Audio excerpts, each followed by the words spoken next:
striving. That's being a trailblazer, an explorer, going into space, mathematics, quantum mechanics, the secrets of the universe. It's all there. Life is fiery with its beauty, its incredible detail. Tuning into it. They want to shut in your mind talking about Justin Bieber. You'll never defeat the human spirit. You'll never defeat Shkreli. You'll never win. Never. On the advice of counsel, I invoke my Fifth Amendment privilege against self-incrimination and respectfully decline to answer your question. Big data, machine learning, blockchain, artificial intelligence, digital manufacturing, big data analysis, quantum communication, and Internet of Things.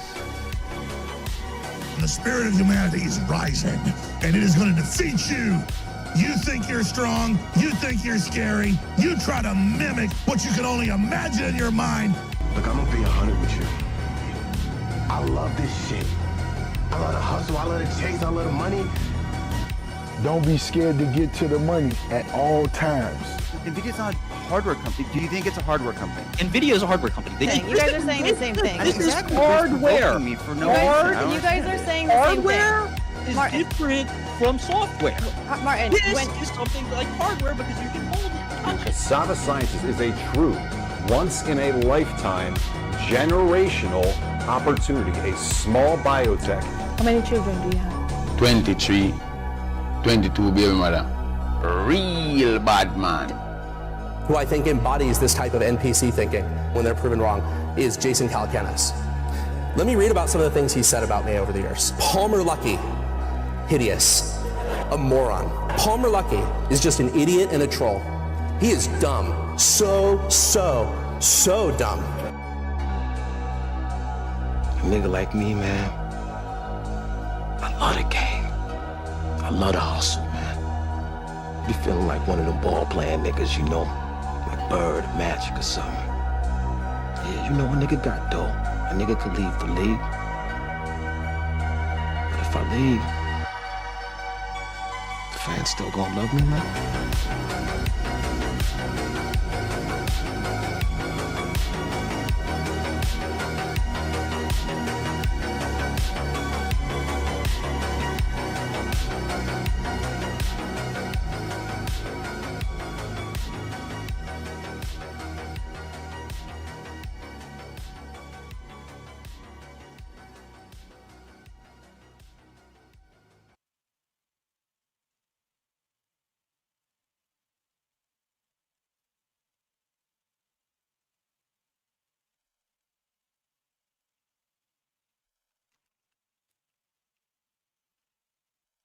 Hello?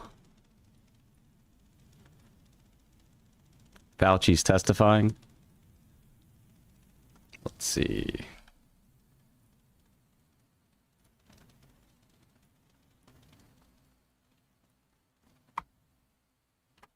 Well, I didn't have Trashy for a little while.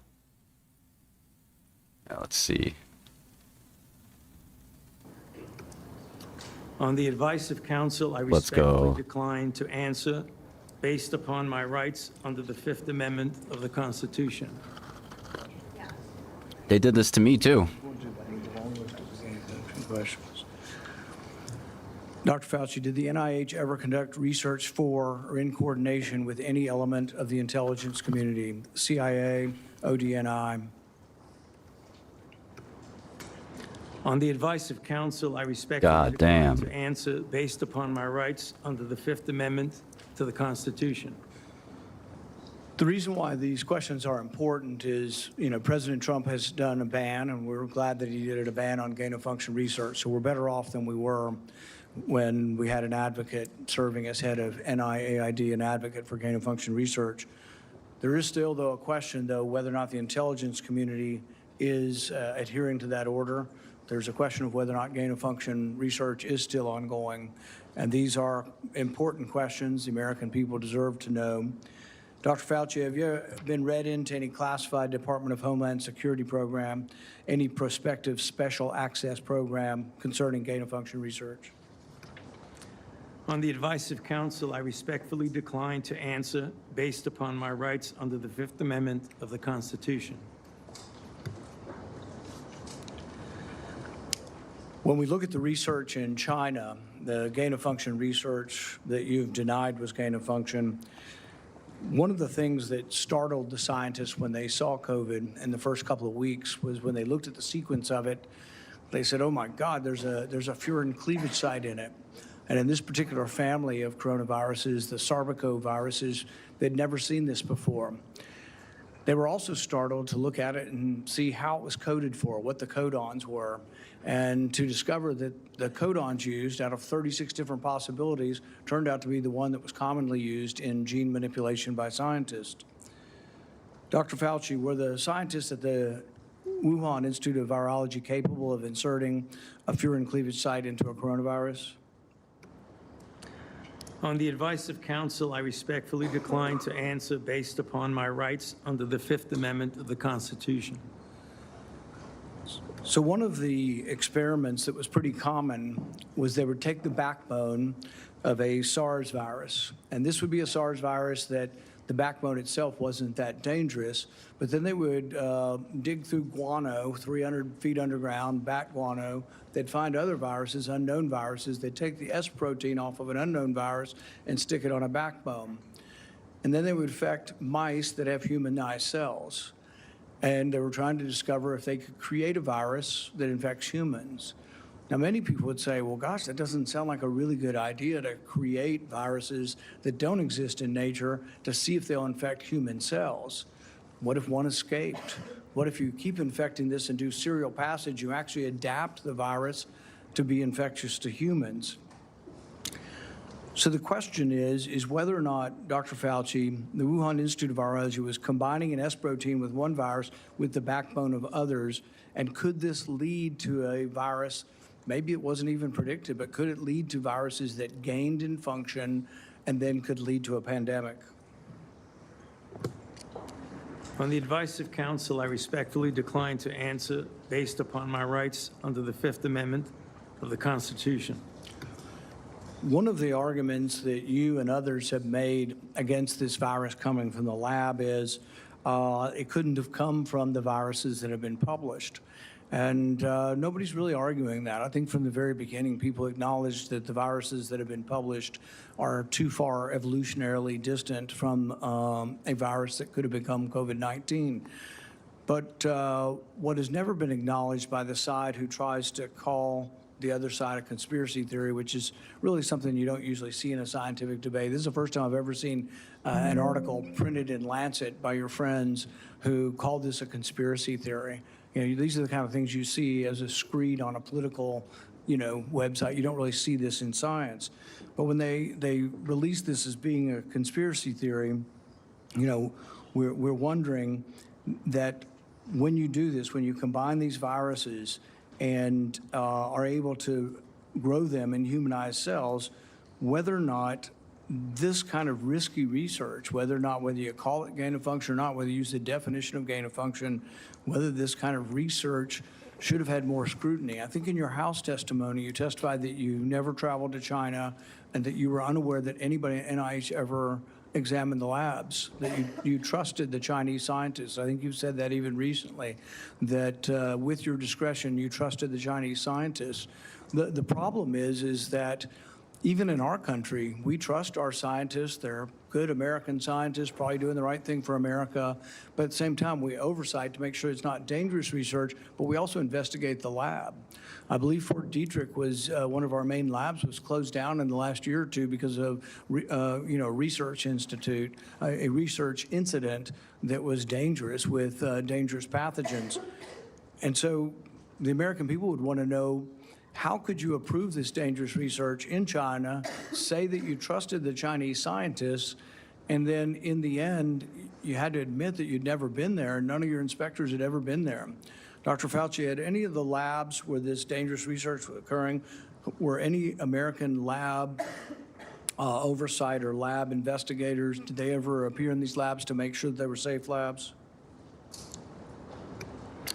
On the advice of counsel, I respectfully decline to answer based upon my rights under the Fifth Amendment to the Constitution. So one of the main theories for those who have looked at this being created in the lab was the idea that could have come from a virus not previously published. Dr. Fauci, are you aware that Dr. Shi, who worked for the Wuhan Institute of Virology, was said to, and I think in her own words, to have over 100 viruses that had not been previously published that could have been a close enough relative to create COVID-19? Are you aware of that? On the advice of counsel, I respectfully decline to answer based upon my rights That's respectful. under the Fifth Amendment to the Constitution. Under your testimony previously, when you denied ever having funded gain of function in China, it was so adamant as to be striking, to leave no room for any interpretation of what is or isn't gain of function research. But there's another important question. Did you fund gain of function research in other biolabs around the world? On the advice of counsel, I respectfully decline to answer. That's pretty based upon respectful. my He rights respected under him. The Fifth Amendment to the Constitution. It's respectful. The one research project that we do know you did fund is the one that Ron Fouchier did. And it's important to talk about because this sort of was the beginning of the debate over gain of function. And this wasn't just me. I wasn't even aware of the debate 10 years ago. This was other scientists. Over 200 scientists at the Cambridge Working Group signed a protest because they didn't think you should fund the research, and they didn't think it should even be published because it was sort of a roadmap as to how to make a bioweapon. So what they did was the avian flu, and this is important. It may be the most important question we get to here today. The avian flu has about 50% mortality for humans. The good news, though, about animal viruses is they don't infect humans very well. It will infect humans, but doesn't go human to human very well. Ron Fouchier, with the money that you provided to him, did an experiment where he caused purposeful mutations to create a new virus, an avian flu that didn't just infect birds well, but actually infected mammals well, went ferret to ferret in an aerosolized manner. People saw this and were aghast, at the decision-making process that you decided to fund this. But this is when, the debate came about, and you wrote in support of this in the Washington Post, and you said, even if a scientist is bitten, even if a pandemic should occur, the knowledge is worth the risks. Do you still stand by that? Would you like to qualify at all whether or not the knowledge of gain of function is worth the risks, particularly in this case, since we now know 15 million people died worldwide? Many people believe this came from the lab. Do you think that the risks really are worth the benefits for gain of function research? On the advice of counsel, I respectfully decline to answer based upon my rights under the Fifth Amendment to the Constitution. All right. We're going to finish with this question, and it's based really on that statement, that general statement in your support for gain of function, the idea that the benefits outweigh the risks. So there are many other people who disagree. They aren't politicians or not. I don't know what party they're in.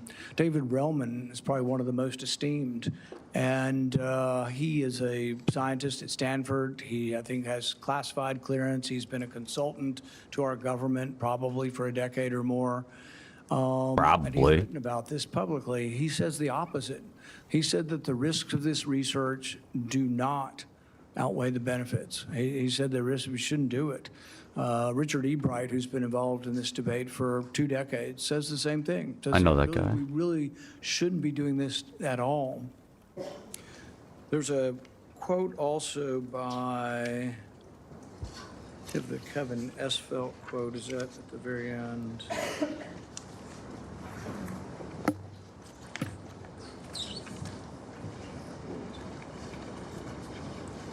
Kevin Esvelt, who's a CRISPR scientist at MIT, also wrote about this gain of function.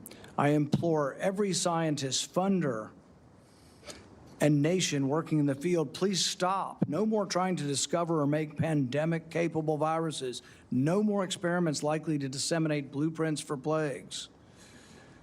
Dr. Fauci, would you like to at least answer this one question for us today and let us know whether or not you've changed your mind on whether or not the benefits of gain-of-function research outweigh the risks? On the advice of counsel, I respectfully decline to answer Respected. based upon my rights under the Fifth Amendment He to the respected him. Constitution. That was respect. The chairman has denied your assertion of privilege and Oh. directed you to answer, but you nonetheless refuse and stand on privilege despite the existence of the pardon.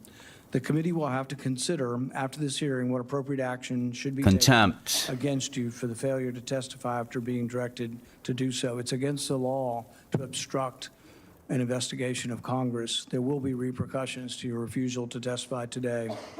Senator Peters.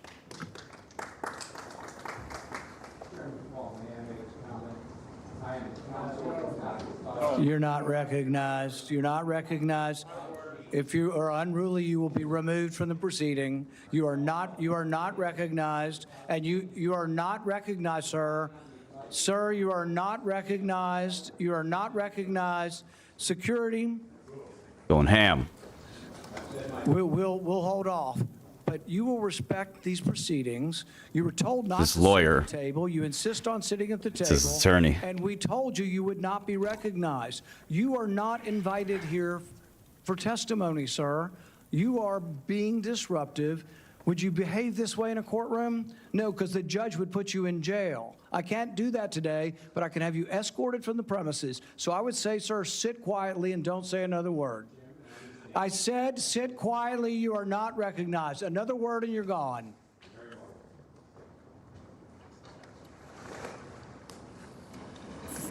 So, Mr. Chairman, I'd like to hear what the attorney has to say. He is not recognized by the committee or the chair. If he speaks again, he will be removed from the room. This testimony is from Anthony Fauci. This is not a game with his lawyers. He can advise. His lawyers can give him advice. He's got a half dozen here. They're all allowed to talk to him. Yes. All right? But the attorneys are not recognized. In fact, the attorney was told not to sit at the table, and he's not obeying that recommendation. There's a row behind you, sir. That's where you were told to sit, and you're not. And now you're disrupting the proceedings. And so, look, this is the way Anthony Fauci wants to be remembered, for a lawyer not listening to the rules. That's the way you want to be remembered, and that's what you're going to do. You are not recognized, sir. Security, please remove him from the room.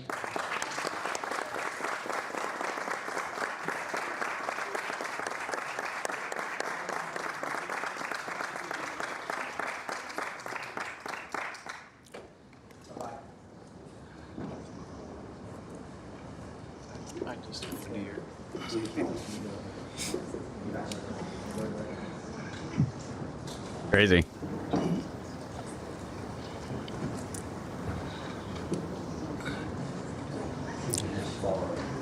Let the record state that Dr. Fauci will still have the advice of the other half a dozen attorneys that he brought along today.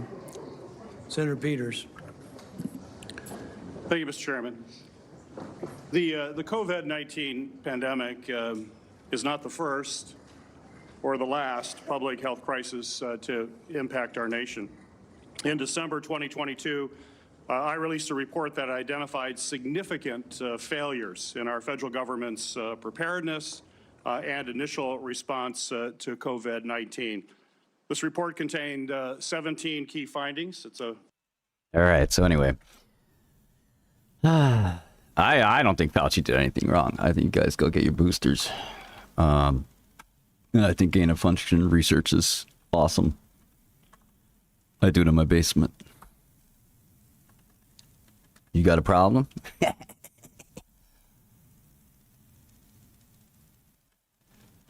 Who wouldn't want to gain some functions, man? So Bloom Energy had a monster quarter, man. I didn't realize just what kind of business this was. So these guys obviously provide energy for data centers, devices which provide energy. I think they're basically batteries, but I'm not sure. But, you know, the growth is incredible. I've traded the stock idiotically. But yeah, the revenue growth is amazing. And the stock's sort of been in the shitter as part of this kind of boom or doom.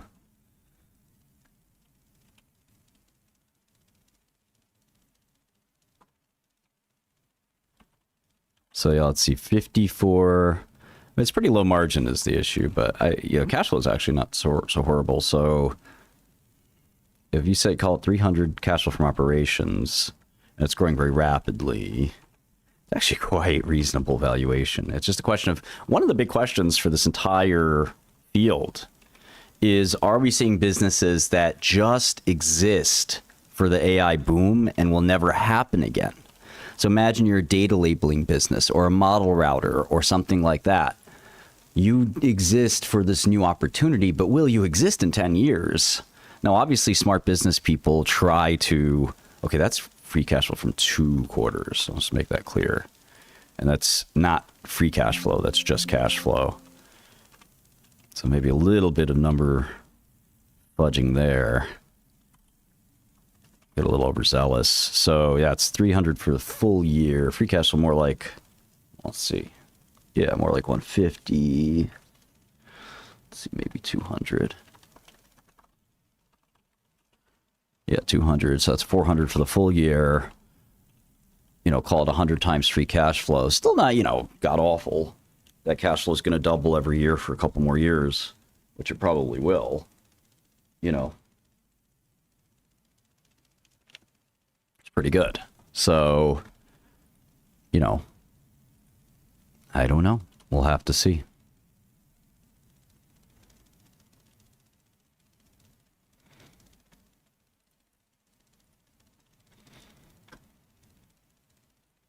So one of these stocks you kind of have to pay attention to. Last night, memory stocks got crushed. Hynix reported what I thought was a really good quarter. Stock was down 10% anyway. But Micron report went down right with it, but it came right back up. And Hynix is not even down in America. So Bloom is up 10. So basically, Western Digital and Seagate are up. Seagate had a good quarter. Intel's up a little. I think the great semi-capitulation sell-off of July 2026 is over, but all the sellers are gone. The bears are gloating. I was talking to a bear last night. He was pounding his chest, gorilla style. He said, "I'm King Kong. Who the F are you?" And I was like, all right. The bears certainly got it. But the bulls have to get a little time in the sun, too. And they certainly got it before, so. Processa Pharma does a reverse merger for a BTK inhibitor. I thought that was interesting. Lemonade stock down 17%. Vertiv, that's one I want to look at. They do tools for data centers as well.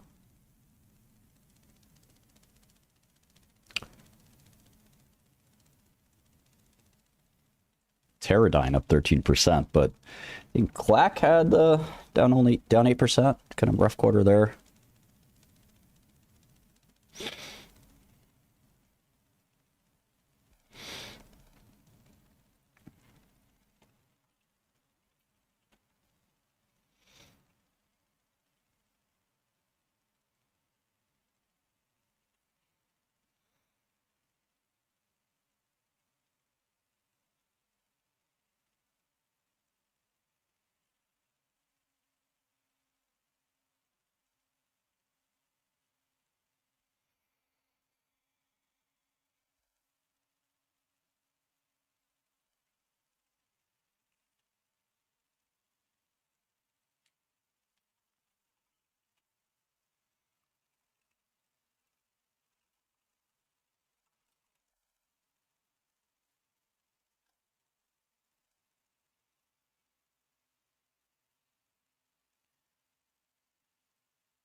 We have the Capricorn AdCom starting in 9 minutes. That should be interesting.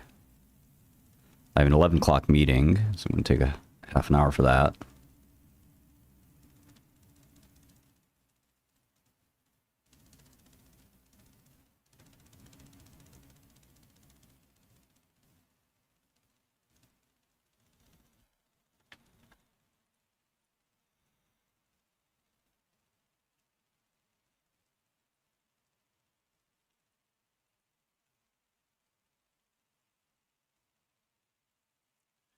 Earnings season in full swing for the second quarter of 2026. Amphenol, very interesting company, Amphenol. It's not gone down one whit. I used to watch these guys 20 years ago.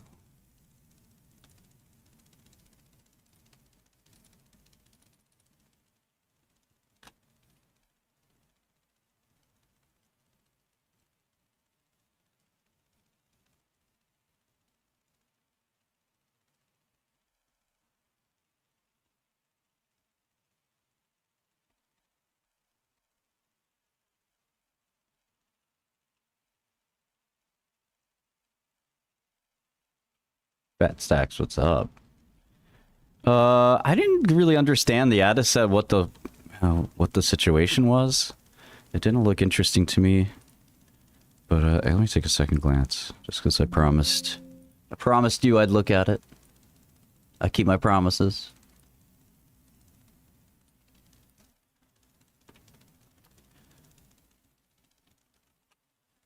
$8.20. So trading below cash. This is a cell therapy. I think there are a number of these Gamma Delta companies trying to do. I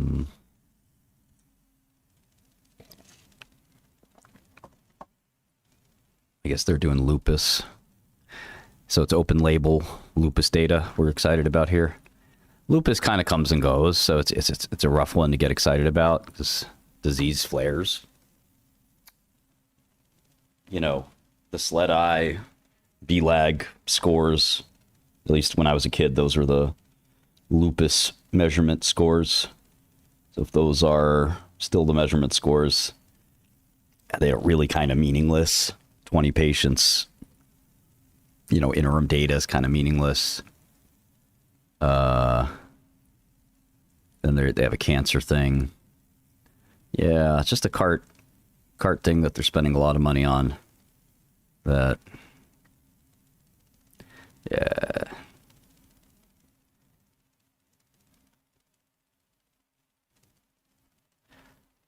You know, lupus nephritis I know a little bit about. You know, you can get the proteinuria down. That's good. Treatment refractory RA, that's a little more interesting. And they're using lymphodepletion? Well, that's a little weird. I mean, so this is with myeloablation, which is a bit of a bizarre. It's pretty, you know, pretty serious for a autoimmune disease. You're gonna try to kill the guy with this. This is for cancer, you know. Yeah, it's interesting for sure. I definitely don't. Cell therapy for... Certainly cell therapy for autoimmune is a cool idea. It's just a question of, you know, will it happen? Does it make sense? For whom? Can you see that response in humans that's undeniable? It's not going to be so easy.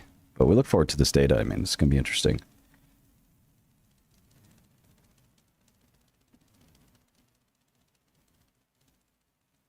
Yeah, I mean, if you got some good results, I mean, look, you know, AbbVie has made a $500 billion company selling autoimmune drugs.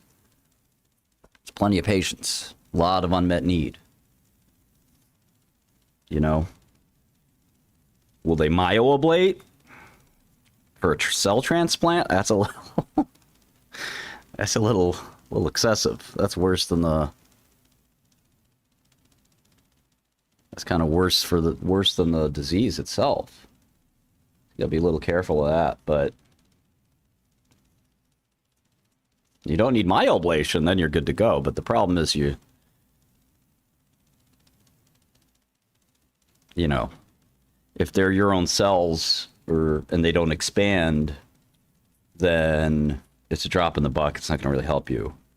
If it's somebody else's cells, you need matching and myeloablation. Look at Biohaven 2.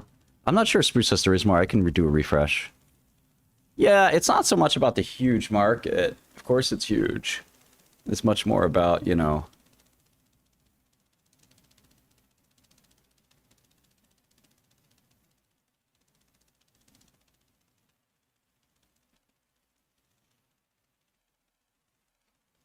how could it work? Is it even possible, really? Because if you're doing it with myeloablation, you're really dealing with people who are very sick. I mean, they would have to be so sick to want to do myeloablation, which risks their life. You know, that is a life-threatening, you know, thing to go through. Now, some people are doing it for sickle cell, which is bad enough. So, you know, could there be, you know, a handful of patients that, and, you know, because it's a big market, a handful of patients could be thousands of patients a year that are so bad with RA, they're crippled. You know, maybe.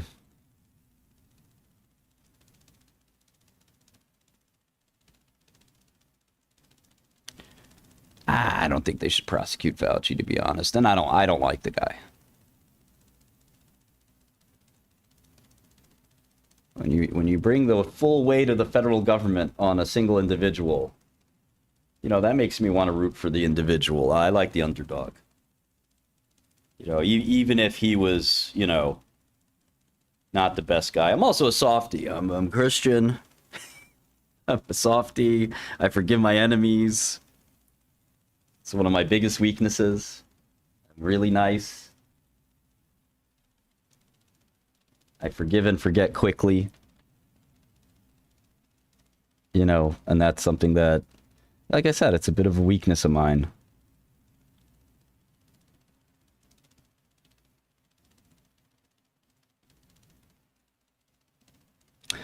I've never met Fauci. We've definitely had some interesting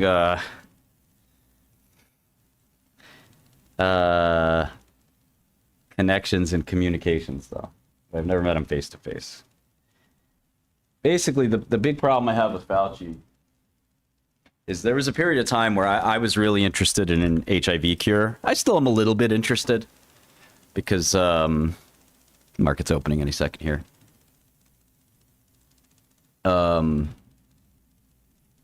need to learn how to spell, Malcolm Forbes. You're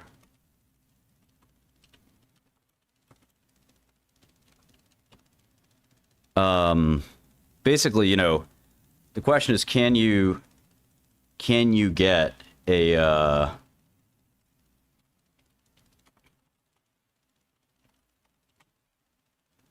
can you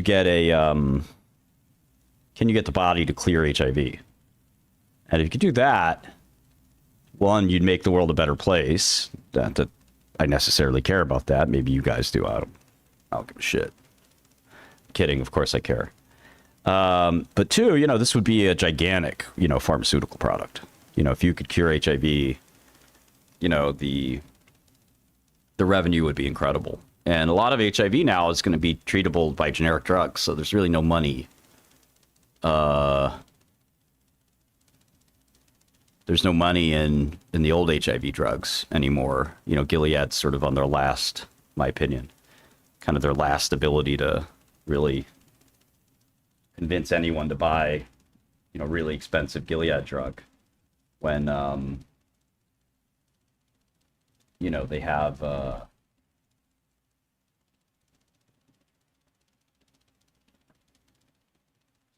you know, you got Truvada, Tripla, and soon Biktarvy, all generic for very cheap. So HIV market's a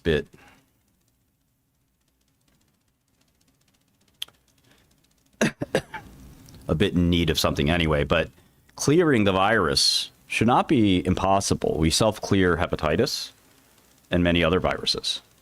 So full HIV clearance is something that should be within reach. Certainly the scientific literature is full of people that have thought about it and tried it. You know, so how do we do it? Is the question.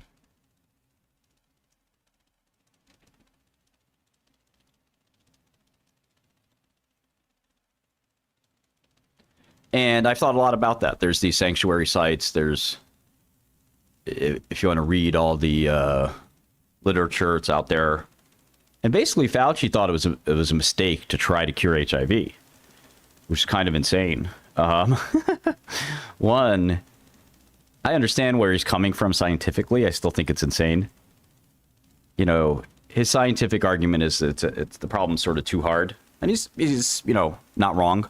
It's a hard problem. What? He's testifying? No, he's not testifying. He's taking the fifth. He's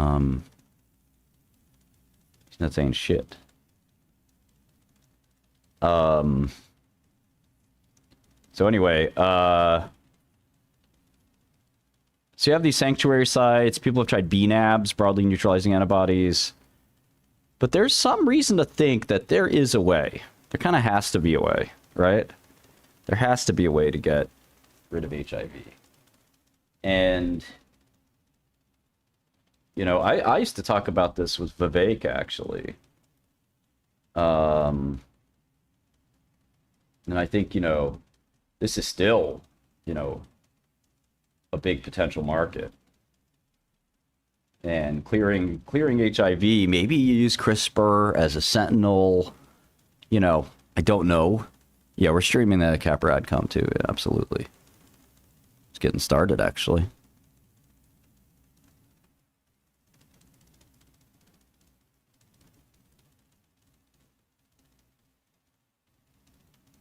Yeah, Capr's slowly starting here. Getting ready. Meeting of the Cellular Tissue Have a and Gene Therapies Advisory Committee.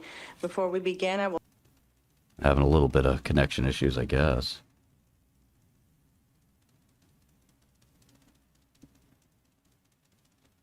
Well, I don't really care about the reaction of anybody, as you know. thank the many individuals and teams who helped make today's meeting possible. On behalf of I know a lot about HIV. I followed it my whole career. So for me, it's just, you know, another potential therapy. Office of Therapeutic Products for their work in supporting today's meeting and the important scientific issues before the committee. I also want to thank the Advisory Committee Oversight and Management staff and our colleagues across the agency with whom we collaborate throughout the Advisory Committee process. Advisory Committee meetings require significant coordination, preparation, and support across many offices, and that work is essential to bringing forward a successful Advisory Committee meeting. FDA also extends sincere appreciation to the committee. Members for the same time, experience, and their expertise and independent judgment they bring to this important work. Finally, I would like to thank our acting chair, Dr. Evan Snyder, for leading today's meeting and for his continued service to the committee. To everyone who contributed to bringing this meeting forward, thank you. Next slide, please. And next slide. And one more. Thank you. For any press or media inquiries for today's meeting, please contact the information located on the slide. Next slide, please. We will begin today's meeting by having the FDA participants seated at the table. Please introduce yourselves, starting with Mr. McHale and proceeding down the row. Good morning, Karim McHale, Acting CBER Director. Good morning, Megha Kaushal, Acting Deputy Director of OTP. Thank you. Good morning, I'm Rosa Sharafat. I'm Deputy Director, Office of Clinical Evaluation in OTP CBER. Good morning, I'm Asha Das. I'm the Director of the Office of Clinical Evaluation in OTP CBER. Good morning, Petroulas Boku. I'm the Director of the Division of Clinical Evaluation, General Medicine in the Office of Therapeutic Products in CBER. Good morning, I'm Erica Young in OTP CBER. Good morning, I'm Ting Ting Zhou, and I'm a team leader in the Office of Biostatistics and Pharmacovigilance at CBER. Good morning, I'm John Scott. I'm the Acting Deputy Director of the Office of Biostatistics and Pharmacovigilance, CBER. Thank you. I will now take a formal roll call for the committee members and temporary voting members. We'll start with the virtual participants. When I call your name, please turn on your camera and unmute yourself. Introduce yourself by stating your first and last name, organization, or affiliation. And when finished, you may turn your camera off so we may proceed to the next person. We will begin with Dr. Kenneth Fishbeck. Hi, can you hear me? Yes. Oh, wait a second. It's not muted. We hear you. Oh, okay. Yeah, it's Kenneth, or commonly called Kurt Fishbeck. I am a neurologist by training, and I was a branch chief, distinguished investigator at the NIH and NINDS until I retired about 2.5 years ago. Thank you, Dr. Fishbeck. Dr. Fishbeck, excuse me. We'll have Dr. Pavlakis. Hi, I'm Stephen Pavlakis, and I'm a pediatric neurologist and professor of neurology at SUNY Downstate in Brooklyn. Thank you. And we'll have Dr. Stuve. Good morning. My name is Olaf Stuve. I'm a neurologist at the Dallas VA Medical Center, and I'm a professor in the Department of Neurology at the University of Texas Southwestern Medical Center. Thank you. And we'll have Dr. Vidovich. Good morning. I'm Mladen Vidovich. I am professor of medicine at the University of Illinois at Chicago. I'm chief of cardiology at the Jesse Brown VA Medical Center in Chicago as well, and I'm the standing member of the FDA Circulatory System Devices panel as well. Thank you. And we'll have Ms. Eggeman. If she hasn't joined yet, we'll come. Oh, there she is. Hi, I'm Anne-Virginie Eggeman. I'm Chief Development Officer at Lilly Regenerative Medicine, and I will be acting as industry representative today. And I am a non-voting member, and I will be presenting my personal views today. Thank you. Thank you. Next, we will go around the table to have each person in the room unmute their microphones and state your name and affiliation. We'll begin with Dr. Lori Dodd. Hello, I'm Lori Dodd. I'm a branch chief in the Clinical Trials Research and Statistics branch at NIH. I'm Evan Snyder, and I'm a stem cell biologist and neuroscientist, also a pediatrician, neonatologist, and pediatric neurologist. Director of the Center for Stem Cell Biology at the Sanford Burnham Prebys Medical Discovery Institute, and also I'm affiliated with UCSD. Good morning, I'm John Teerlink. I'm a professor of medicine from University of California, San Francisco, and director of heart failure and director of echocardiography at the San Francisco VA Medical Center. I've had the honor of being on the Cardiovascular, Renal, and Drug Advisory Committee, as well as the Circulatory Devices Committee, as well as multiple other FDA committees. Hi, I'm Janet Wittes. I'm sort of retired. I'm a statistician, but I've been working in this field, or in the field of clinical trials, for half a century.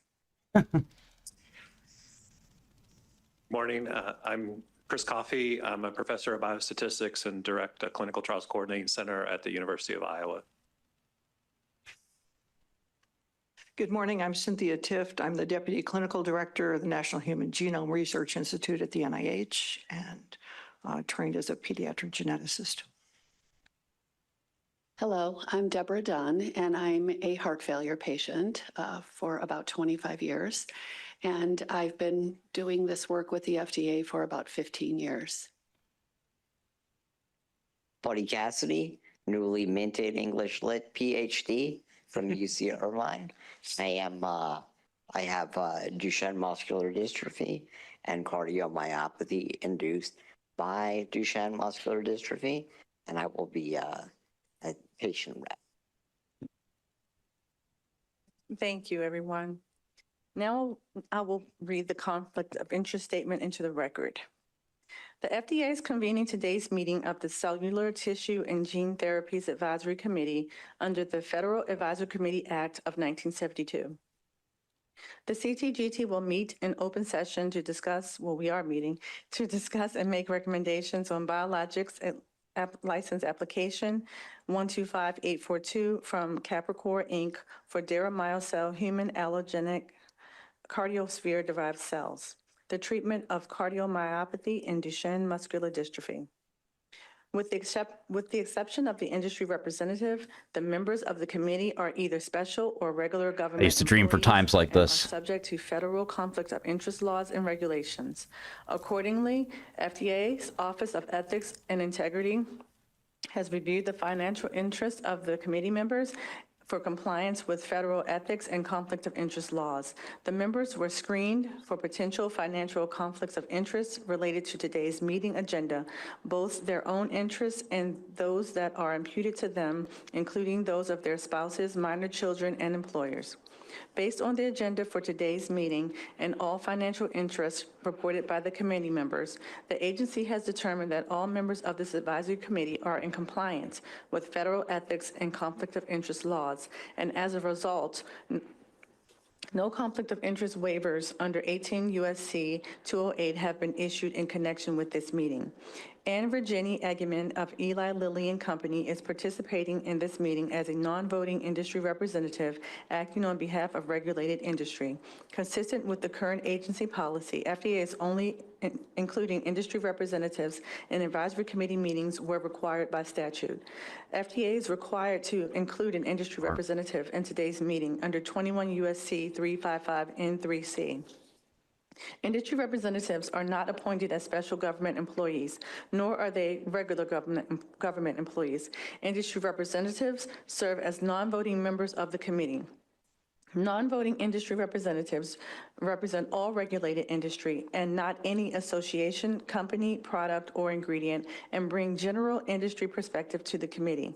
Under FDA regulations, although a non-voting member serves in a representative capacity, the non-voting member shall exercise restraint in performing such functions and may not engage in unseemly advocacy or attempt to exert undue influence over the other members of the committee. FDA asks that all other participants, including the open public hearing speakers, advise the committee of any financial relationships they have with any of the affected firms, its products, and if known, its direct competitors. We would like to remind the members that if the discussions involve any products or firms not already on the agenda for which an FDA participant has a personal or imputed financial interest, the participant needs to inform the DFO and exclude themselves from the discussion, and their exclusion will be noted for the record. Thank you. That was a whole lot of bullshit. Up to me. Start the fucking meeting. Thanks. We'll now proceed to, with the FDA introductory remarks from Dr. Karim Mikhail, Director of CBER and Acting Director of the Office of Therapeutic Programs.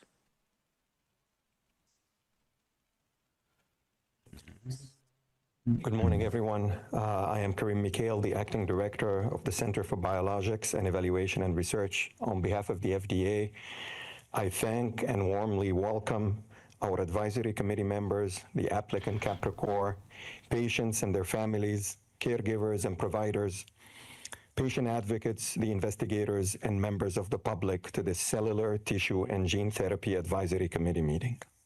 We will be discussing BLA 125-842, the resubmission by Capricor Inc. for deramiocel. The applicant's proposed indication is the treatment of cardiomyopathy in patients with Duchenne muscular dystrophy. Why is there begin the formal presentation? endpoint isn't cardiomyopathy? Minutes to share with you why we're here and what we hope to accomplish today. Bullshit. I want to start where it matters most, with patients. Duchenne muscular dystrophy is a rare, devastating, and ultimately fatal genetic disease.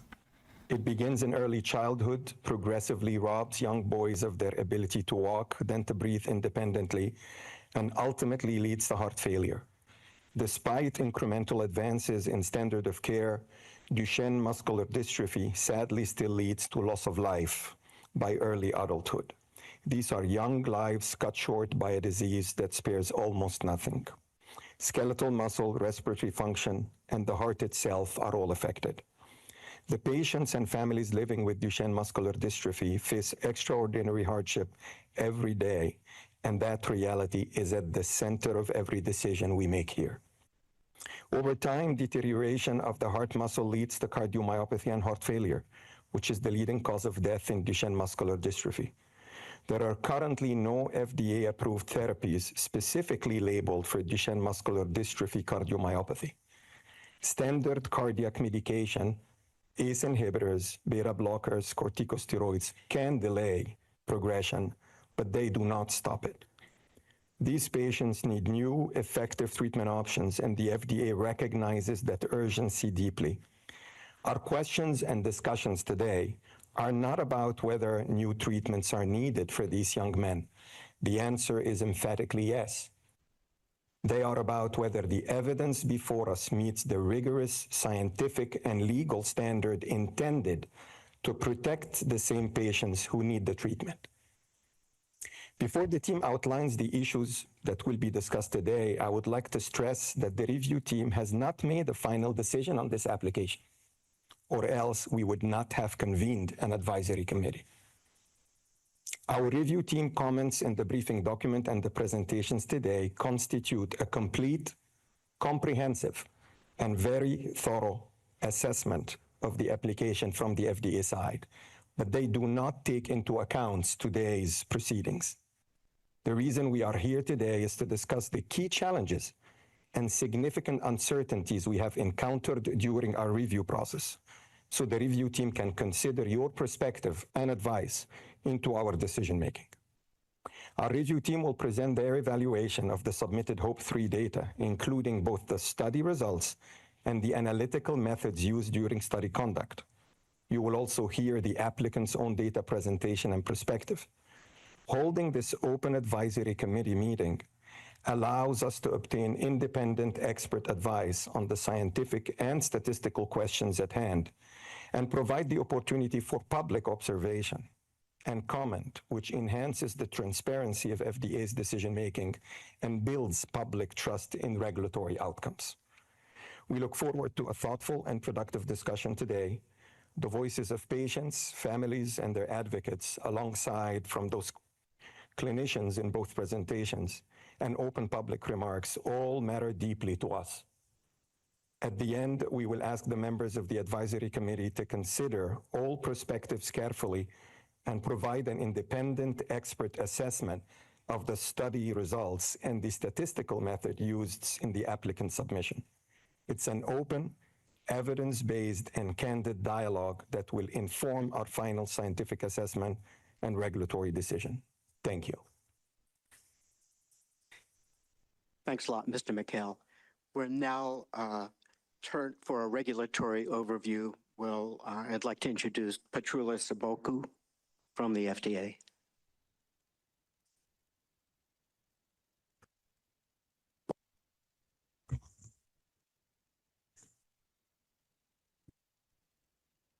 Good morning. My name is Petroulas Aboku, and I'm the Director of the Division of Clinical Evaluation General Medicine in the Office of Therapeutic Products in CBER.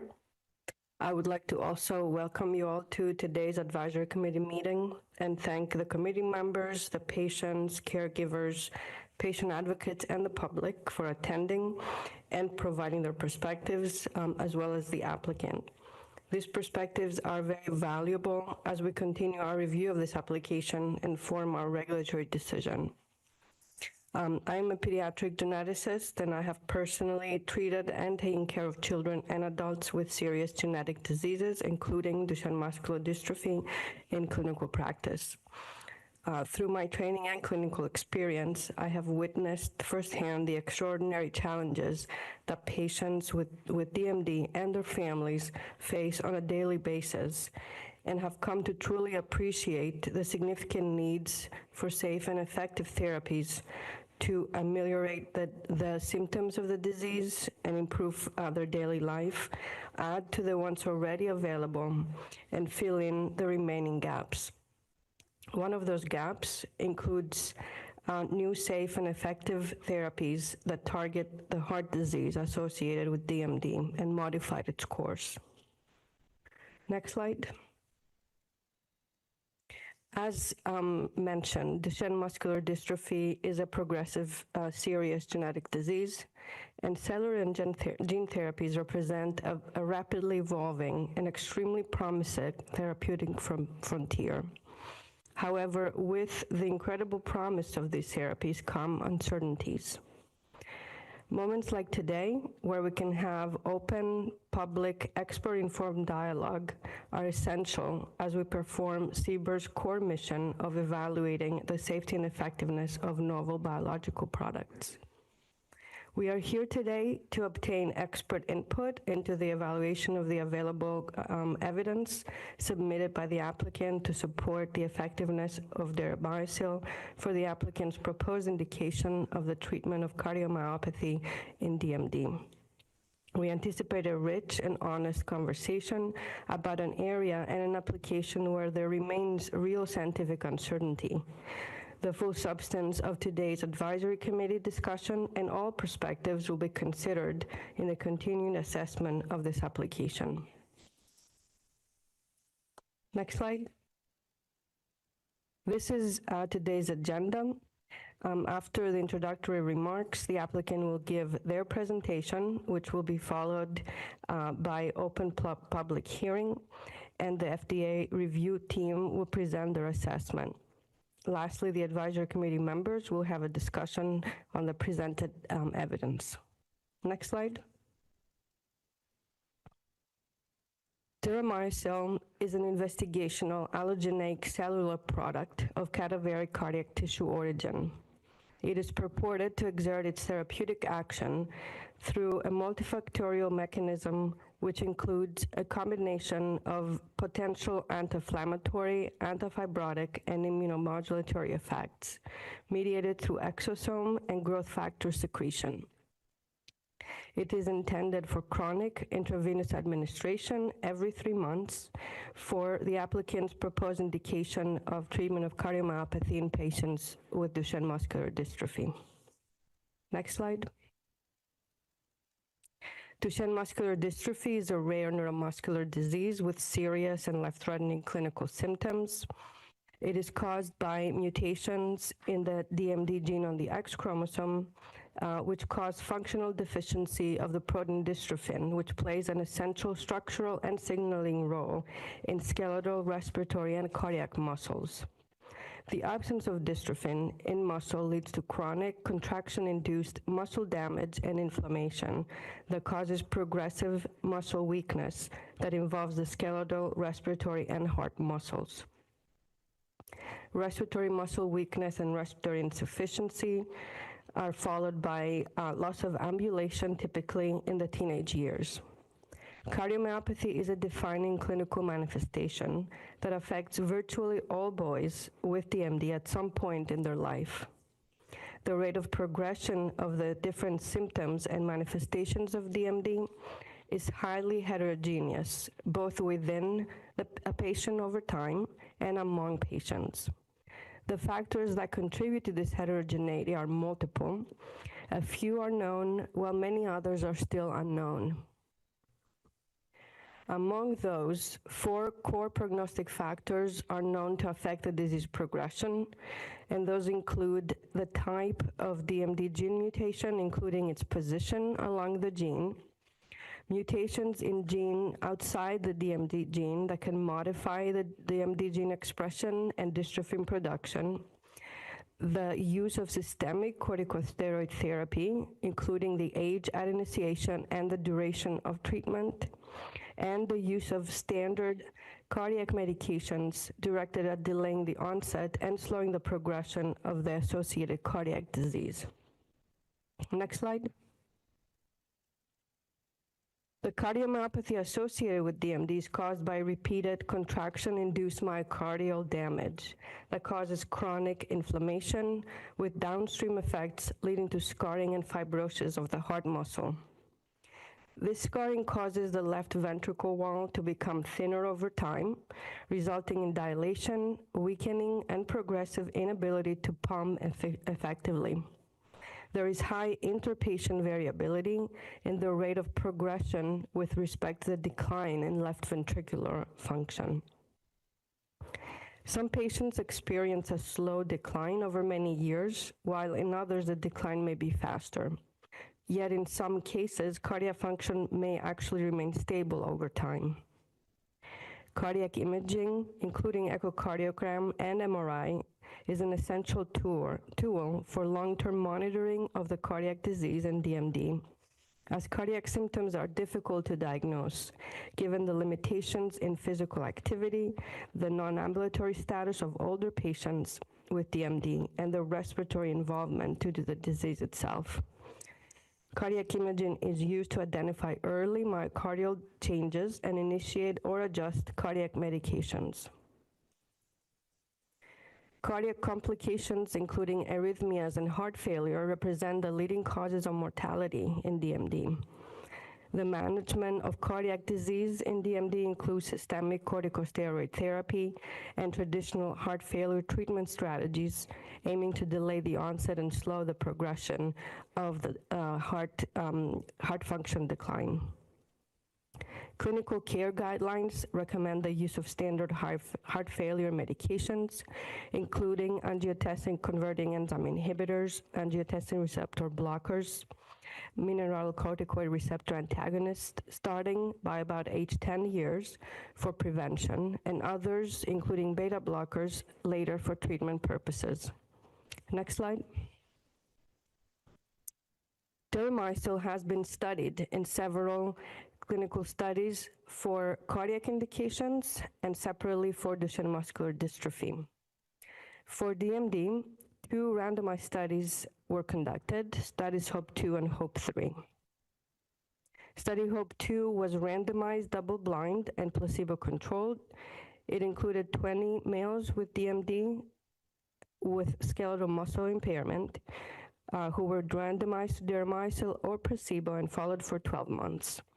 Enrollment was prematurely terminated following an interim data analysis. As a result, the study was not statistically powered to detect a treatment effect of deramiocel on the primary efficacy endpoint of change from baseline to month 12 in PUL 1.2, a measure of upper limb function. Similarly, no treatment effect was observed on measures of cardiac function on cardiac MRI. A third study, Study HOPE-2 OLE, was an open-label, single-arm study which included 13 males with DMD previously treated in Study HOPE-2. Patients were treated with deramiocel after an average 1-year gap from their last dose of either deramiocel or placebo in Study HOPE-2. The study was designed to assess long-term safety and did not have a control group. It explored various efficacy measures, including upper limb function and cardiac imaging parameters. Studies HOPE-2 and HOPE-2 OLE formed the basis of the original BLA submission for deramiocel for the proposed indication of treatment of cardiomyopathy in patients with DMD. The original BLA received a complete response based on FDA's assessment that the results of the 2 clinical studies did not provide substantial evidence of effectiveness of deramiocel to support approval. The BLA resubmission, which is the focus of today's advisory committee discussion, is based on results from the randomized study HOPE-3. Next slide. Study HOPE-3 was a 12-month randomized, double-blind, placebo-controlled study, followed by an open-label extension phase where all patients are treated with deramiocel, which is still ongoing. The study randomized 106 males with DMD 1-to-1 to deramiocel or placebo. The population had a mean age of 15 years, and all patients had upper limb skeletal muscle impairment at baseline based on the clinical measure PUL 2.0, and most patients were non-ambulatory. Again, PUL 2.0 is a measurement tool of upper limb function. The cardiac eligibility criterion was having an left ventricular ejection fraction over 35%, and the mean LVEF for the population at baseline was 57%, which is in the normal range. The study was designed and statistically upper limb function decline based on Pool 2.0 total score, which evaluates upper skeletal muscle function at the shoulder, the elbow. As a key secondary endpoint, the rate of cardiac function decline was compared between deramyocel and placebo-treated patients through assessment of the difference in the change from baseline to month 12 in LVEF evaluated with cardiac MRI. Other cardiac imaging parameters were also explored. An interim analysis for futility was pre-specified and was planned when 29 patients had completed 6 months of follow-up. During and following completion of the randomized phase of Study HOPE-3, the protocol and statistical analysis plan underwent several minor and major modifications.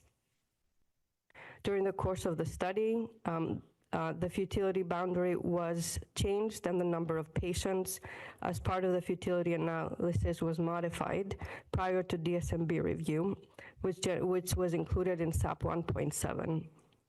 After completion of the randomized phase of the study, the definition of the primary and key secondary endpoints was modified. The hierarchy of the secondary endpoints elevating LVEF to a key secondary endpoint, the statistical analysis model and associated considerations were modified, and changes were made in the missing data imputation strategies. All these changes led to a high impact on the associated results. These changes, along with the associated results, will be discussed in more detail in the presentations that followed from the applicant and from the FDA review team. Next slide. In the next few slides, I will provide an overview of FDA statutory framework for approval of an investigational product, including biological products. Next slide. For an investigational drug or biological product to receive FDA approval, there must be substantial evidence of effectiveness and evidence of safety. Substantial evidence of effectiveness is defined as evidence collected in adequate and well-controlled clinical investigations or clinical studies. Clinical evidence from a single, adequate, and well-controlled study, along with confirmatory evidence, can provide substantial evidence of effectiveness for approval. The confirmatory evidence serves to independently substantiate the primary evidence of the single study. The substantial evidence of effectiveness standard applies to products for both common and for rare diseases. However, the amount of evidence accepted in certain clinical contexts, such as in serious and rare diseases like DMD, is adapted and is flexible due to the limitations as part of FDA's commitment to enable faster access to safe and effective treatments. The same approval standard applies whether a product is considered for traditional approval or for accelerated approval, with the only difference being the types of efficacy endpoints used. It is important to point out that the regulatory flexibility that might be warranted and makes sense is based on having high quality evidence collected through adequate and well-controlled studies. Next slide. The regulations describe the characteristics of an adequate and well-controlled study as follows. Such study is designed to test a specific scientific hypothesis according to a pre-specified protocol. All right, well, we're waiting here. It enables valid comparisons to a control group, such as placebo or standard of care. Study subject selection is based on well-defined methods and criteria. The study is designed in a way that ensures comparability between the treated and control populations, such as through randomization. The study protocol includes measures to minimize bias, such as blinding. The study endpoints are well-defined and specified prior to study initiation. And lastly, the statistical methods used for data analysis are pre-specified, predefined, and scientifically rigorous. Next slide. As mentioned, an important characteristic of an adequate and well-controlled study is having an analysis plan that is pre-specified and based on rigorous scientific principles. Statistical rigor includes the pre-specification of endpoints and statistical methods. Well, we're Critically important watching this. Hopefully, reliable static conclusions. you guys are Minor modifications to the protocol and a statistical analysis plan are allowable interested in this. and even expected during the course of a study. However, major changes Apartment. to the statistical plan or protocol, when made after study completion or after data unblinding in a blinded study, risk compromise the study's integrity and the reliability of the study conclusions based on those results. Major changes should be based on strong scientific justification.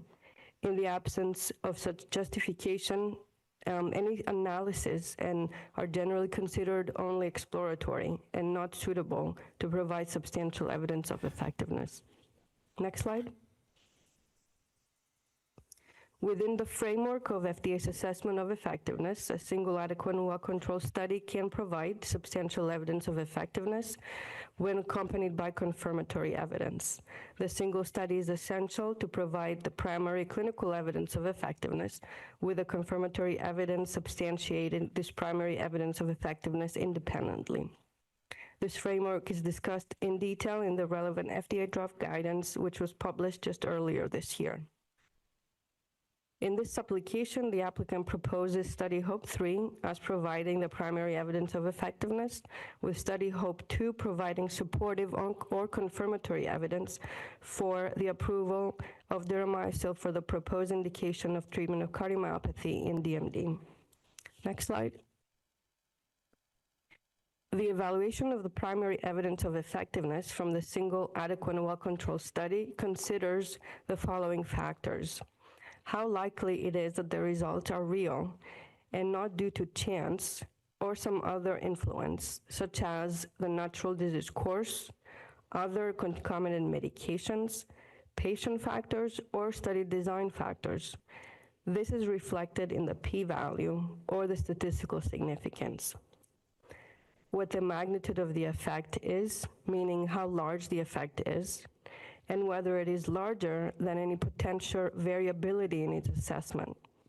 For example, variable rating of a scale by the physician, or differences in measuring an imaging marker on MRI. I like this lady. Whether the result is clinically relevant, and whether it is meaningful to patients with the disease. Whether the results on the primary and other endpoints are directionally consistent or not, and whether the results differ substantially when analyzed using different statistical methods and methodologies. If they stay the same or similar, then they are robust and convincing. Next slide. With respect to confirmatory evidence, this can come from various sources, such as mechanistic evidence from animal data, or pharmacodynamic evidence from biomarkers in early phase trials, and other types of evidence. The strength of the confirmatory evidence and the amount of the confirmatory evidence needed to establish substantial evidence of effectiveness depends on the strength and persuasiveness of the results from the single adequate and well-controlled study. Next slide. Finally, and importantly, if the available evidence from the adequate and well-controlled studies provides substantial evidence of effectiveness, then consideration is given to weighing the observed benefits against the observed risk of the product. This assessment is a foundational consideration for drug approval. Both the available clinical evidence and the uncertainties related to the observed benefits and the observed risks are considered and weighed. This benefit risk assessment incorporates considerations specific to the disease, such as how serious or how rare the disease is, and to the therapeutic options available for that disease, including whether there are satisfactory therapies for treatment and the degree of unmet medical needs. Lastly, when there are options for mitigating risks and reducing the uncertainties, those are factored into the final benefit risk determination for the product. Those regulatory options may include product labeling, post-approval studies for safety and efficacy, or additional risk mitigation strategies. For product approval, the benefit risk assessment must be favorable when considering all these factors collectively. If clinical benefit is not demonstrated based on the available evidence, the benefit risk assessment is necessarily unfavorable, as every drug is associated with risks. Next slide. Today's advisory committee meeting will include discussion of perspectives from the applicant, the public, including patients, and the FDA review team. The committee members will be asked to provide their own independent expert assessment of the available evidence from study HOPE-3 and discuss whether the results may provide substantial evidence of effectiveness of deramiocel for the applicant's proposed indication of treatment of cardiomyopathy in patients with Duchenne muscular dystrophy. Next slide. There are 2 discussion topics and 1 voting question. For topic 1, the committee will be asked to discuss whether the results of study HOPE-3 on the pre-specified secondary endpoint of change from baseline to month 12 in left ventricular ejection fraction support the conclusion that deramiocel is effective in slowing the rate of decline in cardiac function based on LVEF in patients with Duchenne muscular dystrophy. Next slide. For topic 2, the committee will be asked to discuss whether the results of study HOPE-3 on the pre-specified primary and secondary endpoints assessing upper limb function and cardiac imaging parameters support a conclusion that deramiocel is effective in the applicant's proposed indication of treatment of patients with Duchenne muscular dystrophy. Next slide. And finally, for the voting question, the committee will be asked whether the available evidence provides substantial evidence of effectiveness of deramiocel for the treatment of cardiomyopathy in patients with Duchenne muscular dystrophy. Thank you for your attention. Okay. We have about 5 minutes to entertain questions from the panel for Dr. Samboku.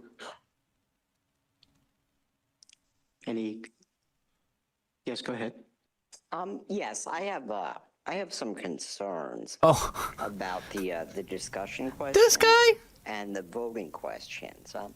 So this is not my not my first rodeo, 3rd AdCom. But generally speaking, primary endpoints are considered first, and then secondary endpoints are considered, typically in that order. And I'm just the fuck? I'm confused by the questions because generally the way we proceed, the first question would deal with primary endpoint. In this case, it would be the PUL 2.0 score measuring skeletal muscle. Is this guy? This first question here is actually dealing with the secondary endpoint of change. And I just find that a bit unusual that we're putting cardiomyopathy first when those concerns were part of this secondary endpoint. I'm used to seeing maybe a question that would deal with just the primary endpoints themselves. But then we have Man. question Why you sit back, bro? that has us considering the primary and secondary endpoints. This guy is a patient. Unusual because none of the questions deal explicitly with the primary endpoints and their efficacy. And finally, the last voting question, I'm a bit bothered by because it asks about. Listen, little bro, go to Make-A-Wish Foundation. Go get John Cena, bro. This ain't your time to shine, brother. I'm so sorry. Again, that's the secondary endpoint as opposed to the primary endpoint. And there is no mention of primary endpoint. Furthermore, both questions refer to pre-specified endpoints. And having gone through the sponsor data and the reviewers report, I'm not sure what we mean by pre-specified. So what statistical analysis plan are we talking? And when it was filed? Yeah, so just curious about the unusual questions. Thank you. Mr. McHale, did you want to answer that question? Yeah, we will address the first question. I believe the second one is going to be covered through the discussion in a lot of detail, but I would like just to clarify on the first one. So the logic of the questions and the voting questions is that we are here today to discuss a BLA that has a sought after proposed indication by the applicant. And that indication is cardiomyopathy for DMD patients. That's why the question discussions and the voting is phrased as such. However, because we did receive from clinical investigators and from patients questions about whether we're going to cover in the discussion DMD, which is not really subject of the BLA, we did provide an additional discussion points to ensure that there is opportunity to share and discuss the data on the DMD. That's the logic for the questions and the votes. For the pre-specified statistical analysis plan, we believe this is at the heart of the discussion today, and it will be better served if we deal with it during our presentations and discussions. Thank you. Did you want to add anything, Dr. Sapoku? Nothing to add. Thank you. Okay. Dr. Coffey, are you okay with that for the time being? OdellTerminal.com. Okay. All right. Now we can actually move on to the presentation from the applicants from Capricor. So I'll turn over the podium and the microphone to Dr. Linda Marban. Oh, they go first? What the fuck? We have about 70 minutes for What? a portion of the program. So First of all, CEO should not be presenting. 55 minutes presenting data, and then we'll have about 15 minutes for Q&A. The rest of the company didn't want to present I'm so because small that I have to stand on a stool. So thank you for providing the stool. Good morning. My name is Linda Marban. I am co-founder and CEO of Capricor Therapeutics. I came to biotech from the bench. When people ask me what I do, I still say I'm a scientist because understanding and treating disease has been the passion of my life. you're about to go to jail, I'm a too. cardiac physiologist. I spent the early part of my career trying to understand how the contractile properties of the heart change in heart failure. You're going to spend some time in Chow was Hall. founded more than 20 years ago. Lock the fuck on up. The premise that this rare population of cells housed within the heart could drive repair of the broken heart. You will hear in detail today that these cells are not stem cells. Yeah, no shit. Their infusion slows fibrosis or scarring and can subsequently slow the draconian decline in muscle function that occurs in Duchenne muscular dystrophy. It is important to remember that skeletal muscle and cardiac disease do not progress in parallel. A patient may have relatively preserved heart function despite severe skeletal muscle weakness, while another patient, even a sibling, may experience the opposite. This variability underscores why both cardiac and skeletal muscle disease must be treated independently. Finally, I want to remind you that the HOPE trials enrolled primarily later stage, non-ambulatory patients, a population with few remaining treatment options and the greatest risk of losing both independence and life.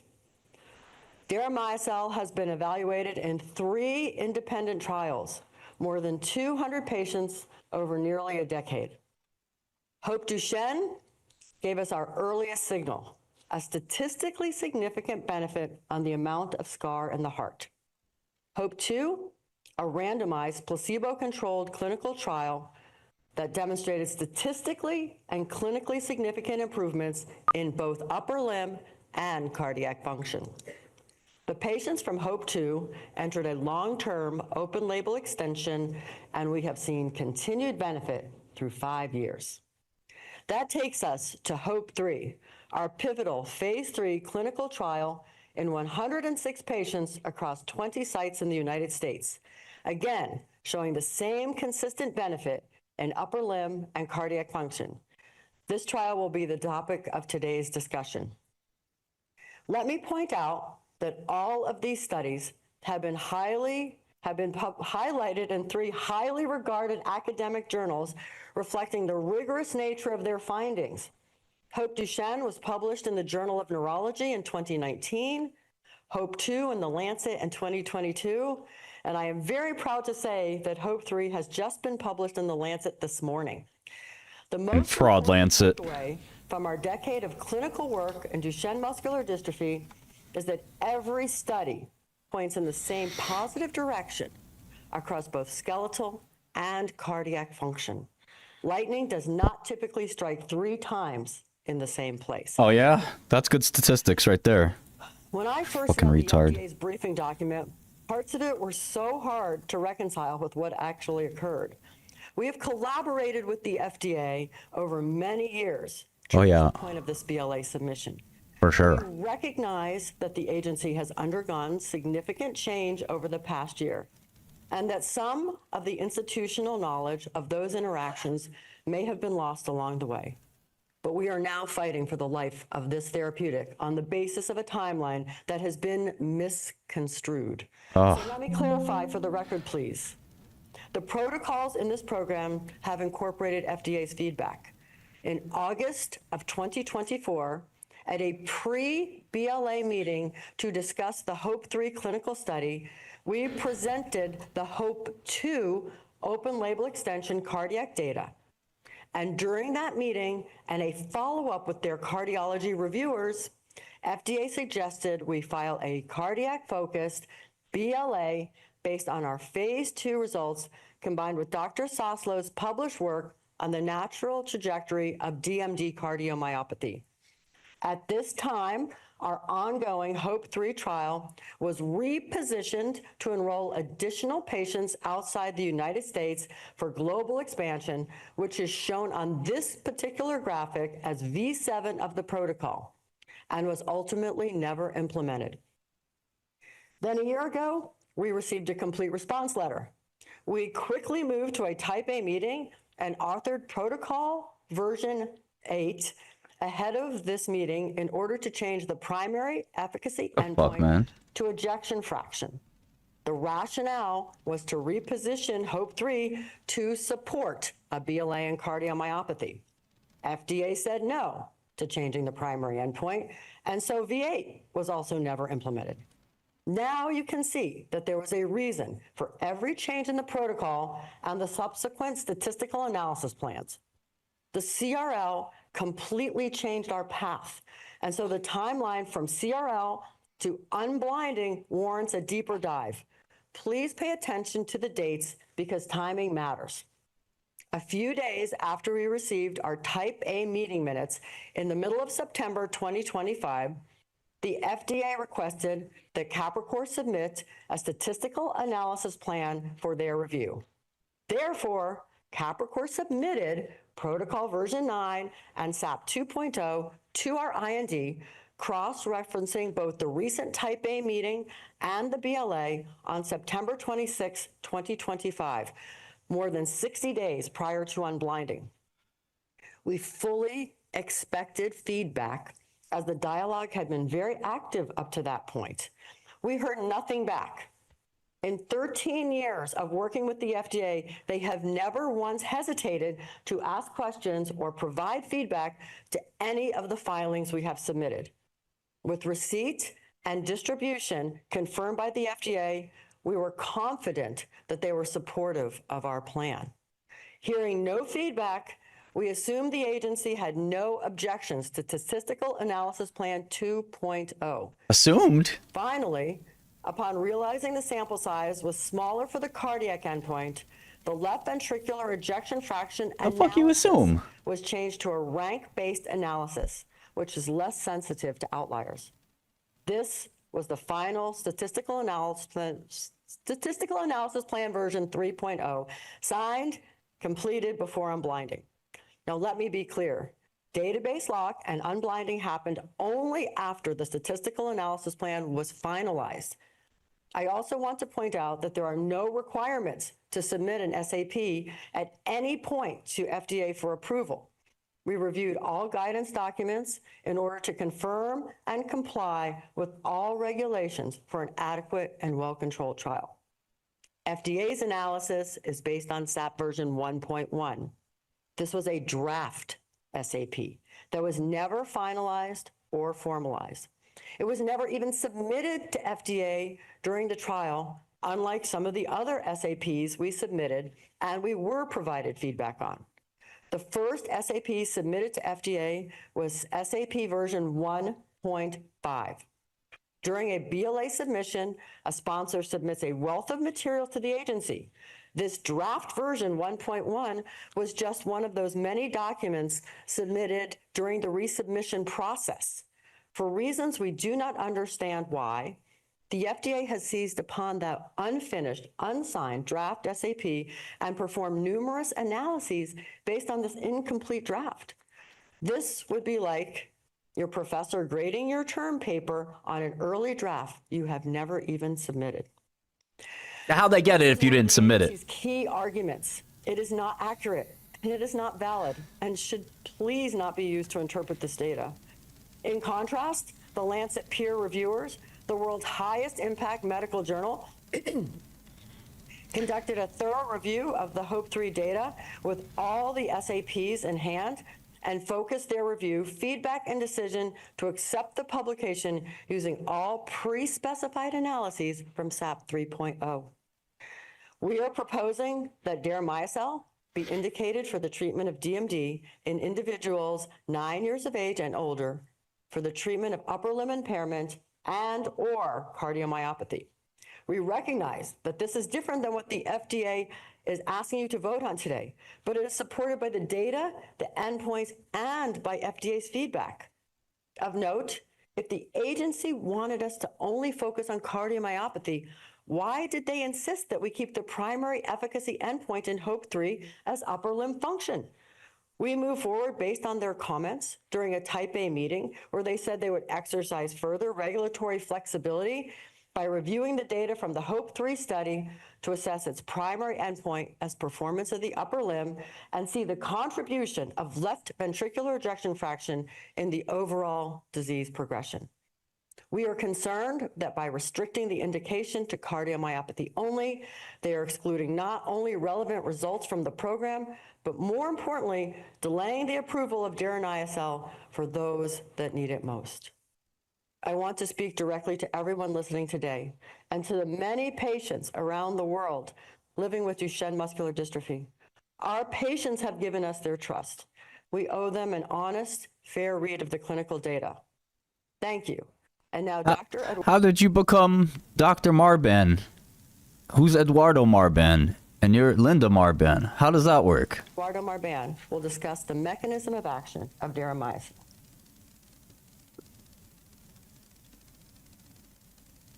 Hello, I'm Eduardo Marban.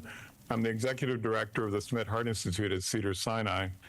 My academic lab was the first to isolate, even to recognize the existence of cardiosphere-derived cells. That's the active ingredient of deramiocel. And we did that 22 years ago when I was at Johns Hopkins. We've since relentlessly explored the mechanism of action of these cells, resulting in no less than 50 peer-reviewed papers and 24 granted patents. My academic coworkers and I were the first to establish that CDCs have disease-modifying bioactivity. They don't just treat the symptoms, they actually alter the natural history of Duchenne muscular dystrophy. And I have worked very closely with Capricor to devise every single one of the HOPE trials. Cardiosphere-derived cells, or CDCs, are cardiac stromal cells of innate heart origin. They work this time. No, not this time. It's totally made up. Pure fiction. It's fiction. It's fiction. We made it up. We made this one up. It's a made-up tale. It's a total fabrication. It never happened. It never happened. This one was invented by a writer. Not this time. It never happened. It's false. It never happened. It's a fake. It's fiction. It's an urban legend that never happened. No way. We got you. Not a chance. Not this time. It never happened. It never happened. We made this one up. It's fiction. We made up this one. We made it up. Not this time. Wrong. Not this time. Not this time. You're wrong. Not this time. It never happened. day, and they travel throughout the body, rationalizing the long-distance effects of the parent CDCs. As they circulate throughout the body, CDCs are avidly taken up by macrophages, particularly those in injured tissue. The EVs transfer their contents, including diverse non-coding RNA species, into macrophages, reprogramming pro-inflammatory macrophages. These are the cells that mediate innate immunity and start the whole cascade of subsequent immunology to an anti-inflammatory healing state. CDC EVs also change the EVs secreted by the reprogrammed macrophages themselves to become more reparative, thereby amplifying the therapeutic signal. The net result is prominent immunomodulatory, antifibrotic, and anti-inflammatory effects. The mechanism underlying both the skeletal and the cardiac myopathies is loss of functional dystrophin, which renders cell membranes fragile. Calcium leaks into the muscle cells, leading to a bunch of nefarious subsequent events, including myocyte loss, inflammation, and ultimately fibrosis. Because CDCs attenuate inflammation and fibrosis, we tested CDCs in MDX mice that lack expression of dystrophin. And like DMD patients, these mice develop both a skeletal and a cardiac myopathy. Injection of CDCs directly into the heart in MDX mice improves both heart and skeletal muscle function, consistent with the idea that CDCs, no matter where they are in the body, secrete EVs that are capable of long-distance effects.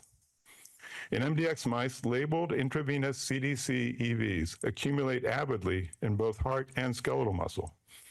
The macrophages within these tissues take up the circulating EVs, countering the FDA's contention that there's no targeting of the therapeutic effects of CDCs to the tissues most affected by DMD.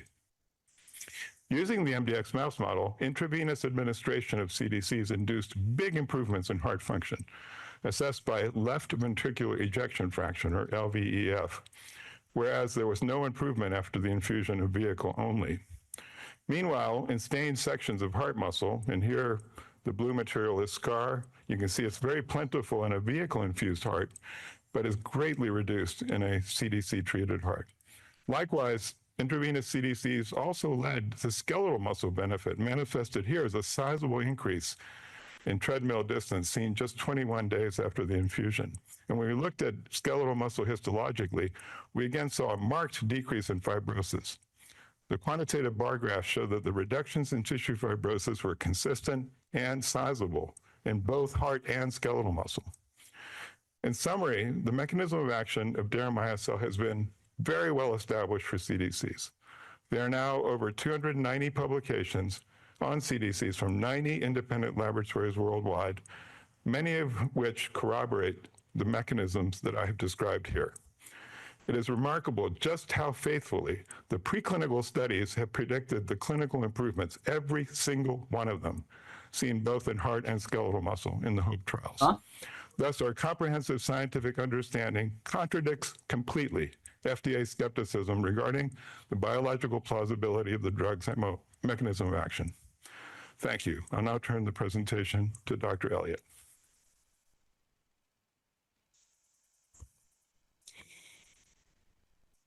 Thank you, Dr. Marban. I'm Dr. Christy Elliott, Chief Scientific Officer and Chief Operating Officer at Capricor. Today, I will review the potency of CDC Co-conspirator. and deramiocel, which directly supports the MOA. CDCs and deramiocel are preferentially expanded using proprietary media in a modular manufacturing process. 2 potency assays are utilized to assess and release every lot of deramiocel. These 2 potency assays are confirmatory and ensure that each dose of deramiocel is potent. First, mRNA sequencing is used to create a cell profile or unique fingerprint of CDCs. This profile is different from other cell types as assessed using a panel of non-CDC cells, including cells of cardiac and mesenchymal origin. Importantly, this profile is correlated to the profile of deramiocel from the HOPE-2 and HOPE-2 OLE trials where clinical benefit was observed.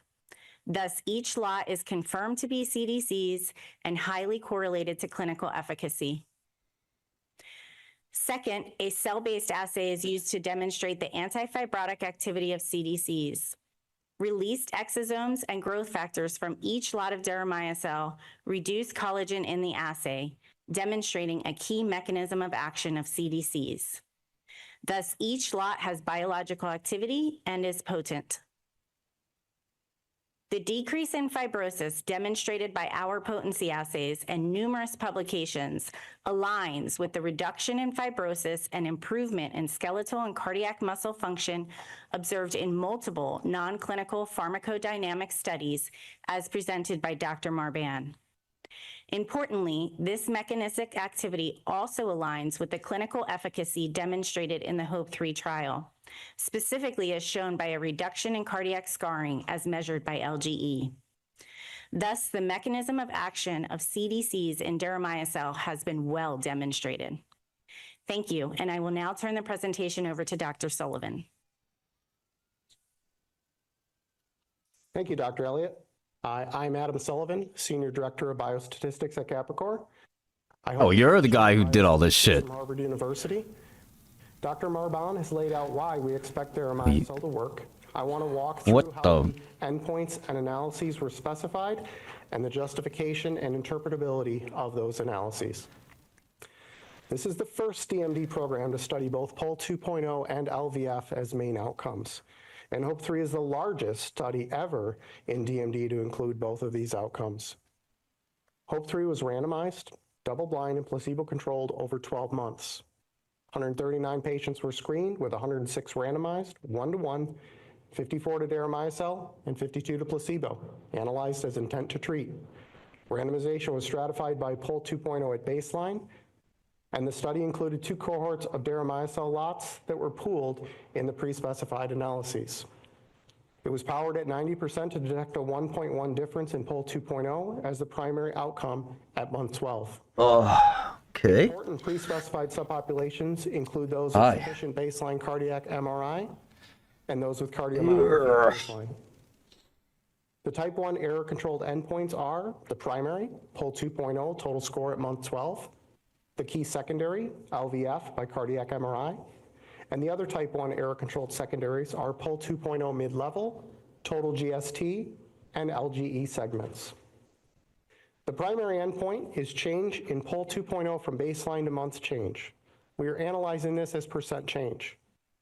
Use of the percent change scale is supported by an independently published 2025 study by Gilman and colleagues, finding that the meaning of a point change depends on how much function the patient starts with at baseline.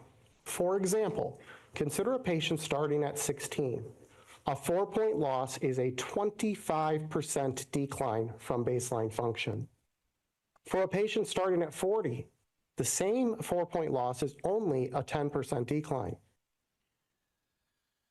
PUL 2.0 was relatively a new scale when we designed HOPE-3, and the metric is still being actively characterized.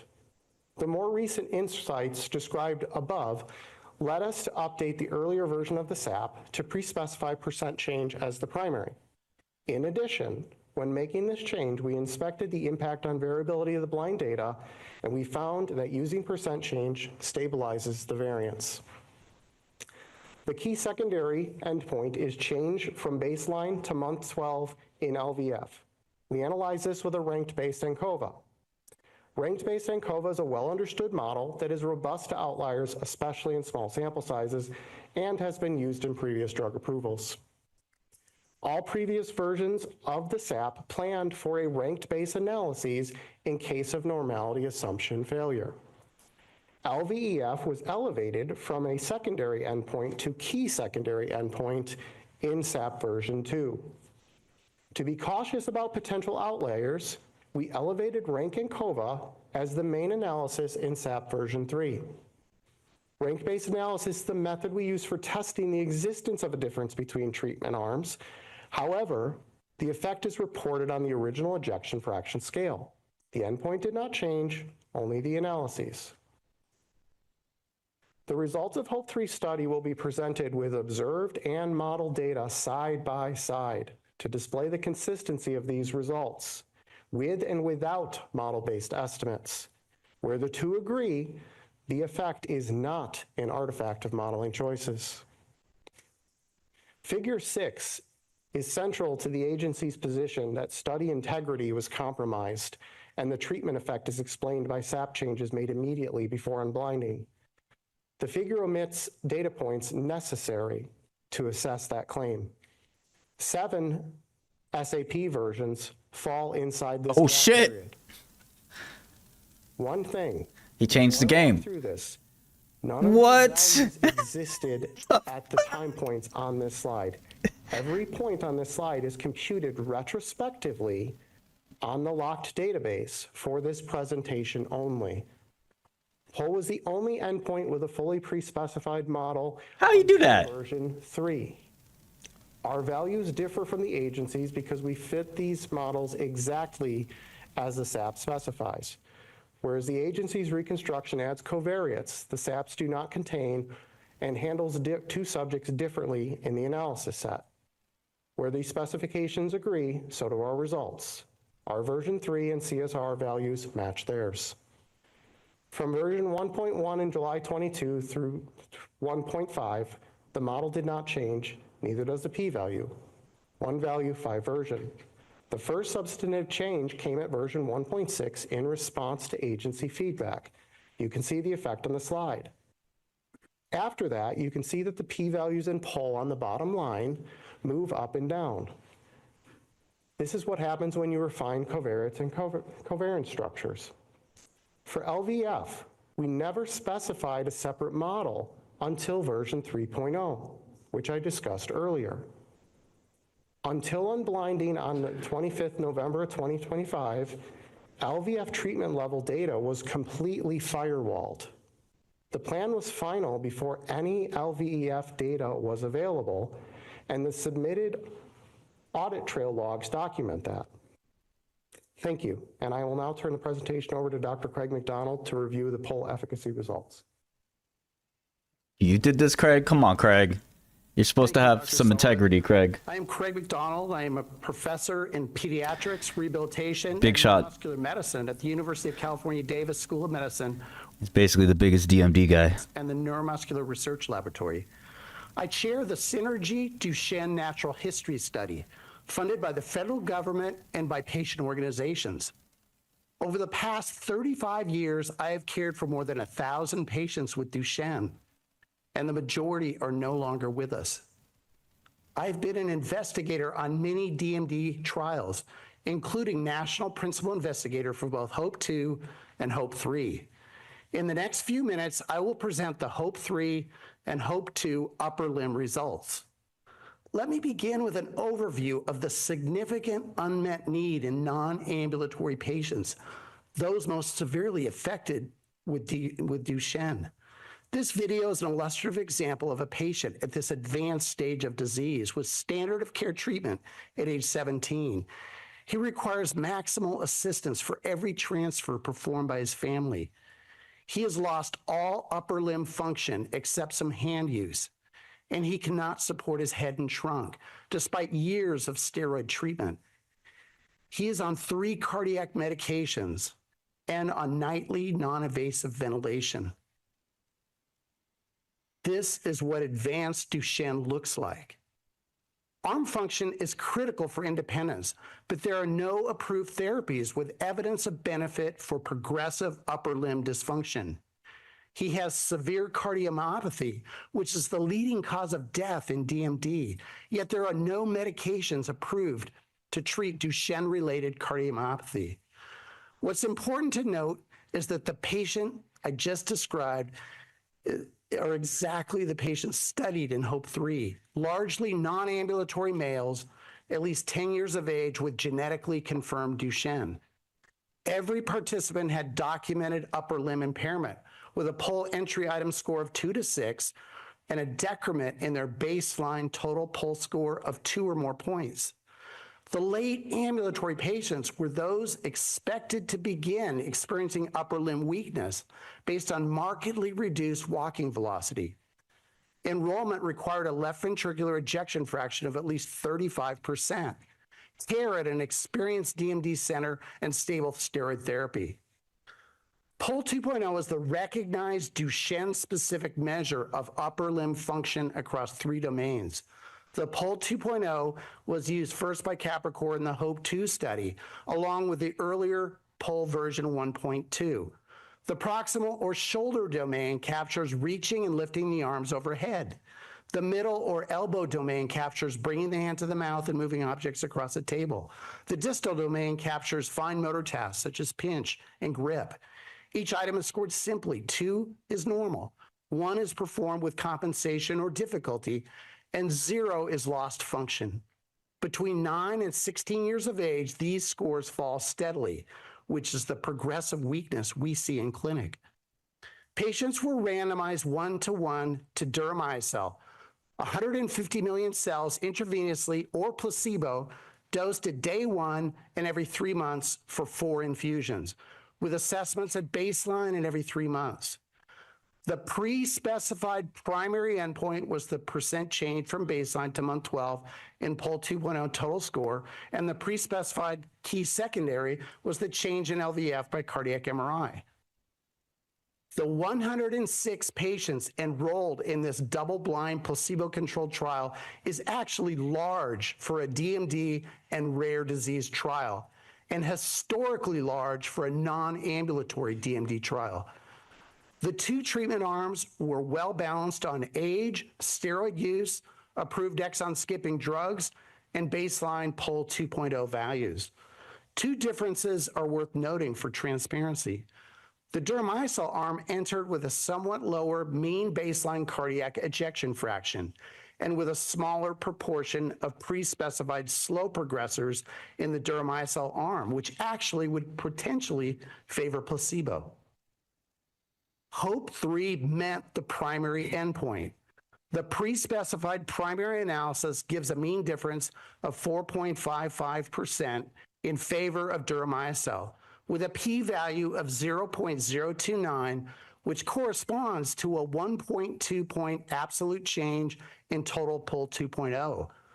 On the left is observed or raw data. On the right are the modeled estimates. There is consistency between the two. A pre-specified sensitivity analysis for the absolute change in total POL 2.0 over 12 months in treated versus placebo was conducted and yielded an absolute difference of 1.1 points, nominally significant with a p-value of 0.05. So the conclusion regarding the primary endpoint does not depend on the choice of scale. Keep in mind the HOPE-3 study was originally powered to detect a 1.1 point difference, 34% slowing, which was felt by the HOPE-3 physician scientists to be clinically meaningful, and this was agreed upon by the FDA in prior meeting minutes. Here is patient-level data where the center of the plot represents sequential follow-up to month 12. We can see that the Deramiocel patients on average are closer to 0. Deramiocel patients also have decreased variance, all indicative of a treatment effect. The mid-level POL, reflective of elbow functioning, was the primary endpoint of the HOPE-2 trial and pre-specified as a type 1 error-controlled secondary endpoint for HOPE-3. It is the component of the POL that shows loss of hand-to-mouth function. On the left is observed or raw data, on the right are modeled estimates. There's consistency between the two. Both arms of the trial decline over 12 months, as we expect in a progressive disease, but the Deramiocel curves decline more slowly. The mid-level POL displays further separation at 12 months. The pre-specified % change analysis displays an 8.1% difference between arms with a p-value of 0.008. The sensitivity analysis on absolute change in mid-level POL displays a 0.9 point difference with a p-value of 0.016. Let me put the magnitude in clinical terms. Structured interviews with patients and caregivers show that even a 1-point change in POL 2.0 is meaningful for eating and drinking, for handling objects, for dressing, grooming, and hygiene, and for the fine motor tasks tied to phones and devices, and for social life and hobbies. These are the abilities that separate independence from dependence. In addition, the Gilman article indicates that baseline retained abilities matter. With regard to minimal clinically important difference, the anchor-based work in this population supports a threshold on the order of 1 point for PUL 2.0, and the effect we observe sits at or above that threshold. It's also about the largest change one can realistically expect to detect over a study of this length, 12 months, in these patients. A quality of life survey recently conducted by Parent Project Muscular Dystrophy confirms that upper extremity hand-to-mouth function is among the most important abilities associated with quality of life for patients and their caregivers. Hand-to-mouth function is a clinically meaningful milestone in DMD, analogous to loss of ambulation for ambulatory patients. It is rare for patients with PUL entry scores enrolled in our trial to completely lose hand-to-mouth function over 12 months and go to a 0 score on this PUL item, occurring in only 2 patients in each treatment arm. However, from a clinician's perspective, a logical question in a short 12-month duration trial is, what would a responder analysis show for loss of normal hand-to-mouth ability, defined as a 1-point change in the PUL? Going from a PUL score of 2 or normal to a PUL score of 1, where participants perform the hand-to-mouth task with difficulty. 24 Deramiocel treated patients and 27 placebo treated patients had normal hand-to-mouth function at baseline, a score of 2. Only 1 of 24 Deramiocel treated patients lost normal hand-to-mouth ability, whereas 11 of 27 placebo patients lost normal hand-to-mouth ability and developed compensations. The Fisher's exact p-value is 0.0. Only 51 patients on that. And the odds ratio for What happened to all the loss patients? is 15.1. These results are clinically important and profound. The It's a results subset. of this responder analysis are not likely due to functional unblinding, nor are they impacted by the removal of any 1 or 2 patients in the study. Even a 1-point change in the PUL can be incredibly meaningful to these patients with advanced DMD. Here's an illustrative example.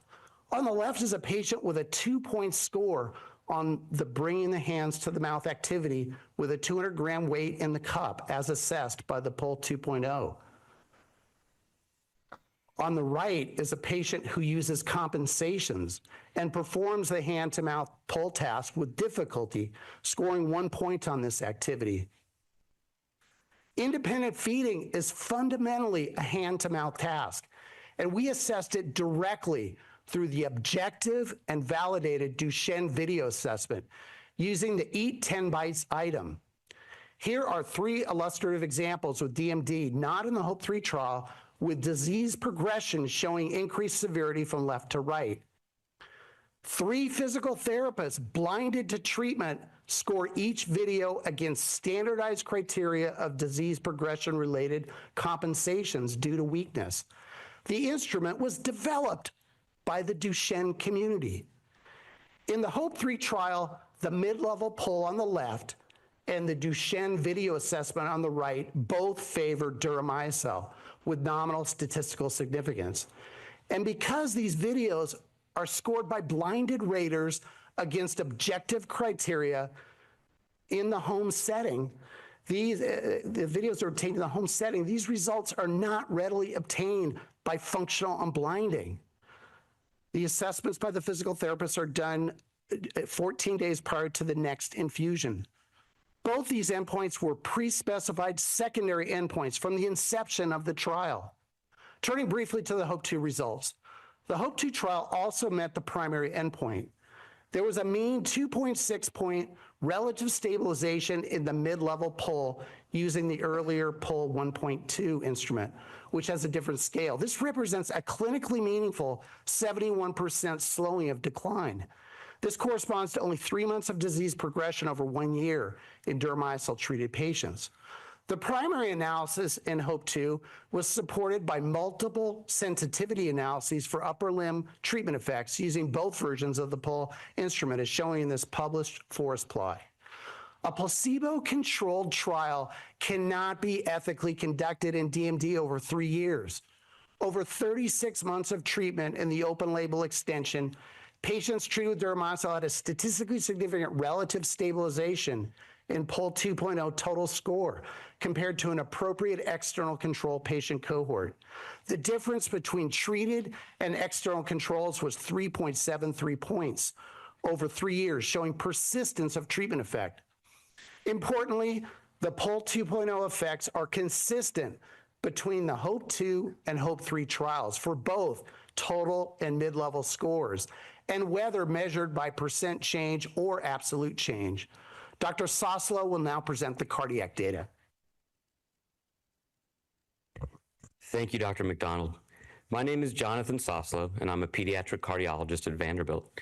My research program focuses on the assessment of DMD cardiomyopathy using cardiac MRI, and I'm the director of the 12-site Duchenne Muscular Dystrophy Cardiovascular Care Consortium.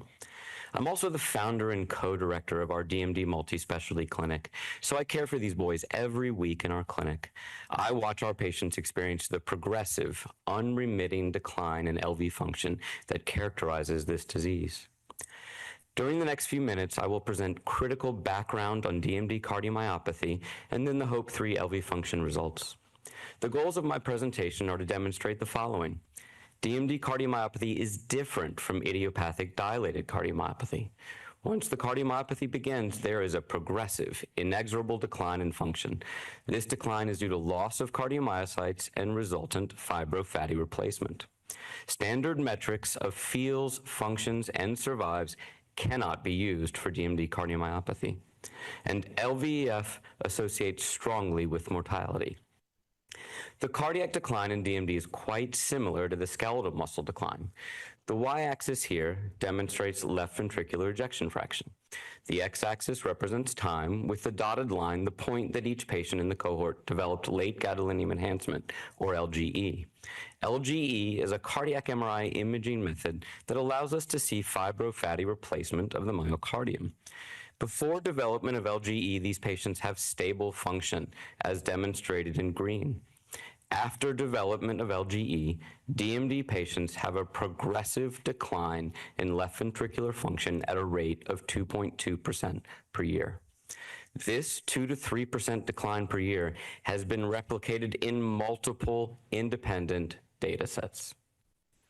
Dystrophin loss leads to inflammation, fibrosis, and cardiomyocyte death, which directly results in this 2 to 3% drop per year. Both pathology assessment and cardiac MRI have confirmed this pathogenesis. These are slides from Cincinnati. On the left panel is a preteen with early fibrotic changes of the left ventricle. The right panel demonstrates more extensive fibrofatty replacement in an adult with heart failure who had significant loss of myocardium. This pathology has significant implications for therapy. First, a therapy that can decrease inflammation and fibrosis would be much more effective. Second, because the LV dysfunction is due to loss of cardiomyocytes, the cardiomyopathy process can be stopped, but it cannot be reversed. This means that improvement of LV function is unlikely. The primary goal here is stabilization, which makes clinical trials much more difficult. This understanding of disease pathogenesis informs our current guidelines for treating Duchenne cardiomyopathy. We use guideline-directed medical therapy, but we begin therapy prophylactically at 8 to 10 years of age and aggressively add other therapies much earlier than adult guidelines. The goal is to prevent the loss of cardiomyocytes. Unfortunately, these medications only produce incremental improvements. We need better medications directed at the inflammation and fibrosis in DMD, not medications directed at neurohormonal changes, which are far less applicable in this disease process. I'm going to move now to HOPE-3 data. This table shows the baseline demographics for the patients who underwent cardiac MRI. As you can see, the patients were well matched, including baseline cardiac medications. Patients in the deramiocel group did have a slightly lower LVEF. I want to take a minute to discuss the MRI protocol for HOPE-3. CMR is the test of choice for DMD. It provides the most accurate and reproducible measures of function and is not an objective measure that patients cannot make better because they think they're on therapy. HOPE-3 used a standard CMR protocol without LGE for the first half of the cohort and with LGE for the second half. A single blinded reader interpreted every cardiac MRI. The missing data was 20%. These patients have significant difficulty with breath holds. They also have significant discomfort, and many are unable to fit into the scanner because of contractures or obesity. For these reasons, in the DMD CCC, we anticipate a range of 10 to 20% missing data in our CMR studies. The LGE missing data was higher at 50% due to the higher technical difficulties associated with LGE imaging in DMD and the difficulty with IV access in some patients. This figure displays the raw mean change from baseline of LVEF.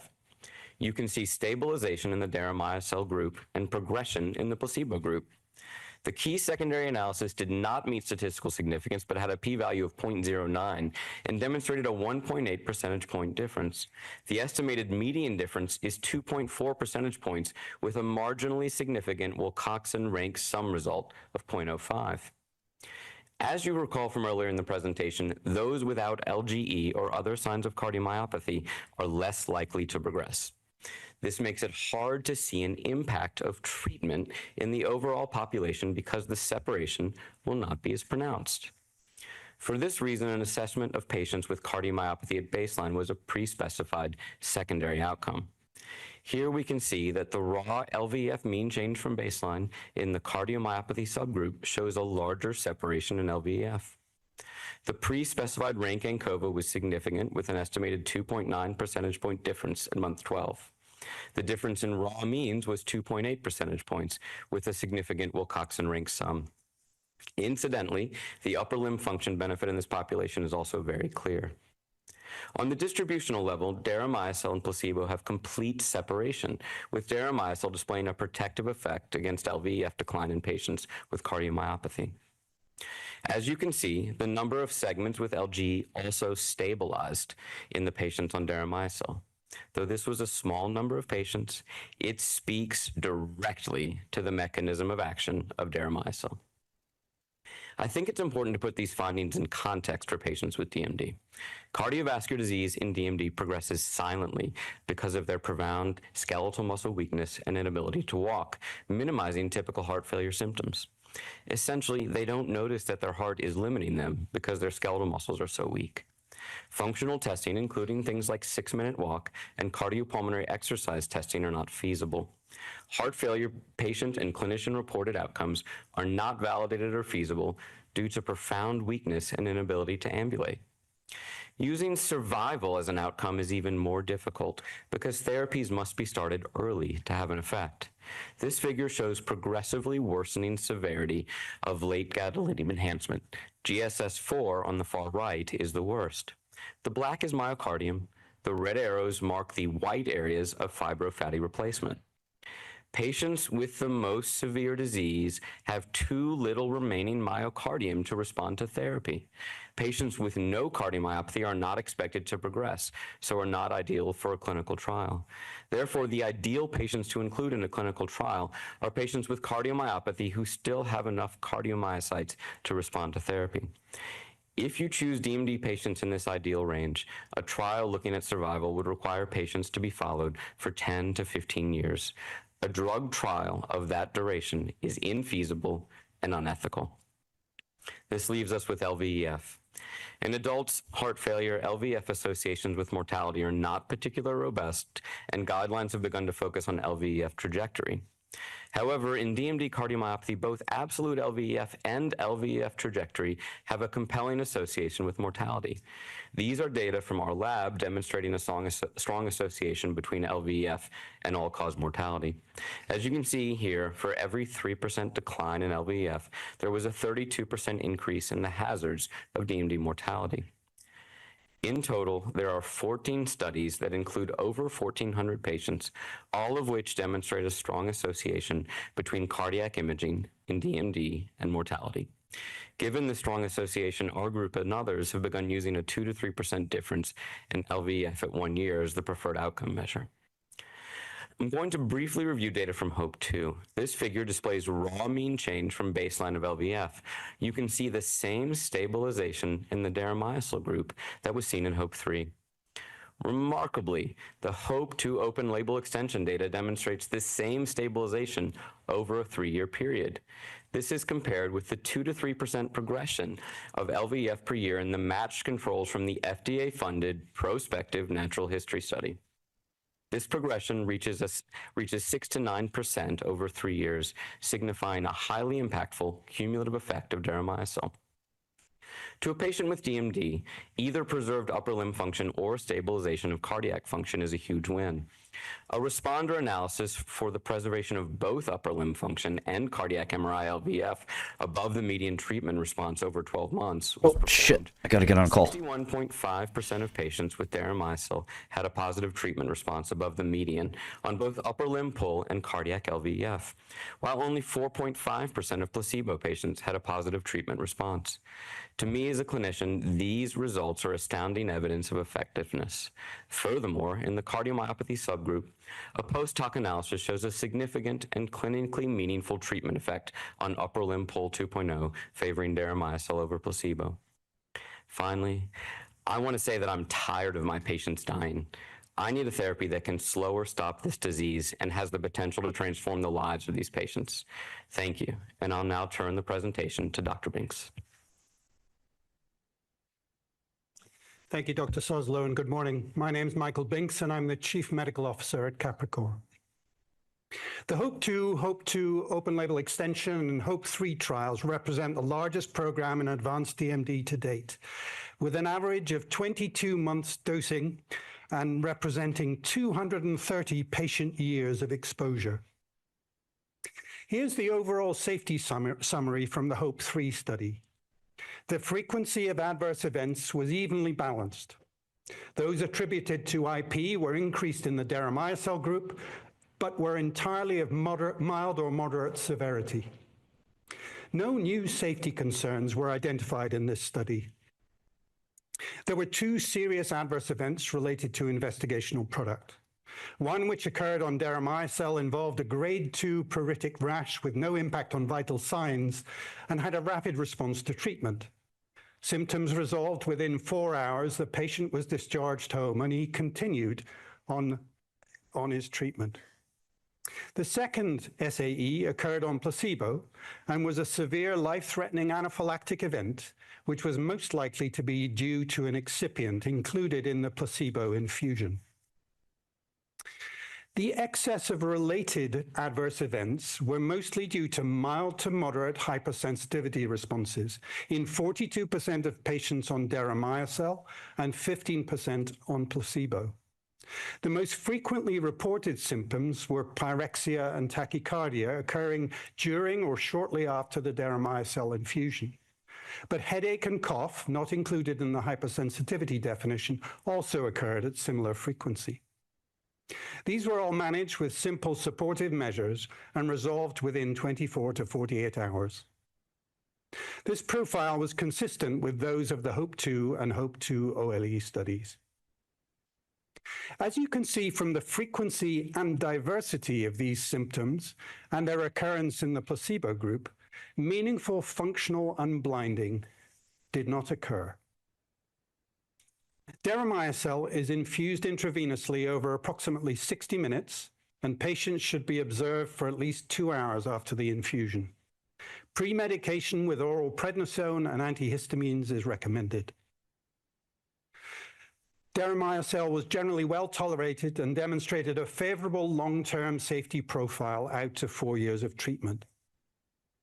I hope it is obvious, but relative to the severity and devastating outcomes of DMD and the benefits to skeletal and cardiac function that you've just heard about, the experience of transient and manageable infusion-related symptoms is clinically acceptable. Thank you. I'll now turn over to Mindy Leffler.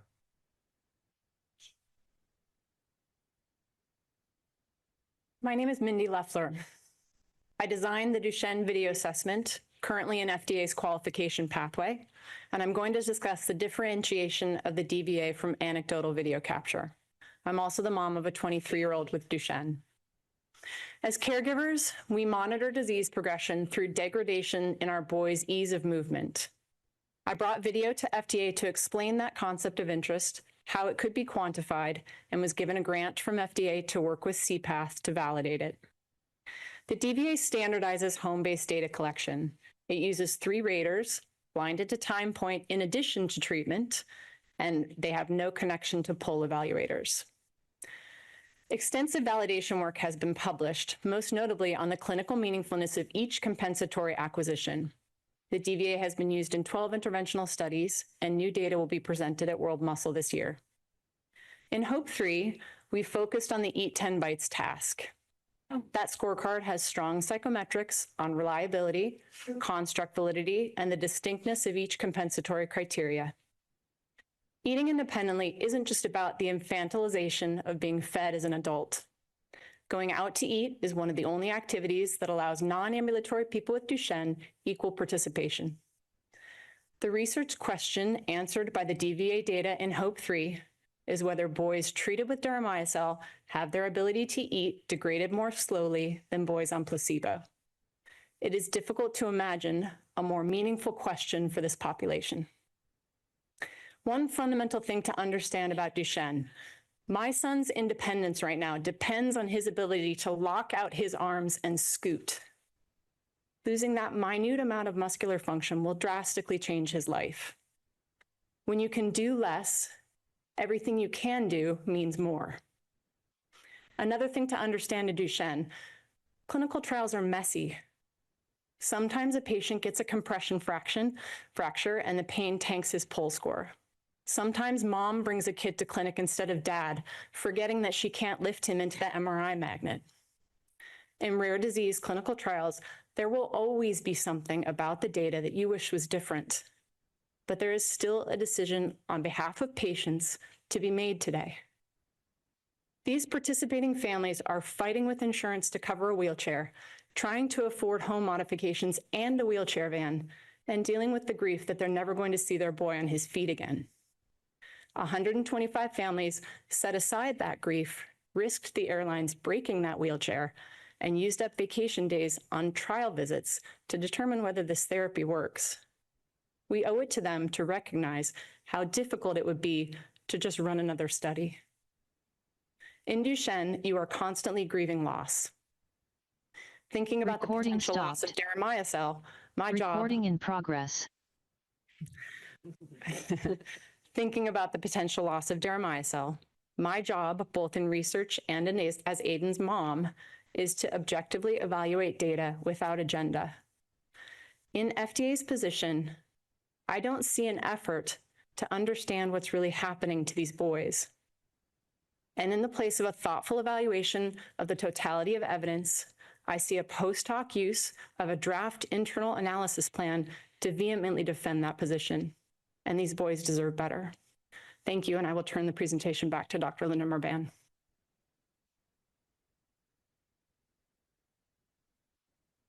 Thank you, Mindy. I will now close with a few final comments. In 2 randomized trials, both HOPE-3 and HOPE-2, we see consistency of the treatment effect favoring Deramiocel across all pre-specified primary and secondary endpoints in both upper limb and cardiac function. In contrast, the FDA's conclusions are based on post hoc analyses and a disregard for pre-specification. Overall, the benefits of Deramiocel far outweigh the potential risk of hypersensitivity, especially in light of the inevitable muscle loss and disease progression that ultimately takes the lives of these young boys and men. This slide succinctly summarizes what you've heard today from our team. Let me quickly highlight a few key points to take away. First, the consistency of results is unprecedented relative to every other DMD trial previously conducted in non-ambulatory patients. 2, it's critical to reiterate that statistical analysis plans were submitted prior to unblinding and verified by an independent audit. The FDA's use of the draft statistical analysis plan 1.1, which was never formalized to evaluate this data, is simply not appropriate and conceals the true treatment effect. The Lancet peer reviewers, on the other hand, appropriately utilized SAP version 3.0 in their analysis and subsequent publication of the data. Finally, I'd ask that as you deliberate, you consider the totality of evidence across both skeletal muscle and cardiac disease, which together define the burden of Duchenne muscular dystrophy. These patients do not experience DMD one system at a time. We respectfully ask that your vote reflect the potential of deramiocel to address the disease as a whole, and whether these boys deserve a chance to have deramiocel in their arsenal of opportunities to treat DMD. As I look around this room, I see young men who have been receiving deramiocel for as long as 5 years, alongside families hoping for the same opportunity. They remind us that behind every data set is a patient waiting for more time, more function, and more independence. Thank you so very much for your thoughtful consideration, and we look forward to your questions and the subsequent discussion today. Thank you.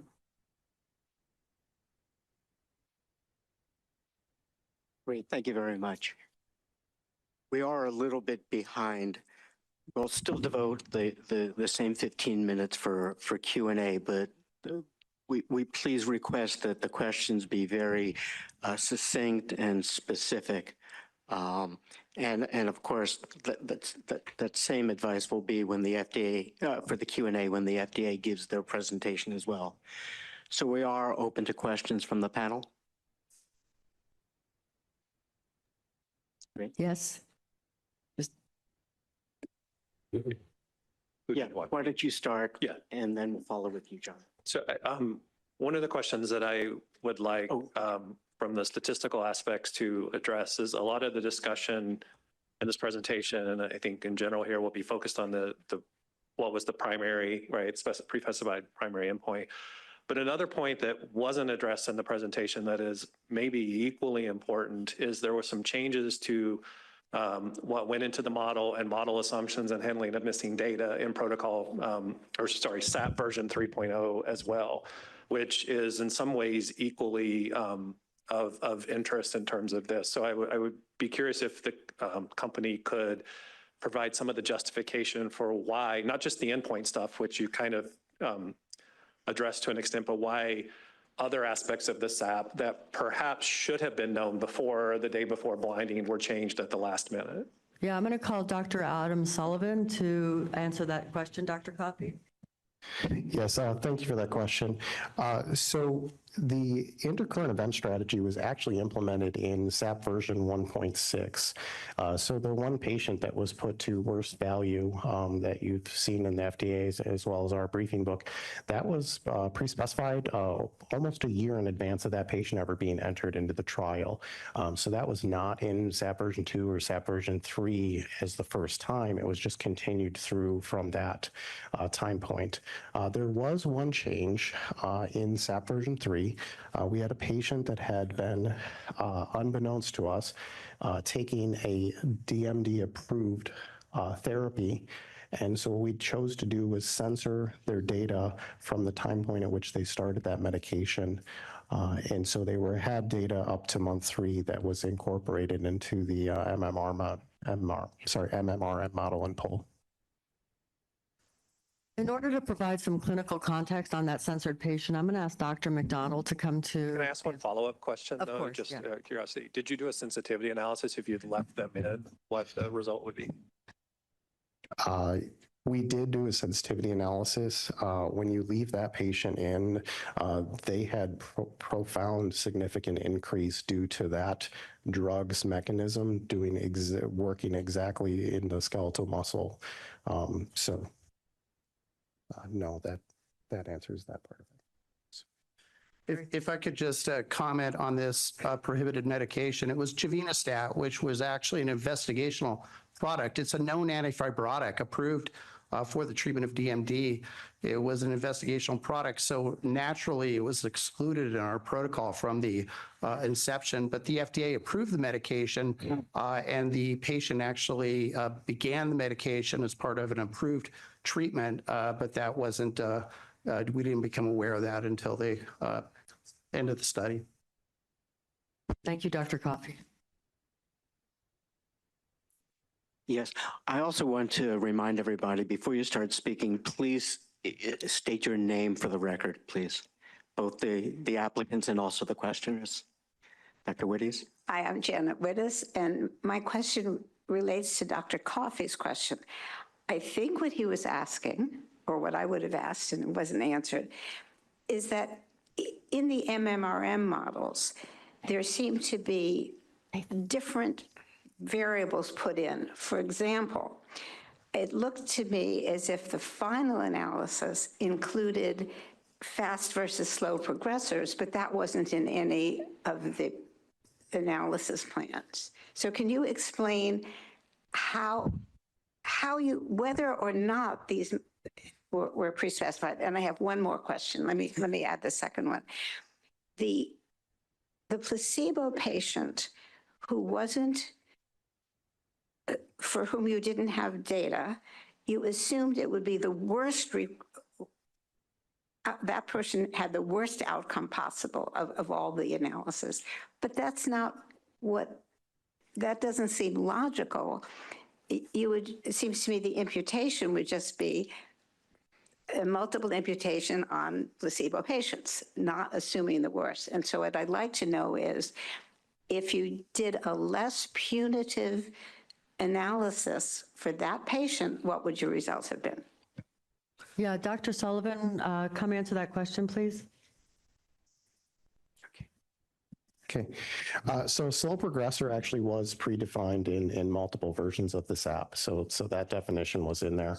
The definition had changed in a couple of versions of this app, but that was in there. That wasn't a post hoc addition to that. The logic behind putting that person to the worst value is it's a conservative choice, but the reason for it is we typically expect to see death or adverse events that lead to discontinuation on a treatment arm.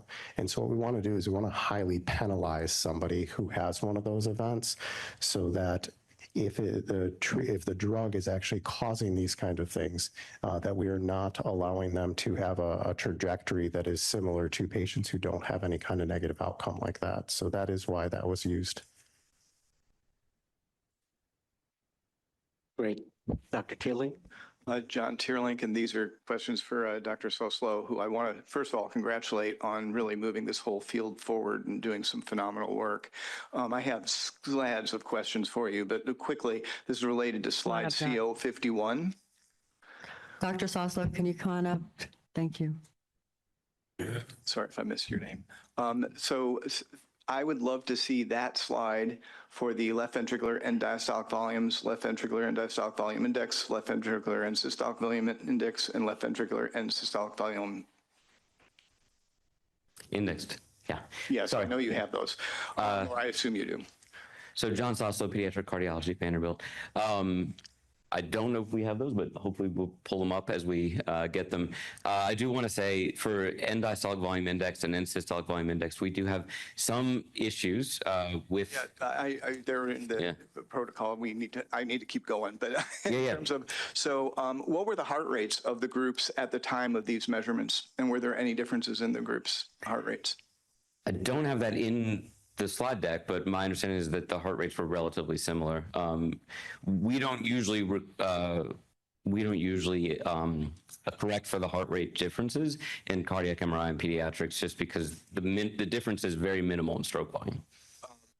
And I hear that. I also know that there were adverse events of tachycardia that occurred that I think were all associated with infusion, but I don't know that. And so this is why that was the generation of that question. That's a great question. The cardiac MRI was performed before the infusions. Right. So, right, but if the cells were causing a tachycardia that existed, and generally that would be a difference. So that's it's a short-term acute tachycardia, not a long-term tachycardia. And then finally, and this is for everybody, given that you are looking at these kind of things, I assume that you measured troponins and NT-proBNPs serially, and I'd love to see those as well in this same kind of format. So. And I'm not seeing anything else coming up. So a couple of points on that. Sorry, Dr. Chetville. I'm a heart failure transplant cardiologist at Cincinnati Children's. So we're about to publish the largest experience with troponin. We see a lot of variation in the high sensitivity troponin early. We start to see increases that are consistent beginning at around an ejection fraction of 55%. And it is because it is, we think, due to myocyte injury, similar to what we see with CPK in the skeletal muscle. In the very earliest stages, we just don't see a consistent answer there. Given that you were examining patients who were in their moderate to advanced stage, therefore that high sensitivity troponin would actually be very useful in this.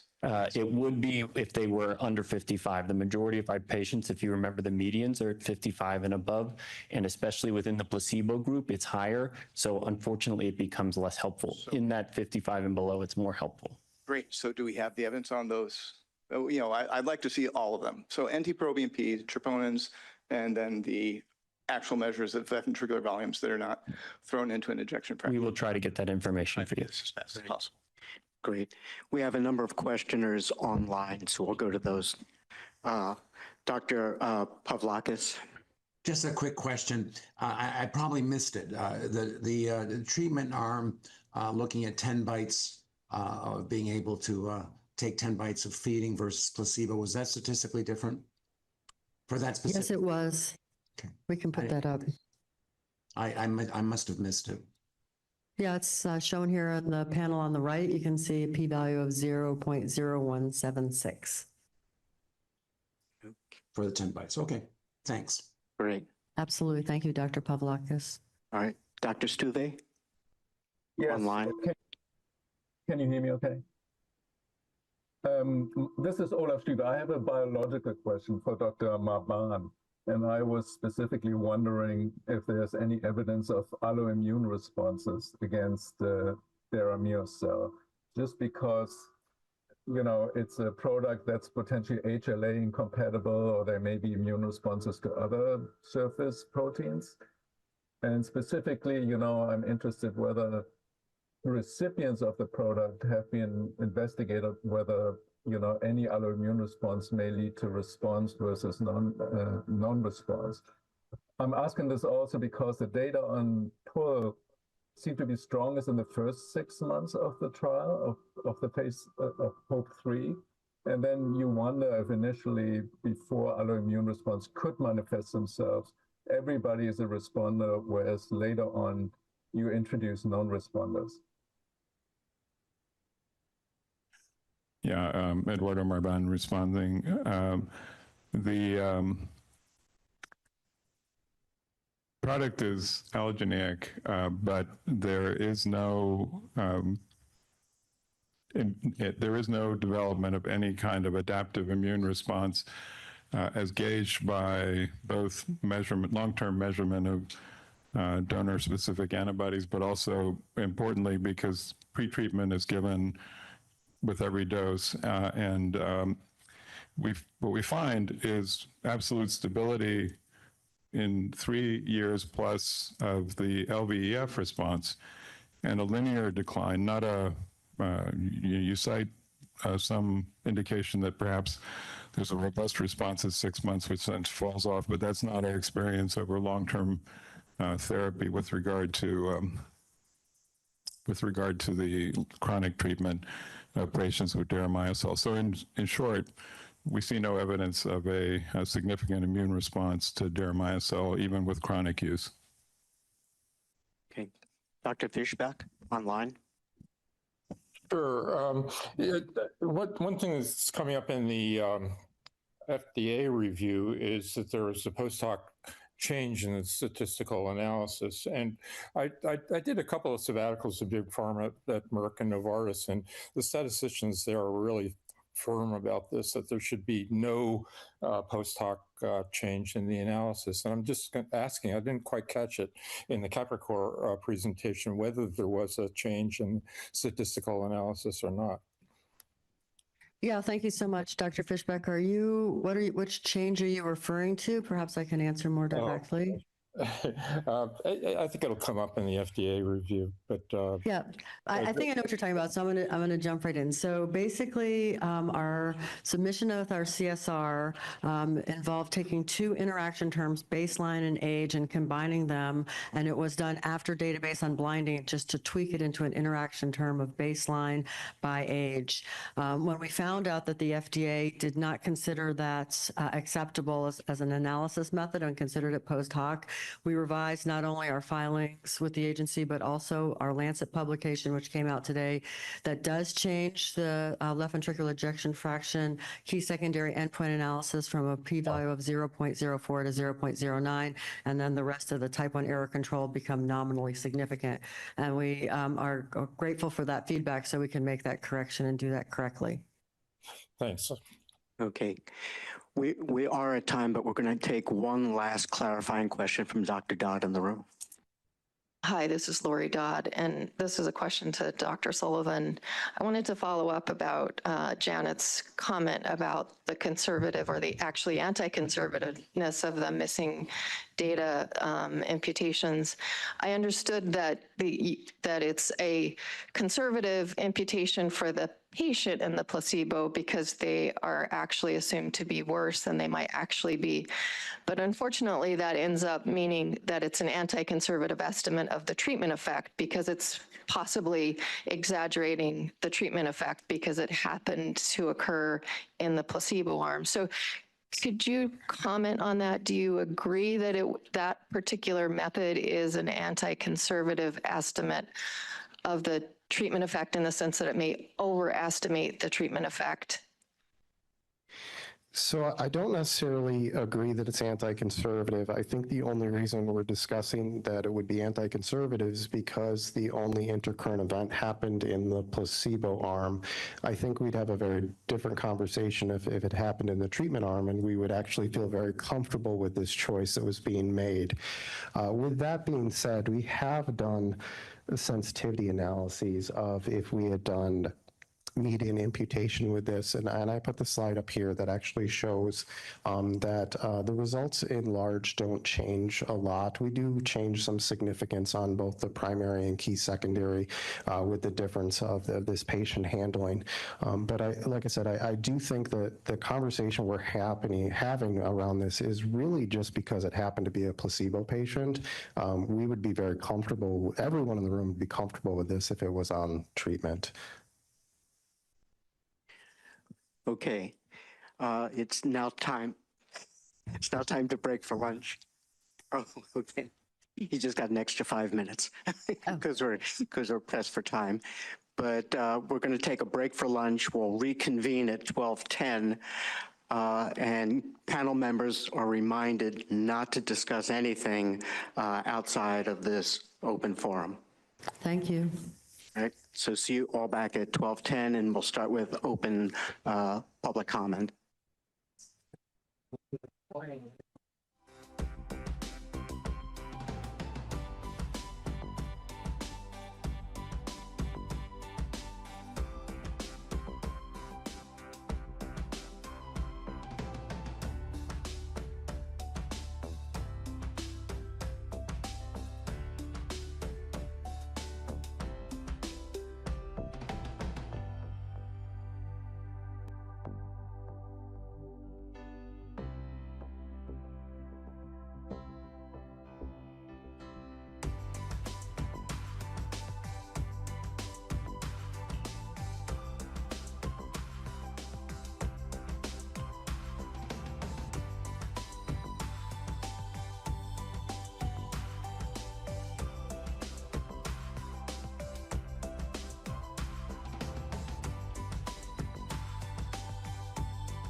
Okay, we're back. Oh.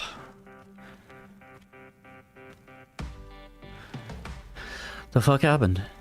Did I miss anything? MyoCell to address the of both upper limb function and cardiac MRI LVF to 4 years of treatment. Innovation in our boys' ease of movement. Do less. Everything you can do means more. See, the problem with this slide is they didn't show this, the real data. And what they didn't show is that, yeah, this looks great, right? How can you argue with this? These are sick kids. You want them to be healthier, sure. But what ended up happening is this. They had this.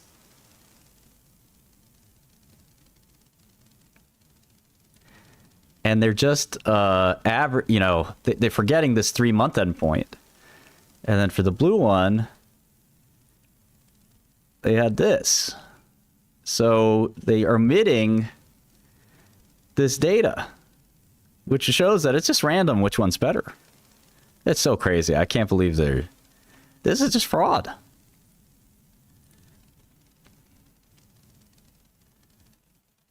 You know, we all want sick kids to win, but this is like,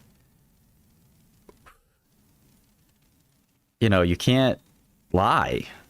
It's just wrong.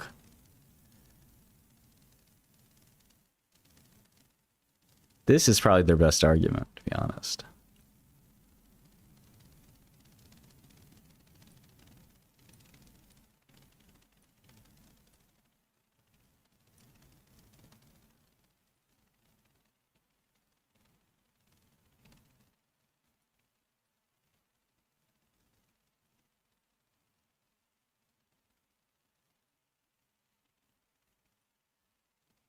Pantera. Suzanne Hendricks. We revised not only our filings with the agency, but also our Lancet publication, which came out today, that does change the left ventricular ejection fraction key secondary endpoint analysis from a p-value of 0.04 to 0.09, and then the rest of the type 1 error control become nominally significant. And we are grateful for that feedback so we can make that correction and do that correctly. Thanks. Okay. We are.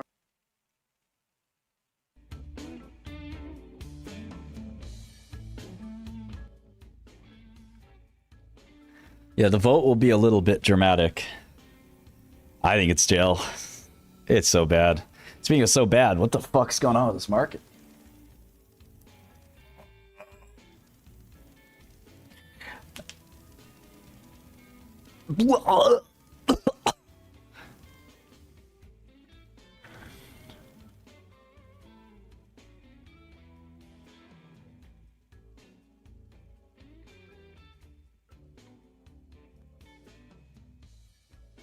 Memtards.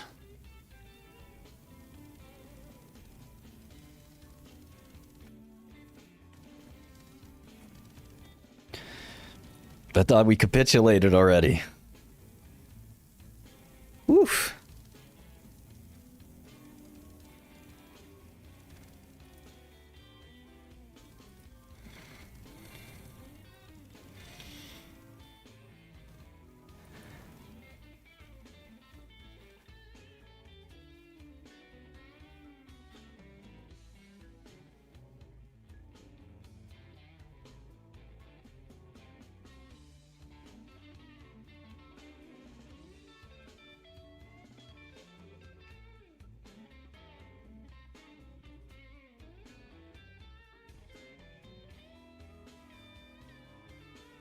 Baggy Blues right here.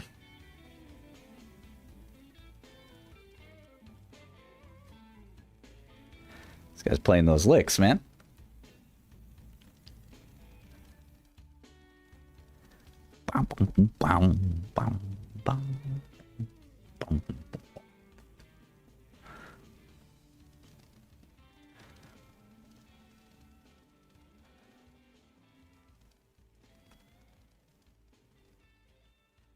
Oh, they're crossfading this bitch?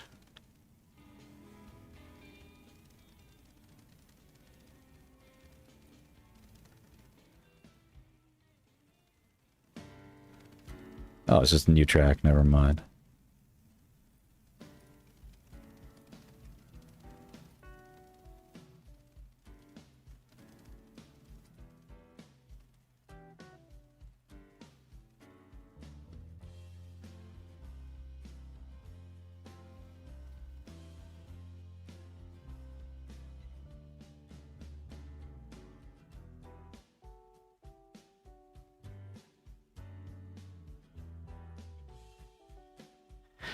Meta.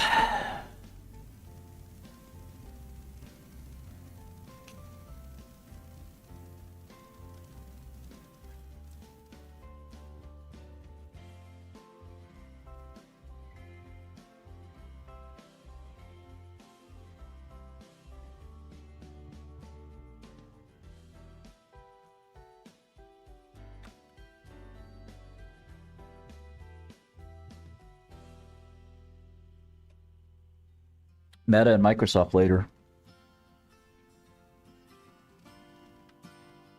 We will be, of course, bringing you those earnings calls live. I'll be right back.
an official statement into the record concerning the open public hearing.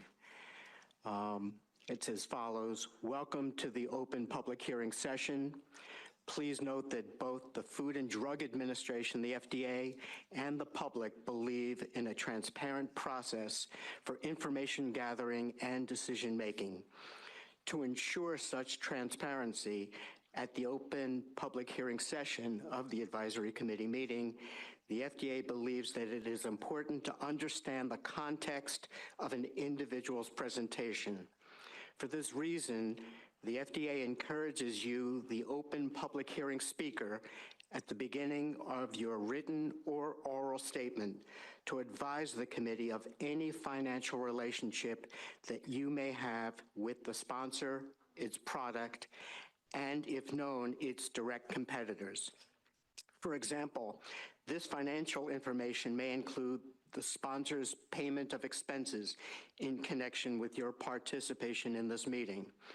Likewise, the FDA encourages you at the beginning of your statement to advise the committee if you do not have such a financial relationship. If you choose not to address this issue of financial relationships at the beginning of your statement, it will not preclude you from speaking. So with that, we have a number of speakers, so please stay within your time frame, and Dr. Reese will start calling the participants. Okay, I'll call you as soon as I have a statement I have to read as well. The FDA and the committee place great importance on the open public hearing process. The insights and comments provided can help the agency and this committee in their consideration of the issues before them. That said, in many instances and for many topics, there will be a variety of opinions. One of our goals for today is for this open public hearing to be conducted in a fair and open way where every participant is listened to carefully and treated with dignity, courtesy, and respect. For those presenting virtually, please remember to unmute and turn on your camera when your OPH number is called. You can present Those presenting in person, remotely? please step up to the podium when your OPH Man. number is called. As a reminder, please speak only when recognized by the chairperson. Thank you for your cooperation. Each speaker will have 3 minutes to 3.5 minutes to provide your comments. We must adhere to agenda, therefore your testimony must end in 3.5 minutes. We'll have open public hearing speaker number 1. I've got a video. Oh, there it goes. Both 23 years old. Is a whole video? Diagnosed 5 years old with Duchenne muscular dystrophy. How do you explain it to someone who's never heard of it before? It's a muscle condition that affects. Hello, everyone. That will slowly deteriorate over time. When we went to the neurologist, they said that he could stop walking at as early as 7 and that he likely wouldn't be here at 18. Then they just sent us home and said there's really nothing you can do. Just go home and love him. It's absolutely devastating. Sorry. It just takes me back to a really painful time. How old were you when you discovered or heard about the Capricor treatment? Just starting high school, when I started hearing about it and started going to UC Davis and Sacramento to receive treatment. Really helped my arms so I can feed myself, play piano, and be able to sing and hang out with my peers and just be able to kind of, make the most out of life. And here he is at 23, thriving in his life. Like we would never have imagined that he would get a driver's license and he would go to college and he'd live in an apartment and have people to hang out there, and sky's the limit. He's thriving thanks to Darren Musil. So we gotta have this, as soon as possible. I don't know about all that. And we don't have the time. We need you, FDA, to approve this now so that these boys have a chance to live a full life, thriving. Please help me share this video with as many people as you can. Talk to your legislators, tell the FDA that we need this drug so we can stop the progression of this terrible condition.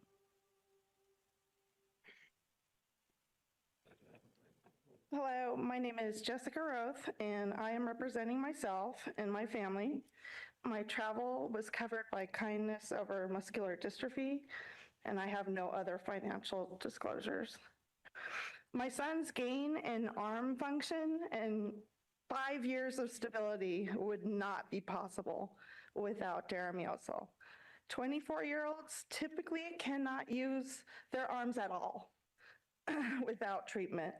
This video shows the quality of life that he is living.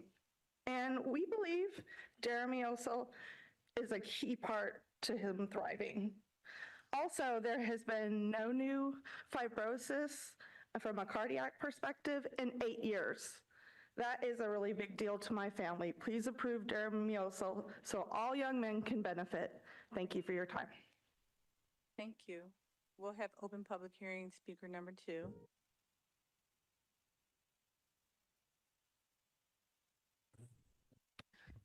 Hello, my name is Eric Camino. I'm the Vice President of Research at Parent Project Muscular Dystrophy. I have no financial disclosures. Since the passage of PDUFA 5, PPMD has led a sustained effort to collect patient preference data, capturing how individuals living with Duchenne and their caregivers evaluate and value emerging therapies. The individual testimonies you hear during this advisory committee are incredibly valuable and insightful, but in order to ensure the broader patient voice is heard, our preference studies aim to capture, quantify, and communicate the unmet need of this community through rigorous scientific methods to audiences such as yourself with a shared interest in data-driven decisions. In 2014, PPMD conducted the first community-engaged study with 124 caregivers of DMD to assess benefit-risk profiles utilizing a best-worst scaling approach. Importantly, this study revealed that caregivers valued stopping or slowing progression to preserve function as the highest benefit of a drug, even over change in lifespan. Additional interviews with respondents affirmed that muscle function is related to quality of life and is prioritized more so than prolonging life. This study was also the first of many to elucidate the high risk tolerance of the Duchenne community, where the potential for serious risk of a treatment could be compensated by its ability to slow progression. In an additional best-worst scaling study of non-skeletal outcomes, cardiac function was rated the highest treatment priority by 155 patients and caregivers. Building on these findings, PPMD conducted a series of threshold studies examining willingness to accept a risk of death in exchange for a non-curative therapy that would slow disease progression. The second of these studies followed 2 publicly reported deaths in gene therapy clinical trials, making the risk of death not just hypothetical. Despite emphasizing that the therapies were non-curative and would only slow progression, patients and caregivers consistently demonstrated a high tolerance for risk of death. Risk tolerance increased with each successive loss of major functional milestones, reaching a 1 in 20 risk of death being acceptable during the final year of a person retaining the ability to raise their hands to their mouth, a critical function for independence and quality of life. Data from our most recent treatment preference study with 77 adults and their caregivers highlighted once again a consistent trend in treatment preferences. Families are willing to exchange potential mild and severe risks and uncertainties for treatments that provide stability. Finally, in 2025, PPMD supported a panel of 13 non-ambulatory adults with Duchenne to understand meaningful benefits from a patient perspective. During the course of structured discussions, there was a unifying view that stabilization of their current status would represent a highly meaningful benefit. To quote one of the adults in that session, "I can't feed myself anymore, but I can do things like brush my teeth and I can type. And I can open books and turn the pages and move my computer. I can't really afford to lose much more." For individuals living with Duchenne, slowing decline is not abstract. It is the difference between independence and dependence, between participation and loss. Taken together, more than a decade of research makes one point unequivocally clear. The Duchenne community consistently values slowing disease progression as a meaningful therapeutic outcome. Preserving quality of life is paramount, often outweighing considerations of longevity or potential risks. Given the promising data that Deramioso slows disease progression, PPMD strongly urges the agency's consideration to make this therapy available to the Duchenne community. Providing more time. Please. Thank you.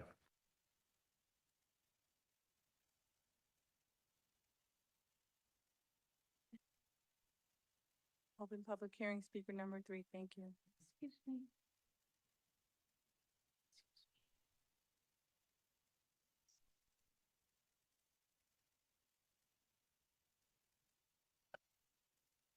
Good afternoon. My name is Dr. Neera Gulati. I'm a family physician and the mother of Sunil Ram, a 29-year-old man living with Duchenne muscular dystrophy. Sunil has participated in the HOPE-2 OLE clinical trial since December 2020. He received his 23rd infusion earlier this month. For nearly 6 years, we have traveled long distances because we believed participating in research offered hope, not only for Sunil, but for everyone living with Duchenne. We've continued making those journeys because of what we have observed. A few months before starting the trial, Sunil's condition was steadily worsening. Early in 2020, his legs suddenly gave out while he was standing. He fell and sustained severe fractures of his left tibia and fibula. He lost the ability to stand and walk. His core muscles strength continued to decline. Sitting upright became more difficult. Eating became harder. Like so many others living with Duchenne, he didn't know what tomorrow would bring. When we were deciding whether or not to enroll in the clinical trial, I discussed it with a friend of mine, another Duchenne mom. She told me something I will never forget. You already know what the outcome will be if you do nothing. This is an opportunity to change the outcome.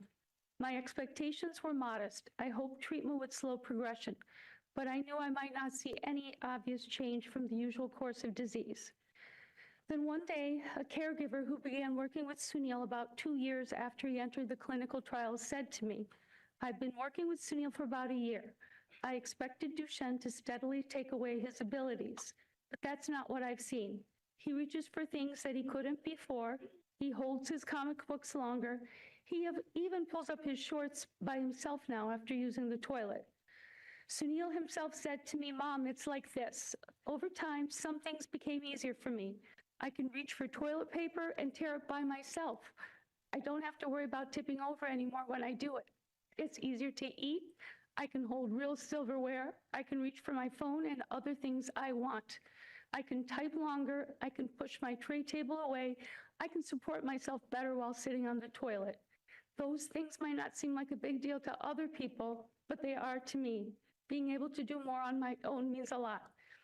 I understand that one patient's experience cannot establish the effectiveness of a treatment.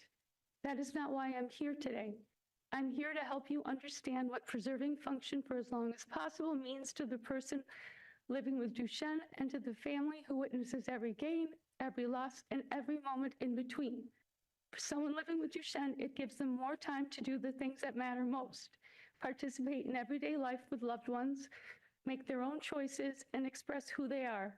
As you consider the clinical trial data, I respectfully request that you also consider the lived experiences of the patients and families who travel this journey every day. Thank you. Thank you. We'll have speaker number 4. Good afternoon. Thank you for the opportunity to speak. I have no relationships to disclose. My name is Jennifer Shumsky. I'm a registered nurse, but I'm primarily speaking as the mother of a 24-year-old son, Xavier, who's living with Duchenne muscular dystrophy. He's not been treated with Dermiocel, and he gives his permission for me to share his story. Xavier is a funny, inquisitive, amazing young man. He enjoys reading, Legos, role-playing games, and he's a few credits away from finishing his biomedical engineering degree at the University of Michigan. His doctors have appropriately adjusted his cardiac medications over time, but despite being on every available cardiac medication, he's been living in heart failure for more than 6 years. The treatments we currently have are not enough. These medications may help manage the heart failure, but they cannot stop the underlying cardiac damage caused by Duchenne. Xavier's cardiac damage has become so severe, he suffers from arrhythmias and heart failure, and on February 15th, 2025, he suffered an ischemic thalamic stroke. Our doctors had warned us that this could happen, but it was still shocking when it did. Despite the best medications, he has irreversible damage to his heart due to fibrosis and loss of myocytes. This is the reality of cardiac progression and the limitations of current care. Another reality for men with Duchenne is the difficulty of tolerating cardiac MRI. Breath holding can be extremely difficult.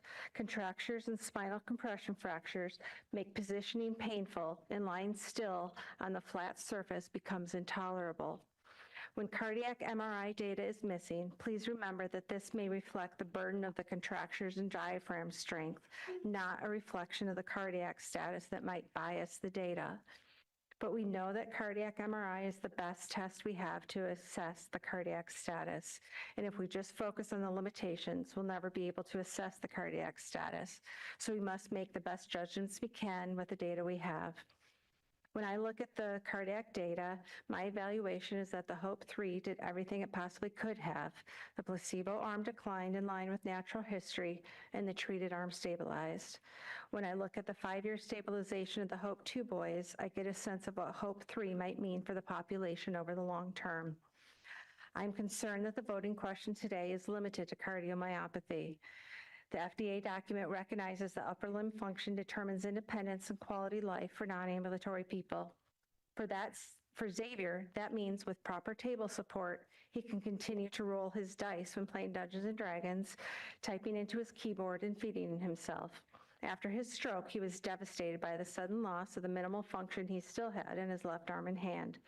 Rehab staff has no experience in stroke rehabilitation combined with muscular dystrophy. This Duchenne community cares about both cardiac and skeletal benefit. We would take either. It's not in the best interest of the patients to only vote on one today, and I don't understand why you're doing so. As a nurse, I do understand the concerns about missing data, analysis changes, and uncertainty, and I'm not asking you to ignore them. I'm asking you to consider the totality of the evidence to answer questions you might have. Please apply the regulatory flexibility that this rare and devastating disease requires and support access to Dermiocel for my son and all the boys. Thank you. Thank you. We'll have speaker number 5. Good afternoon, Chair, members of the committee, and the FDA staff. My name is Dr. Aravind Veerapandiyan. I'm a pediatric neuromuscular neurologist and director of the Duchenne Care Center here at Arkansas Children's Hospital. I care for hundreds of children and young men with DMD, and also have served as investigator in numerous Duchenne clinical trials, including as a principal investigator for HOPE-3, evaluating Dermiocel. Thank you for the opportunity to provide my clinical perspective. I don't have no other direct financial disclosures here. My message today is simple. In Duchenne muscular dystrophy, preserving function is a meaningful clinical benefit, particularly for the non-ambulatory patients. And therapy should be evaluated based on the totality of the evidence within the context of this devastating disease.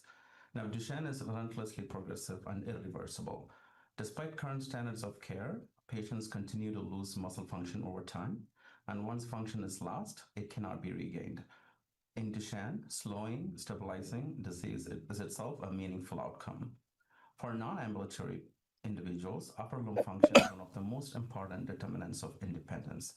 The performance of the upper limb, or PUL, measures abilities that directly affect their daily life, by feeding oneself, operating a powered wheelchair, using a phone or computer, performing basic self-care.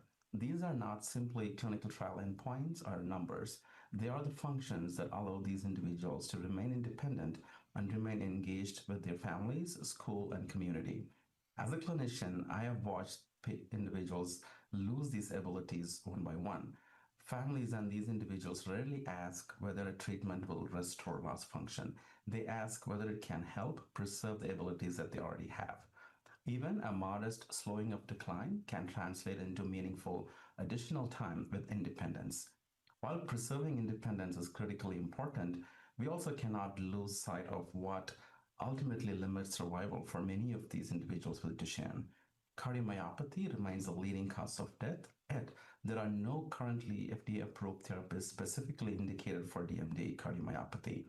When a therapy has potential to address both skeletal muscle function and cardiac disease, that broader clinical benefit should be considered as part of the totality of the evidence.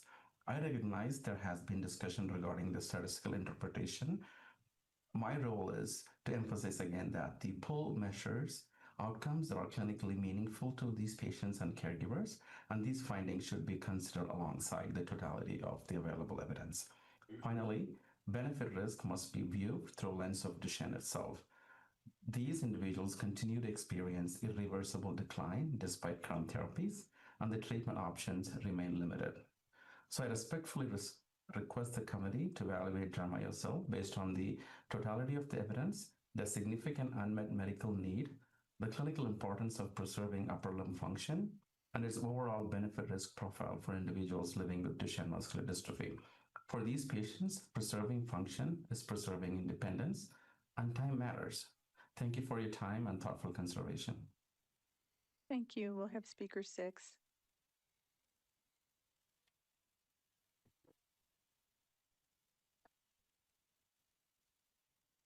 Good afternoon. My name is Jessica Curran, and I'm here today with hope, urgency, and a mother's heart. My hope today is that you really hear me and come to understand that Deramiocel has the ability to change the trajectory of my son's life and all those living with Duchenne. I am a first grade teacher and I truly love teaching, but my greatest accomplishment in life is being a mom to my 3 sons. My son Connor is 15 years old. He recently lost his ability to walk, which was gut-wrenching. We cried together as he pleaded that he just wanted to be a normal kid. For our family, Duchenne is not theoretical. It's watching your child lose abilities one by one, knowing that every day and every month and every year matters, because what is lost never comes back. And it's always the little things that creep up on you. I'm not asking for certainty because no treatment, even an approved one, comes with certainty. I'm asking for the opportunity for families like mine to access another treatment option together with the physicians who know our children best. Duchenne takes so much from these boys piece by piece, scratching an itch, lifting a drink, opening the cap of a water bottle, feeding themselves, hugging someone they love, simple things to most Somebody people chopping onions in here? already lost to so many boys that have come before my son Connor.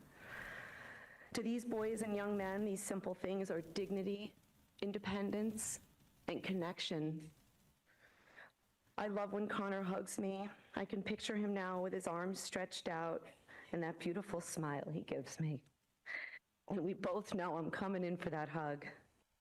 I treasure it each time I feel that squeeze on my back of his familiar hands, and I try to burn that feeling in my soul, knowing that there may be an end to this one day. Connor is a great student who made the honor roll, and after his last final exam, he told me how difficult it was to get through his English exam. Not because he didn't know the material, but because of the physical toll of the writing itself. He just wants to finish a test with his own 2 hands. As a mother, it's heartbreaking to watch your child fight to hold on to abilities that most people never have to think about. To someone outside this community, a few more years of holding a pencil might sound modest, but to my family, it means eating with dignity instead of being fed like an infant. That's not modest, that's everything. Duchenne is relentless. It will keep coming for every ability Connor has left. What we hope is for the opportunity to fight back against that progression with Deramiocel. For someone whose son just lost the ability to walk upper body, loss is way more of a death by 1,000 cuts than losing ambulation. I'm not asking this committee to overlook its responsibility to weigh the evidence carefully. I'm simply asking that you consider what it means for a Duchenne patient to sustain the use of his arms, hands, and families like mine have that choice alongside their physicians. For kids like Connor, time is not measured in years. It's measured in what they're able to still hold on to. Thank you. Thank you so much. We'll have speaker 7. Hello, my name is Dusty Random, and I have a video testimony.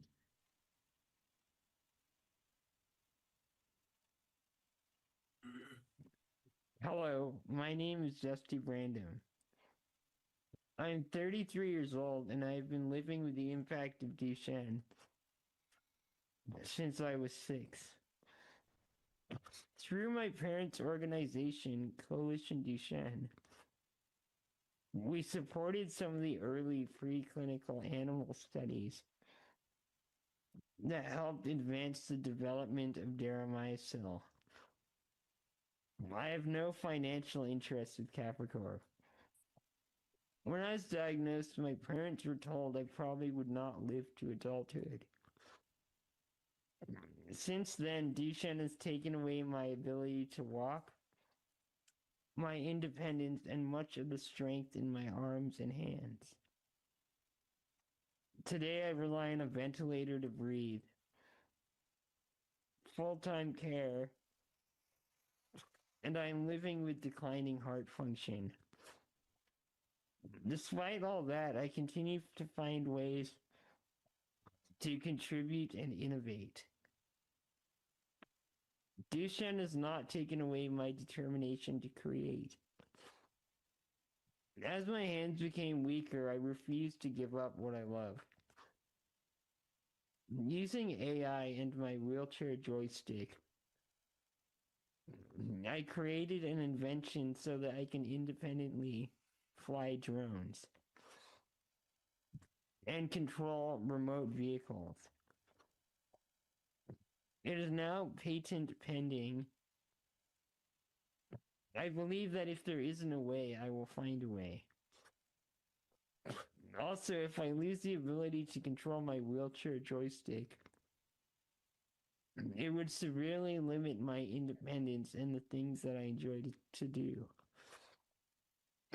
I was not part of the Deramiocel clinical trials, but I know what it means to live with a disease where time is always running out. Every loss of heart function, arm strength, and hand function matters. These are not just numbers on a chart.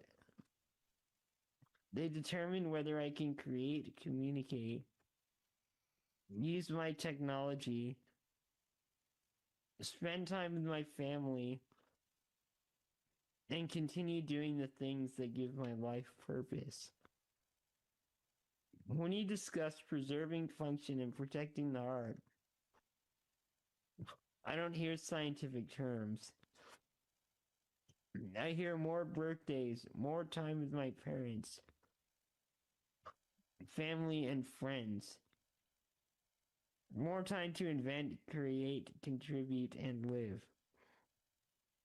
I simply ask that you remember behind every data point is a person like me who still has dreams, purpose, and a life worth fighting for. I'm hoping your approval of Deramiocel will give me more time. Thank you. Thank you so much. We'll have the next speaker, number 8.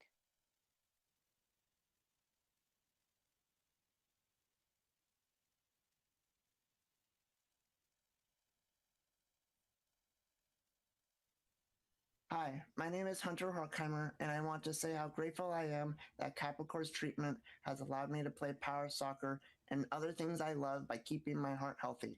I'd like to introduce my mom, Laura Hawthorne. Thank you, Hunter. I have no financial disclosures to make, only emotional ones.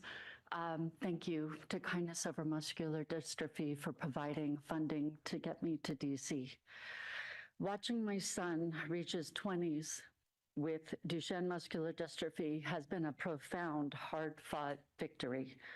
Although diagnosed at 3, Hunter's rare deletion sequence meant there were no meaningful treatments available to Hunter until Capricor offered Deramiocel, a treatment that included all phenotypes of Duchenne, one that proposed to maintain heart and even limb function.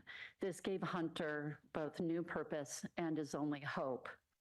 Hunter was to be the first enrolled at the UC Davis site, but a series of accidents prevented him from entering the trial until late 2018. Broken bones and injuries are known to cause rapid decline in Duchenne patients. Hunter was no exception. He went from actively feeding himself in January to barely reaching his hand to his mouth in September. Gratefully, he still qualified. His decline had been so dramatic that year, I do not believe he would still be with us today without this treatment.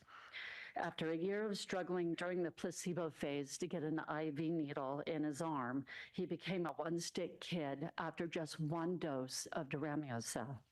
12 days after his first treatment, Hunter felt the exosomes in his body, his energy, and strength immediately improved.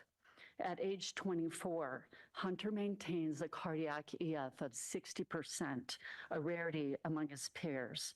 In fact, Hunter had to reduce his metoprolol dosage in half this year. Instead of decline, he regained the ability to feed himself, and he has not needed fusion surgery to support his spine. I know Doramyocel is not a cure. It was never meant to be. Its established ability to delay decline has granted my son the gift of time.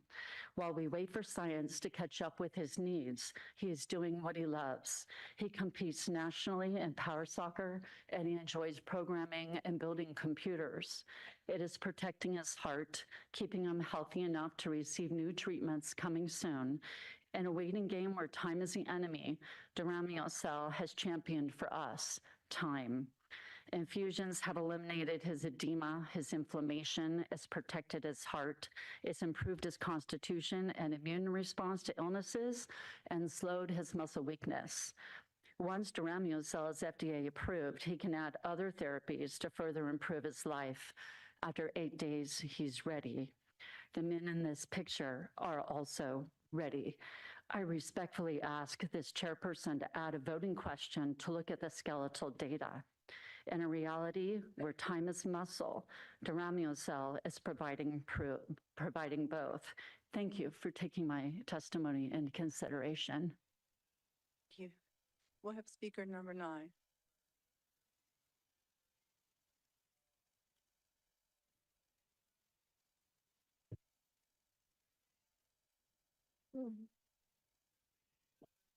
My name is Deborah Miller. I'm the CEO and founder of Cure Duchenne. Cure Duchenne made an investment in Capricorn in 2015, but we have no financial interest in the company today. I'm also a mom of a 29-year-old son with Duchenne muscular dystrophy. Cure Duchenne funds early-stage research to accelerate treatments for everyone living with Duchenne while supporting families and improving standards of care in the U.S. and around the world. Many individuals with Duchenne are not eligible for existing genetic therapies because of their age or their mutation. Still, none of these that are available are a cure, and they will still require treatment, combination of treatments, including Doramyocel, to be more effectively treating Duchenne. We respectfully ask the FDA to consider the totality of evidence across functional, cardiac, and patient-centered outcomes. As both the mother of an adult living with Duchenne and an advocacy leader, I know a single point change in Pool 2.0 can mean preserving essential daily functions like operating a powered wheelchair, using a computer, or brushing one's teeth. We urge you to use the regulatory flexibility the FDA has recognized for rare, life-threatening diseases, particularly when an investigational therapy like Doramyocel has demonstrated a favorable safety profile. If doubts and questions remain, please consider whether they can be answered after the approval through continued data collection and post-marketing studies, rather than delaying access to patients while additional pre-approval studies are conducted. Today, you'll hear from families who've experienced meaningful improvements with Doramyocel. We respectfully ask you to give these patient perspectives careful consideration. Compelling data has been presented in support of Capricor and Doramyocel, and the FDA will ask important questions. As these pieces of data are considered, I ask that the FDA not penalize the young men that are benefiting from this therapy now, and the thousands that are desperately waiting to have access to it. Cure Duchenne again respectfully urges the FDA and this advisory committee to evaluate Doramyocel through a patient-centered lens that reflects the seriousness of Duchenne, the urgent unmet need, and the favorable safety profile observed to date, and the totality of the evidence. We also ask that the voices and priorities of patients and families remain central to this important decision. Thank you very much. And I think I didn't mention that we have no financial interest in this company. Thank you. Thank you. We'll have speaker 10.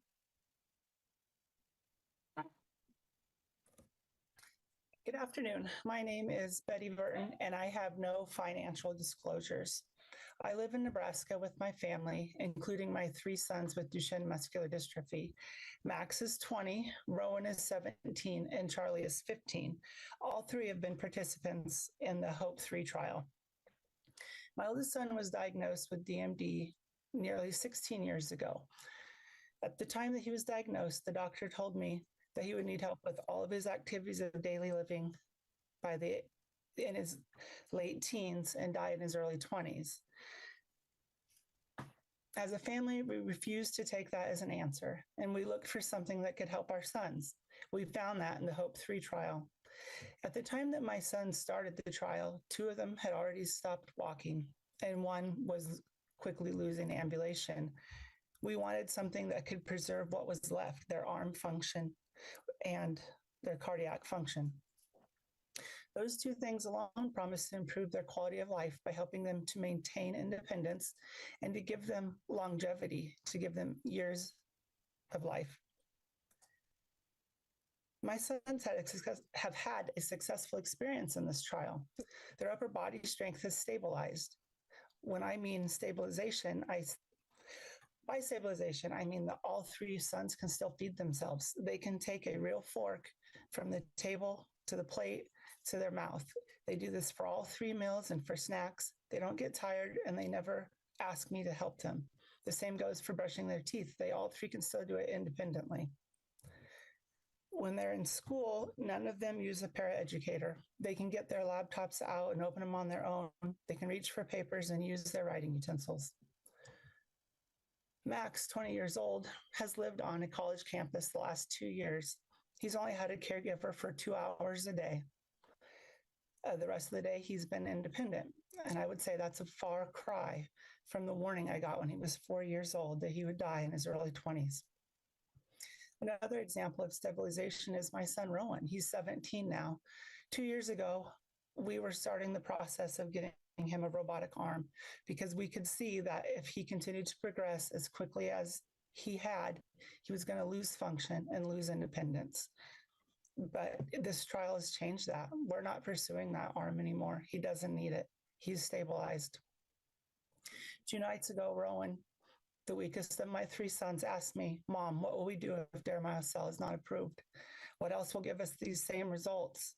I had to tell him I didn't know. And it's not just maintaining independence that I'm talking about. They're doing things that we never thought that they would be able to do. My son, Charlie, he's 15, a sophomore in high school. He's in the marching band. He plays drums. He plays the snare drum. And every beat, he uses his arms. The last thing I want to share with you is that my sons have healthy hearts. I'm not talking about in comparison to other patients with Duchenne. I'm talking about in the general population. They all have hearts that function in a healthy, normal range. They live with a progressive muscle wasting disease, where one of the leading causes of death is cardiomyopathy, and my 3 sons have healthy hearts. We found something is helping, and I don't want to lose it. FDA approval for this medicine means that my sons and many others can continue to live their lives as fully as possible. Thank you. Thank you so much. We will not be hearing from speaker 11, so we'll hear from speaker 12.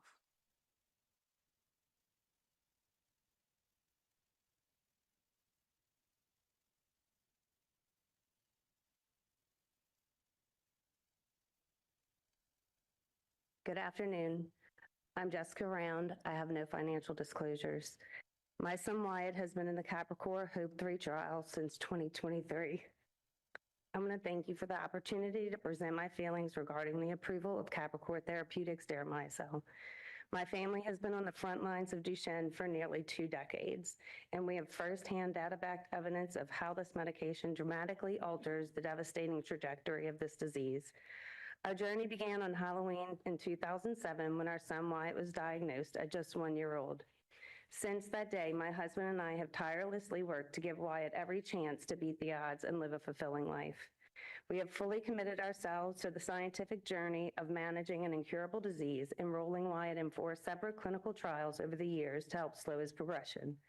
None of those previous experiences match what we have witnessed with deramiocel. This treatment has fundamentally changed the status quo for him.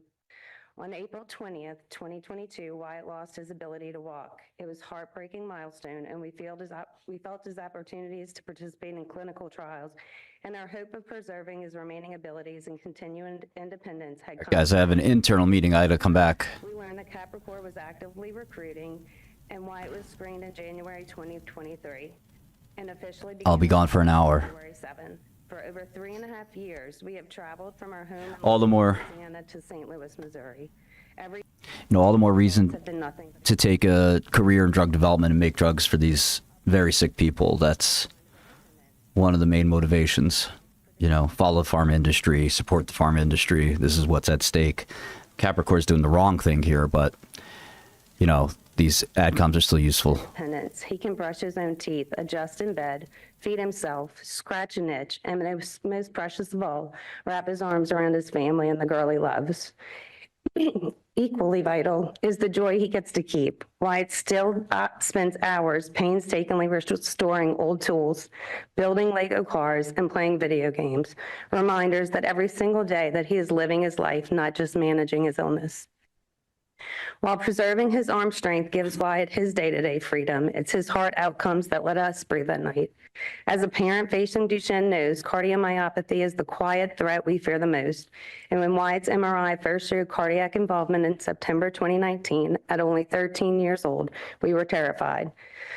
But since starting deramiocel, we have been given an unbelievable gift: stability. His ejection fraction has held remarkably steady, and the scarring in his heart hasn't taken more ground. To the medical world, those are clinical markers. To us, they are years added to his life. Deramiocel has given Wyatt a gift that DMD relentlessly tries to steal: time and his independence. We respectfully ask this committee to look closely at both the clinical data and the real-world human impact of this therapy. Please approve deramiocel so that Wyatt and the other young men and women living with Duchenne can continue to preserve their heart function, maintain their independence, and live their lives with dignity and hope. Thank you for your time and consideration. Thank you. We'll have speaker 13.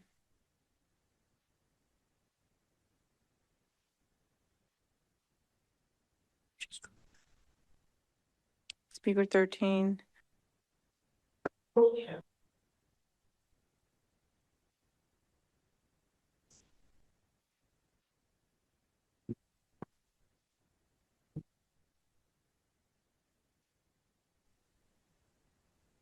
Good afternoon, all. My name is Aditya Malapalli. I'm 28 and have Duchenne muscular dystrophy. I have no financial disclosures.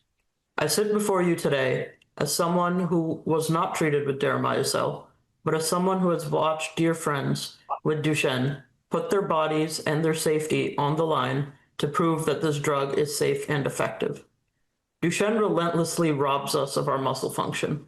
It steals away our abilities, our independence, and our dignity. I used to be able to do everything you could do, everything you take for granted: putting on a shirt, scratching an itch, brushing your teeth, bathing without help, using the bathroom without help, feeding yourself. I can no longer do most of these things. For people with Duchenne, it is not about if we lose an ability, it is about when. That loss of function is why I must give my testimony virtually, not in person. I cannot drive myself to this meeting, despite living only 2 hours away. Deramiocel has already shown it can slow progression with both upper limb function and cardiac function. It is not mutation specific, so anyone with Duchenne could potentially benefit. Despite there being other FDA-approved treatments for Duchenne, there is still a major unmet need for those experiencing cardiac decline. Deramiocel meets that need. Slowing progression was enough to warrant approval in the past. Why not now? Is the data not compelling enough? Here's some different context. Let's compare a PUL 2.0 score of 22 versus a 20. What does that mean? It's a 2-point difference, seemingly negligible to you, but to us, it's the difference between needing full assistance simply to pee or being able to do it yourself, between maintaining dignity or not. You try asking a stranger for help peeing. Embarrassing, isn't it? We all just returned from lunch. Imagine a sandwich sitting in front of you and you're hungry. You try to pick it up. You can't. It's too heavy. You strain with all your might, but your muscles are not strong enough. All around you, people are lifting their sandwiches without a second thought. You struggle, they do not. That is life with Duchenne. Constant loss. We have an opportunity to change that. My question is, as many speakers before me have also said, hearing how immense of a meaningful impact performance of upper limb function has on the daily lives of those with Duchenne, and knowing that the FDA insisted it remain the primary outcome of this study, why is the committee discussing it but not voting on it today? Wouldn't that be acting in the best interest of patients? If doing what is needed for those of us with Duchenne is not the goal, then what is the point of all of this?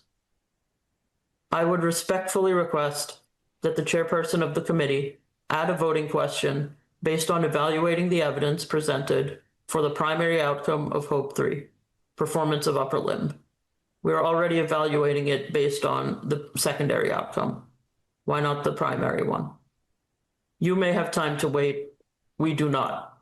The efficacy is there, the safety data is there, and it won't change even if Capricor is asked to resubmit the BLA. The decision is yours. I hope you make the right one. Thank you for your time. Thank you so much. We'll have speaker 14. Good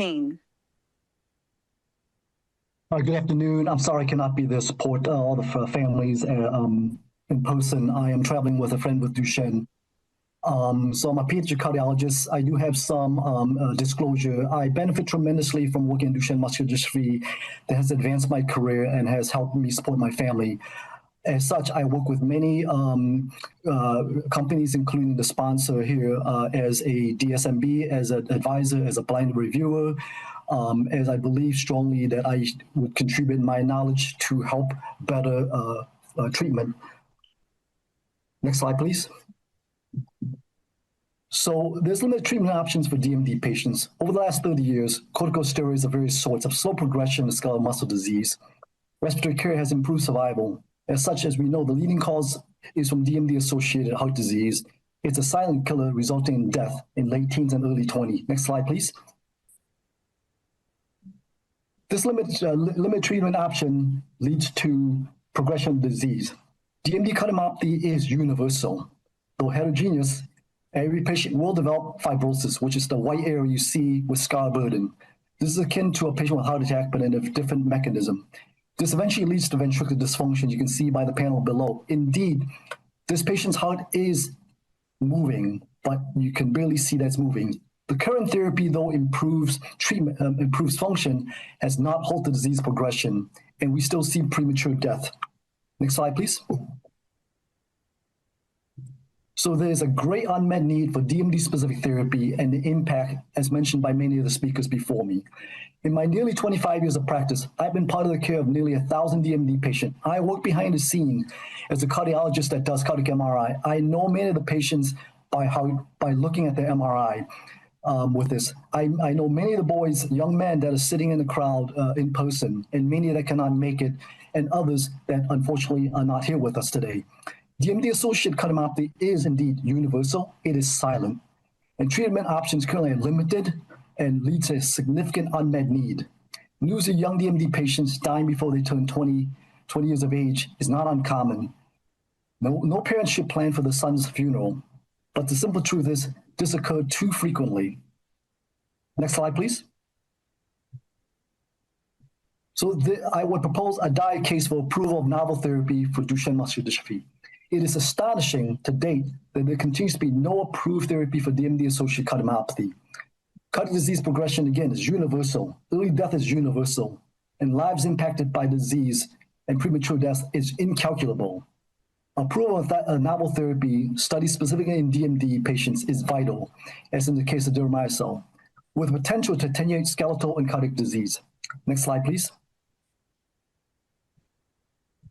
There's immense potential impact when therapy can slow down disease. Approval and availability of affordable therapy is vital, allows early and proactive treatment to attenuate disease. The patients I took care of nearly 25 years ago were in the late teens when they saw us. Those patients did not survive long. The patients that came to us that are younger now are surviving into young adults, and some of them you're seeing in there. The impact on future lives for DMD patients and family means opportunity to grow old, to attend college, get a job, build memories, delay the funeral planning. This can all occur with better treatment. You're at time. Please wrap up. Thank you. Thank you so much. We'll have speaker 15.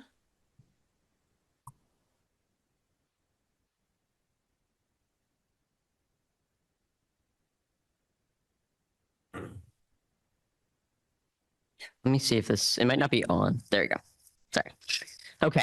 My name is Aiden Leffler. For financial disclosures, I am working on an internship with Capricor to help others get access to this drug.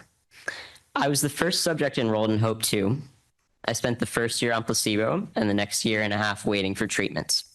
In that time, I lost the ability to walk and a scary 5% in my ejection fraction. I started active treatment just before my freshman year in college. At the time, I could get dressed, shower, and transfer independently, but we didn't think it would last. We got a room with a PCA and space for that PCA.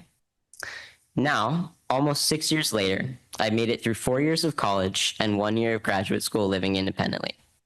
I haven't lost a single activity of daily living, and my heart is completely stable. I'm in a loving relationship of nearly a year that I've always wanted and never thought I could have. I published a manuscript last week in Pharmaceutical Medicine. But there are still 2 paths before me. One is where I continue on deramiocel, finish graduate school, maintain my independence, and enjoy time with the girl I love. I can believe in and plan for my future. Without deramiocel, I'm living at home or withdrawing from school. I have to wonder what my relationship looks like and if it continues when I need more help. I'm left with the overwhelming fear of waiting for the other shoe to drop. What happens today will impact which path I take. In my graduate program, I've taken study design and statistics, so I've looked through both briefing books with that background.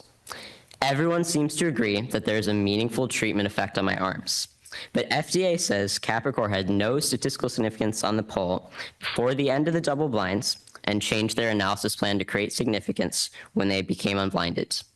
Capricor says data became significant once SAP 1.6 was created with FDA feedback long before the double blind ended.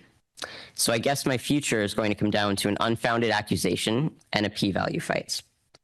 It is difficult to believe that my access to treatment might depend on which pre-specified imputation plan people might prefer.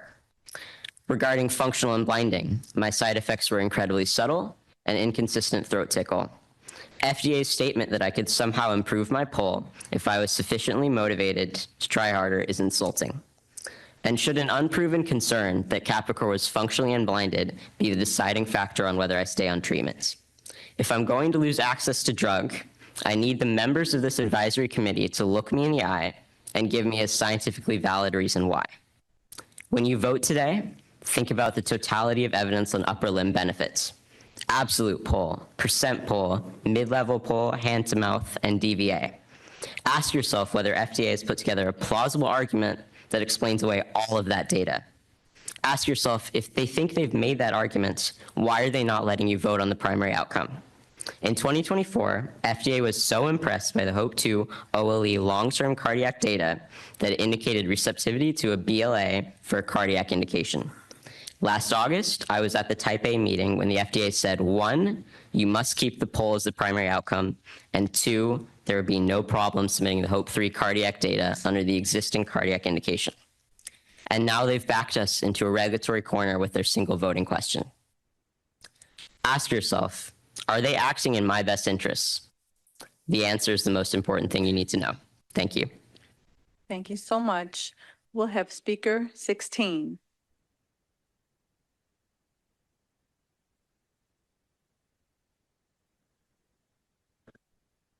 Hi there. Hi, can you hear me? Okay, my name is Laura Case. I'm a board-certified pediatric physical therapist, and I've worked with individuals with Duchenne for over 40 years, participating in writing the initial CDC care considerations in 2010 and the update in 2018. And I'm first author on the specialty article about rehab management of Duchenne, so I know Duchenne well. I'm here to express my own views. I'm not representing anyone else. I have no financial disclosures regarding deramiocel or Capricor. I requested the opportunity to speak on the importance of supporting novel interventions such as deramiocel for treating the cardiac manifestations. It's critical. It's now the leading cause of death. Next slide. So we're in a new era that we want to keep continuing, in which the natural history of Duchenne has been changing and improving based on improved care, and in which there are actual disease-modifying treatments emerging. The FDA has been very supportive in approving many disease-modifying treatments that are changing the lives of those with Duchenne, and also for including Duchenne on the RUSP, and I would like to thank you for that. Next slide. These are all the things that the FDA has supported, and I thank you for that. Next slide. But there's an expanded paradigm for defining success in Duchenne. Until the cure is found, success is characterized by slowing the rate of progression, minimizing contracture and deformity, maintaining function, quality of life, as you've heard, and sustaining life. And it's always important to remember that in the presence of a disorder in which the natural history is progression, success needs to be measured against the natural history. Next slide. So rehab care in Duchenne is now more successful in preventing contracture and deformity, respiratory and supporting function. Respiratory and pulmonary management is better at managing those manifestations, which used to be the leading cause of death. But cardiac management now, even though care has improved, is not yet sufficient. And we desperately need disease-modifying treatments for this unmet need. Next slide. The predictability of Duchenne is well understood. It was described 40 years ago. All of these things progress in a well-known pattern. The predictability is a double-edged sword. It is what is evidence of disease progression, but it gives us the power to help change things. Next slide. This is the progression of weakness, which is well understood, but disease-modifying treatments are now allowing maintenance of increased strength and function over time. Next slide. This is the rate of contracture development that has improved clinical management, and disease-modifying treatments also allow better management of that. Next slide. With things like stretching and AFOs. Next slide. Supported standing. Next slide. Stand and drive wheelchairs. Next slide. So hopefully we can have improved musculoskeletal management in terms of contractures. Next slide. Respiratory management, as I said, has improved so that and that contributes to Duchenne being a more manageable disorder over time into adulthood. Next slide.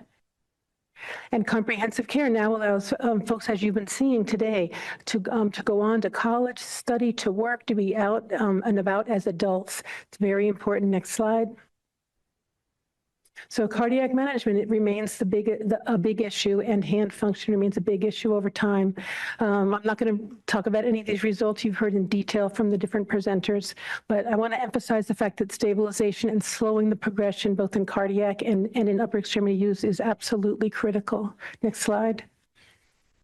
I have watched and stood by many, many individuals with Duchenne over the years. Thank you. Thank you. So I urge the FDA to support approval of this. Thank you. So much. We'll have speaker 17. Good afternoon. My name is Marisa Penrod. I have no financial disclosures. My youngest son, Joseph, was diagnosed with Duchenne 18 years ago at the age of 5.5. Those were the dark ages of Duchenne. There were only a handful of clinical trials and no approved treatments, yet I still believed there would be a treatment in time for my son. But over the years, amid all of the progress in Duchenne, including multiple approved treatments, there was still nothing for my son. After years of devastating physical losses, loss of walking, compression fractures, a permanently dislocated hip, declining arm and cardiac function, hope ran thin. Until Capricor's aptly named HOPE-3 clinical trial. My son was accepted into the trial 3 years ago. Since that time, his cardiac function and his upper body function have remained stable. That is a win in Duchenne. Imagine for a minute what we thought we would be facing prior to the HOPE-3 trial.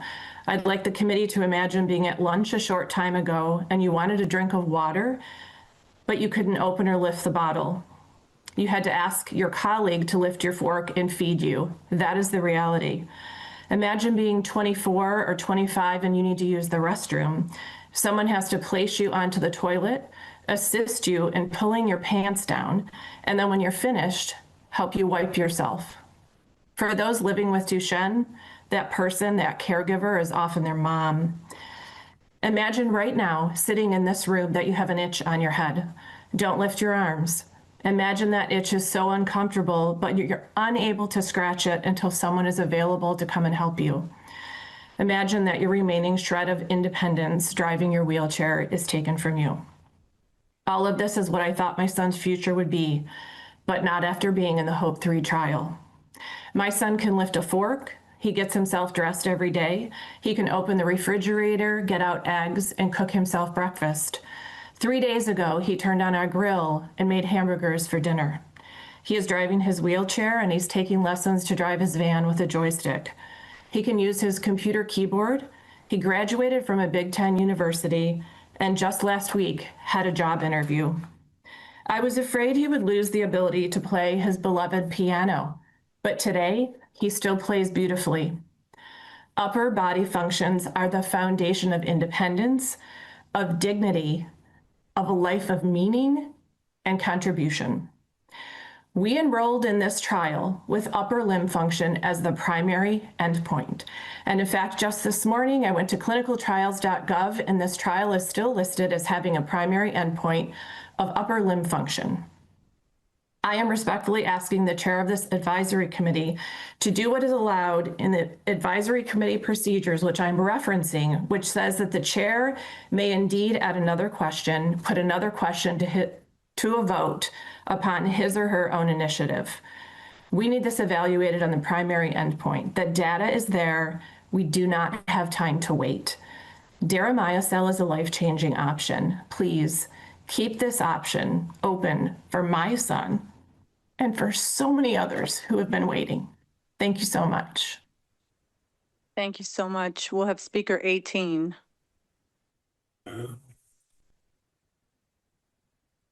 All right, good afternoon. Thank you for the opportunity to speak to you today.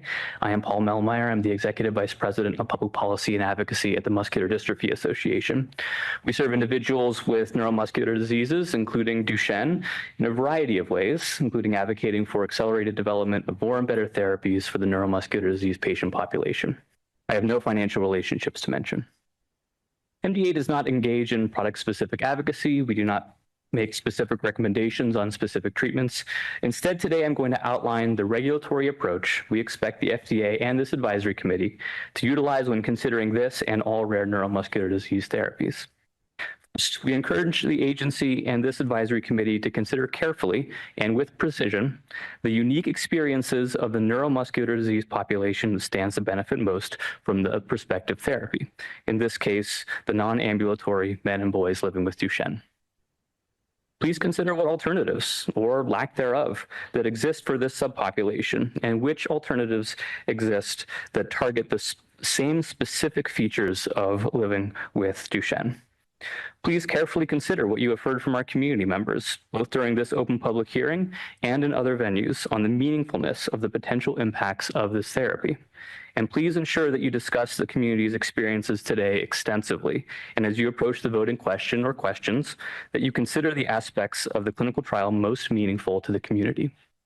Second, we reiterate the importance of flexibly evaluating whether a prospective neuromuscular disease treatment demonstrates substantial evidence of effectiveness by eschewing rigid two-trial precedents of old and instead embracing the totality of evidence presented. In FDA's draft guidance updated just last month, the FDA states that, quote, all relevant clinical considerations, e.g. disease severity, unmet need, and disease rarity, should inform the extent and types of flexibilities that may be appropriate, end quote. And continuing, quote, certain flexibilities might be more acceptable for a rare disease that is life-threatening and lacks available therapies, end quote, which is certainly true for non-ambulatory individuals with a more advanced neuromuscular disease. Finally, We wish to emphasize many of FDA's own points published in its 2018 guidance titled Duchenne Muscular Dystrophy and Related Dystrophinopathies, Developing Drugs for Treatment. This guidance states, quote, FDA encourages sponsors to use endpoints that can assess function across different stages of the disease, end quote, and goes on to mention upper limb function specifically. The FDA also states, quote, when making regulatory decisions regarding drugs for dystrophinopathies, FDA will consider patient and caregiver tolerance for risk and the serious and life-threatening nature of these conditions. For example, patients may be willing to tolerate substantial risk of harm if a drug might delay loss of important abilities, end quote. An FDA Voices article posted just last month by FDA leaders emphasized the need to listen carefully to the rare disease community, to review rare disease products flexibly, and to act consistently. We appreciate FDA's dedication to our community, and we thank you for the opportunity to testify today. Thank you. Thank you so much. We'll have speaker 19. Thank you for this invitation. My name is Pradeep Maman. I'm the division chief for the Advanced Heart Failure and Cardiac Transplantation at the University of Kansas, and I also continue to serve as the co-director with Dr. Eric Olson of the NIH-sponsored Wellstone Center. I'm speaking to you from Tokyo, Japan, where it's 2:30 in the morning. So I do have a financial disclosure. In April, I served on a Capricor advisory committee reviewing the HOPE-3 data. And I also served on the CIRM's grant review committee about 15 years ago that gave Capricor the initial funding to initiate these trials. Over the last 20 plus years between UT Southwestern and University of Kansas, I've taken care of over 1,000 muscular dystrophy patients that have developed a cardiomyopathy, which is my area of expertise. In particular, I've taken care of well over 150 adult DMD young men, as well as 150 DMD carriers. Despite our guideline-directed therapies, which today is made up of 4 drugs, cardiomyopathy, as noted earlier, is the leading cause of death in this patient population. It's a progressive disease. Development of myocardial fibrosis is one of the major contributors. HOPE-3 changes that trajectory, and CAP 1002, dermatomycin, is likely going to be an added benefit in addition to our guideline-directed therapies. Over the last several years, I've lost several patients due to progressive cardiomyopathy, and it's relentless. And this rare disease requires innovative approaches, and likely it's going to involve multiple different types of innovative therapies to sustain these individuals. As you've already heard from the testimonies of these young men and women, young men with DMD, they are vibrant, they have much to offer to us in society.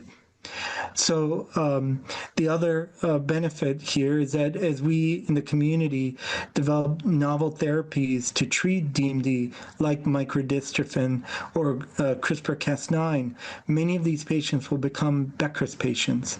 And myocardial fibrosis is going to be a big factor here. So I see the role of dermatomycin not only in DMD, but also in these patients once these therapies come into fruition. And so I asked this committee to take these under consideration for the treatment of these young men who have DMD-associated cardiomyopathies as another treatment arm in addition to our guideline-directed therapies. Thank you very much. Thank you so much. We'll have speaker 20. Hello, good afternoon. My name is Kate Vanderweel. I have no financial disclosures. I'm a mom. My 13-year-old son, Logan, up on the screen here, participated in both the phase 3 trial and the open label extension of this therapy. You've reviewed the clinical data. I'm not here to interpret the science. I'm here to tell you what those numbers have meant for my son. When Logan was diagnosed 10 years ago, we hoped research would move quickly enough to change his future. It didn't move fast enough to keep him walking. At 10 and a half, he lost the ability to walk. When Hope 3 became available, our family embraced the uncertainty of a clinical trial because doing nothing meant continuing to watch Duchenne take more from Logan. As we've heard, with Duchenne, you do not lose your child all at once. You lose pieces of childhood little by little. Watching Logan decline truly felt like death by 1,000 cuts. It was things like noticing he leaned toward his plate instead of lifting food to his mouth. It was watching him use one arm to lift the other to reach for something. And it was realizing that he could not hug me back anymore. Before this therapy became a part of Logan's life, every day brought another loss, another accommodation, another reminder of what Duchenne was taking from Logan. My prayer became, dear Lord, just slow this down. Please don't let him get any worse. As time went on, we began to notice that the simple things that had been getting harder stopped changing so quickly. The steady loss of those everyday abilities slowed in ways that mattered deeply to our family. Deramiocel has become an answer to that prayer. It hasn't erased Duchenne, but it changed the pace of what we are living through. Instead of constantly adapting to new problems and losses, we finally have time to simply live our lives. The mental energy spent solving one problem after another could finally be spent being a family again. To a Duchenne family, that changes everything. 10 years ago, nothing less than full muscle strength would have felt acceptable. Today, we measure success differently. For Duchenne families, stability isn't just the absence of change. It's the preservation of childhood. My daughter recently asked me whether I thought Logan would get to go to college. For most families, that's an exciting question. For families living with Duchenne, it's a heartbreaking one. Today, because his decline has slowed in meaningful ways, I can finally answer her. Yes, I think that he can. At his last infusion, Logan spent the day working on math homework. That's the kind of kid he is. He dreams of becoming an engineer and a Lego master. This therapy has given him something we thought we were losing, a future worth planning for. Treatments that preserve function today preserve opportunities for tomorrow. For Duchenne families, stability isn't settling for less. It's hope. Thank you. Thank you so much. We'll have speaker 21. Good afternoon. My name is Dr. Amber Sapp. I'm a doctor of physical therapy, a clinical outcomes consultant specializing in Duchenne muscular dystrophy. I also have a 20-year-old who lives with Duchenne. For nearly 2 decades, my work has focused on one fundamental question. Do the changes we measure in Duchenne clinical trials represent meaningful benefit for patients? At home, I've had to answer the same question. When my son Garrett was a senior in high school, he lost the ability to feed himself independently. Every day, my husband went to Garrett's school to feed him lunch. Although his classmates were kind and accepting, Garrett chose to eat in a separate room because he was embarrassed that someone had to feed him. That loss did not end with high school. Today, at 20 years old, Garrett still avoids eating in public whenever possible because he doesn't want to be seen being fed. What appeared clinically as the loss of a single task became years of social isolation that continue to this day. As a clinician, I've spent my career measuring upper limb function. As Garrett's mother, I've lived what those measurements actually mean. Before Garrett lost more hand function, he loved building Lego sets, one of the few activities he could completely do on his own. Those Lego sets are still displayed in his room. But now they remind us of another part of his life that Duchenne took away. That is why Duchenne is unlike almost any disease reviewed by this committee. In many diseases, we see improvement. In Duchenne, preserving function has long been considered meaningful because confirmed decline is the expected natural history. If someone had offered my family a therapy that allowed Garrett to continue to feed himself for just one more year, or allowed him to build one more Lego set, we would have viewed that, not simply slowing decline. To our family, that would have been one more year of eating with friends, participating in life on his own terms, and holding to a part of himself that Duchenne would otherwise take away. I also want to disclose that I participated in the development of the Duchenne video assessment, including the exploratory 10 bites task. Regardless, my perspective is the same. Feeding yourself is far more about just nutrition. It's about dignity and human connection. Families living with Duchenne understand risk. We weigh it every day against the certainty of continued disease progression. When every month brings irreversible loss of function, the possibility of benefit carries profound value. I recognize that today's voting question focuses on cardiomyopathy. If it is within your discretion, Mr. Chairman, I respectfully ask that the committee also have the opportunity to consider another question: whether the evidence demonstrates a clinically meaningful effect on upper limb function, the study's primary endpoint. Patients do not experience Duchenne one organ system at a time. Cardiac function and upper limb function are not separate concerns to the people living with this disease or for the families who care for them. If the evidence for upper limb function can be considered today, I believe it should be. Duchenne cannot be paused while families wait for another opportunity to consider data that already exist. I respectfully ask that you consider the totality of the evidence before you. Thank you. Thank you. We'll have speaker 22.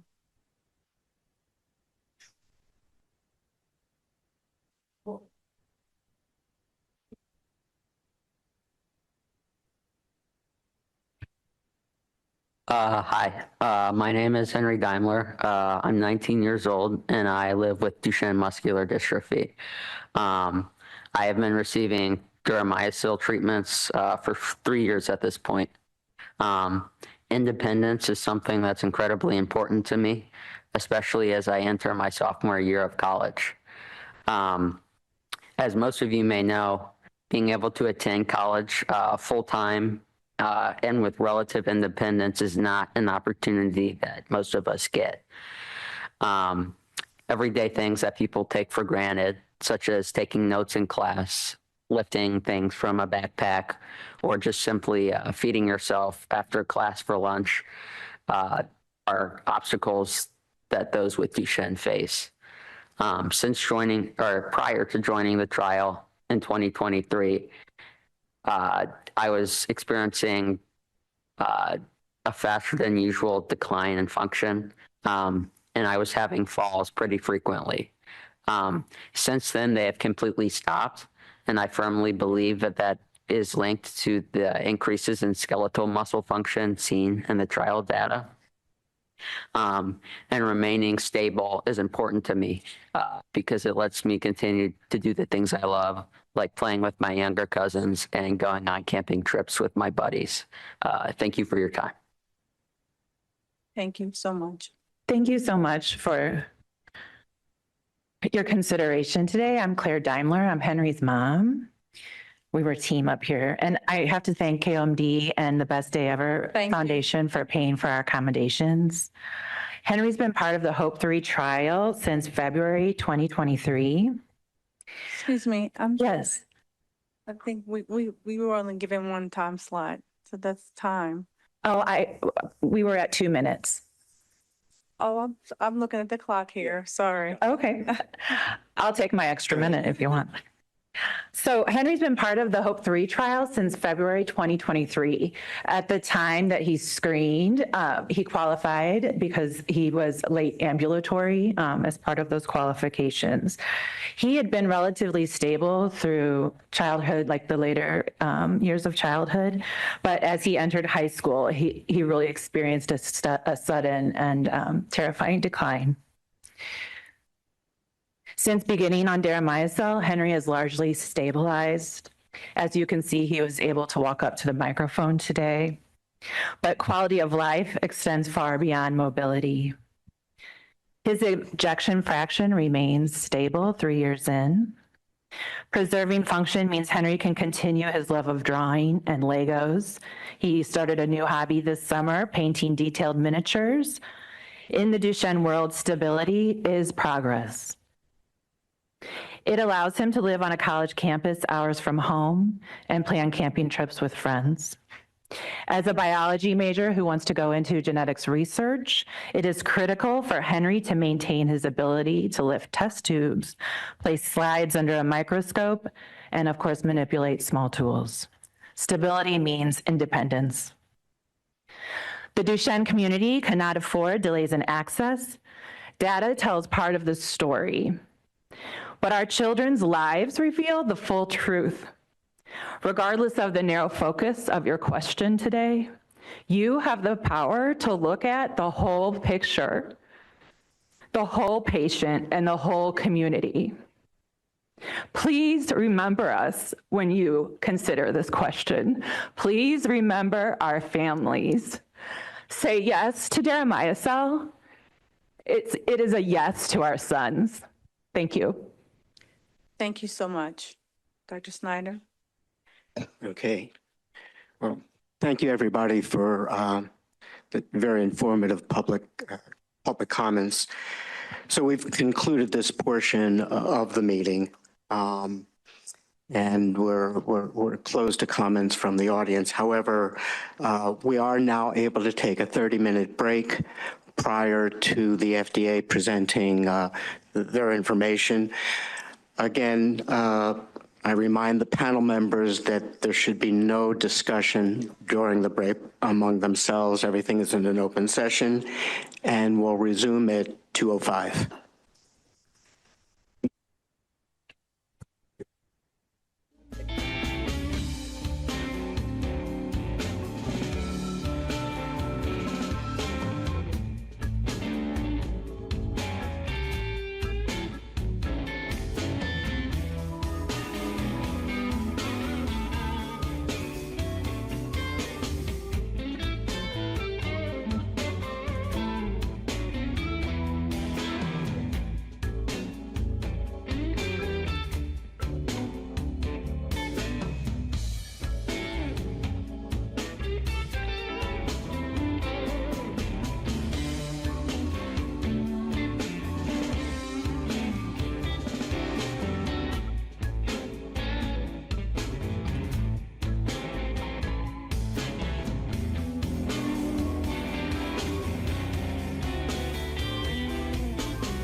Okay, welcome back, everyone.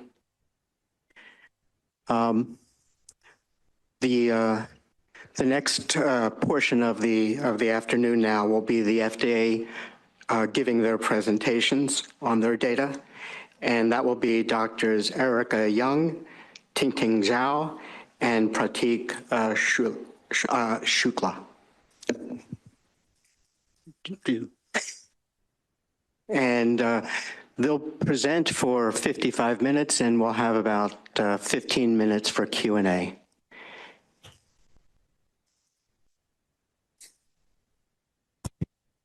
Hi, good afternoon. I just want to make just some introductory, I guess, transitional comments. Petrula spoke again from FDA. I wanted to just thank the public and the patients and caregivers for their input and perspectives.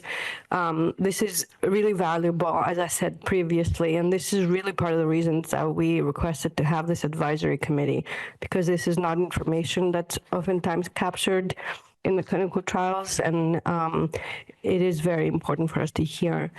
And so I wanted to recognize and acknowledge this, and also that at FDA, we really recognize the serious manifestations, the great toll the disease takes on patients and their families, and also that there's a need for new therapies.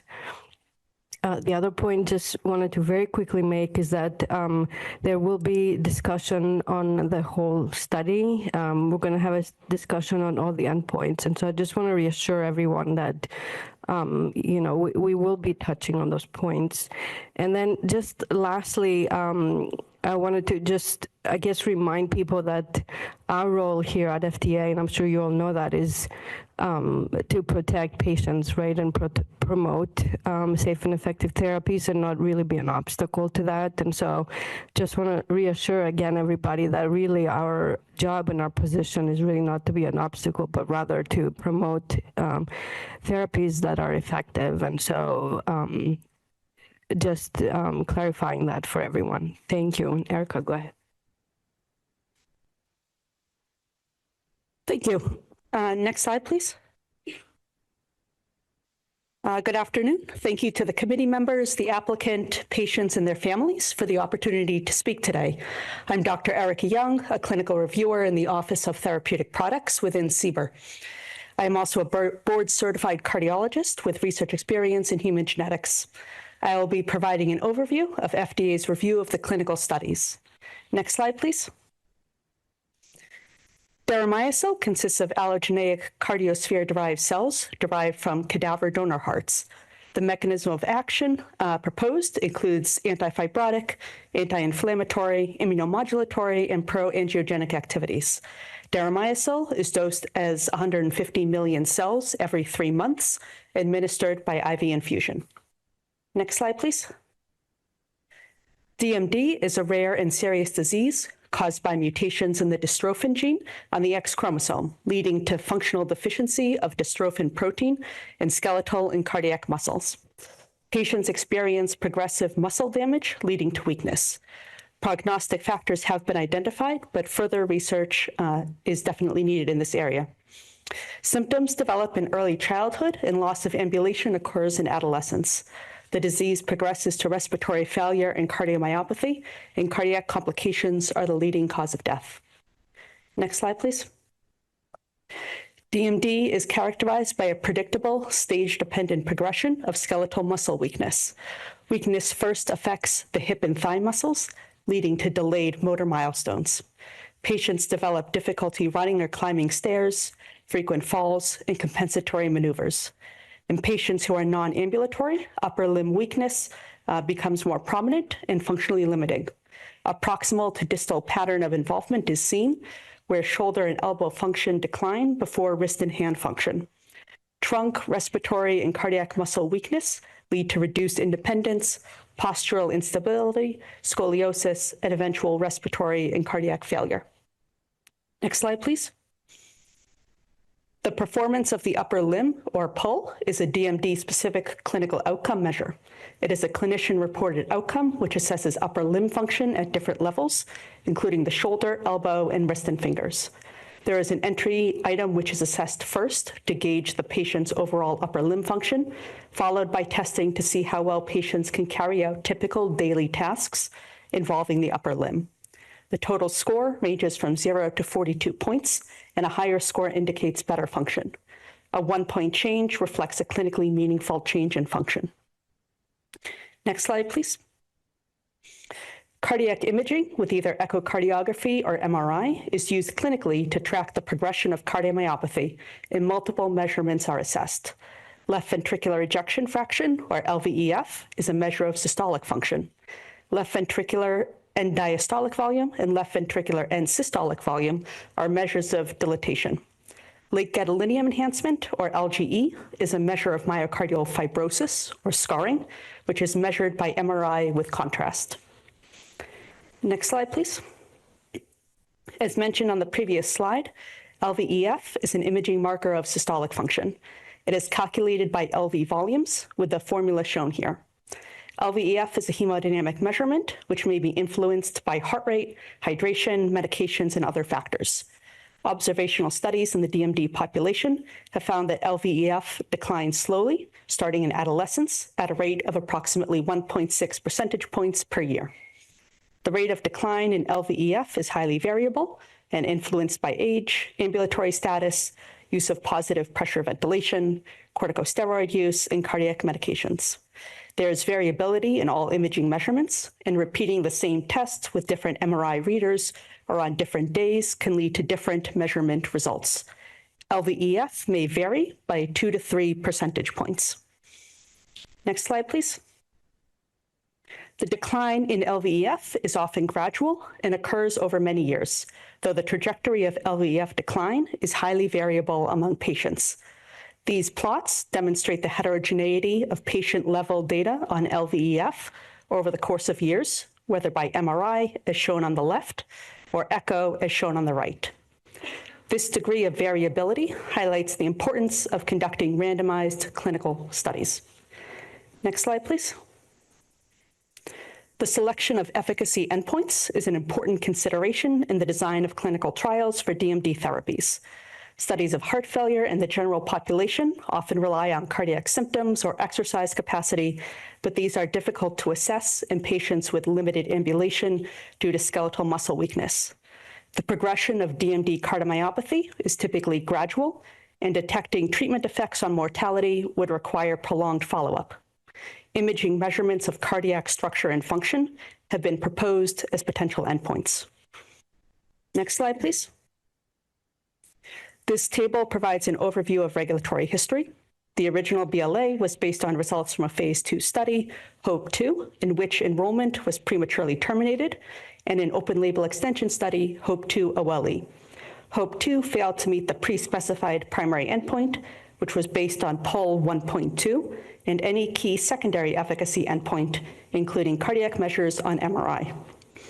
The findings from post-hoc and exploratory analyses from the non-randomized HOPE-2 OLE study also did not provide evidence of effectiveness. A complete response letter was sent. At a subsequent Type A meeting, the applicant was advised to not change the primary endpoint of the HOPE-3 study, which was already underway. In February, a resubmission seeking traditional approval of deramiocel for the treatment of cardiomyopathy in patients with DMD was received. The proposed indication is at the discretion of the applicant. This resubmission is based on results from one clinical study, HOPE-3. Next slide, please. I'll provide an overview of the HOPE-2 data from the original BLA submission. HOPE-2 was a randomized, double-blind, placebo-controlled study that included male DMD patients aged 10 years of age or older with skeletal muscle impairment. HOPE-2 was designed to enroll 84 patients, but enrollment was terminated early after only 20 patients had enrolled. 16 patients completed the study.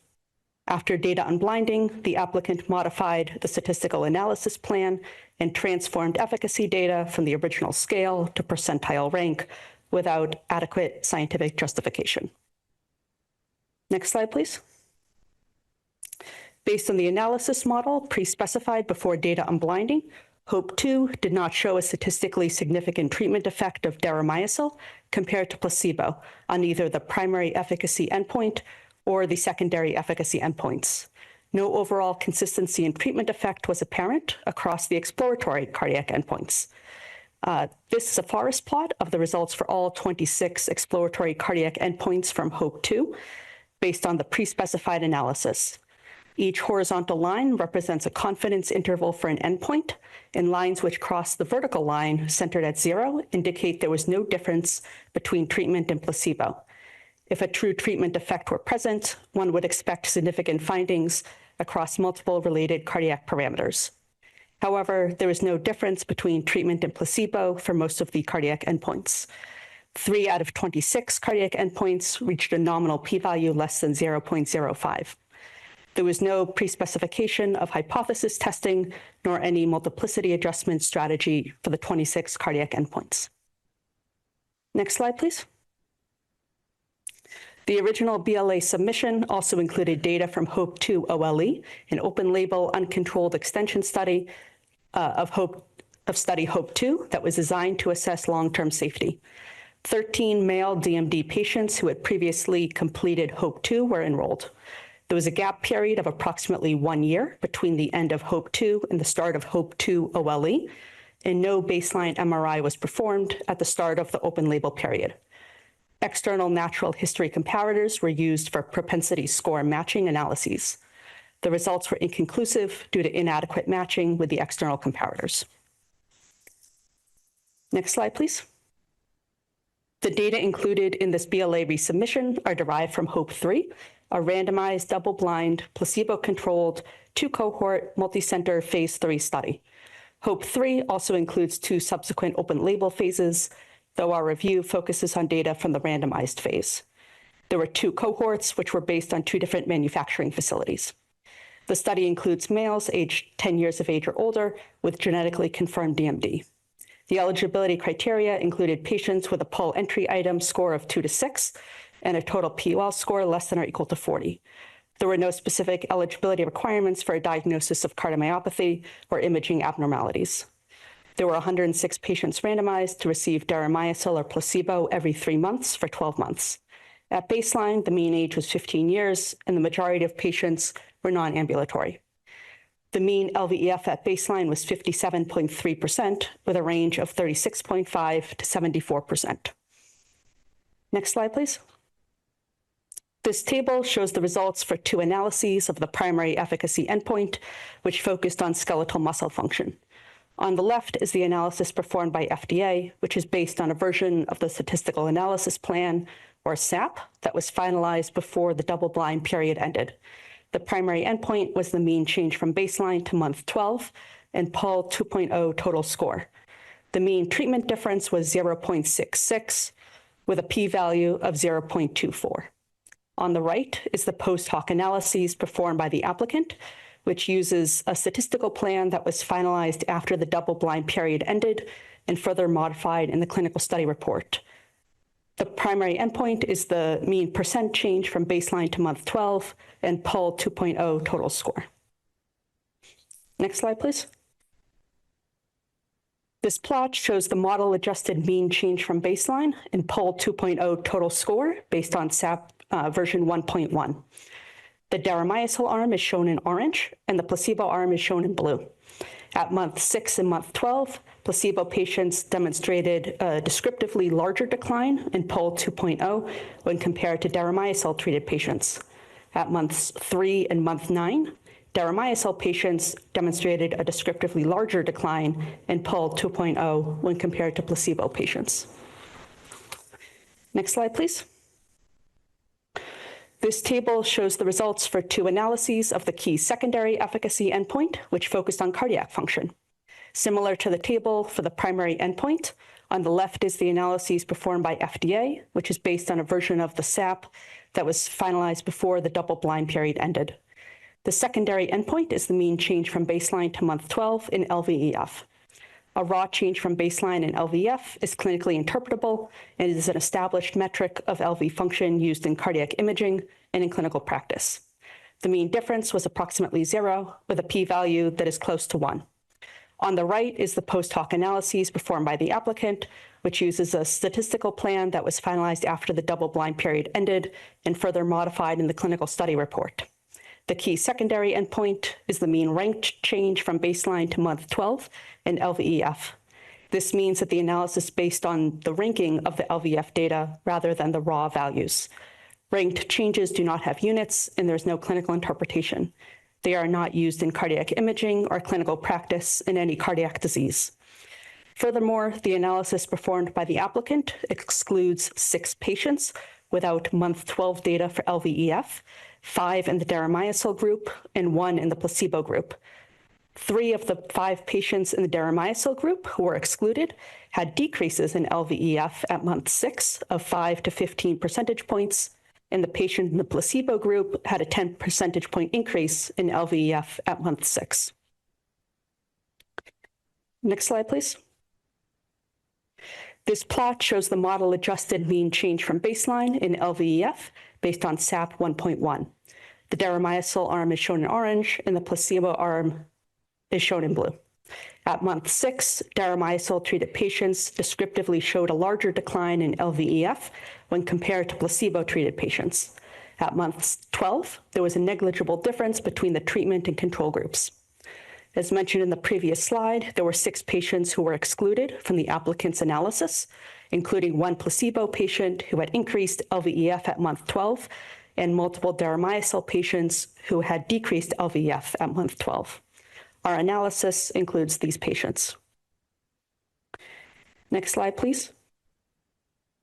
This plot shows individual patient trajectories of LVEF. The deramiocel group is shown on the left and the placebo group on the right. The mean LVEF at baseline was lower in the deramiocel group compared to placebo. There was no inclusion criteria related to a baseline diagnosis of cardiomyopathy.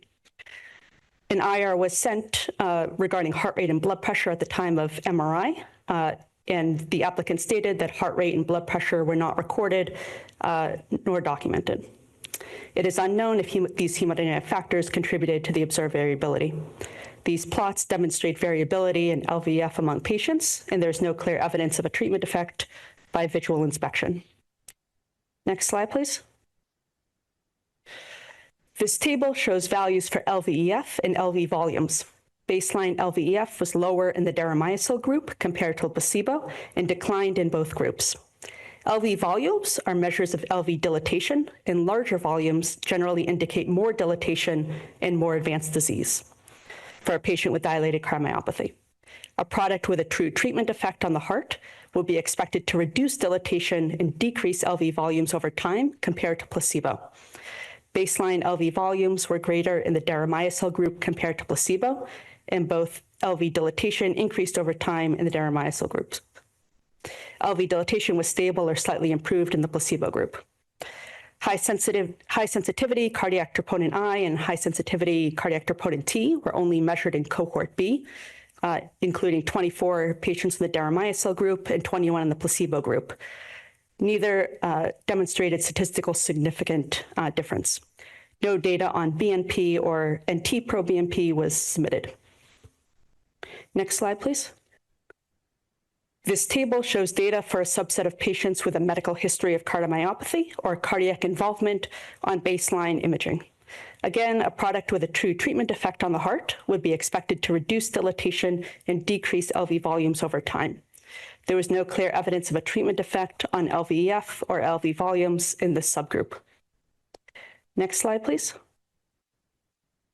This table includes the subgroup of patients who did not meet the criteria for cardiomyopathy. Patients in this subgroup who received deramiocel showed a decrease in LVEF and increased LV dilatation over time, while patients who received placebo showed reduced LV dilatation over time. One would expect opposite trends for a therapy to treat or slow the progression of dilated cardiomyopathy.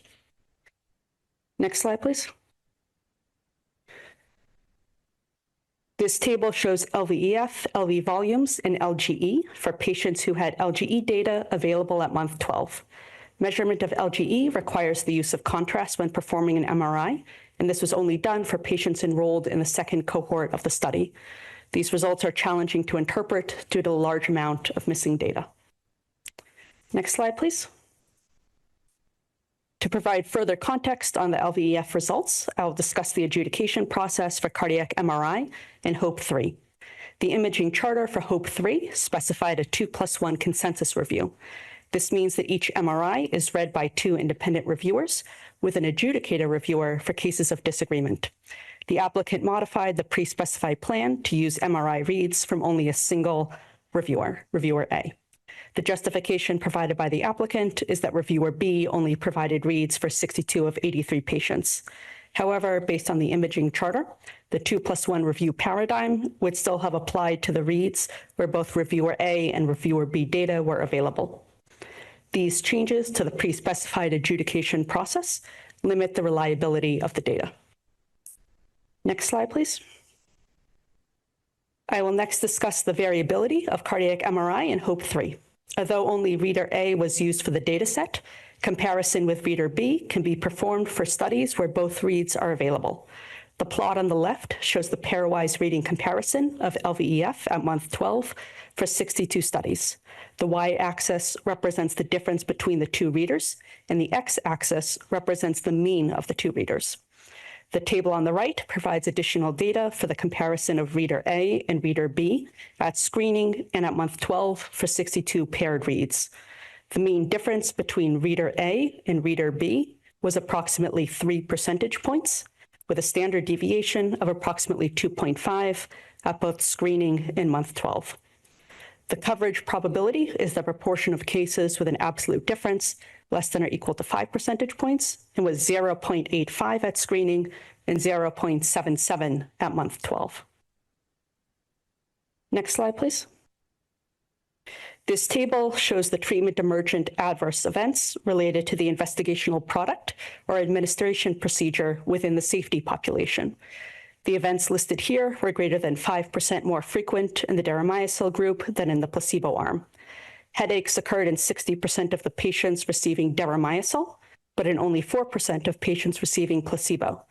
Pyrexia or fever occurred in 25% of patients receiving deramiocel and in no patients receiving placebo. Cough, nausea, and other adverse events were also more common in the deramiocel group. Most of these were mild to moderate in severity. However, these findings inform our understanding of the side effect profile of deramiocel. Next slide, please. This table shows the distribution of hypersensitivity-related reactions between the placebo and deramiocel arms for HOPE-3. Hypersensitivity reactions were classified in the previous HOPE-2 study by a central clinical events committee and carried through to the HOPE-3 study.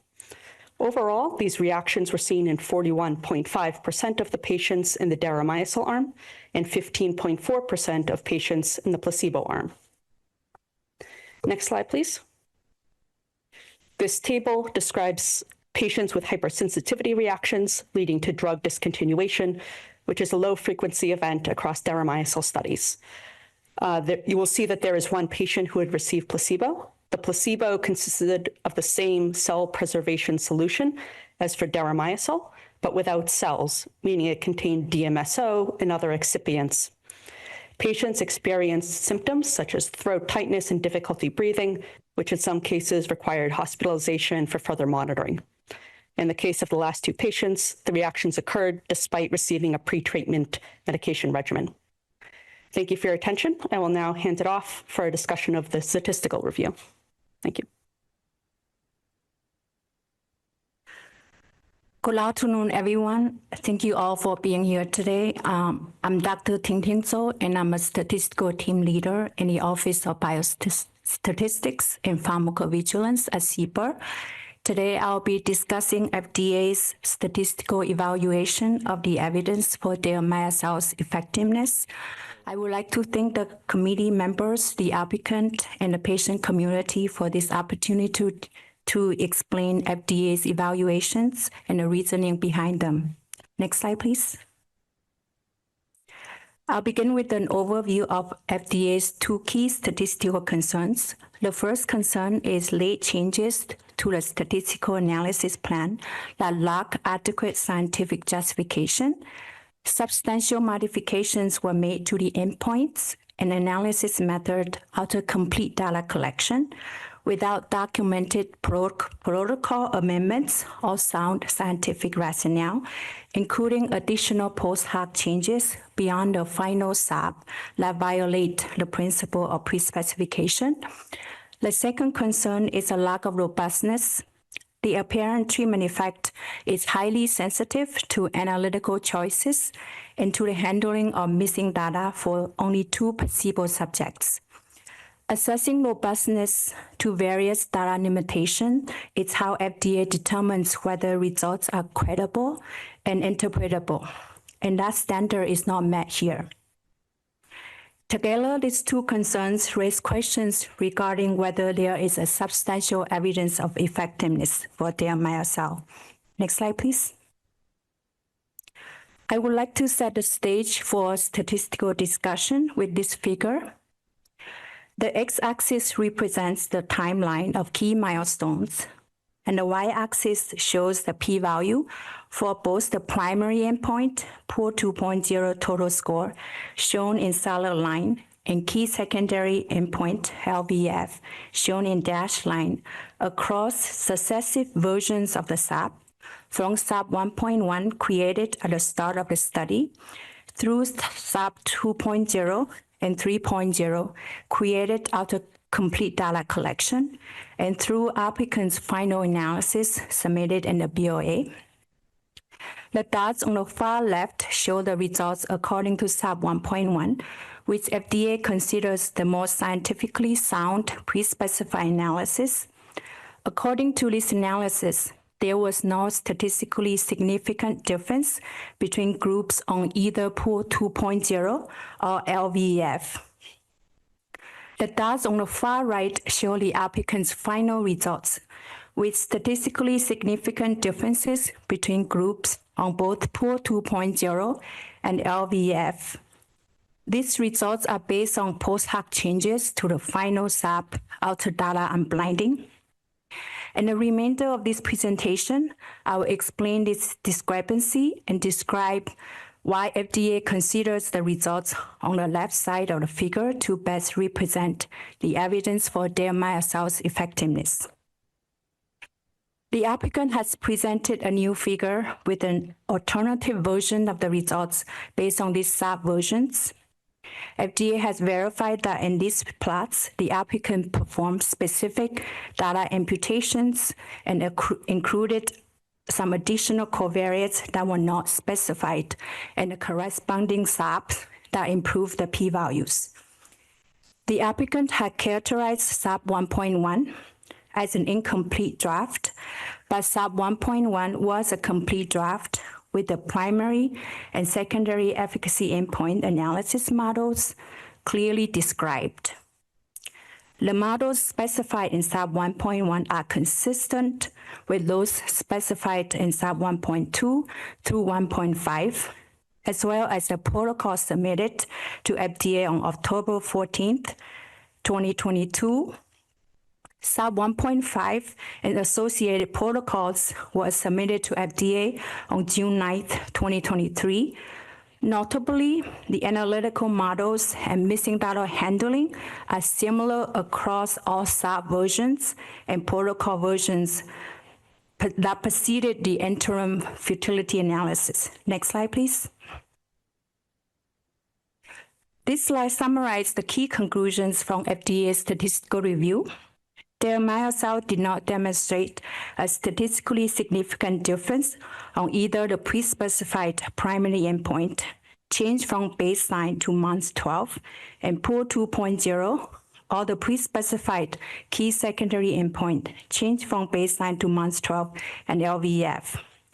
The applicant's analysis are limited by substantial changes to the endpoints and methods without adequate scientific justification that were made after data collection, as well as additional unjustified changes that were made after data unblinding, and by a lack of robustness to analytical choices and to missing data handling.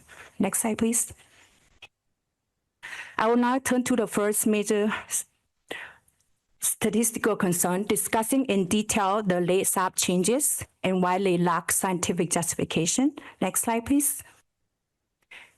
To understand why these late changes are problematic, it's helpful to consider a regulatory framework governing statistical principles for clinical trials. The ICH-E9, the internationally recognized guidance on statistical principles for clinical trials, states that endpoints, methods, and key prognostic factors should be pre-specified during trial design to ensure the study is adequately powered to detect the treatment effect if one exists, without increasing the risk of false positive findings, and to ensure that methods and covariates are chosen based on scientific principles rather than exploration of available data. The guidance notes that all important details of the trial design and the principal features of the proposed statistical analysis should be clearly specified in the protocol written before the trial begins. Subsequent changes are expected to have strong scientific justification and to be documented in a protocol amendment. The changes made to the final SAP and the applicant's post-hoc analysis did not meet this requirement. Next slide, please. This slide provides an overview of the HOPE-3 study timeline. The blue events occurred during the study.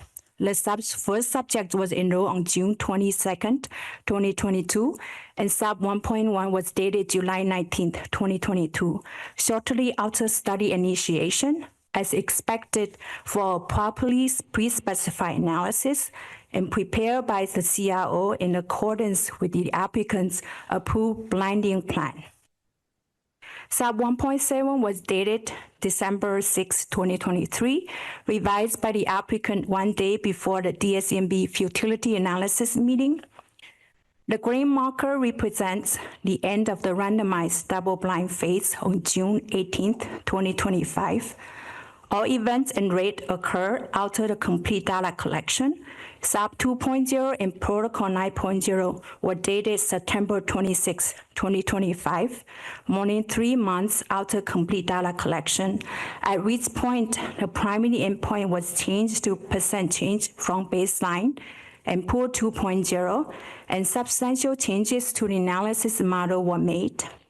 SAP 3.0 was dated November 24, 2025, 1 day prior to database lock and data unblinding.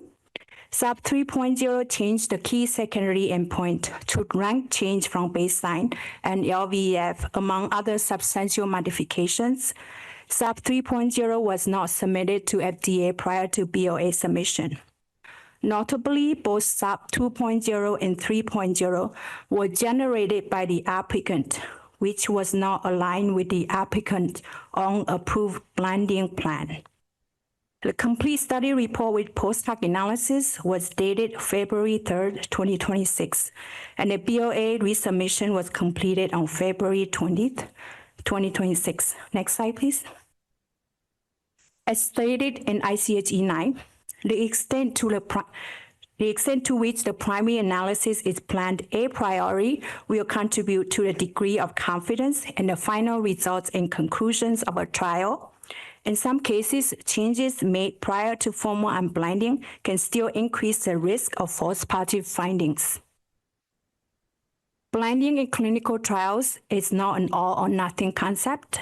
Prior to formal unblinding, partial information leakage can occur for a variety of reasons, and in some cases, unexpected patterns in blinded data can provide partial information about treatment assignment.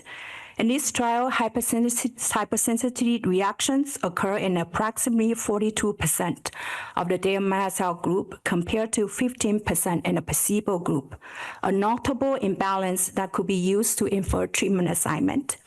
Deramiocel was also associated with a distinct treatment emergent adverse event profile, as discussed by Dr. Yang, which could further inform treatment assignment. Furthermore, subjects who completed the trial were eligible to cross over to deramiocel in an open-label treatment period, potentially providing additional information about treatment assignment. By the time SAP 2.0 and 3.0 were finalized, all consenting subjects have entered the open-label treatment period. Post-study changes to the analysis plan, even under nominal blinding, introduce additional analytical degrees of freedom that inflate the risk of false positive findings. For this reason, FDA is using SAP 1.1 as a benchmark, as it was the analysis plan in place when the study initiated. Next slide, please. Now let me briefly describe the pre-specified analysis that FDA used for Pool 2.0 and LVEF. Under SAP 1.1, FDA conducted a mixed model repeated measures analysis, or MMIM, with change from baseline as the outcome variable. The model included multiple covariates. All available data were included and no imputation was applied. Again, this analysis model was specified in SAP 1.2 to 1.5 as well, and multiple protocols submitted to FDA before the interim futility analysis. Next slide, please. By contrast, the applicant's post-hoc analysis under the modified SAP 3.0 used percent change from baseline as the outcome variable and introduced a slow progressor indicator as a covariate, despite SAP 3.0 specifying that a categorical variable should be omitted if fewer than 2 subjects per treatment arm fall into that category. As there was only one slow progressor in the deramiocel group, this covariate should have been removed per applicant's own pre-specified criteria, and this is related to the question that Dr. Wieters asked in the morning session. The applicant also applied the worst observed imputation for one placebo subject who withdrew due to an adverse event and excluded observed data from outer prohibited medication use for another placebo subject. Next slide, please. Let me now address applicant's specific justification for changing the primary endpoint. The applicant cited disease heterogeneity as a reason for switching to percent change from baseline. However, disease heterogeneity in DMD was known at the time of trial design and was accounted for in the original analysis plan. The study design addressed baseline heterogeneity through randomization stratification and by including baseline pool score as a covariate in the model. The applicant also cited a variance assumption violation called homoscedasticity as violation identified through blinded data inspection. FDA's diagnostic checks did not find evidence of variance assumption violation. In fact, the normality assumption is that less well supported under the applicant's final model than under the originally pre-specified model because of the outliers induced by the transformation. The ICH E9 is clear on this point. The decision to transform a variable is best made during trial planning and should be guided by a preference for a scale that facilitates clinical interpretation.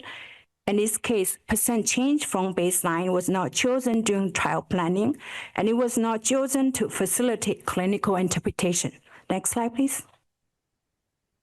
Turning now to the key secondary endpoint, LVEF. The applicant's post-hoc analysis under the modified SAP 3.0 used an ANCOVA with rank change from baseline and LVEF as the outcome variable. The model included multiple covariates, including an interaction term between rank baseline LVEF and age at baseline that was not pre-specified in SAP 3.0. The applicant applied the same intercurrent event strategies as described for Pool 2.0. Next slide, please. This slide addresses the applicant's justification for changing the key secondary endpoint LVEF to rank change from baseline.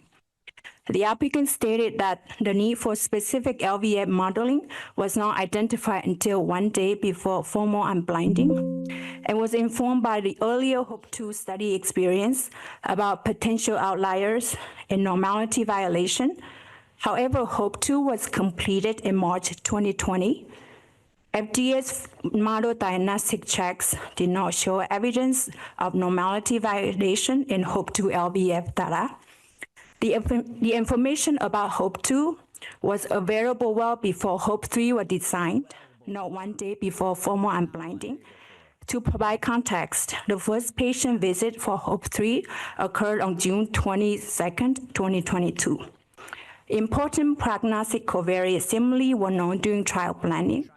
FDA's diagnostic checks did not find evidence of normality violation under the originally pre-specified analysis model for HOPE-3.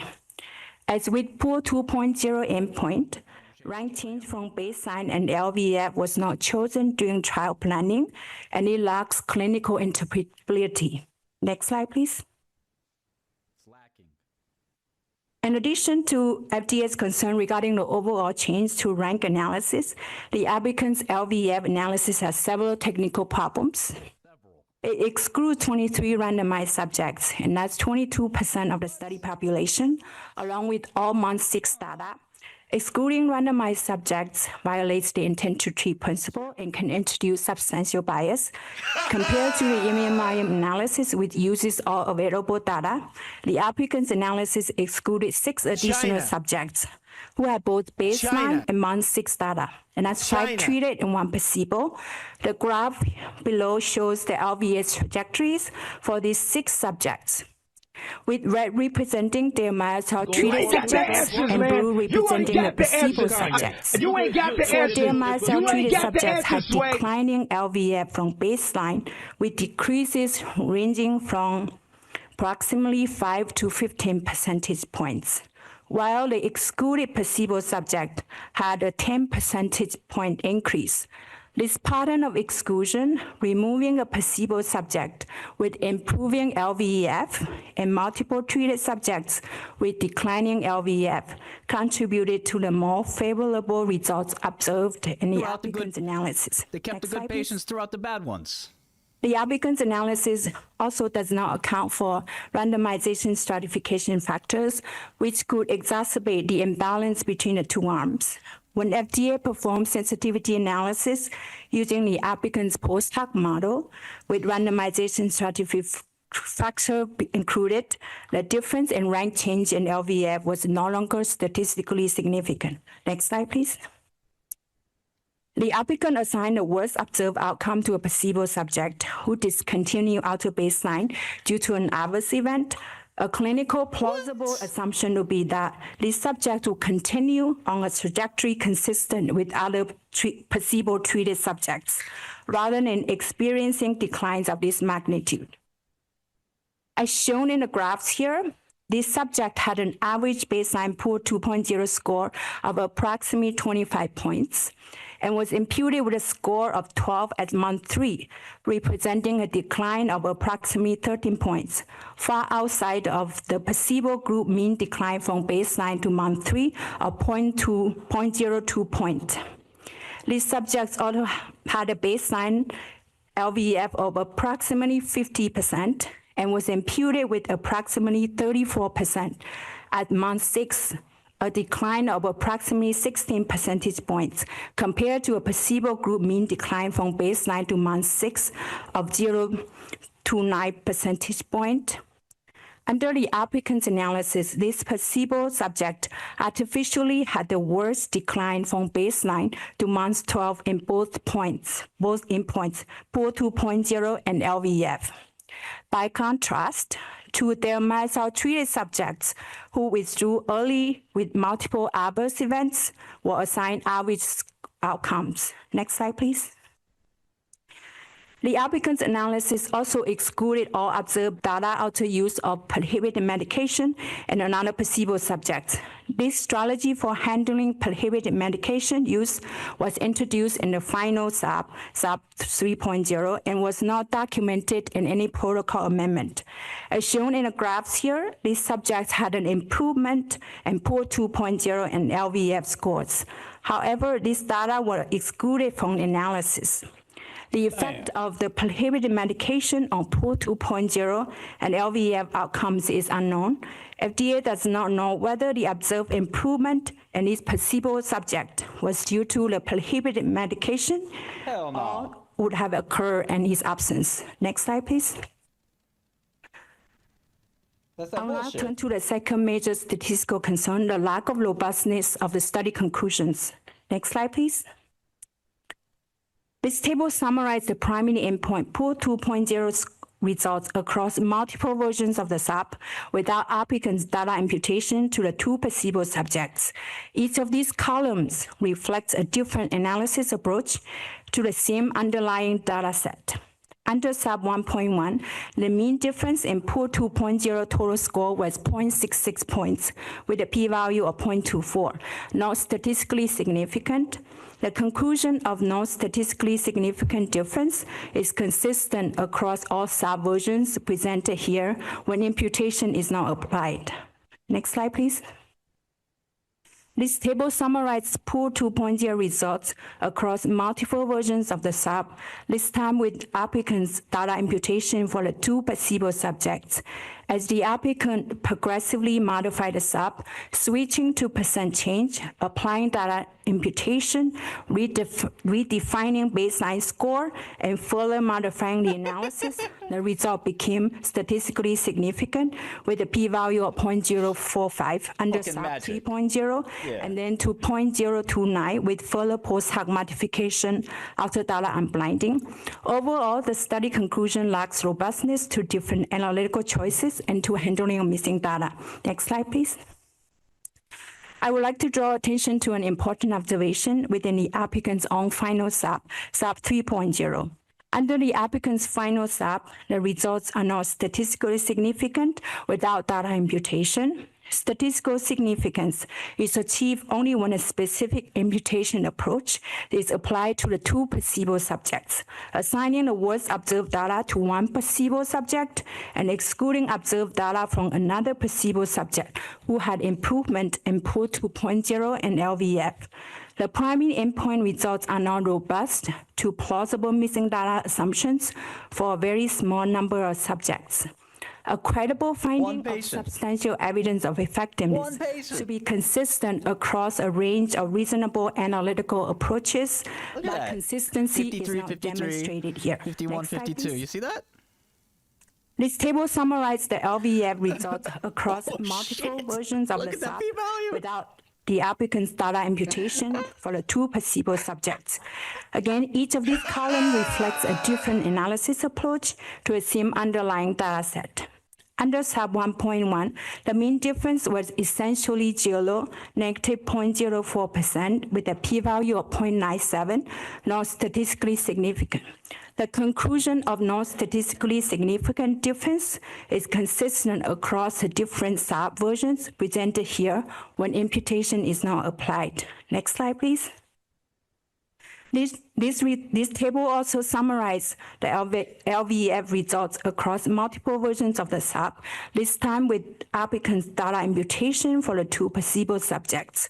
As the applicant progressively modified the SAP, switching to percent change, applying data imputation, excluding 6 additional subjects with baseline in month 6, and modifying the analysis, including post-hoc modification, after data unblinding, the result became statistically significant. As discussed previously, the exclusion of these 6 additional subjects removed a placebo subject with improving LVEF and multiple deamiocel-treated subjects with declining LVEF. The applicant presented a figure showing an apparent difference in LVEF between the two groups. FDA's review indicates that the exclusion of these 6 additional subjects and the data imputation applied to the 2 placebo subjects are the primary drivers of this result. Again, the study conclusion lacks robustness. The results are highly sensitive to different analytical choices and to missing data handling. Next slide, please. The cumulative impact of these changes is substantial, as shown on this graph. Based on the analysis planned at the start of the study, shown on the far left of the figure, there is no statistically significant difference between groups on both Pool 2.0 and LVF. Next slide, please. In summary, the cumulative statistical evidence does not support a treatment effect for deamiocel compared to placebo on either Pool 2.0 or LVF. Substantial late-stage changes to the endpoint in SAP that improve p-value do not have persuasive scientific justifications. Pre-specification is the cornerstone of reliable regulatory science. The applicant's post-hoc analysis do not provide substantial evidence of effectiveness due to a high risk of false-party findings and lack of control for multiple testing. In addition, the study conclusion lacked robustness to different analytical choices and to the handling of missing data for just 2 placebo subjects, a result that depends on so many post-study modifications is not reliable. The interpretability of a confirmatory clinical trial depends on adherence to prospectively specified analytical methods, and that has not been met here with multiple changes after complete data collection and additional post-hoc changes after data unblinding. Next slide, please.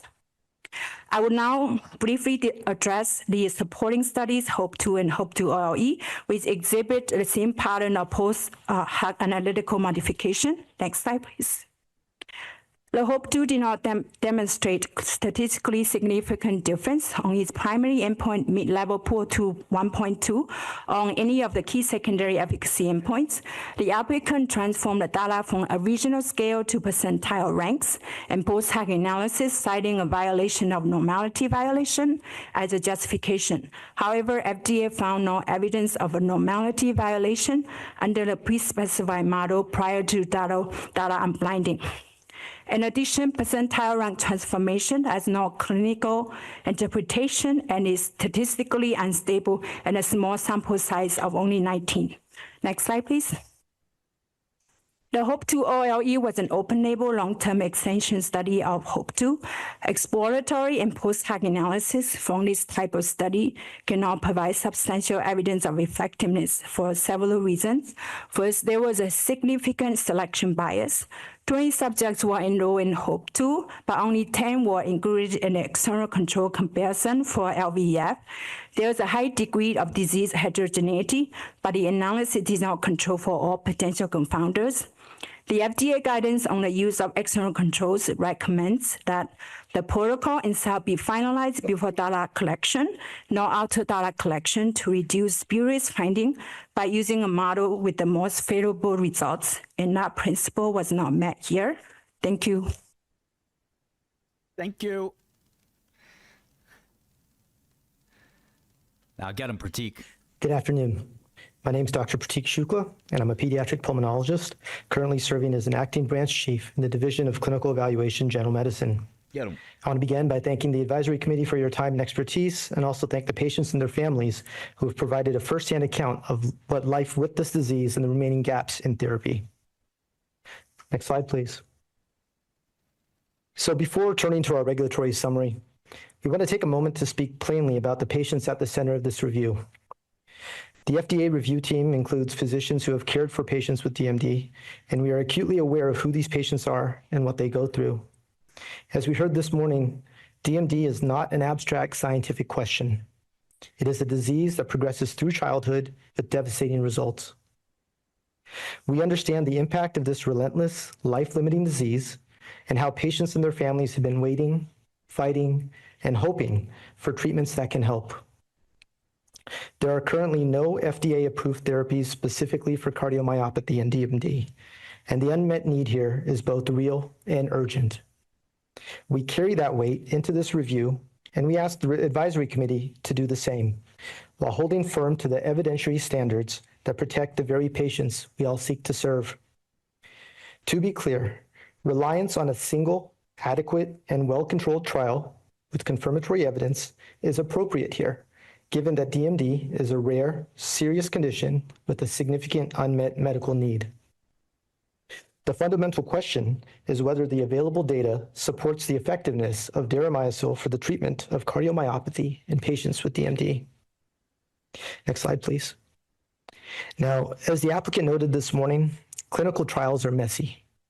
This is precisely why following a predefined protocol is important. Pre-specification and compliance are important to avoid results that may be misleading or wrong. This is a core principle. Now, despite the complexity of circumstances, the take-home message from FDA's review is clear. The data submitted in the BLA does not demonstrate substantial evidence of effectiveness of deramiocel for the treatment of cardiomyopathy in patients with DMD. Both randomized, double-blind, placebo-controlled studies did not demonstrate benefit of deramiocel over placebo on primary and key secondary efficacy endpoints when analyzed using pre-specified, scientifically rigorous methods. Additionally, the applicants presented analysis based on substantial late changes to statistical analysis plans after study completion and further post-hoc modifications after data unblinding, which lack adequate scientific justification. The original BLA had a proposed indication of treatment of cardiomyopathy and DMD and was based on HOPE-2, a phase 2 study that enrolled only 20 out of 84 patients before enrollment was terminated early. This study was simply not powered to detect a treatment effect. With limited enrollment, HOPE-2 failed to meet its pre-specified primary efficacy endpoint, change in the mid-level domain of the PUL 1.2 scale, and it failed to meet any key secondary efficacy endpoint, including cardiac imaging parameters. Of 26 exploratory cardiac endpoints examined, only 3 nominally reached p-value less than 0.05, a finding entirely consistent with chance. A complete response letter was issued in July of last year. Now, the current resubmission is also for the treatment of cardiomyopathy and DMD and is based on HOPE-3, a phase 3 randomized, double-blind, placebo-controlled study, the most rigorous design available. This study enrolled 106 patients with DMD across 2 manufacturing cohorts. When FDA analyzed the data using the pre-specified statistical analysis plan finalized at the outset of the trial, the results are unambiguous. The primary endpoint, mean change from baseline in PUL 2.0, total score at month 12, showed a mean difference of 0.66 points favoring deramiocel, with a p-value of 0.24. This is not a near miss. The study did not meet its primary endpoint. The key secondary endpoint, mean change from baseline in left ventricular ejection fraction, or LVEF, showed a mean difference of minus 0.04 percentage points, with a p-value of 0.97. Not only is this not statistically significant, the observed difference is smaller than the 3% inherent measurement variability of the cardiac MRI technique itself. Now, across pre-specified subgroups, ambulatory versus non-ambulatory, cohort A versus cohort B, patients with or without established cardiomyopathy, no consistent or statistically significant treatment effect was observed. Biomarker data, including CKMB, showed no difference between groups. The evidence from 2 randomized controlled trials analyzed by pre-specified methods consistently point in the same direction. Deramiocel did not demonstrate a meaningful difference from placebo. Now, FDA acknowledges that Capricor conducted this development program in a disease area where endpoint selection is genuinely difficult and where the scientific community is still working to establish the best tools for measuring cardiac function in DMD. We recognize that sponsors face real challenges in designing trials for rare pediatric diseases. However, the scientific and regulatory principles that govern confirmatory clinical trials exist precisely to protect against the kind of analytical drift we observed here. Under the pre-specified analysis using Statistical Analysis Plan version 1.1, with a similar analysis method through version 1.5, the p-value for the primary endpoint is 0.24, or not significant. Under the applicant's final modified SAP 3.0, applied in the clinical study report, the p-value becomes 0.029. The entire apparent treatment effect for the primary endpoint hinges on how the data from just 2 patients out of 106 who were treated with placebo were handled. This is not a robust finding. This is a result that is exquisitely sensitive to analytical choices made after the data were collected in a direction that consistently favored the treatment arm. Now, the core question is, why did the results differs to such large extent when changing statistics and endpoints if the product is effective? And why were the statistics and endpoints changed this many times in the absence of new scientific data? For the LVEF endpoint, the shift from mean change to rank change used a transformation with no established clinical interpretation in the DMD population and not routine. He's saying without saying it's obvious why they did it, because they needed to do it. It's a crime. 9.7. He's too polite to say it out loud. The applicant's justification, citing outline observations and heterogeneous results or rates of decline informed by HOPE-2 data, would have been known at the time of HOPE-3 being designed. It does not constitute adequate scientific justification for a last-minute endpoint transformation. Now, the applicant has also presented a new figure containing... It was a last-minute change because they knew it was going to fail. And they swore themselves to secrecy to never tell anybody their dirty, dark secret. Identified that the applicant performed specific data imputations and included covariates that were not specified in the corresponding SAPs. These unspecified analytical choices are associated with more favorable p-values. FDA is presenting this observation for the committee's awareness as it bears directly on the interpretability and reliability of the results being presented. Next slide, please. So BLA 125842 has had a complex regulatory history. The original BLA submitted in December of 2024 based on HOPE-2 and HOPE-2 OLE, the open label extension, received a complete response letter. That letter identified HOPE-2's failure to meet its primary and key secondary endpoints, the limitations of the open label extension study as a source of substantial evidence, and the applicant's unjustified post hoc statistical transformations as key deficiencies. Unjustified. Given these findings, data from the study cannot serve as confirmatory evidence. Unjustified.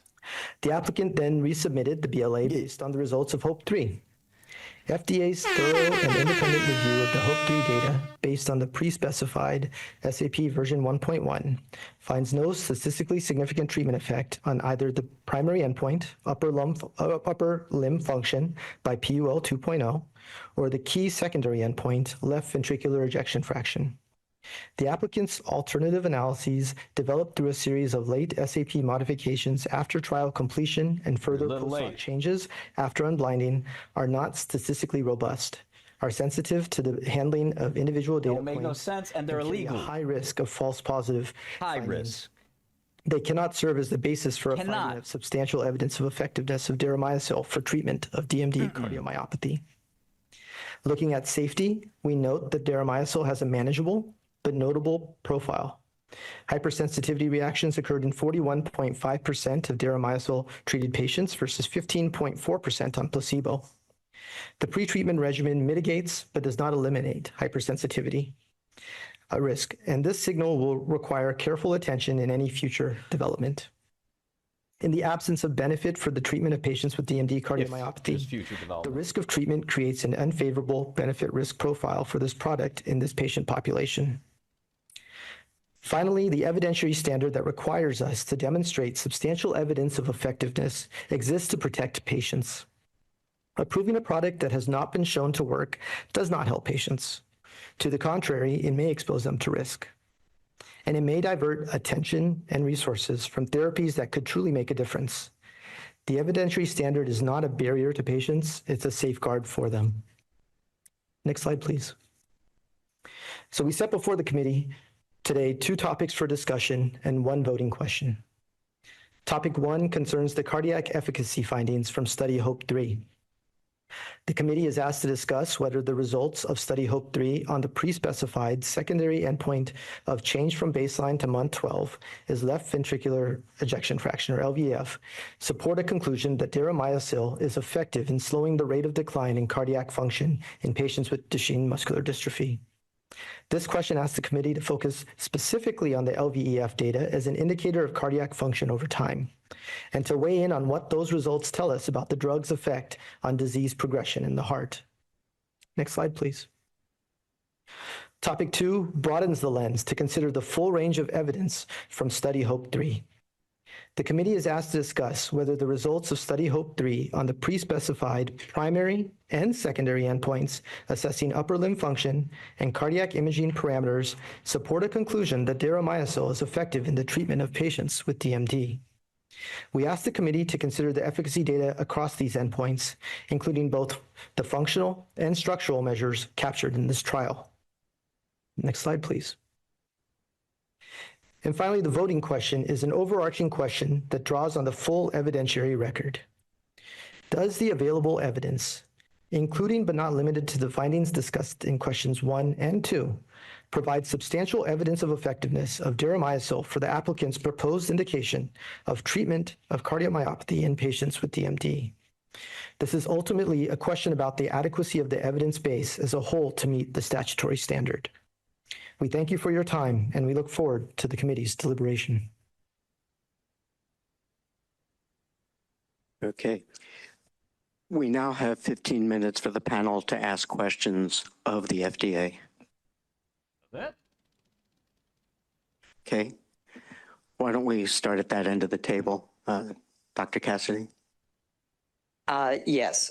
With regard to this review, I had some questions. This guy again? Generally about the methodology and the standards, because it was evaluated according to SAP 1.1, and I'm a bit confused by that because from what I understand, the first SAP officially submitted by Capricor to the FDA was SAP 1.5, and that was signed off and agreed to, I believe.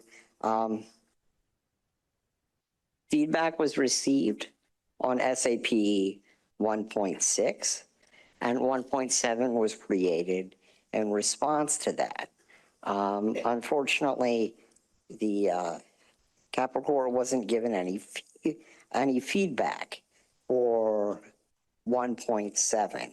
And it seems to me 1.1, I'm not sure how it was obtained, but it's clearly draft form. And I'm not reassured when I'm told that it's the same as 1.5 or 1.6 or 1.7. Who invited this guy, man? Because otherwise those wouldn't have been generated. So, you're not a doctor, dude? Is this the usual protocol to evaluate on an SAP that was never formally submitted and signed off on both the company's parties? feeding him the questions. My other question is, when did the FDA team make the review, make the decision to revert to Capricor's SAP 1.1 when evaluating the data? And when was Capricor made aware of this? I have to make him aware. Hello. Hi. Oh, Yeah, hey. thank you for the question. What's up? It's Dr. Zhao. So What's I up? think what you were asking. Oh, yeah. Hi. I'm Ting Ting. I'm the statistical team lead. So I think what you are asking is why we evaluate based on SAP 1.1. I want to clarify that SAP 1.1, the analysis model in SAP 1.1, essentially the same as 1.5. And because there's been substantial changes to the analysis plan, we need to assess the robustness. And so SAP 1.1, it was created before there's any substantial data collection. That is how we assess robustness if there has been substantial changes to the analysis plan.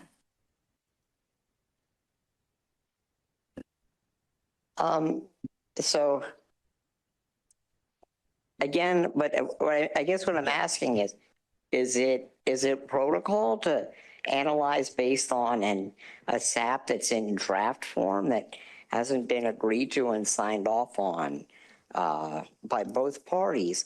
And in terms of later statistical analysis plans, based on the reviewer's report, it seemed there were hesitations, reservations, outright objections to some of the changes made by Capricor to SAP 2.0 and to a certain extent 3.0. So with particular regard to change in the analytic approach to primary endpoint, from absolute change, percent change from baseline. Dr. Cassidy, we're starting to run out of time, so why don't you focus the question? You took up the whole 15 minutes.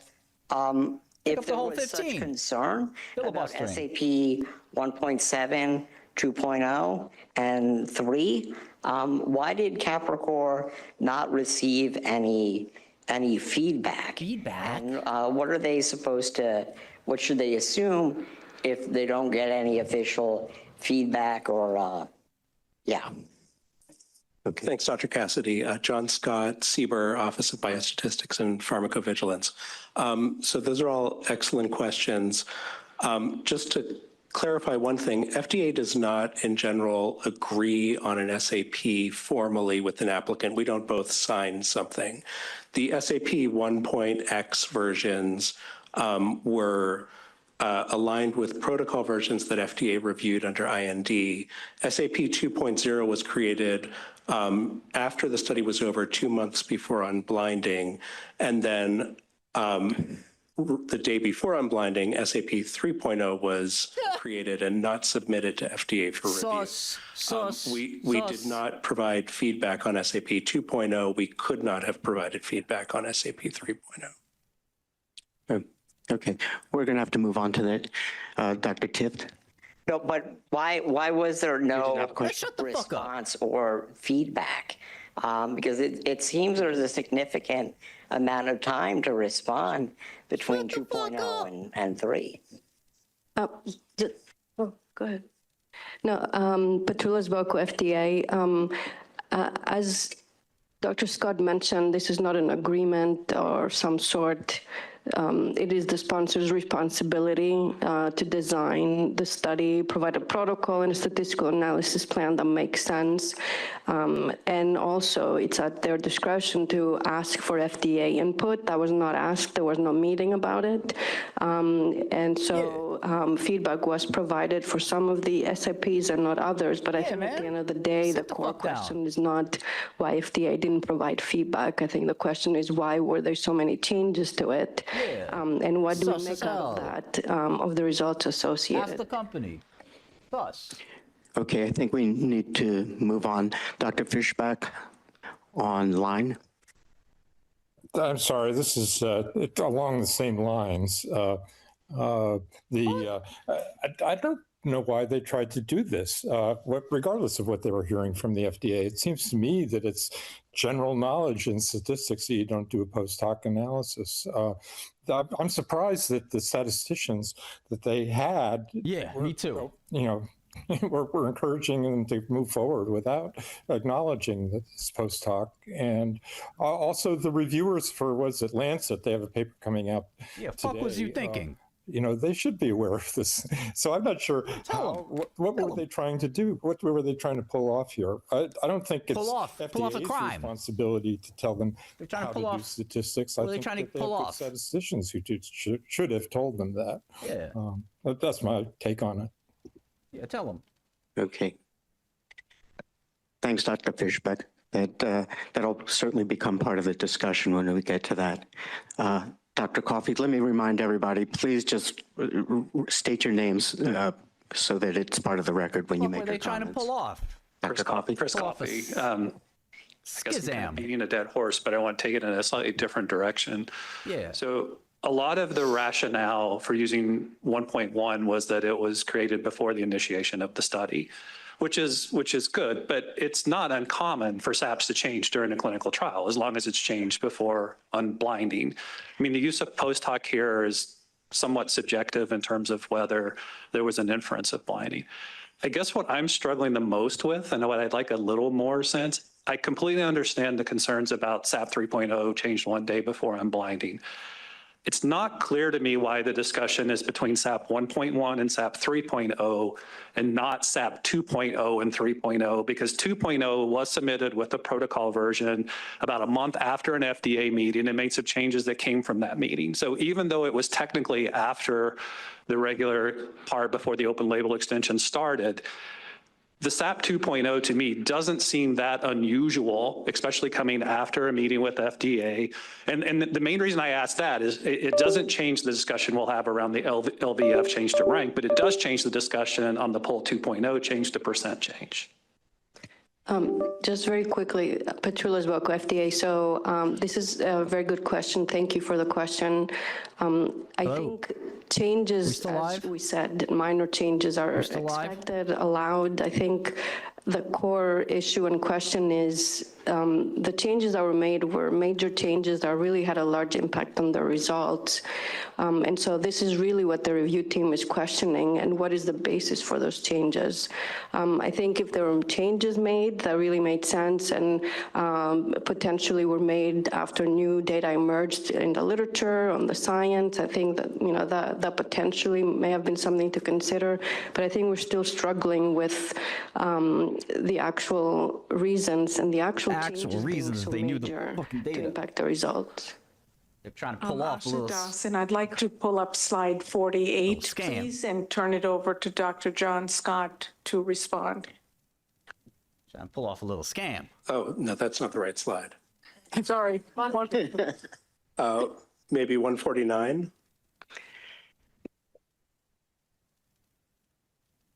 Trying to pull off a little scam. That's what they're trying to pull off. See the data, change it up. Yes, so thanks. So Dr. Coffey, very good question, and we agree it's not uncommon for there to be changes for cause to an analysis plan. For what it's worth, I don't think we would have agreed with the change to %, but it's probably neither here nor there. Fundamentally, I actually don't think it changes the discussion about the PUL 2.0 because, as you see on this slide, the p-value without the data imputation is the same for the SAP version 1 versus version 2, and the decisive factor is the imputation that was introduced in version 1.7. And we certainly had plenty of time to review 1.7 and didn't express disagreement with the applicant on 1.7. So I would say, in terms of considering the effect of the imputation, it's more of a robustness question than a pre-specification question. Right. Can I just add a little something? I'm thinking, I just wanted to say that the models in sub 1.1 is pretty much the same through 1.5. So we're not just focusing on sub 1.1. The analysis model pretty much the same before the futility analysis. And we did look at the other sub versions, and the results are pretty much the same. The changes made out of data complete data collection are the ones that make the most changes in terms of the p-value. Thank you. Right. Dr. Dodd, you had a question? Go ahead. Oh, you had a question? Go ahead. Yeah, so. State your name for the record. I'm sorry, I'm Janet Wittes, and mine followed Dr. Coffey's. And I also want to say that if I had to, in studies that I'm involved in, if I had to finalize a SAP before the data collection, every study I've been involved in would be thrown out. That we do change the SAP, and we do change often on the basis of blinded data and other data that we see and instincts that we have. But I have 3 questions that are very short. The FDA said that the slope, that including slow progressors was post hoc. When I asked the question of the sponsor, they said it wasn't post hoc. But I think we're running into this problem of what is post hoc? Is post hoc 1.1, or is it 2, or is it 3? So what do you mean that it was post hoc? Hi. Thank you for the question. I'm thinking. So in 3.0, there's a criteria that says if you're categorical variable, if there are fewer than 2 subjects per treatment arm, they would remove that categorical variable. But since there's only 1 slow progressor in a treatment arm, by that criteria, that the slow progressor indicator should have been removed. But it was added anyways because the p-value was better. So you're saying that if it hadn't been removed, if it had been removed, the p-value would have been over. Okay. Question number 2. I actually have to confess, I rarely like percent change because percent change can be so variable. What I'd like to see is a distribution of the PULS, the PUL total score, and the not just the mean, but the whole distribution and the distribution of the percent change and the change. Otherwise, I'd feel I don't know what I'm thinking. I don't know what I'm seeing. Yeah, thank you. Can we go to slide, the backup slide, which is, sorry.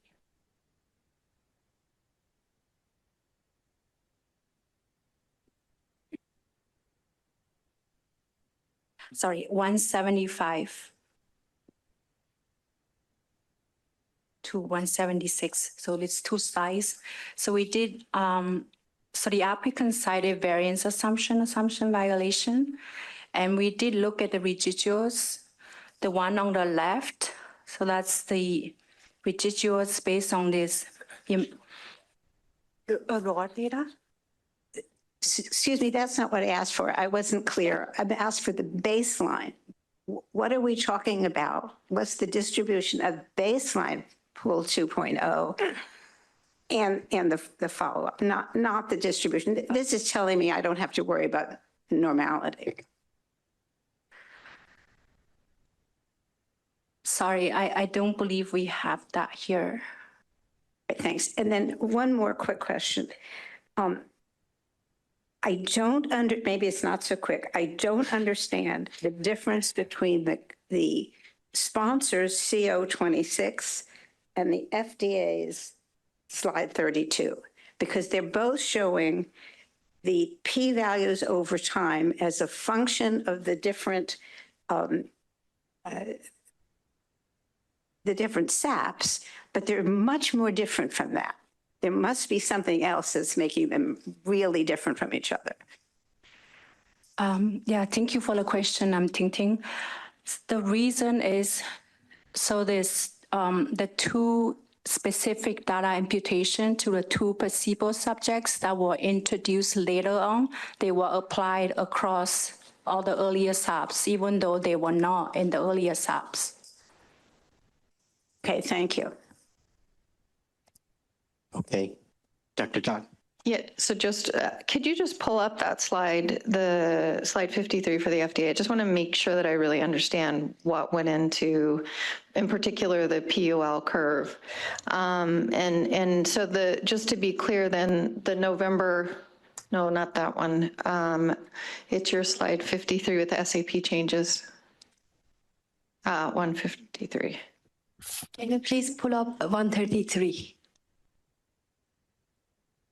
That one, yeah. So just to be clear, so on November 25th, that point estimate is an analysis of the PUL with the percent change with the imputation that the sponsor proposed, right? Thank you for the question. I'm thinking, yes, that's okay. Correct. And we'd already discussed this morning that that's going to be a sort of an overly optimistic estimate because of the way the placebos were handled. At least that's, yeah. Yes, okay, correct. thank you. And then one other question just about the changes. So in the protocol, was there ever any statement about evaluating the assumptions behind the models, and that if those assumptions were violated, that something else would be done? Or was that something that happened as the protocol moved along? Because that would certainly be something I would have included in a protocol given the data from the HOPE-2 study, if that was. Yeah, thank you for the question. I believe, there were some statements about that, but the specific model and how they test the assumptions were not in there. And if those assumptions, the criteria, if those assumptions are violated, and what happens if they are violated, what model you would use, those are not there. So the model that they use in SAP 3.0 the post hoc model, they were not in, they were not pre-specified anywhere. Asha Das, I just want to go back to Dr. Wittes' question. Maybe we can pull up slide 182, and this might show some of the baseline scores. Is that helpful in answering your question? Yeah, that is helpful. And what about, so that shows, and as I look at it, I don't see any evidence of that would make me switch to another, to percent change. But do you have also that, do you have the percent change distribution? But this is very helpful. I don't believe we have the percent change. I can direct that to the applicant if they have to show that. The same picture with percent change. I think we'll turn it over to the applicant to see if they have this information.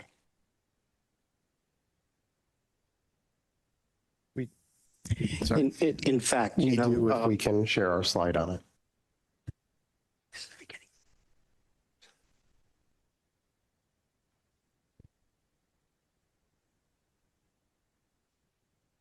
Where'd it go? Well, there it is. Okay. So that is the normality of the change. That's the QQ plots for the normality of the change. So we see that absolute change does deviate more in the tails, and the percent change does pull the tails in on that. I'm asking for something much simpler. Just the numbers, just the distribution. You have to see the absolute change. All she wants is a list of numbers. Just the. Yeah, the spots are not. Okay. Actually, this is a nice segue into what the next additional part of the meeting is going to be. Because we were rushed in the morning and not everybody had an opportunity to ask their questions of either the FDA or the sponsors, we're going to add a little 10 minutes for anybody who still has residual questions to ask either the FDA or the applicants their questions. In particular, Dr. Teerlink had a question that he was hoping could be answered that he posed in the morning. I'll have him repeat it because that'll be very instrumental to our conversation. Yeah, so thank you. I'm actually happy the FDA already showed me the left ventricular and systolic volumes and then diastolic volumes, so I'm comfortable with those. The question for me will be on the NT-proBNP, the heart rates and the troponins. Yeah, Dr. Chet Bello of Cincinnati. Actually, I think you said that, Dr. Soslow said that you didn't have the heart rates at the time, so. We do have heart rates, so we'll pull up. So these are the clinically obtained heart rates that were obtained for the, do you want to with the MRI? The CMR. Okay, we do not have. Yeah, that's what I thought. Okay, and then significant difference between groups, and in the cardiomyopathy, we saw similar results. So okay, so no. All right. Thank you. Great. And you didn't do NT-proBNPs in a trial that's looking at heart failure and. No, we did not, because there have been multiple longitudinal natural history studies that show that those changes happen late.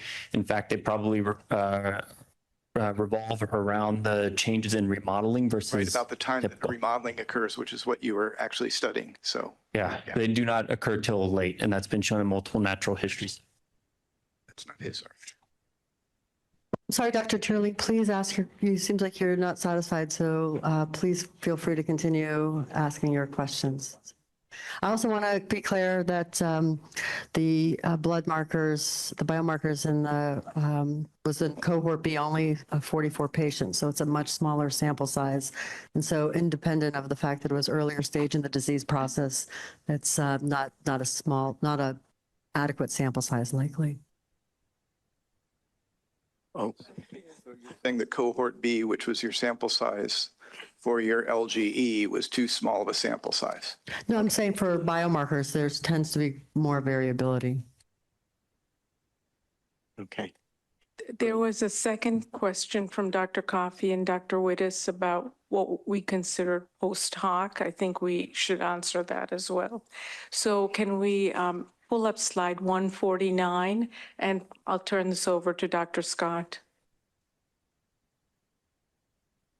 Thanks. Yeah, so Dr. Wittes, you asked, you mentioned it's hard to follow what is or isn't post hoc. So when we've used the term post hoc in our presentations, we're referring specifically to the analytic choices that were made in the clinical study report that differed from what was in version 3.0, the version that was created immediately before unblinding. Beyond that, of course, there are concerns about any late changes when there could be partial unblinding or information leakage. But we've tried to be careful not to say post hoc, except when it is kind of unambiguously post hoc. Thank you. So I just want to, can I make a comment really quick? I just want to wonder why FDA is so concerned about post hoc, which, by the way, we can't replicate these numbers. We have very different numbers, and I'm happy to show the ones that we have in the models that were used. The imputation was put in place with stat plan version 1.5. FDA commented on 1.5 and 1.6. So if you didn't like it, you should have commented then. And our type A meeting, which was in September, August. We have to keep decorum. We have to maintain decorum. You have to be recognized by the chair. Okay, thank you. Okay. We have at least two more questions for the applicants or the FDA. Dr. Novodovich didn't get a chance to ask his question this morning. Would you like to ask it now? Yes, thank you for the opportunity. This is Mladen Vidovic. I do have a question we were talking about the MRI, but do we have data on the different background heart failure cardioprotective therapies? I understand this is not as Duchenne is not as specific as adult ischemic or non-ischemic heart failure, but do we know what kind of background therapy these patients were on, as this might have affected changes in the EF that we observed? Dr. Soslow, will you come up and answer that question, and don't kill yourself on your way up? Sorry. Yeah, so on CO49 from the core, looks like it's up here, but not up there. Perfect, there. So those are the baseline cardiac medications, and they were well balanced between the two cohorts. Great, thank you. Great. And Dr. Dodd, you had a question? Yeah, Lori Dodd. Could you pull up your slide, CO26? I'm trying to understand the differences here, and I understand the imputation piece, and I have significant concerns about the imputation on the two subjects. Anytime a result resides on, two subjects is concerning, particularly with the way the imputation was done in the placebos. But I'm looking at, I would like to just understand the estimate, even with version 1.1. So the p-value that's reported here is 0.07. But the FDA reports a p-value of, I don't know, it looks to me like it's 0.23 or 0.24, that's right, it's in the table. So why? What? Because that's not an imputation difference, is it? Okay. No, so what we did is we evaluated these models on the exact same data set so that all of them are evaluated on the exact same data set. I do want to make sure that we point out that 1.1, it was actually specified to be analyzed on a subset of PUL scores, not on the ITT. So the entire analysis done by the FDA on that is actually post hoc and a decision that was made after it, but it's being represented as pre-specified. So what I did in this model comparison, though, is I used the exact same data set and I compared the models as they are on the exact same data set. So it does include the imputation of that subject in there, yes. Dr. Wittes? Yeah, Janet Wittes, so leave that up, please. Because I have a problem with, I don't understand in the LVEF, your p-value at the beginning is 0.5, 0.48, and the FDA's in the same place is 0.9. That's also not an imputation issue. Can you explain that difference? I actually cannot. There were post hoc changes made to the models. I was not able to actually replicate all of their results. So I don't know which post hoc additions. I know they added a cohort variable. I don't know what else they added to 1.1. I don't know what other changes were made. So they'd have to answer that. John Scott, go ahead. May I elaborate? Thanks. I can't fully answer your question, Dr. Wittes, but I did note the applicant said that they used the exact same data set, even going backwards. When they did the ranked analysis, they left off 6 subjects who had month 6 data. And if those subjects were also excluded from the mixed models, which they didn't have to be, that was 1 very favorable placebo outcome and 3 very unfavorable deramiocel outcomes. Yes, that's again, Dr. Adam Sullivan. To respond to that, when I mean the exact same data set, I mean the ADAM data. So those patients' data is in the ADAM data. So all of those 6 patients that he's talking about are in the actual LVF model when analyzed with an MMRM.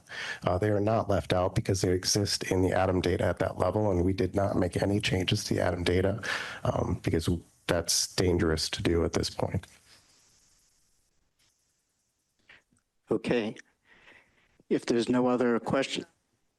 Sorry, Loretta, just to make sure I really understand this. So, Dr. Sullivan, you said for the poll analysis, even at the version 1.1, the imputation methods were applied in this estimate, correct? Yes, I use the ADAM data, which contains those imputation methods. I did not regenerate ADAM data for those. And then were there imputations with the LVEF? So the patient that had the endocrine event would have had month 6 and month 12 of the LVF imputed. In terms of poll, they would have had months 3, 6, 9, and 12. Okay, I guess it would be really helpful to see at each of these analyses which subjects had imputations, what the values were that were given to them, because this really, the interpretation of this resides a lot on those subjects. Dr. Tickerling first, and then you. And now I'm getting more confused, and I apologize. So I looked at your Lancet article on the, and in the Lancet article, from my understanding, the key secondary endpoint of left ventricular ejection fraction has a p-value of 0.0935. That is correct. Okay. Can you show me on slide, the infamous slide CO26, where 0.29 is? Well, 0.935 is in between the yellow and red lines. It's the black dot that's right above. And that's the one that has also been presented to us as the real one. Yes, that's the pre-specified.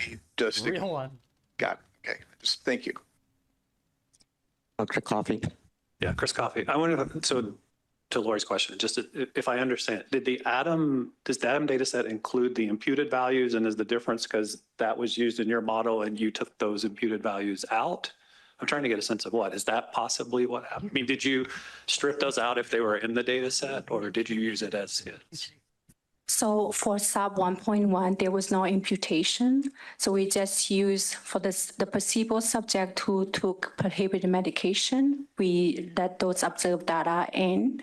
And for the placebo subject who withdrew due to AE, they were in the ADAM data set, they were imputed with the words observed. We removed those words observed data. And that's how we did it for 1.1. Thank you. Can I follow up? So did you leave those values in yours? Is that why it's different, or did you take them out as well? No, I left them in so that because I wanted to make the model comparison across the same data so we could understand the model structure. Okay. Any other questions? I just had one residual question that's more on mechanism of action, probably to Eduardo Marban. I was just curious, you had explained why the impact was so diffuse due to the exosomes, even though it was an intravenous injection. I was wondering whether you could explain why you think it's so long-lasting. Is it because you think that the exosomes actually insert nucleotides or something into recipient cells? Or I was just curious, particularly because you said the cells themselves are very short-lasting. Yeah, Eduardo Marban, that's a great question. So you're familiar with the general concept that microRNAs, for example, can have months-long, and we know from ASO studies given clinically that you can have 1 year-long effects. So our concept is that the non-coding RNAs delivered by the exosomes produce long-lasting modifications in gene expression in the target cells, perhaps due to epigenetic modifications, but it varies obviously from non-coding RNA to non-coding RNA. It's the exosomes are delivered quickly, and it's the long-lasting effects we believe that are due to the residual effects of the transferred non-coding RNAs. Great, thank you. And Dr. Dot?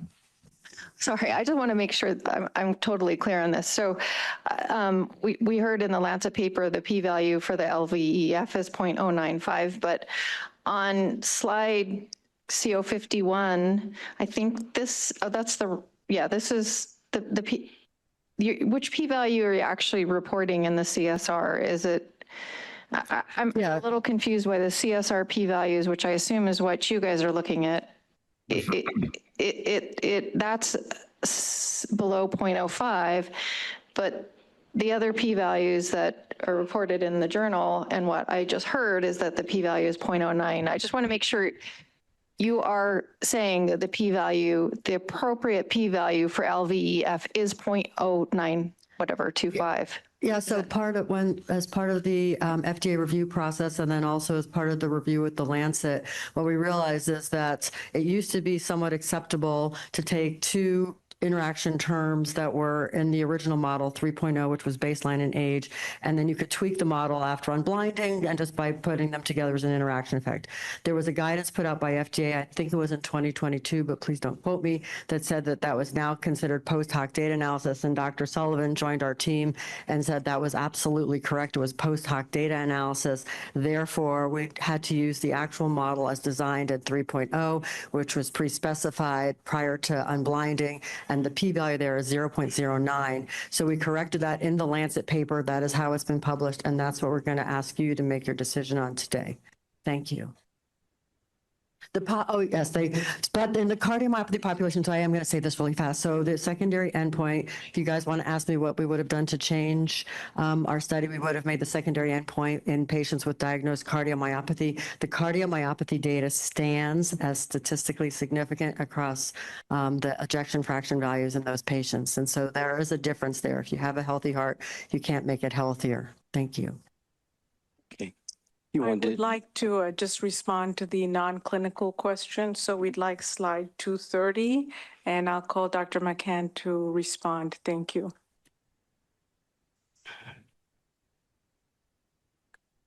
Good afternoon. My name is Mandana McCann. I'm a team lead in the Office of Pharmacology and Toxicology.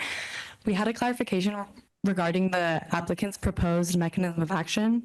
So the sponsor conducted a study in female MDX mice, which is a well-established model of DMD, and these mice were administered a single IV administration of mouse cardiosphere-derived cells.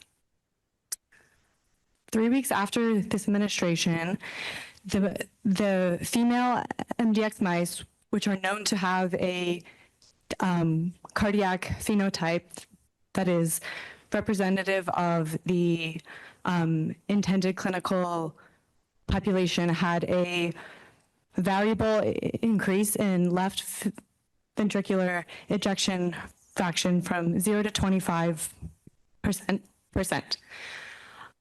While these non-clinical findings provide preliminary support for the biological activities of CDCs in DMD cardiomyopathy, the data do not specifically support the mechanism of action of deramiocel.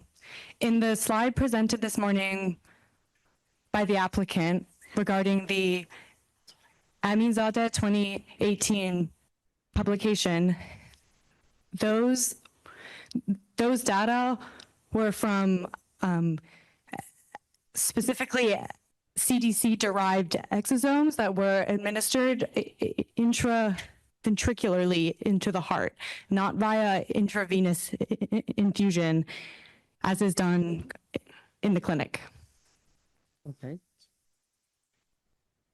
Great. Thank you. Thank you so much. And Dr. Wittes, you had another question? Yes, sorry, this is Janet Wittes again. Can you put up FDA slide 52? Because I want to understand which is the 09. Is the 09 SAP 3.0 with data imputation? Is that the 09? That is slide 154, please.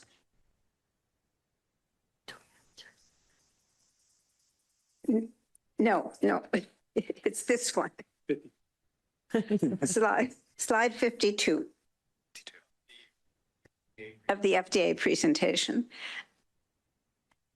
I think we're all just trying to figure out what analysis goes with what. So what this is showing is an 09, which is, I think, what we're talking about. But it also shows 83 people with imputation. Does that mean, what does, whereas SAP 1.1 with imputation shows 89 people. What's the difference between 89 and 86? I know it's 6, but.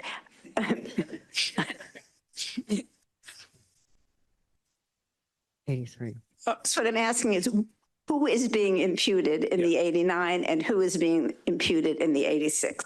Yeah, thanks, Dr. Wittes. Yes, so the 0.09 on this slide is the 0.09 that the applicant mentioned, SAP 3.0 with data imputation. The difference in numbers in the sample size column reflects the 6 participants who were excluded because the ranked analysis didn't include month 6 data. So the SAP-1 analyses were mixed models that used ML and included all the available data. The rank change analysis is 12 minus 0. Thank you. Okay, any other questions? Okay, I think we can move on to what's really the meat of the day, and that's for the panel to discuss all the data and the public comments that have been presented to us. And I just need to remind that even though the public is absolutely welcome to listen to this discussion, they actually cannot make questions or query the panel unless specifically asked by the panel, and I'll recognize you, or I'll recognize a panel member. I did want to also address the question about the voting questions. And I've been informed that the latest advisories from the FDA are that voting questions cannot be changed at the meeting itself. However, what we are able to do is, as you probably saw, the second question does involve discussing lack of progression of upper limb disease.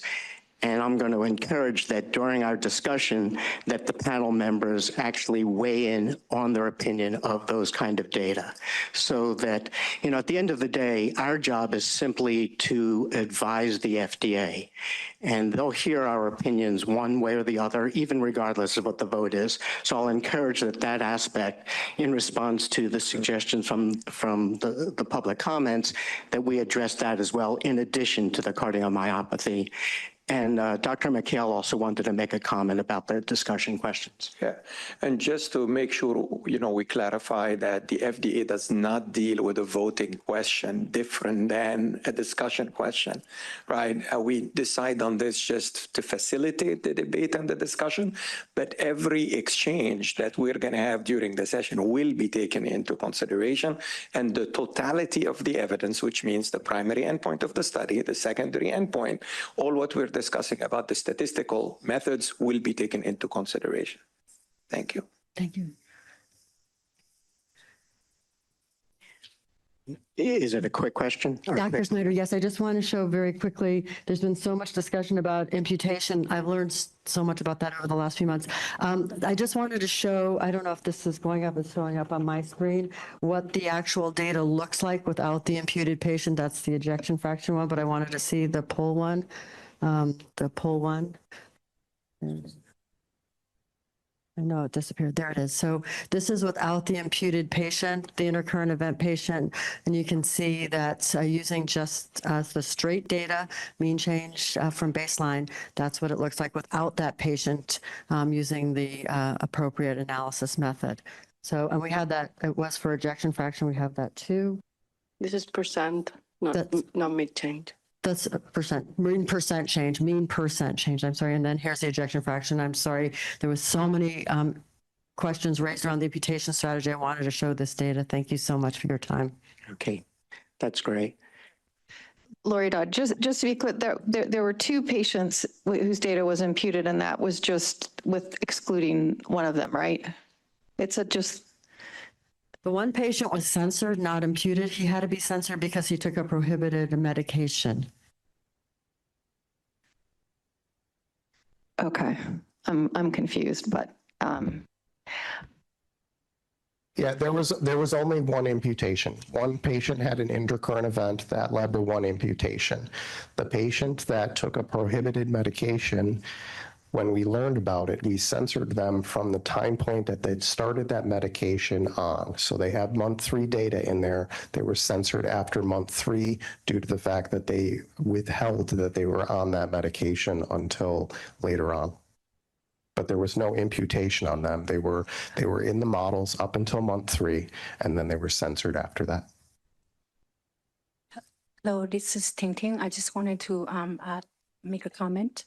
So the subject who took prohibited medication, that subject had improvement in PUL score in LVEF, but those data were removed from the analysis. So when you fit MMIM, you are imputing based on the placebo trajectory. So essentially the mean of the placebo, even though these subjects had improvement in PUL in LVEF. Thank you. Just to clarify that patient took an antifibrotic medication, which was a prohibitive medication in SAP 1.1. And it was appropriately censored on the basis of taking an antifibrotic medication. And that was part of the original protocol. Dr. Dodd? So, go ahead, please. Yeah, I just wanted to say that the handling of this prohibited medication to just remove those data points, they were not introduced until SAP 3.0. Thank you. Yeah, I was just going to comment that that's not standard ITT protocol, so I have concerns about that. Okay. Any last minute comments before I read the discussion question into the record and we start? We have about an hour for 3 questions, 2 pure discussion, 1 for voting, and I'll try to make it even between 20 minutes each, and I'll summarize each time. So I just have a comment, Dr. Snyder. Sure. Just the discussion we're having, it seems to be so based on 1 or 2 patients. So it goes back to our key point of how robust is this data when, 1 or 2 patients and how they're treated, it changes the conclusions so much. Would like to really emphasize that point. Thank you. Okay. And I'm sure some of this is also going to come out again in the discussion, particularly when people view or articulate what their opinions are. So I'm good to read the question? Okay, I'm going to read question number 1 into the record, and then we'll start approximately a 20-minute discussion. Yes.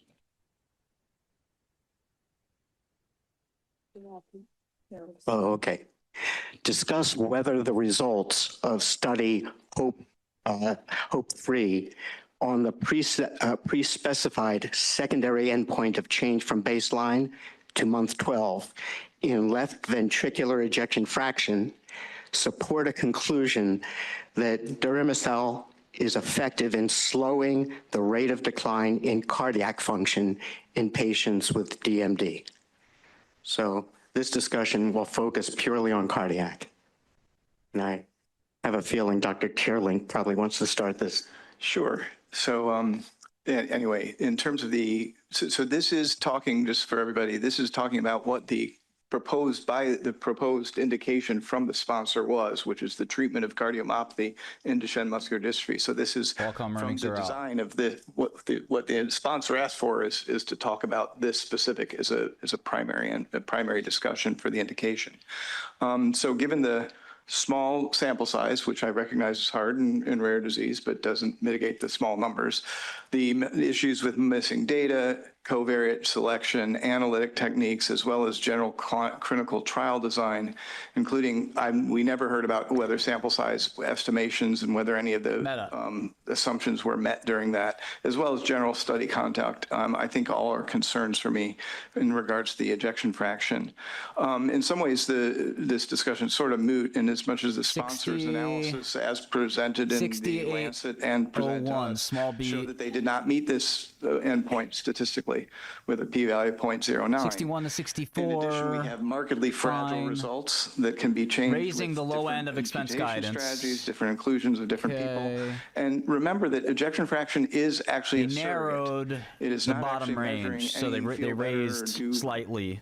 So it's 130 to 135 from 125. Really convincing 130 to 145 from 125 to 145. Be something that I'd consider useful, and it certainly is not consistent there. And then you look for kind of supportive data.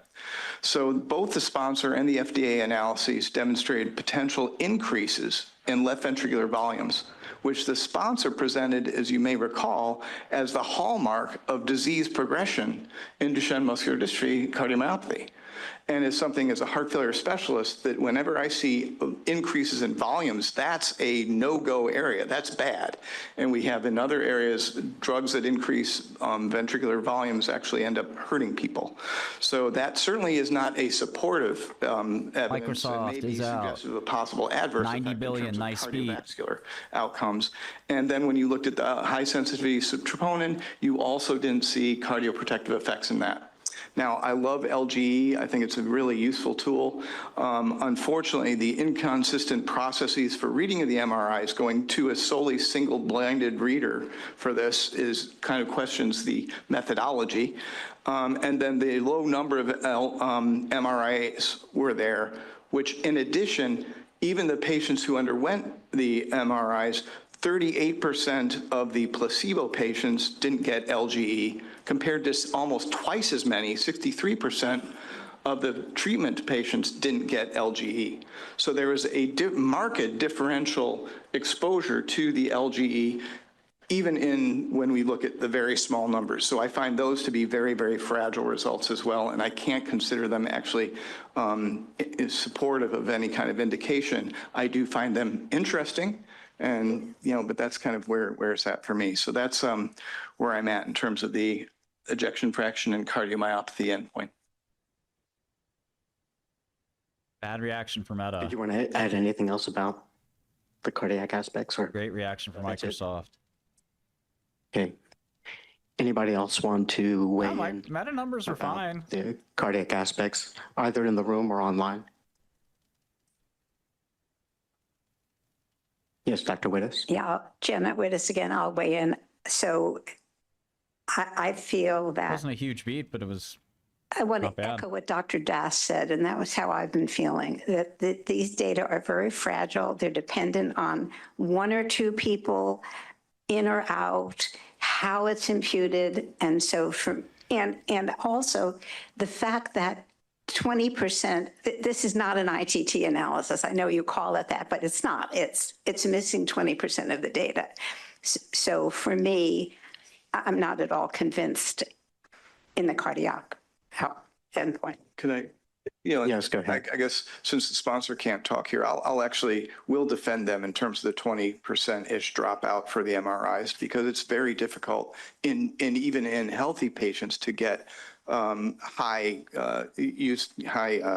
utility of the MRIs. So that's the 22% it greatly impedes the generalizability, but I don't think it speaks necessarily against the conduct of the trial and things along those lines. But yeah, go ahead. To follow up, though, I think what you say is a good point, but nevertheless, there is an impact on the analysis by it not being ITT that more sensitivity analysis to look at the effect of that I would have expected to see, to get a sense of how robust are these findings. Because the findings that are presented assume that those who didn't get it had nothing to do with their disease, which may or may not be a plausible assumption. It would be nice to stress test that a bit more to see how sensitive the results are. Dr. Cassidy? Yes. So I have a question. This is for both the FDA review team and the sponsor, Capricor. And just a clarifying question for myself, the rest of the committee, my community, and the public. But I want to know, how are we, in reading the two reports, I was struck by the discrepancy, the vast discrepancy between the two. So I want to know, how are we defining cardiomyopathy in Duchenne? And I'd like to draw your attention to a passage on page 29 of the FDA review document. Cardiomyopathy was defined by the applicant as any one of the following criteria. 1, medical history from the preferred term list. Cardiomyopathy, congestive cardiomyopathy, dilated cardiomyopathy, myocardial fibrosis, cardiac dysfunction, left ventricular dysfunction, LVF less than or equal to 55 at screening, or number of affected segments greater than 0 on CMRI at screening.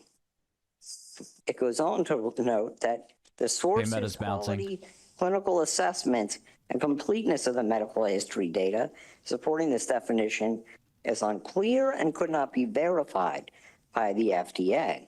And we have here, based on the baseline cardiac characteristics, the population had a normal left ventricle ejection fraction at baseline on average. So I would like to hear from Dr. Soslow in terms of how he and just the body of literature would define cardiomyopathy in Duchenne, and then the definition that the review team is using, so we can see if they square. Yeah. All right. That's fine. I'll let that go. But right now, this is purely discussion among the panel people. Dr. Soslow, since it was specifically a panel member specifically asked, you can answer.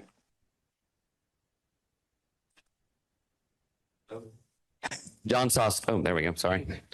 John Soslow, Pediatric Cardiology, Vanderbilt. So the definition of cardiomyopathy, it's a great question, buddy. So we consider anybody with LGE cardiomyopathy because they've had structural changes, and then we consider anybody with LV dysfunction cardiomyopathy. So this is how they defined the cardiomyopathy population for the subset analysis: LVEF less than 55, any LGE, and then any term list from their EHR review that suggested either dysfunction or LGE. That's not actually, that's my fault. That one is. So I think, again, when you look at those cardiomyopathy and diastolic volumes and then systolic volumes that Dr. Teerlink had asked for, that's where we get those volumes from, or that's how we subset the cardiomyopathy patients. I'd like to get as much input from the cardiologist on the panel. Dr. Milordovich, did you comment as well on this topic? Yeah, hey, this is Mladen Vidovic. Hold on. Let me just start the video. So, yeah, my main concern is like it's really hard with the data, with the post hoc analyses, with imputation to determine if the drug is effective or ineffective. I cannot conclude with great certainty that this is ineffective, nor can I conclude that it actually is effective. I just think that the evidence that's presented here doesn't give me enough confidence that this is effective, at least on the established regulatory standard that the FDA presented. So I would say, again, this is very difficult for a disease that is so rare and hard to study. It's the decrease in EF over time is very small. So looking over a 1-year period for a few percentage points with one MRI reviewer, it is possibly just it could be a rounding error in the measurement with the MRI. So potentially there's need for additional prospective evidence, longer follow-up. Maybe this data could be looked again. Maybe these patients could be further evaluated over time. Maybe there's a signal that could be picked up. But again, I'm having great difficulty figuring out, is this drug effective or not based on the evidence that's presented. That would be my take on this, cardiology wise. One final statement is, we cardiologists, we talk in terms of EF and in percentages, right? We don't think in ranked ANCOVAs, and that is actually very difficult to digest as an endpoint. So again, that also presents a very big difficulty for me to determine whether this is effective or not. Dr. Terlink, you wanted to add something? Yeah, just a word of caution to my colleagues. The sponsor threw up this cardiomyopathy subgroup of the overall EF thing. And I just want to point out that the overall EF was negative, and so you really shouldn't be looking into all those other subgroups unless you're going to propose something in terms of a more targeted group. If that's the case, that's interesting because we know that the overall, the left ventricular volumes went up, increased. So if they're proposing that in that small subgroup there may be, or in that subgroup there may be a decrease in volumes, then that means that the folks who weren't in that cardiomyopathy group had a dramatic increase in ventricular volumes, which is even more concerning. So this is all very exploratory, and I wouldn't like to. I'm not putting a lot of weight on the cardiomyopathy subset, other than to say that that's interesting. If the sponsor wants to go ahead and investigate that further, that might be an interesting direction. Yeah, and let me jump back in, Vladimir.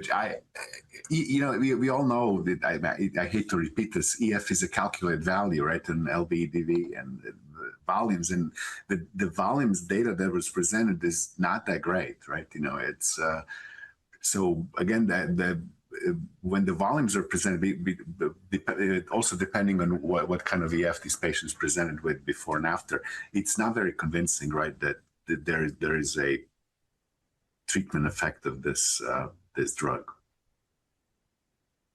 Okay, Dr. Dodd.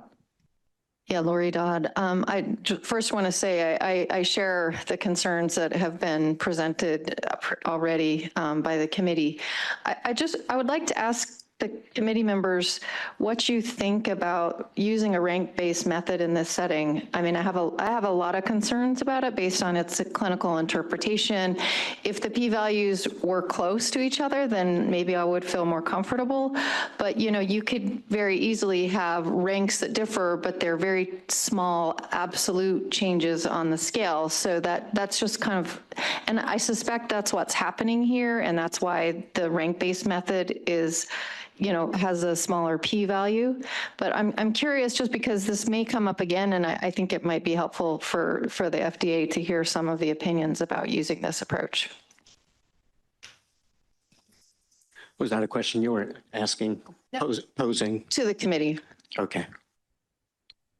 You want to give it a shot? Yeah, so I share your concern. It's very hard to know what these ranks mean. And it would have been good to show some picture of it? What are the magnitudes of these? Are we see? And you know, I brought that up in terms of the percent change, but it's also true in terms of the rank based. Or is the smaller p-value we're seeing, does that reflect something clinically important, or is it just little tiny differences in ranks? And I don't think we can see that from the data presented. Okay. Go ahead, Dr. Coffey. Yeah, I mean, I echo Dr. Witta's point, but I think what concerns me more is, I mean, it concerns me, the interpretability, but it concerns me more that hasn't been maybe stressed enough is not just the switch to rank-based, but it's the switch to the rank-based that throws so many people out of the analysis without like a plan. I mean, in a typical ITT study, rank-based, you would need to have some plan for assigning some type of ranks based on some knowledge of why the data wasn't obtained. Throwing them out raises not just concerns about the switch of endpoint, you've switched the population, you've now not getting the benefits of the ITT, you know, because the groups are no longer balanced based on the principles of randomization. So there are other downstream effects beyond just this change in endpoint that I think come up that make it harder to interpret. Any comments about that? I'm going to purposely ask a very provocative question of the cardiologist on the committee. Given that the presentation of cardiac failure, of cardiomyopathy in Duchenne's is already atypical, given their lack of mobility, is there a possibility, and taking into account some of the comments we heard from the public, is there a possibility that there is an impact, but we're just not capturing it objectively enough with the metrics that are being used? No.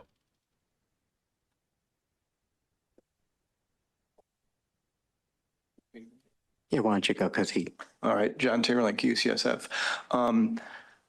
I think the CMR is probably the best possible way to look at it. You know, whether now as a director of Echo Lab, that pains me to say, because yeah, but and maybe you could be having fewer dropouts with Echo. But I do think, I think it's unlikely that we're missing things. That is actually the why I asked about troponins, left ventricular volumes, NT-proBNP, and other markers to try to build a more comprehensive study, a more comprehensive evaluation of the patient's cardiovascular course.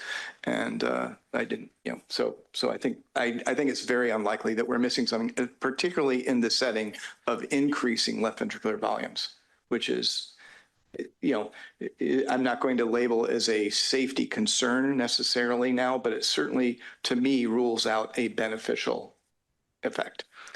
Can you think of a mechanism of why that might be happening? Well, I'm not, why it's not working on the heart. It's not actually providing any benefit. Okay. And whether it, yeah, I don't want to go further. And I don't want to try to impugn and say that there's actually harm or an adverse event here, but it's, if anything, the trend is towards an adverse effect on terms of left ventricular volumes, as opposed to kind of being this marginal issue. Okay. Dr. Vidovich, did you want to comment, please? Yes, thank you, Mladen Vidovich. I would agree that MRI is the ultimate tool, and especially with LGE with gadolinium, because we could actually very nicely see scar, and you can quantify the scar, determine where it's located. I can't recall, but I think there was a slide presented from the HOPE-2, which evaluated maybe 20 or 30, 40 MRI parameters, wall thickness, and there was essentially no effect seen, as I can recall. So I think this is a good tool, especially in this particular study. Okay. Yes. I'm Deborah Dunn. I'm the patient advocate. The sponsors slide, CO-45. I guess my question is probably twofold. Are all these patients, I'm a little confused, brought into one center? Someone mentioned coming into St. Louis. Do they travel every 3 months to one site? So there is one when they have their MRIs, those are read at one center? Or are there different centers around the United States for these patients? That's something I'm not clear on. And secondly, this particular slide says that there's different facets to the cardiomyopathy, different for a DMD patient versus someone like me who doesn't have DMD, but I am a cardiomyopathy patient. They have different characteristics, I guess, and I'm wondering if those MRIs were studied for the DMD patients, or were they just reviewed in the regular MRI with the radiologist? So that's a question, because they're talking about cardiomyocytes and fibrofatty replacement, and I'm a severe cardiomyopathy patient. My ejection fraction was in the low 20s at one point. Those terms were never brought up to me that I had that in my MRI readings. So just to clarify. Okay. Dr. Tierlinka will answer that question. So while I did have some issues with how the trial was done in terms of the readings, initially saying that there would be paired reading with a consensus breaker, I will say that my guess is that the person who did the readings, it was spectacular. Sponsor, you don't get to talk. So that's, you know, I'm comfortable with the CMRs, and these were read for the study. So that's taken care of. The other thing is that showed the in DMD, you do have this fatty fibrosis that occurs, and that is irreversible. You were very fortunate and very happy for you that your heart function was able to recover. But in this setting, when you lose have that fatty fibrosis, you lose myocytes, you lose cardiac function. And so that's permanent. And that's a difference. And that's actually why I asked the question about the troponin ongoing, because in DMD, it does continue to have that active loss of myocytes. Excuse me, I believe that she asked a question of the sponsor, and so. Lindy again. Just in response to, does anybody, in terms of the methodology, anybody from the FDA who reviewed the protocol want to respond to Cynthia's question? Was that? Okay. Did you get your answer? I did. So just to clarify, we are strictly looking at the left ventricular function of the heart, and there's nothing that is going to take care of the cardiomyocytes and the fibrofatty. Actually, the LGE, the late gadolinium enhancement, looks at the fatty infiltrate and then myocyte loss. And we did not see an improvement in that. There's a difference of opinion on this. Okay. Since this is a qualification of methodology, I'll let Dr. Marban answer the question. Yeah, first of all, it was done at 20 sites across the United States, so the images were done. The patients do travel, some of them at a great distance, to different sites to get their images done. And then they're read by a core lab that held the images, quality controlled them, and only gave them to us when the reading was done. In terms of the fibrofatty replacement, Dr. Sasso, can you quickly answer her question? Yeah, we use LG data to look for fibrofatty infiltration, and there were less or no progression of segments in the patients who had LG data on Deramiocel, and progression in the ones who were not on Deramiocel. Okay, we're going to have to call it quits there. We've exhausted discussion on this question number one, which dealt primarily with the cardiac effects. We'll move on to discussion topic number two. Okay, and I should emphasize this is where the panel members will be able to weigh in on assessing upper limb function, the impact.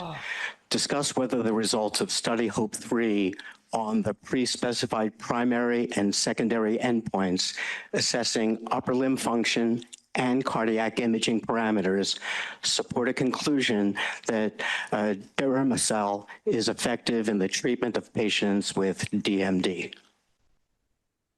So now this is a broader discussion beyond just the cardiac aspects. And you can take into account a lot of the public comment if that helps. Dr. Cassidy? I have some concerns about what's not taken into account in the FDA reviewers report, and it's not anecdotal, but qualitative data and outcomes meaningful to patients. So in recent years, the FDA in public statements, it's taken a more nuanced view of efficacy. So it's not just with studies meeting their primary or secondary endpoints, but encouraging companies to demonstrate that these endpoints correlate with outcomes meaningful to patients. And we've talked about those. And looking over the sponsor data, Capricor has furnished ample, and in my opinion, highly convincing proof that the primary endpoint, which it seems to me they do meet, coincides with outcomes meaningful to patients. We're talking the Duchenne Video Assessment, E10 Bites, the citation of Gilman 2025, and Karate 2025, and then the revision of the statistical analysis plan and response, which looks like sound science and response to new information. But given the FDA messaging and the documents, I'm deeply concerned with the silence in the report on outcomes meaningful to patients and how they coincide with the primary endpoint. My concern is that the standard being used for what qualifies as meaningful evidence is too narrow. Data, as I have stressed before, is not just quantitative, but qualitative. Patient outcome data is not anecdotal. The Gilman study is not anecdotal. It is a qualitative study. The key word for today is dignity, and it's personal, individual dignity. It is not nothing. It is everything. What? Great. Other comments? Dr. Pavlakis, I saw you on screen. Did you want to say something? I think, there might be something here, of course. And qualitative data is great. I mean, it works very well. We've had some studies that we actually use it primarily. But I think the data that we have is very fragile, and I like that word. And it's very hard to say that there is a real effect in terms of muscle strength based on the data. And, if we had a primarily qualitative study, maybe it would be a different conclusion. And that can be done. People do qualitative studies. But this was a quantitative study. And I think based on what we have, it's kind of fragile. For all the reasons mentioned about everything else and the heart, too. Could you clarify whether you're talking about also the upper limb function data or purely the cardiac data? Heart and upper limb. It's just very hard to say based on what we have today. Okay. Would others like to either comment or something, make additional comments? Anybody from the FDA want to comment? Yes, we'd like to call Dr. Remy McDonald just to present slide 198, just to respond to some of the questions about the secondary endpoints. Thank you.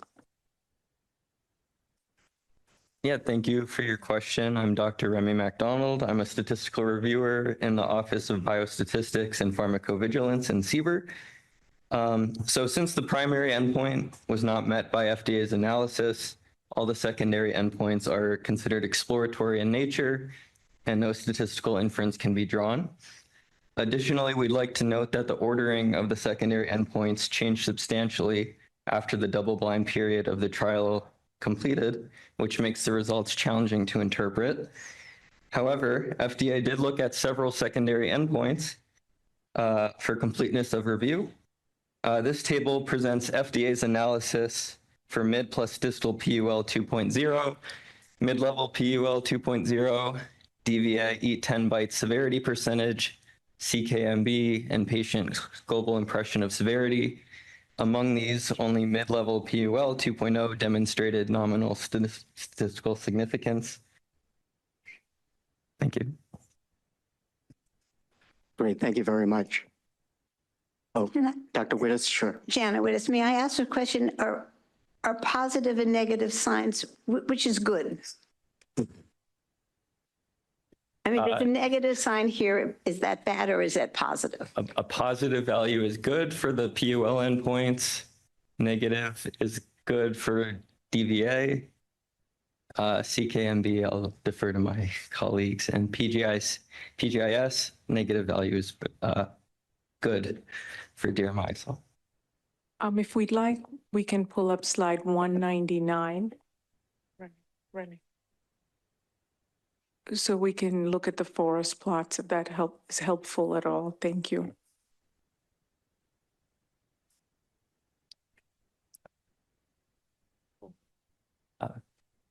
So among these, the confidence intervals covered 0 for each of these endpoints except for PUL mid-level, which did demonstrate nominal statistical significance. And just a last comment, Dr. Sboko, FDA, in terms of the patient outcomes and patient experience data, I just wanted to also direct the question to the applicant of why those were not primary or key secondary. But we did look at all the data as Dr. McDonald presented. Okay. We're going to do AV Egerman online, and then we'll do Dr. Coffey. AV?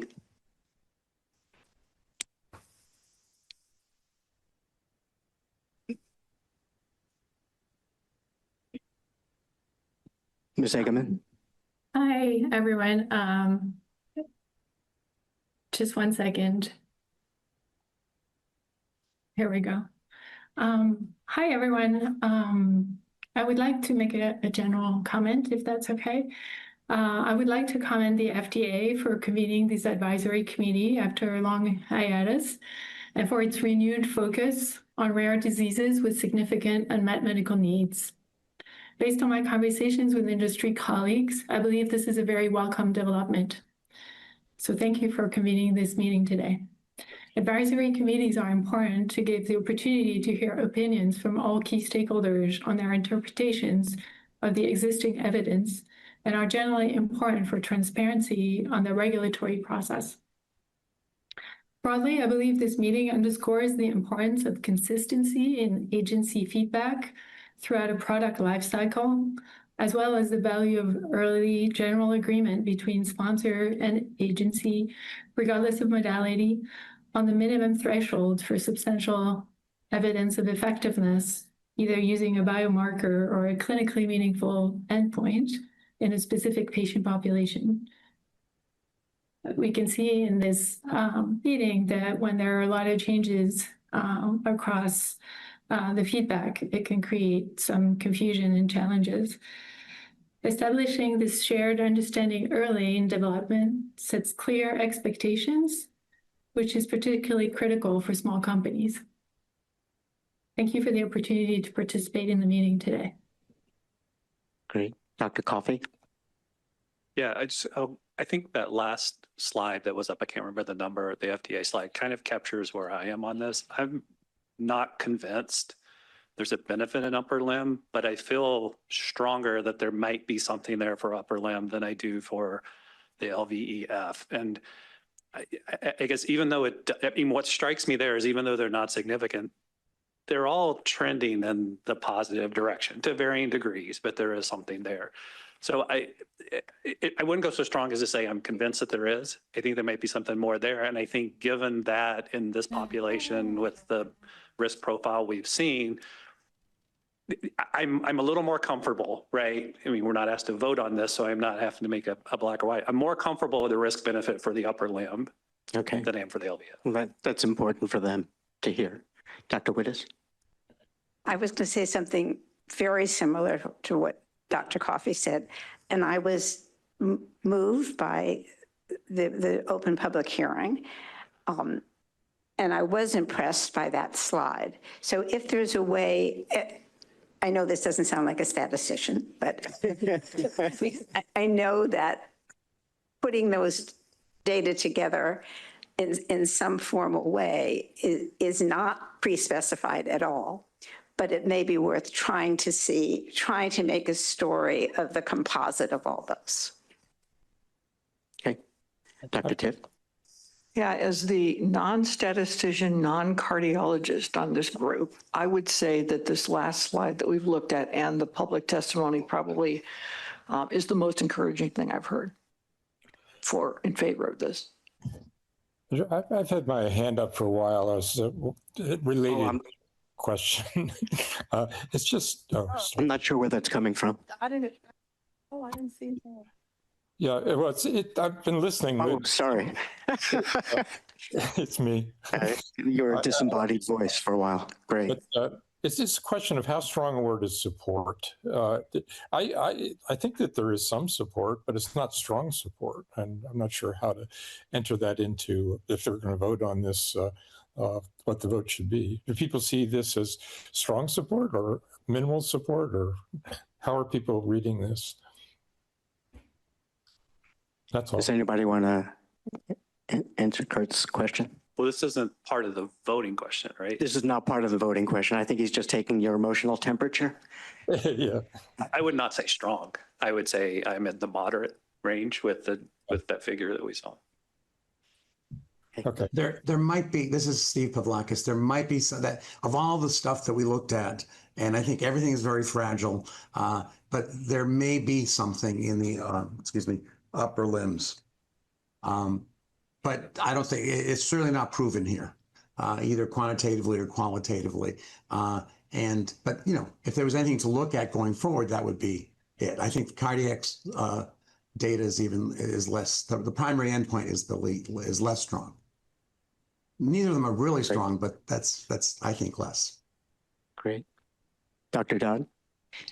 Yeah, I'll comment on this. This is Lori Dodd. I'm more concerned than my statistical colleagues across the table in that, I mean, it looks suggestive, but what I would want to see are some thoughtful sensitivity analyses and more clear understanding of what was happening with the patients who were excluded or imputed to try to kind of gauge how strong the evidence really is, and I haven't seen that. I too was quite moved by the open session this morning. It was really powerful. So thank you all for taking the time to be here, because it's really important for us, especially statisticians, to map a number to actual patients, because at the end of the day, that's what we are all about.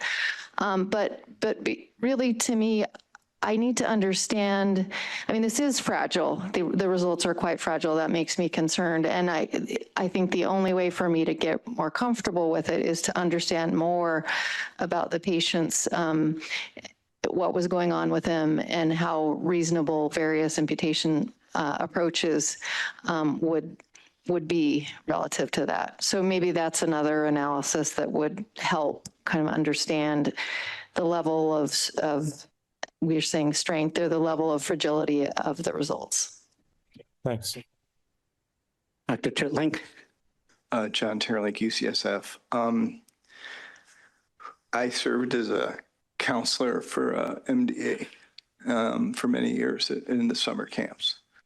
And so I have direct experience of a glimpse into what the patients and the parents have to go through with this disease state. And believe me, I really, really want to see something work in this area.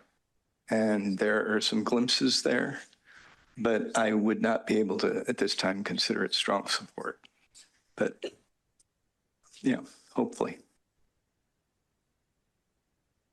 Great. Is it clarification? Okay. Dr. Dodd, we have those imputation models. If you wanted to see them, and the committee allows, we could provide them for you.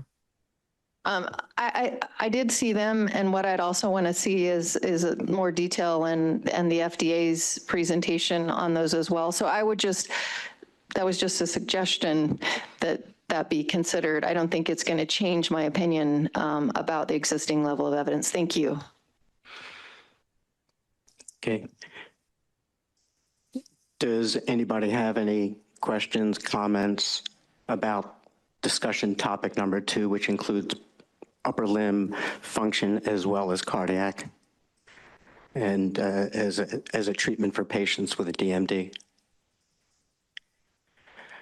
Okay.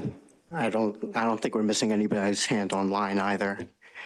And this needs to I'll be just a great consumer product very, that just before works moving out of the on box to and is the easy voting enough for question, billions of people and to I want to emphasize the voting adopt and question. use. I'm very excited about this, and we're going to have more to share soon. As we move towards a future where we're all interacting with multiple agents, I think that WhatsApp and our other messaging surfaces are going to become increasingly important. WhatsApp is already the leading surface where people engage with Meta AI.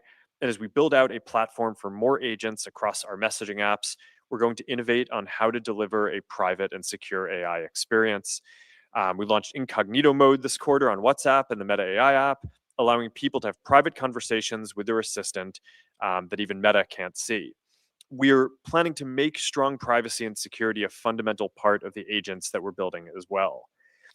I'm also very excited about our progress with business agents.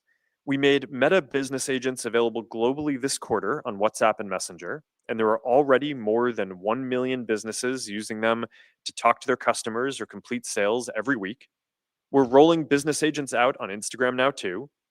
One interesting thing about having an agent talk to your customers every day is that it learns over time and can bring all of those insights back to you.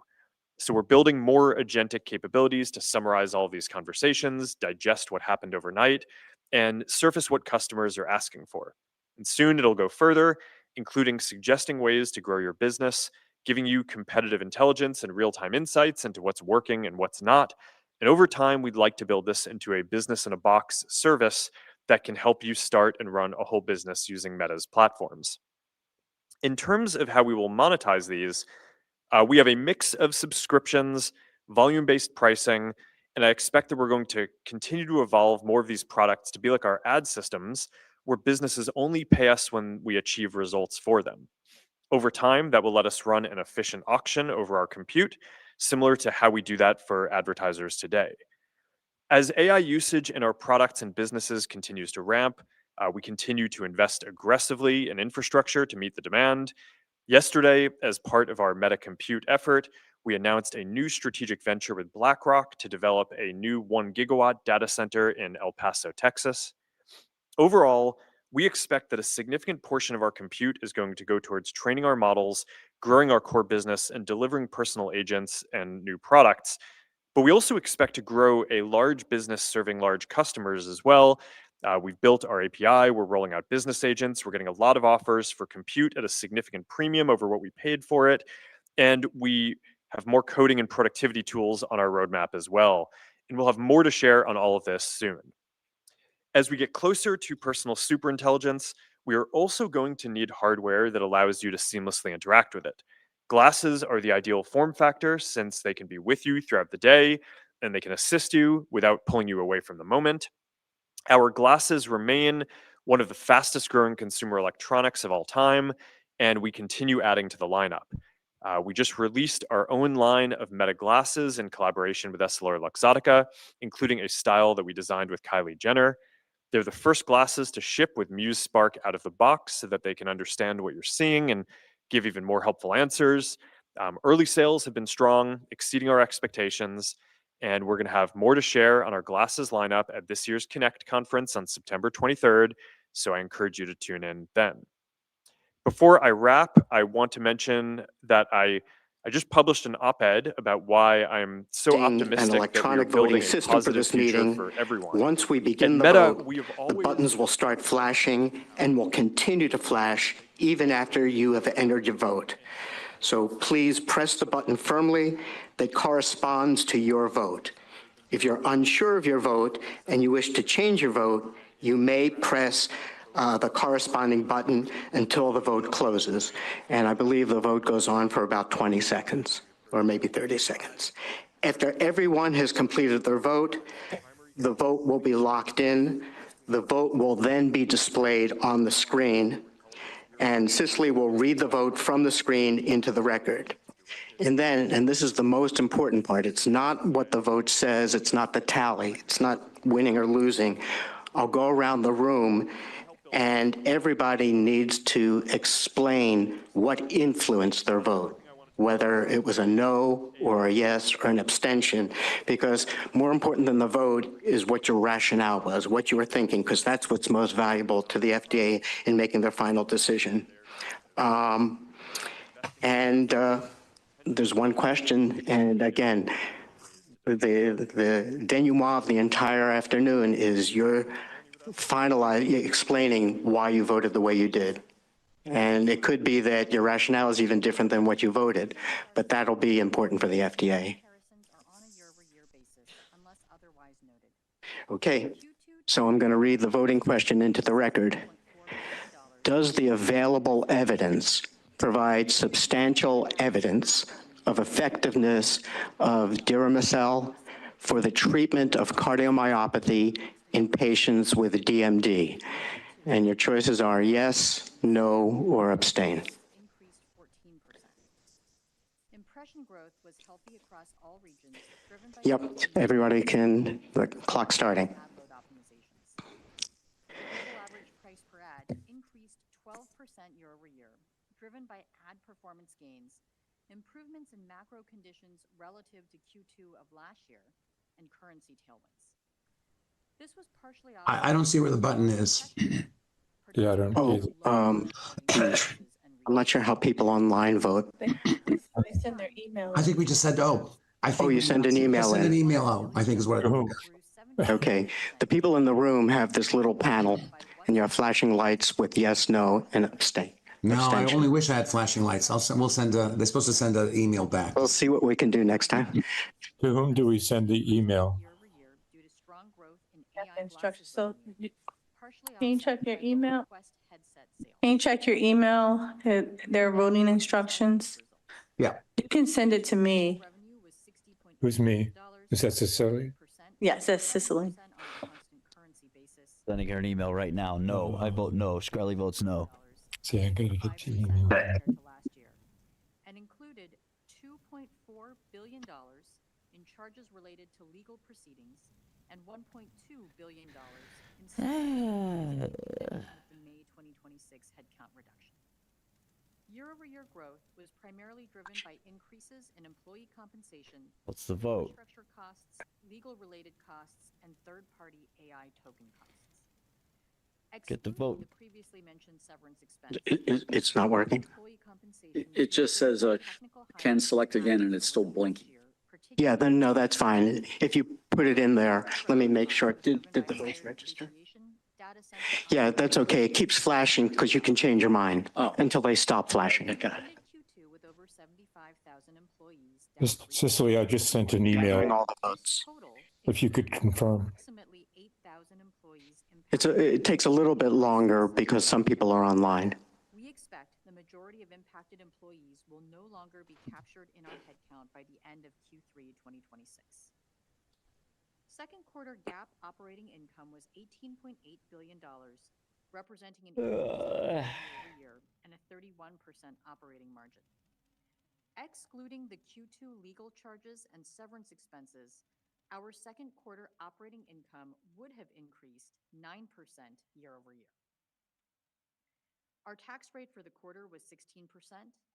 Net income was $15.8 billion, or $6.18 per share. Capital expenditures, including principal payments on finance leases, were $31.1 billion, driven by investments in servers, data centers, and network infrastructure. Free cash flow was $784 million. We ended the quarter with $90.3 billion in cash and marketable securities and $83.7 billion in debt. Where's the fucking button? Now to the business performance. There are two primary factors that drive our revenue performance: our ability to deliver engaging experiences for our community and our effectiveness at monetizing that engagement over time. On the first, we continue to see significant gains from our content recommendation initiatives. On Instagram, global time spent this quarter grew. What is happening? You guys voted or not? This quarter, largely driven by improvements to our feed and Reels recommendations. On Facebook, video time spent increased 9% globally year over year and over 10% within the US and Canada, where it was driven by ranking improvements. I do want to emphasize this is not really an election, even though I know everybody's With bated breath as if it is an election. It's not a winner or a loser. It's getting a sense of the committee. What? Put the vote down. Second, LLM Bitch powered ass. agents are also It's not an election. engineering development by evaluating content quality, detecting trends, and testing ranking changes.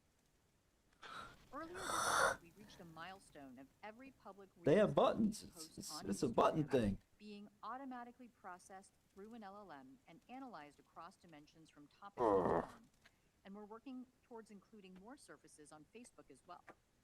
These signals can then be passed to downstream applications across ranking, recommendations, and content policy enforcement, which is a key building block toward greater personalization. You're the whisper? This quarter, we also began using our Muse family of models to conduct content understanding across signals like video topic classification and summarization, and we've seen positive early results. Finally, our recommendations are also becoming more there we go. surfacing more fresh content. 3 yes, 9 no. More direct control over what they see. For the record, we have 3 yeses, 9 noes, 0 abstained. The 2 patient reps voted yes. Now here's the meat of this, and this is going around and discussing what influenced your vote. Why don't we start with Dr. Coffey, since I know he has to leave early.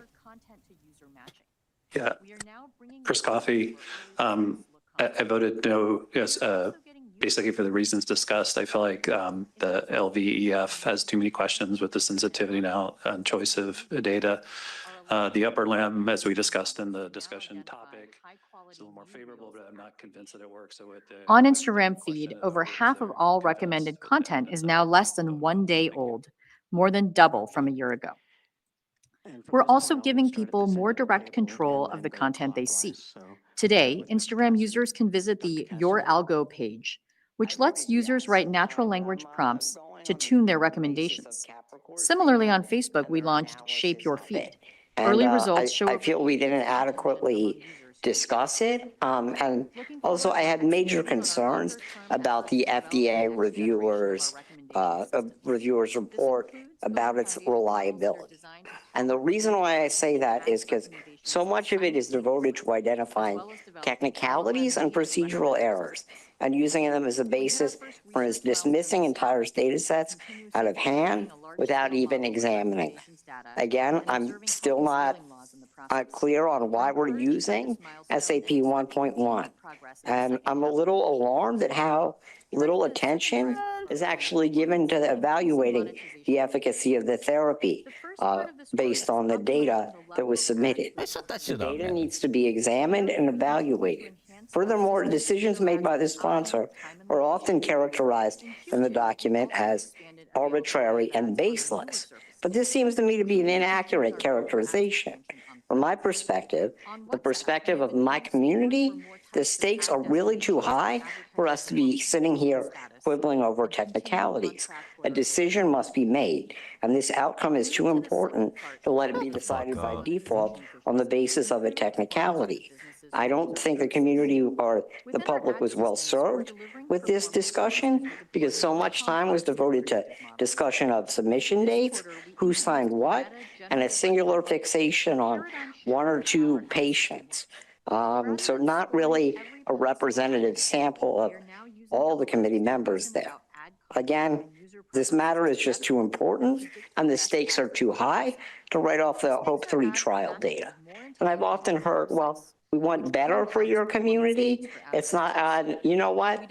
I'm content with good enough, right? So if it looks promising, let's exercise that regulatory flexibility because this is a rare disease with an unmet medical need, and that really ought to be taken seriously. Thank you. Ms. Dunn? I'm Deborah Dunn, patient advocate. I did vote yes for many reasons. Am I 100% vested in that? I don't know. One, I think I'm a little disappointed, and there's probably not much can be done about the small population that's in this trial. I've sat on much larger panels and sit on DSMB boards that really dumpster dive into what happened to each patient and everything. So the discrepancy between the FDA's data and the sponsor, all of that was in the back of my head. I do know going back to collect more data is going to possibly put years on this. I don't know if it can be fast-tracked, but that listening to the patients and to their families. I'm a mom. I have a heart. They don't have an alternative. And one of the speakers said, when her friend asked her, are you going to do the trial? Said, if you do nothing, you know the outcome. And that you asked what was a pivotal decision.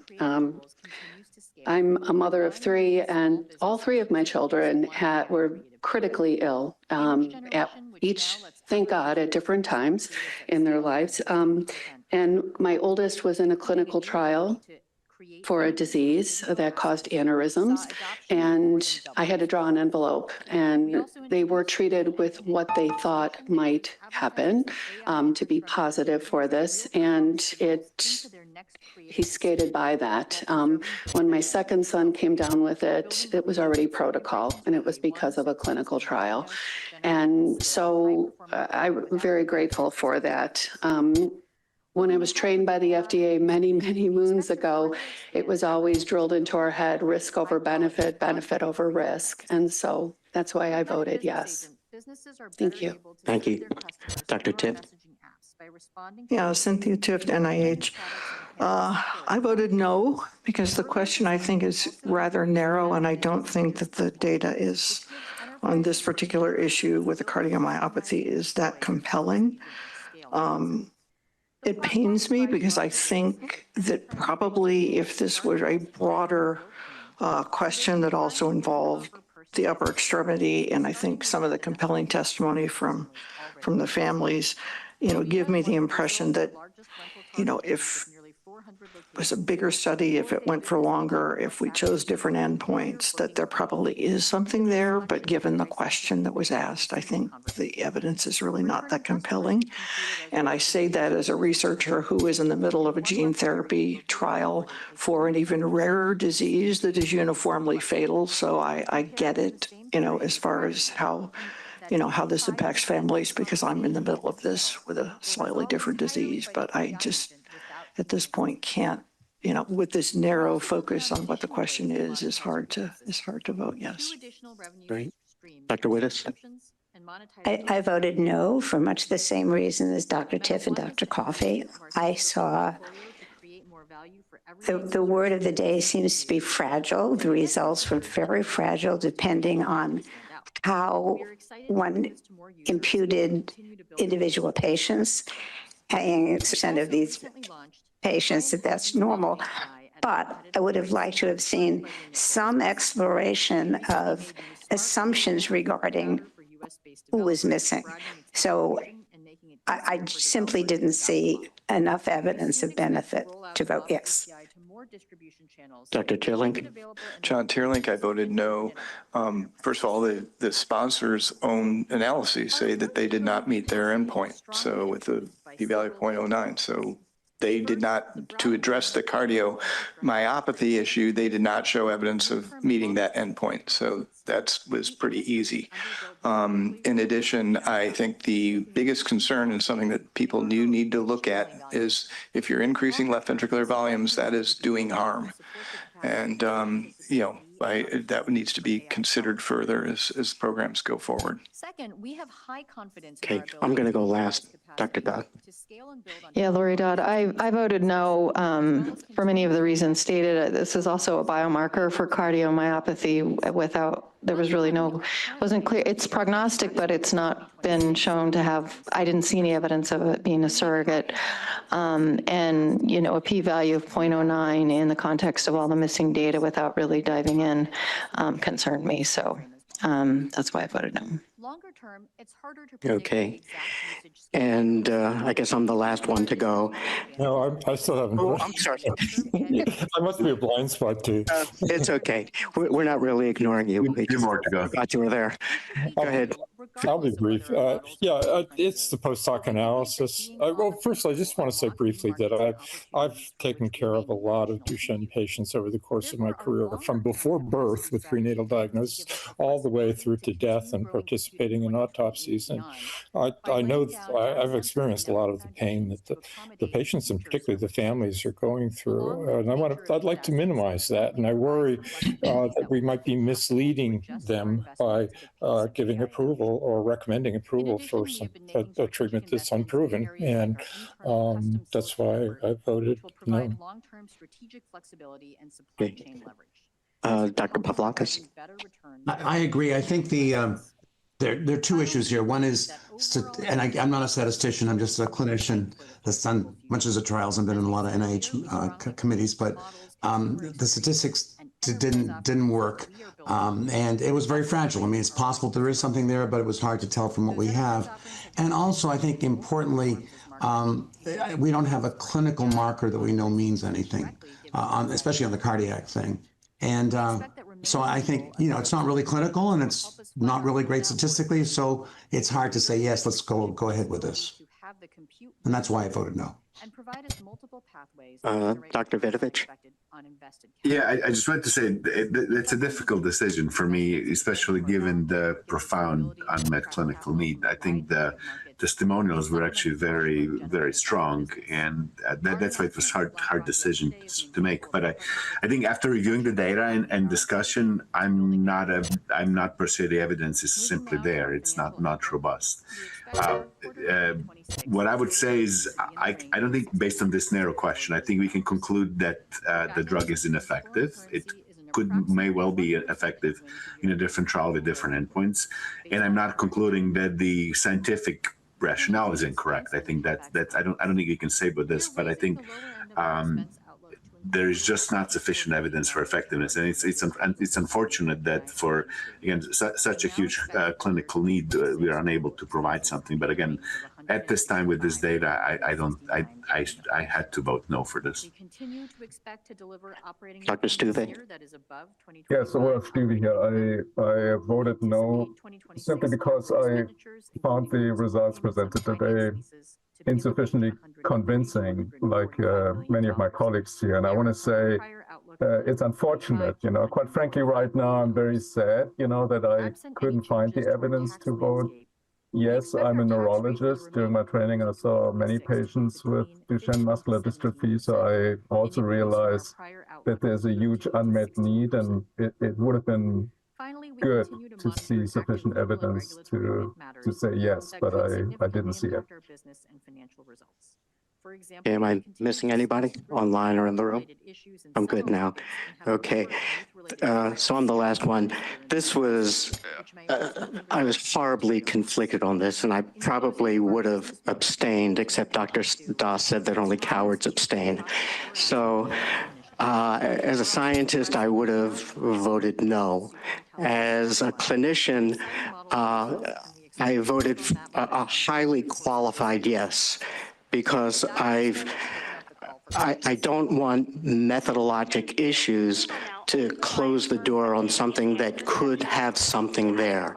And I'll tell you what I mean by a qualified yes. Also, as a clinician, I have learned to take seriously the experience of those with lived experience, and also clinicians who day by day take care of patients and just have an instinct that sometimes is just inadequately captured in the studies we designed.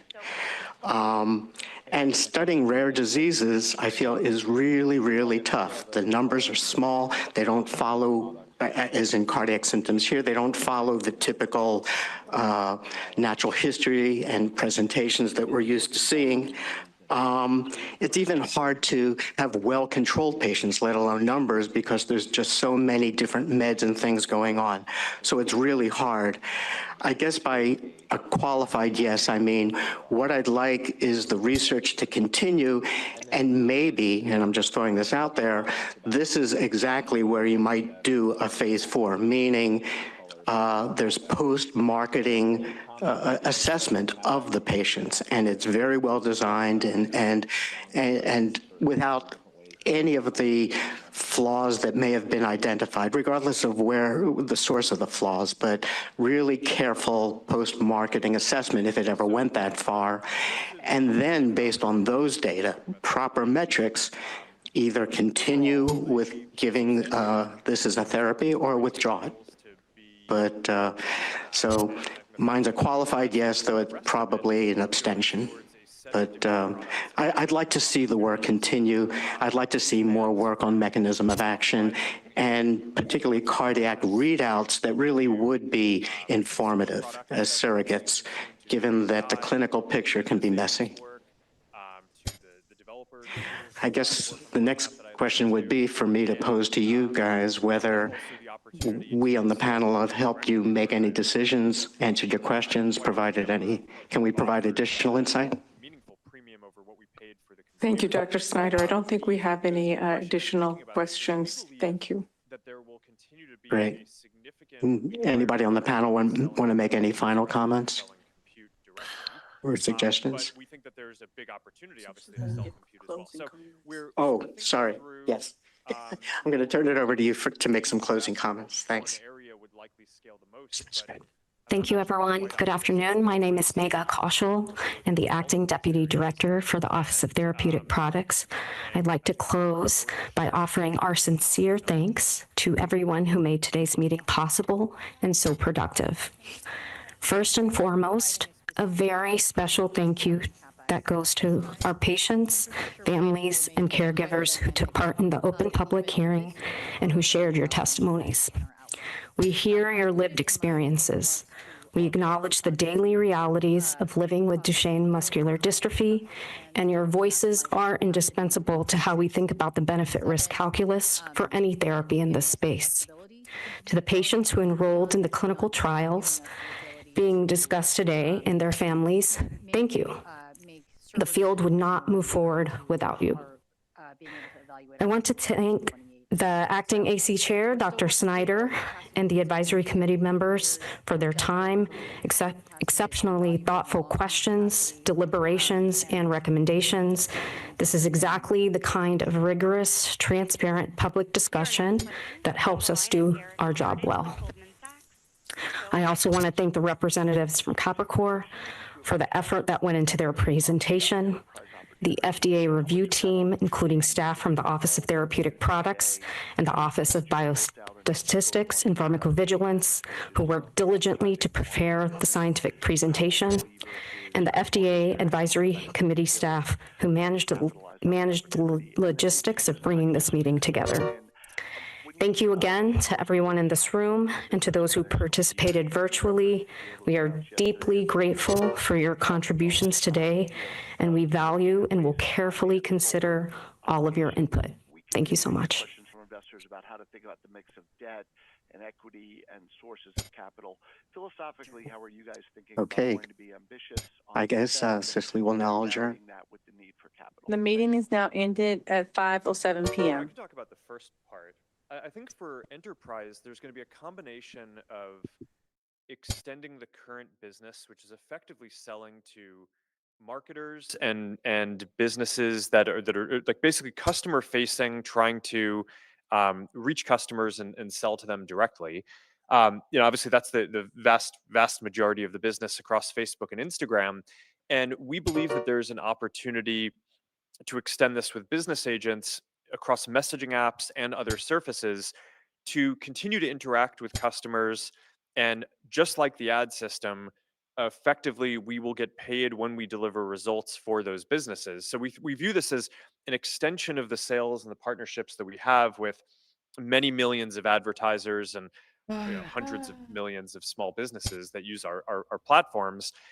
So that one, I think, should be quite a natural opportunity for us. And we're focused on delivering it in a way where we're not trying to kind of maximize the sale in the near term. We're trying to maximize the results for people and build out a robust auction, and that's what we've seen has served the business well over time.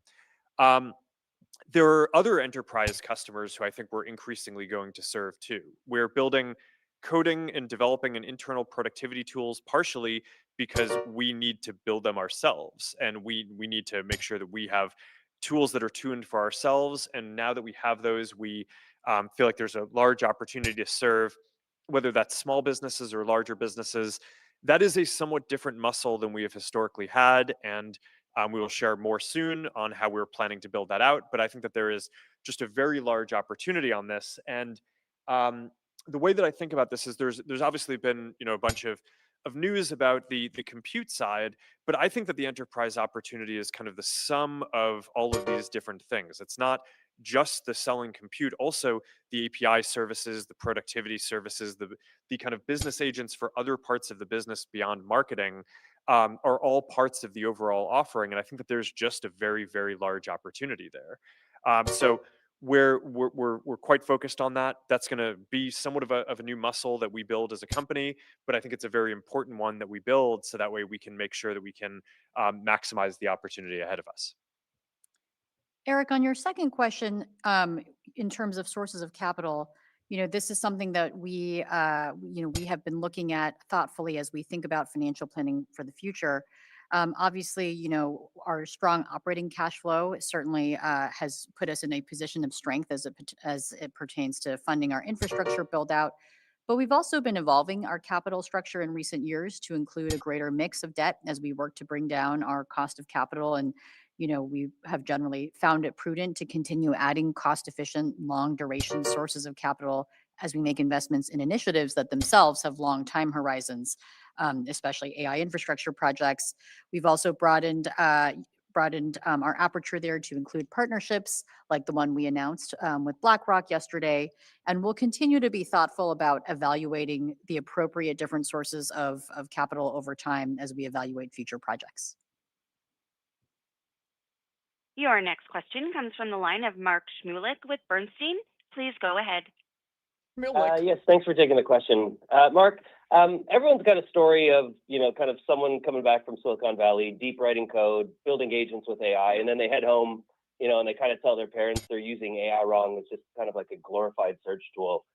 Consumer behavior is always pretty difficult to predict, but kind of reading your op-ed on AI for everyone, how do you think about whether consumer adoption can close this AI utility gap? Like, are we on the cusp of something kind of breaking through, or do we just need to be a bit more patient? Thanks. Well, I think that some things have already broken through. And I think one of the interesting things about AI compared to other technologies is that every year or so, and the cycle may accelerate, but every year or so you get new capabilities that create new possible product lines. So there's obviously the AI assistant market for consumers where that's what we're doing with Meta AI, and then there's the other products that competitors have in that space. And then in the last year, I think the coding agent market has really grown very quickly. And that's the first real agentic market. And I think that there's a number of reasons why coding is first, right? You have technical customers who are willing to do the work to make it work. Coding is an inherently digital and closed loop activity. So it's sort of, in some ways, it is somewhat of kind of an easier system to train on.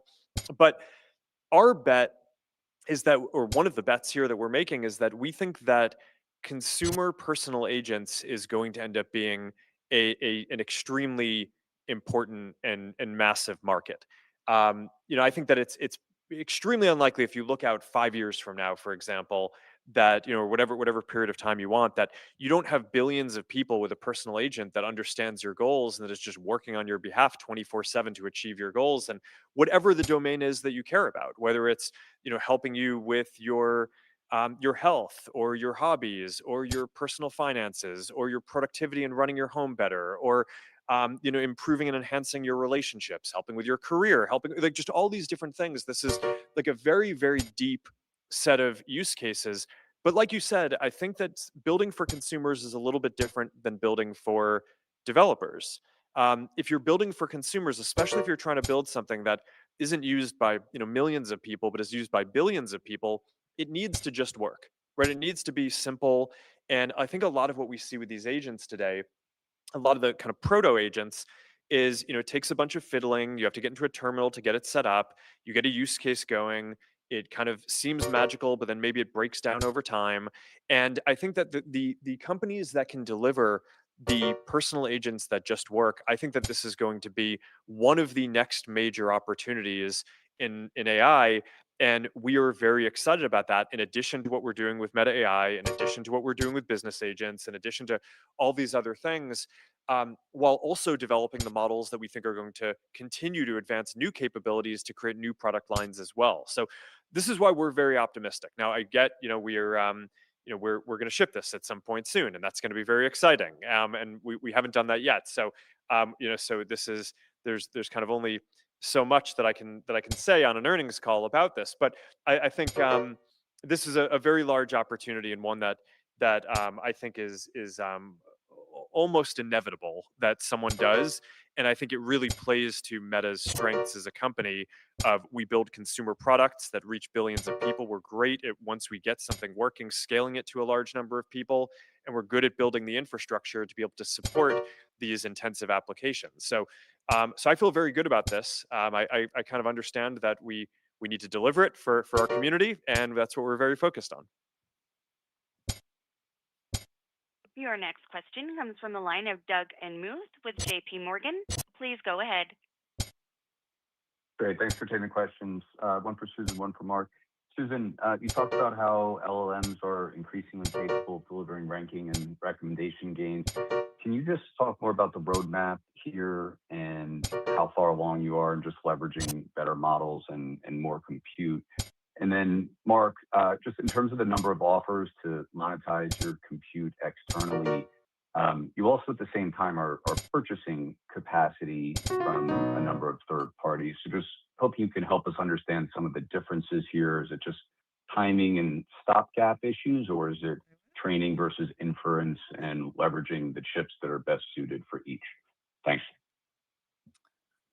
Thanks, Doug. I'll take that first question about where we are on the recommendations roadmap.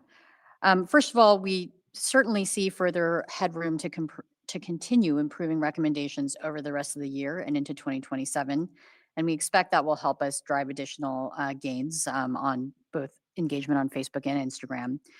A couple things I would highlight. First, we'll continue to make recommendations even more personalized and relevant to user interests. And that's in part by advancing our recommendation models and architectures to further capture user interests more precisely and respond faster to what people care about in a given moment. Our AI investments are going to play a significant role in delivering on this vision, including the expansion of LLM-based content understanding to develop a deeper understanding of posts and creators that people value, to capture user interests more precisely and respond more quickly to what they care about in the moment, and using AI to surface high quality, fresh and trending content and reduce the share of low quality content. Second, we're continuing to improve our data infrastructure to allow our models to train on more data and leverage that data more effectively. We're adding more detail to how we describe content that users have engaged with in the past and enriching past user interaction sequences with more granular content. That allows our models to more precisely learn which engagements are more or less valuable to users. We're continuing to scale up both the length of user interaction sequences we use during training, as well as the complexity of our model architectures across Facebook and Instagram to take advantage of the larger data sets. And then, we've already made significant strides leveraging LLMs for content understanding. We're going to further incorporate them into both our recommendations and content policy enforcement stacks, given their capability to more deeply understand content. And I would say, broadly, I think we're very optimistic about that body of work. We've also invested in using LLM-based agentic approaches to transforming our recommendation system, and we grew the number of launches from our ranking agents this half. That also helps make our engineers more productive, and that's another path that we're very excited about as well. Yeah, okay. I can answer the second part of that. I think your question was about how we think about offers that we're getting to sell the compute, but then we're also buying the compute. Look, the high level observation is that there's just nowhere near enough compute for all the demand. So that is why we see that, like, basically we are getting a large number of offers for the compute that we have, but also we have a lot of internal uses that we think are going to be quite valuable. Now, in terms of running the business, obviously a common trade-off that we need to make is around how much do you monetize something today versus develop future assets for the future. And I think that it's always a portfolio, right? It's not like you don't want to only do long-term things and do no like and not kind of prove the markets out that exist in the near term. But I also think it would be foolish to basically just sell all of the compute and take a short-term profit.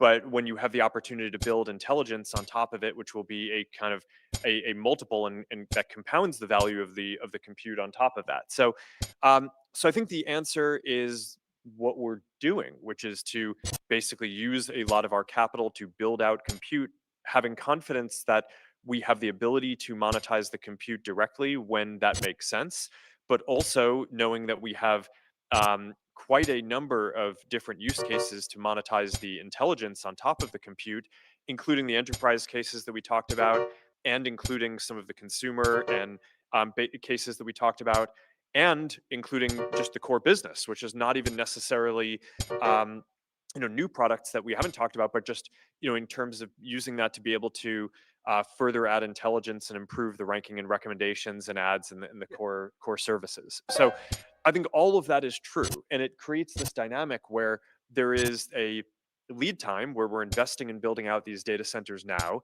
They come online at some point in the future. You obviously are not getting value out of them until they're online. But we basically see a very large demand for all of this and want to go maximize the opportunity to build out all of these different businesses. Your next question comes from the line of Justin Post with Bank of America. Please go ahead. Great, thanks. Mark, you hired the senior leadership of your AI labs about a year ago. Could you just give us your thoughts on how the lab's performing? And do you think the street will really see an uptick in product velocity as far as models or chips or other things coming forward? And then what kind of sustainable competitive advantages do you think the lab is building? Thank you. Yeah, so I mean, I'm quite happy with the trajectory that we're on. We've released a few models that I think are quite impressive on our early scaling ladder. And as I've said, we're in the process of scaling much larger and more advanced models, and we're excited about those too. I think that there's the intelligence aspect of this, and then there's the data aspect of it. And I think it is true that in any kind of product category that you want to go into, there is going to be some kind of flywheel where you learn from the behaviors and how people in that community are using the product.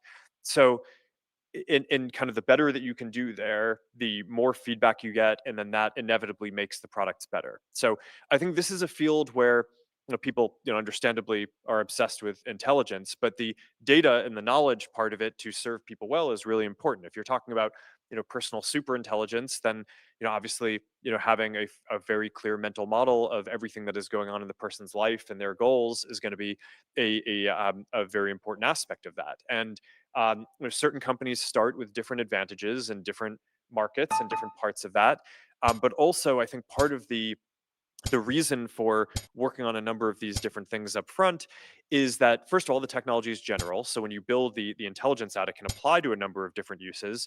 But then you want to invest in building up the flywheel on them, because I think that that's how you build the sustainable advantage over time. But I think that we've definitely shown at Meta that when we have a product in a format that works, I would go as far as to say that I think we're probably the best company in the world at scaling those experiences to billions of people.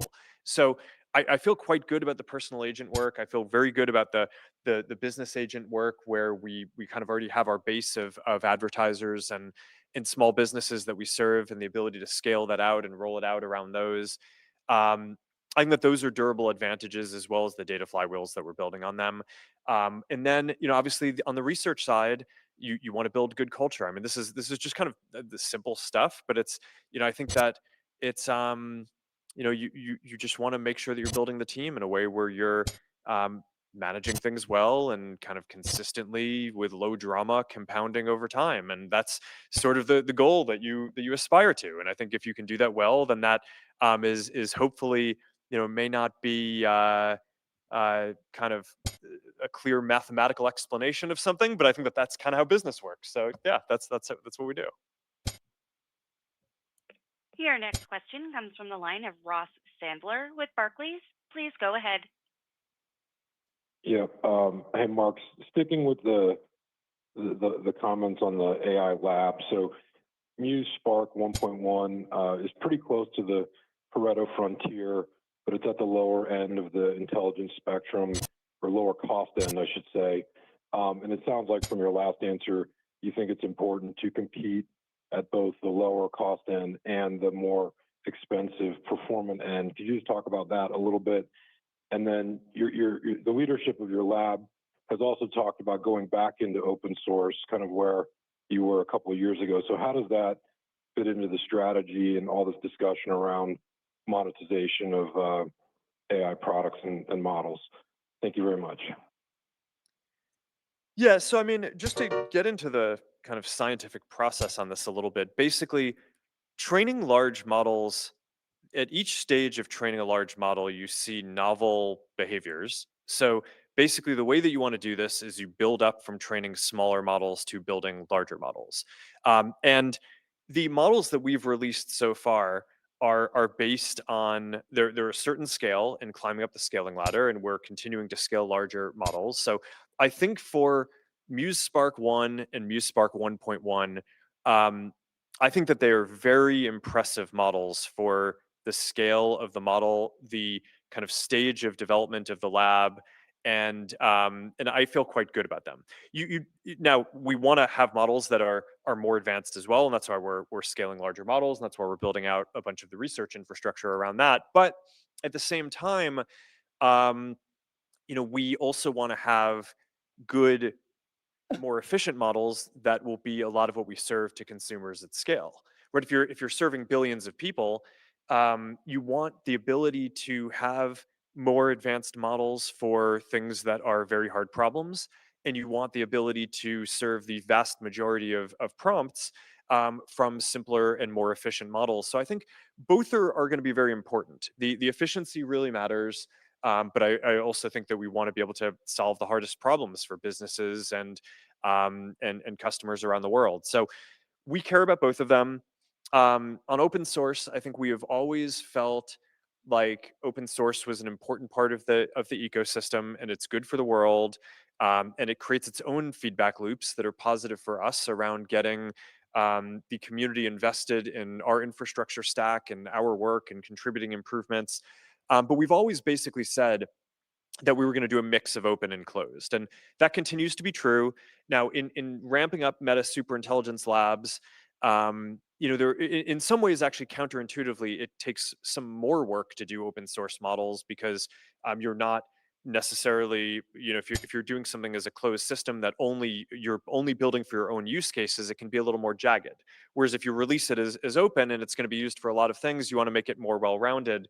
And I just wanted to make sure that the MSL team was uninhibited in building out the most intelligent models that we could.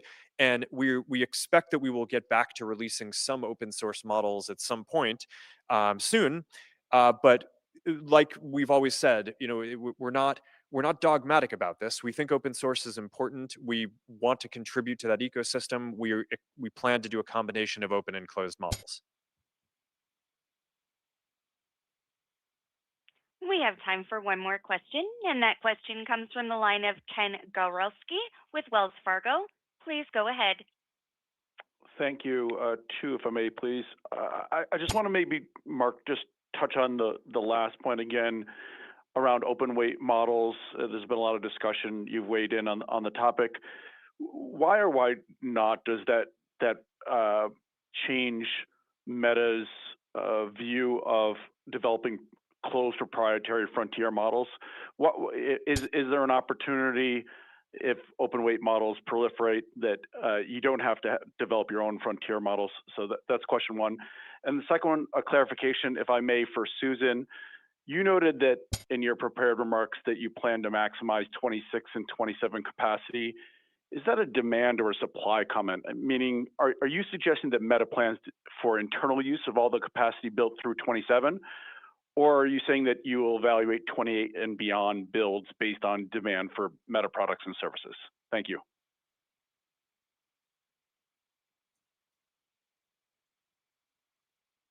I can take the open source question. Let's see. So do we, or is it basically the question is, do we think that because there are some open weight models that we can just rely on those? I mean, right now the open source models are not as strong as the frontier models, so no is the basic answer. And then there's also just always the perpetual both policy debate and question around around other companies' actions and whether that's actually a thing that that a company like Meta can rely on. And I think that that's very tricky. So I think on both fronts, we believe we're going to be able to do better work, and we think that there's some risk in that reliance. I don't believe that that is the right thing to do. I think that we're a company that if you look at Meta from take a step back on this, a lot of people view the surface layer of we build some social media apps and we have an ad business. We are really a full stack technology company. We've built our own data centers, our own infrastructure, our own chips, our own low level software. When we got started, and I my background in engineering, I wrote a lot of the systems code. A lot of the reason why Facebook worked was because it just worked, right? It literally worked when other social networks did not work fast and efficiently.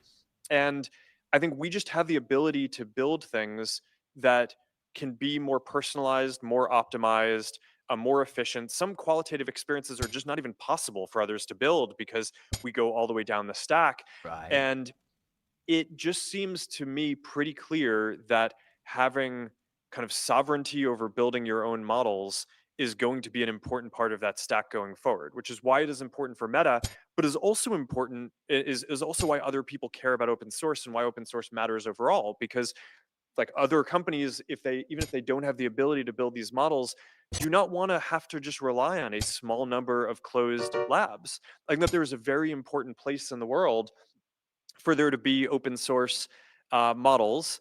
And to be clear, that doesn't take away from the API opportunity or any of the things that I'm talking about, because someone still needs to run the models and run inference on them and be able to kind of run those models efficiently and have the compute to do that is going to continue to be a source of business advantage.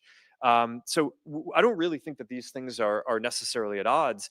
But when I look at what a lot of discerning customers and companies are going to want around the world, they're going to know that they're going to want to know that they have control of their destiny and that they can trust the models that they're using and that their data is safe and that they're not sending it to competitors and all that. So I think open source is going to be important, but I think for us also building the models is going to be a critical part of it. It also, for what it's worth, and I know that the models all get evaluated on a common set of evals and they get chalked up to okay, some models within a couple of points of another model or whatever, but they all really do have different combinations of skills, kind of like people, right? It's like people have spikes in certain areas and have different personalities and are better and worse at different things.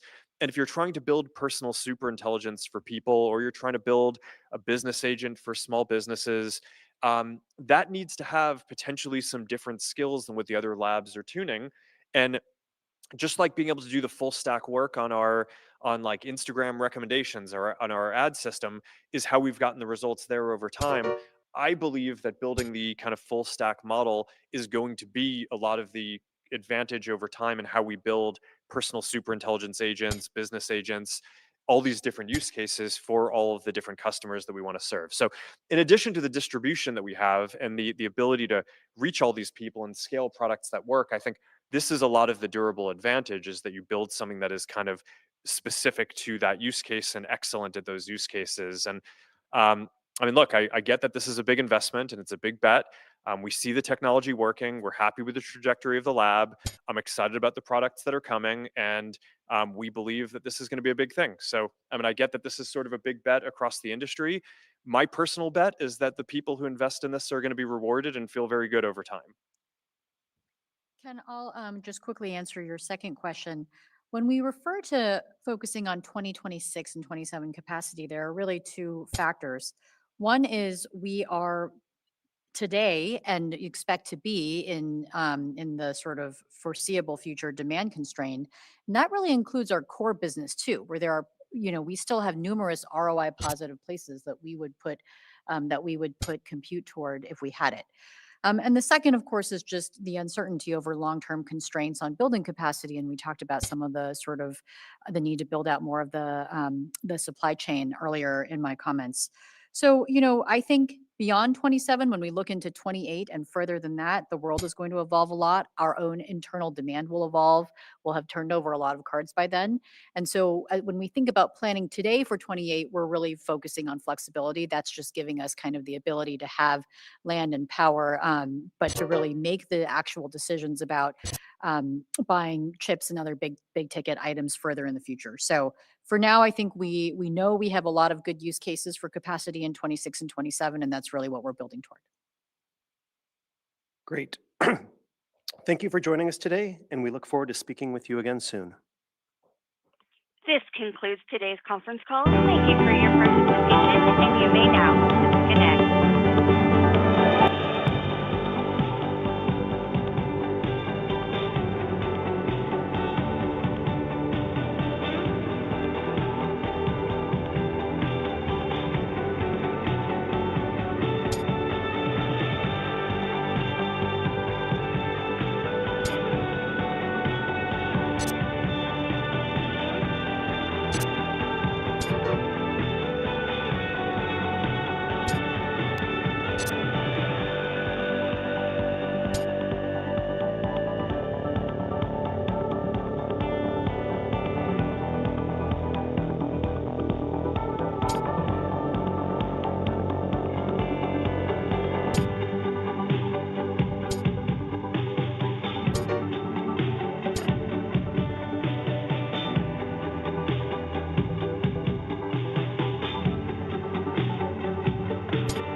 Distracted by all these calls, man. Rip.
normally be doing some kind of Satya dance.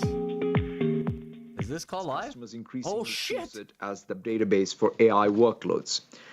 And we are AI going further with workloads. Horizon DB, our new fully managed PostgreSQL service Fully on Azure, managed which delivers PostgreSQL. 3 times the throughput of self-managed deployments. When it comes to analytics, we are now have over 40,000 paid Fabric customers, up more than 60% year over year. And over 17,000 customers now use Foundry and Fabric, up 60% year over year, as enterprises connect agents to real-time operational, analytical, and unstructured data in Fabric. This quarter, we also introduced Rayfin, the agent-first SDK that delivers a backend as a service for building apps in Fabric. More than 2,500 customers have already used Rayfin and is now powering the backends for apps created with Replit 2. On top of this data estate, we are building an IQ layer that combines data with model capabilities to deliver the right context at the right time. Tens of thousands of customers, including nearly 90% of the Fortune 500, are already grounding their agents in enterprise context with Foundry, Fabric, and WorkIQ. And this quarter, we introduced WebIQ, which gives agents access to real-world intelligence from across the web. It is already being used by the most popular AI assistants, including ChatGPT. Beyond model choice, data, and context, we are building Foundry as the complete app and agent stack. It gives agents access to the IQ layer, the tools they use, along with durable state and memory, secure sandboxes, rubrics and evals, and even their own self-improvement loops. We now have 100,000 Foundry customers, and revenue more than doubled year over year. Telefonica, for example, adopted Foundry as the foundation of its corporate agentic platform, with its first wave of agents tackling mission-critical network operations. All up, the number of Foundry customers at 1 trillion tokens annualized run rate increased 4x year over year. And finally, with Agent 365, we offer a control plane that extends companies' existing governance, identity, security, and management frameworks to agents they build. Just 2 months in, Agent 365 now has nearly 40 million agents registered across tens of thousands of companies. Now let me turn to the apps and agents we are building on top of this platform for individuals and organizations. When it comes to knowledge work, we now have over 30 million paid Microsoft 365 Copilot seats, with net seat adds more than doubling quarter over quarter. Copilot is evolving rapidly from chat to cowork to autopilots. Last month, we made cowork generally available, helping customers complete multi-step tasks grounded in their work data while meeting enterprise security and compliance requirements. This quarter, we also introduced autopilots, autonomous, long-running agents with full enterprise compliance, including always-on personal agent powered by OpenClaw. And this quarter, we are bringing these Copilot experiences together, including code, in one super app spanning both consumer and commercial experiences. This is a major step forward, and I look forward to sharing more soon. More broadly, we have steadily been improving the quality and performance of Copilot and have been delighted by the recent customer feedback. Over the last 3 quarters, user satisfaction scores have doubled and are now at an all-time high, and this quarter alone, we cut latency by 25%. These quality improvements, together with continued product innovation, are driving record usage intensity. The number of conversations per user nearly doubled year over year. Average weekly engagement is on par with Outlook and Teams. And the time from deployment to what we think of as high usage, meaning monthly active usage, about 80% across a customer's user base, has fallen from months to just days over the past year. The number of customers with more than 50,000 seats increased over 7x year over year. And the number of enterprise customers deploying Copilot to the majority of their information workers grew nearly 75% quarter over quarter, a signal of how central Copilot has become to their operations. NHS England, for example, is rolling out Copilot to 505,000 clinicians and staff, the largest healthcare deployment of its kind after a trial showed it saved employees an average of 43 minutes per day.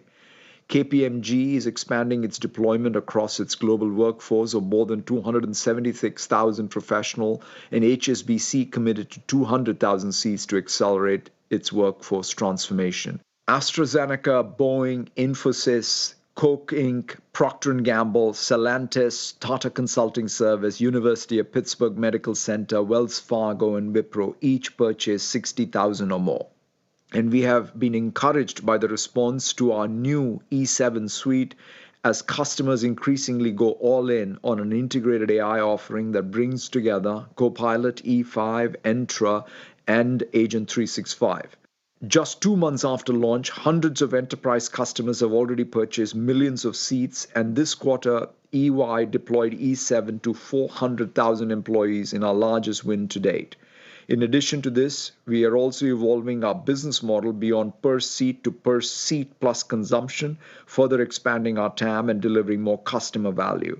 Earlier this month, we added usage-based billing to Cowork with thousands of customers already paying for and actively using it. In Biz Apps, we have been reinventing Dynamics 365 for an agent-first world. We are exposing over 650,000 MCP actions across sales, finance, supply chain, HR, and customer service so that agents can now access business context and take action using the same data models, rules, permissions, security guardrails, and audit trails as any application user. And we are also moving from seats to seats plus consumption model. Customer service is at the forefront of this transformation with usage-based credit consumption in this category up 4x quarter over quarter, with customers like Northern Trust using our tools to drive proactive intelligence. When it comes to developers, GitHub Copilot now has 50 million users. This quarter, we introduced usage-based billing and have continued to see business and enterprise seat growth and also significant consumption revenue after the new model went into effect. Copilot revenue accelerated over 60% quarter over quarter. All up, GitHub now has 225 million users as organizations across every industry, including over 90% of the Fortune 500, choose GitHub for their AI-powered development.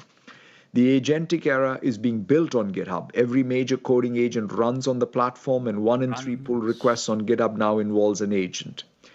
In security, we are helping customers both secure their AI deployments and use AI to strengthen their security posture. To date, Purview has audited over 50 billion Copilot interactions to meet compliance obligations, up nearly 360% year over year. And earlier this week, we introduced Project Perception, a complete multimodal agentic security system that brings together teams of agents to simulate attacks, investigate threats, and drive remediation. As Perception moves beyond private preview, we expect to bring it to customers through a consumption-based offering. In healthcare, we are on pace to automate over 100 million patient encounters. Oh, no, closed by accident book.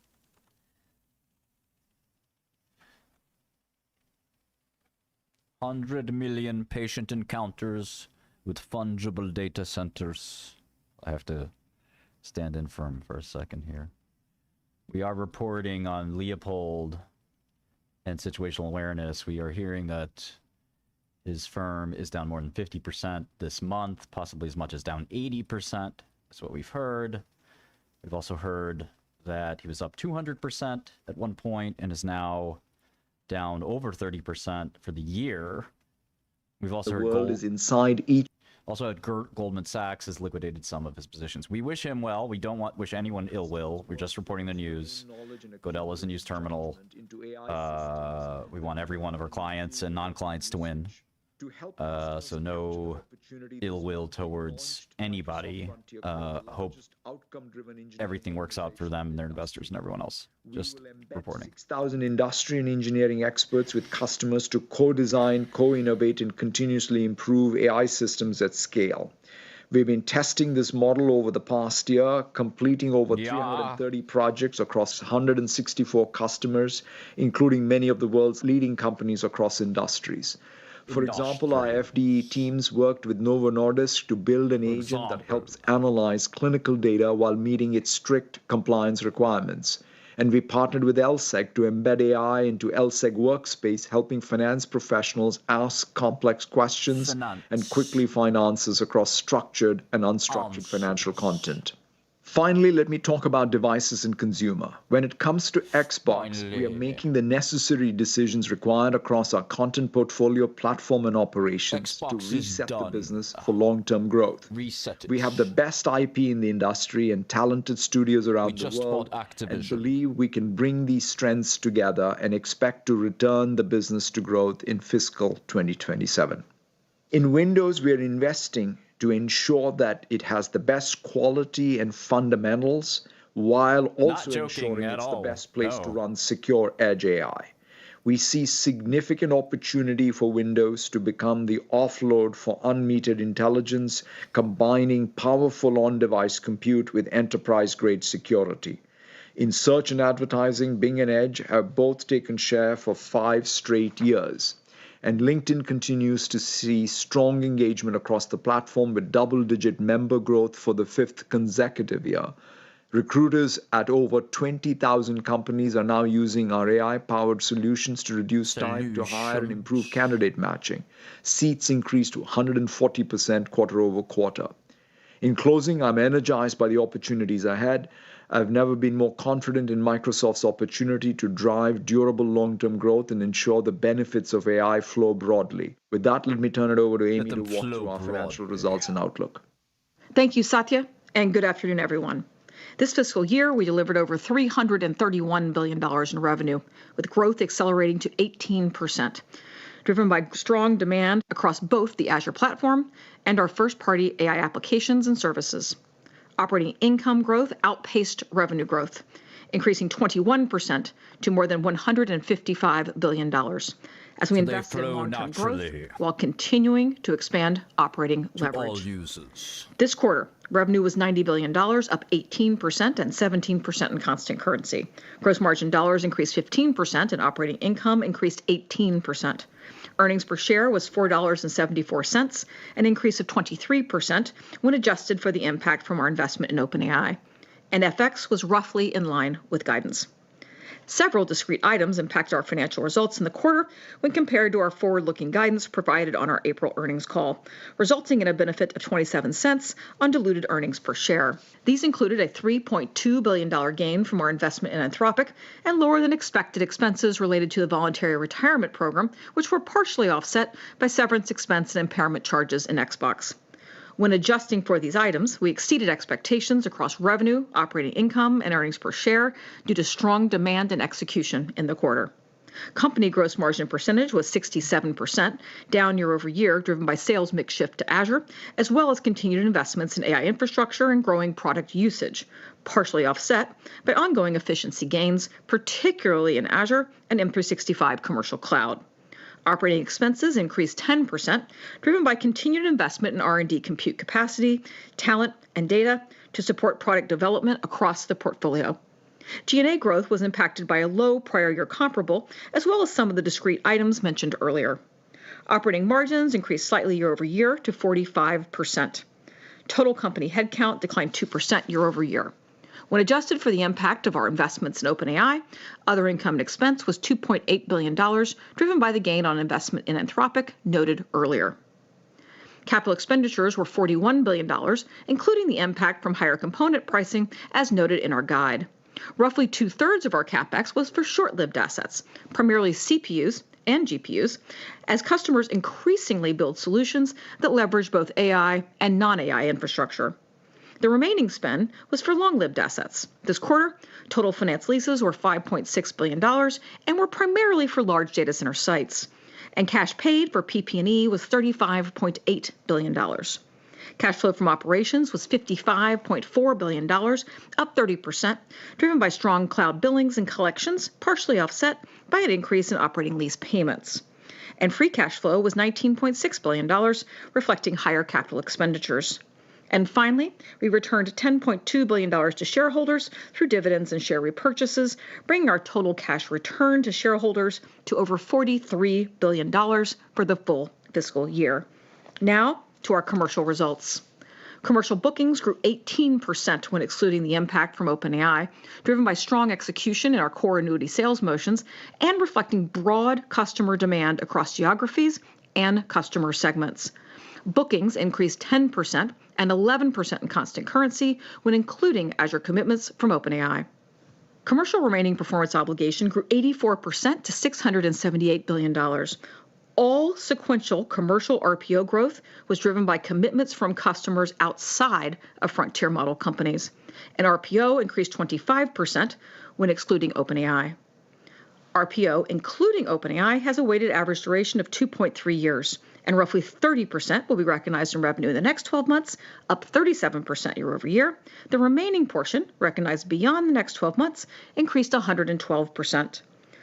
Microsoft Cloud revenue was $59.3 billion and grew 27%, reflecting strong demand across Azure and our first-party AI applications and services. And for the full year, our cloud revenue surpassed $214 billion, with nearly 90% from customers outside of frontier model companies. Microsoft Cloud gross margin percentage was better than expected at 65% and down year over year, driven by sales mix shift to Azure, as well as continued investments in AI infrastructure and increased product usage, partially offset by ongoing efficiency gains noted earlier. Now to our segment results. Revenue from productivity and business processes was $37.8 billion and grew 14%. M365 commercial cloud revenue increased 16% on adjusted basis when normalized for the prior year comparable that benefited from 2 points of in-period revenue recognition. And on a reported basis, revenue growth was 14%. Building on our Copilot momentum from Q3, net paid seat adds more than doubled sequentially, with paid seats now over 30 million. Premium offerings, including Copilot, E5, and early traction in E7, drove ARPU growth this quarter. And paid M365 commercial seats grew 6% year over year, with installed base expansion across all customer segments, though primarily in our small and medium business and frontline worker offerings. M365 commercial products revenue increased 19% ahead of expectations, driven by large, long-duration M365 contracts that resulted in higher in-period revenue recognition from the Windows commercial on-premises component. M365 consumer cloud revenue increased 24% and 22% in constant currency, again driven by ARPU growth. And M365 consumer subscriptions grew 7%. LinkedIn revenue increased 12% and 10% in constant currency, primarily driven by marketing solutions. Dynamics 365 revenue increased 13% and 12% in constant currency against a strong prior year comparable. Bookings growth in ERP remains healthy, while CRM continued to moderate with longer sales cycles. Segment gross margin dollars increased 14% and 13% in constant currency, and gross margin percentage decreased slightly with increased M365 Copilot usage as we continue to invest in product quality and drive further efficiency gains. Operating expenses increased 11%, primarily driven by the shared R&D investments mentioned earlier. Operating income increased 15% and 14% in constant currency, and operating margins increased year over year to 58%. Next, the Intelligent Cloud segment. Revenue was $39.3 billion and grew 32% and 31% in constant currency. In Azure and other cloud services, revenue grew 43% against a prior year that included accelerating growth. Customer demand continues to exceed available capacity. Revenue growth was ahead of expectations, driven by efficiency gains across our CPU and GPU fleet, as well as process improvements to enable earlier delivery of new capacity. That additional in-quarter capacity for Azure was quickly monetized. Results also benefited from stronger than expected GitHub Copilot consumption following the June business model change to align pricing with usage and value. In our on-premises server business, revenue was relatively unchanged year over year and was down 1% in constant currency. Results were ahead of expectations, primarily driven by renewals with higher in-period revenue recognition from the mix of contracts. Segment gross margin dollars increased 24% and gross margin percentage decreased year over year, primarily driven by sales mix shift to Azure, as well as the continued scaling of our AI infrastructure ahead of growing demand, partially offset by ongoing efficiency gains in Azure. Segment gross margins were also impacted by growing GitHub Copilot usage, though margins improved through the quarter with the June business model change to usage-based pricing. Operating expenses increased 10%, driven by shared R&D investments noted earlier.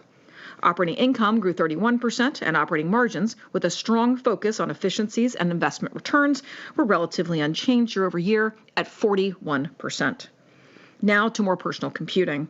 Revenue was $12.9 billion and declined 4% and 5% in constant currency. Windows OEM and devices revenue decreased 7%, and Windows OEM decreased 5%, driven by lower PC market demand and a high prior year comparable that benefited from Windows 10 end of support. Results were ahead of expectations as OEM and channel partners continued to build inventory given increasing component prices. Search advertising revenue ex-TAC increased 10% and 9% in constant currency, with growth driven by higher revenue per search across Edge and Bing, as well as higher volume, though growth was impacted by third-party partnerships. And in Xbox, revenue decreased 10% and 11% in constant currency. Xbox content and services revenue decreased 10% against a prior year comparable that benefited from strong first-party content performance. Segment gross margin dollars decreased 2% and gross margin percentage increased year over year, driven by lower amortization from the Activision acquisition. Operating expenses increased 8% and 7% in constant currency, driven by the continued investments in shared R&D noted earlier, as well as impairment charges in Xbox. Operating income decreased 14% and 15% in constant currency, and operating margins decreased year over year to 21%. Now, before I move to Outlook, effective at the start of FY27, we are extending the estimated useful life of our data centers and office buildings from 15 to 25 years, reflecting our operating history and expected use of these assets. The impact of this update is reflected in today's guidance. This change affects only the timing of future depreciation and is expected to have a minimal benefit to FY27 operating income. The greater impact is on capital expenditures, as more of our future data center leases will shift from finance leases to operating leases as a result of this update. Finance leases are included in capital expenditures, while operating leases are not. Outside of this useful life impact, our calendar year 2026 CapEx investment expectations remain unchanged. However, the shift from finance to operating leases adjusts our expectation to approximately $175 billion. Now, moving to our outlook. Let me start with some full-year commentary for FY27. First, some reminders. In both M365 commercial products and server products KPIs, we are lapping higher transactional purchasing from the timing of product launches and expect revenue from both to decline in the mid-single digits for the full fiscal year. Growth in Windows OEM and devices will be impacted by lower PC market demand as higher component costs increase device pricing, a prior year comparable that benefited from Windows 10 end of support, and elevated inventory levels. As a result, we expect revenue to decline in the high teens for the fiscal year. Moving to FX. Assuming current rates remain stable, we now expect FX to decrease full-year fiscal revenue growth by less than 1 point, with no meaningful impact to COGS and operating expense growth. At the company level, with strong commercial momentum, we continue to expect another fiscal year of double-digit revenue and operating income growth. Operating expenses should grow in the mid to high single digits, reflecting continued investment in R&D compute capacity, talent, and data. And we expect FY27 capital expenditures will grow year over year, given demand signals across our portfolio. Even as we invest to meet growing demand, full fiscal year operating margins should be down less than a point. In addition, we expect to remain free cash flow positive in FY27. And finally, we expect our FY27 effective tax rate to be approximately 20%. Now to the outlook for our first quarter, which unless specifically noted otherwise is on a US dollar basis. Based on current rates, we expect FX to decrease total revenue growth by less than 1 point, with no meaningful impact to COGS or operating expense growth. Within the segments, we expect FX to decrease revenue growth in productivity and business processes by roughly 1 point, and intelligent cloud by less than 1 point. There is no meaningful impact in more personal computing. Starting with our commercial business. In commercial bookings, when adjusted for the impact from OpenAI, we expect healthy growth on a growing expiry base, driven by strong execution across our core annuity sales motions. As a reminder, the significant OpenAI contracts signed in the prior year will result in some quarterly volatility in both bookings and RPO growth rates. Microsoft Cloud gross margin percentage should be relatively stable quarter over quarter. Now to segment guidance. In productivity and business processes, we expect revenue of $36.7 to $37 billion US dollars, or growth of 11 to 12%. In M365 Commercial Cloud, we expect growth of approximately 16% in constant currency on an adjusted basis, which normalizes for the prior year comparable that benefited from 1 point of in-period revenue recognition, or 15% on a reported basis. Sequential growth from our momentum in Copilot, E5 and E7 is mitigated a bit by the lower ARPU new seat adds in Frontline Worker and small and medium business SKUs. With the premium SKU momentum and the increased monetization opportunity from adding usage-based billing products alongside per-seat licensing in July, we expect to see acceleration in M365 Commercial Cloud revenue growth through this fiscal year. M365 commercial product revenue should grow in the mid-single digits, driven by the timing of long-duration M365 contracts, partially offset by the impact from the prior year comparable noted earlier. M365 consumer cloud revenue should grow in the mid-teens, down sequentially as we lap the benefit from last year's price increase. Growth will again be driven by ARPU and an increase in subscription volume. For LinkedIn, we expect revenue growth in the high single digits. And in Dynamics 365, we expect revenue growth to be in the low teens, relatively stable quarter over quarter, driven by continued growth in ERP, although impacted by the bookings trends noted earlier. For Intelligent Cloud, we expect revenue of $40.95 to $41.25 billion US dollars, or growth of 33 to 34%. In Azure, we expect revenue growth of approximately 45% in constant currency, and we remain focused on delivering efficiencies that help us bridge the gaps we see as customer demand continues to exceed supply. Even with the strong close to Q4, we continue to expect H1 growth to accelerate. And as a reminder, year-over-year Azure growth rates can vary quarter to quarter based on capacity, timing, and contract mix. In our on-premises server business, we expect revenue to decline in the low to mid-single digits with ongoing customer shift to cloud offerings and the prior year comparable noted earlier.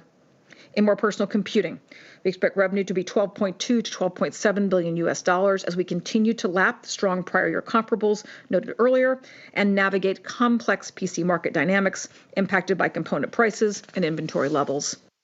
Windows OEM and devices revenue should decline in the low 20s, driven by the market dynamics noted earlier. As in prior quarters, the range of potential outcomes remains wider than normal. Search advertising revenue ex-TAC growth should be in the mid-single digits, down sequentially due to the impact of third-party partnerships. Growth will continue to be driven by consistent trends in revenue per search and volume. And in Xbox content and services, we expect revenue to decline in the mid-single digits. Hardware revenue should decline year over year. Therefore, at the total company level, revenue should be between $89.85 and $90.95 billion US dollars, or growth of 16 to 17%, with accelerating commercial growth partially offset by the impact from the PC market dynamics noted earlier. We expect COGS of $29.6 to $29.8 billion US dollars, or growth of 23 to 24%. An operating expense of $16.8 to $16.9 billion US dollars, or growth of 7 to 8%, driven by continued investment in R&D compute capacity and talent. Operating margins should be relatively flat year over year. Excluding any impact from our investments in OpenAI, other income and expense is expected to be roughly negative $100 million, as interest income will be more than offset by interest expense, which includes the interest payments related to data center finance leases. And we expect our Q1 effective tax rate to be approximately 20%. Next, capital expenditures. We expect CapEx spend will be over $50 billion, including the lease reclassification impact from the useful life update. In closing, in FY26, we delivered accelerating revenue and operating income growth while expanding operating margins. Our execution across sales and product engineering strengthened through the second half of the year. As we begin FY27, we remain focused on delivering products that create meaningful return on investment for our customers, which will result in durable long-term growth for Microsoft and our shareholders. With that, let's go to Q&A, Jonathan. Thanks, Amy. We'll now move over to Q&A. Out of respect for others on the call, we request that participants please only ask one question. Operator, can you please repeat your instructions? Ladies and gentlemen, if you would like to ask a question, please press star 1 on your telephone keypad, and a confirmation tone will indicate your line is in the question queue. You may press star 2 if you would like to remove your question from the queue. For participants using speaker equipment, it may be necessary to pick up your handset before pressing the star keys. One moment, please, while we poll for questions. And our first question comes from the line of Karl Keirstead with UBS. Please proceed. Okay, great. Thank you, Satya. Maybe I'll start away from the numbers and ask if you could spend a minute and elaborate on your opening comments about model choice and the protection of corporate IP. Maybe I could ask this in two parts. First, how material do you think traction could be for open and custom models over the next year or two, knowing that many enterprises might be initially reticent to use open models? And secondly, how exactly does Microsoft benefit from this shift, knowing that you've also got fairly large Frontier Lab exposure? Thanks so much.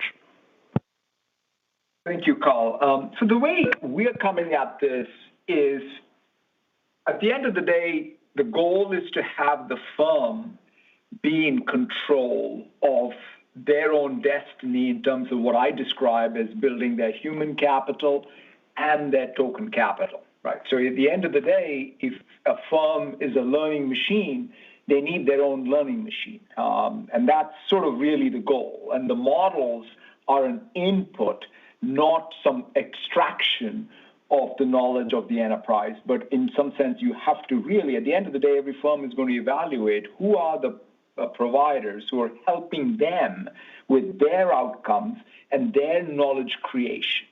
I think that is now fairly clear, and it's going to become clearer by the day. This is not going to be about, come in and take all my knowledge and benefit yourself, whereas I am not getting anything out of it. So given that direction of travel, we are very, very clear about the architectural sort of design of the platform, which is you got to keep your harness separate from the model. Now, when the harness will ensure that your memory, your context, all of that is external. That means any given model at any given time is swappable. Such a boss. You should and you can use frontier models. There's no reason not to. But you also can use multiple of them, right? So if you look at some of the stats I gave, it's a great example of how to use the frontier models for what they deliver, how to use low-cost models for what they deliver, and in fact, train your own model when you don't want to use any external model itself, because after all, you have all the outputs, you have all the traces, you have all the context. That's really the enterprise design architecture that we are going to evangelize. We ourselves are using it. Copilot is built that way. GitHub Copilot is built that way. Our security Copilot is built that way. And we want to democratize that design pattern so that every enterprise can use it. And within there will be a mix of open weights, closed weights. And by the way, one of the things that's least talked about is, remember, right, if you look even at the Hugging Face incident, the biggest thing that we should take away from that is you can't sort of depend on any one model. You will maybe need multiple models to even remediate some challenges that get caused by one model, right? That's the way to think about it, right? Which is you can't be subject to the refusals of one model. So there's a lot more design space here. We talk about the frontier as if it's one thing. The frontier is about every firm having a frontier and the choice, the cost control, and the capability that they need in order to be able to control their destiny. And I think maybe, Karl, just to add a little bit to the end of your question, which is that it's why it's important that the platform is built, and I think Satya mentioned this in his comments, to be able to deliver the right model for the right job on the architecture called Azure. And so given that we continue to see growing demand, no matter what model is chosen or what model family, or whether it's run a model of your own, the Azure platform is quite efficient at delivering that. So think about that infrastructure as being pretty fungible.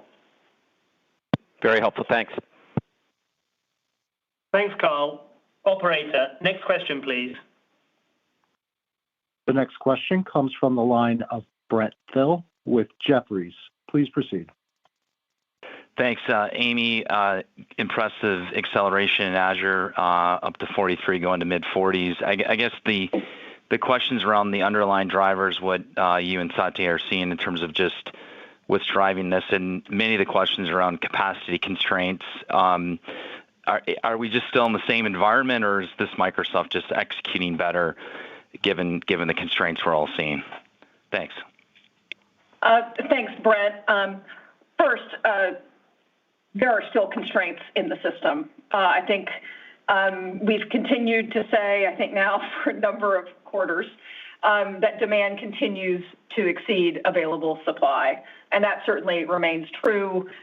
You can even see it, I think, in some of the pricing that's occurring in the spot market for assets. So when you think about being able to deliver better, the first thing we focus on, and I tried to talk a little bit about it in my prepared remarks, is efficiency. Being able to get more out of everything that we've got in the fleet. That applies to efficiency gains in the CPU fleet. It's going to be efficiency gains in the GPU fleet. We saw a good work this quarter, in particular from our engineering teams, to make as much of that available as we could. And because of the supply-demand imbalance we've been talking about, when we can make efficiency gains, they are quickly monetized in quarter. And I think that dynamic certainly impacted the quarter positively.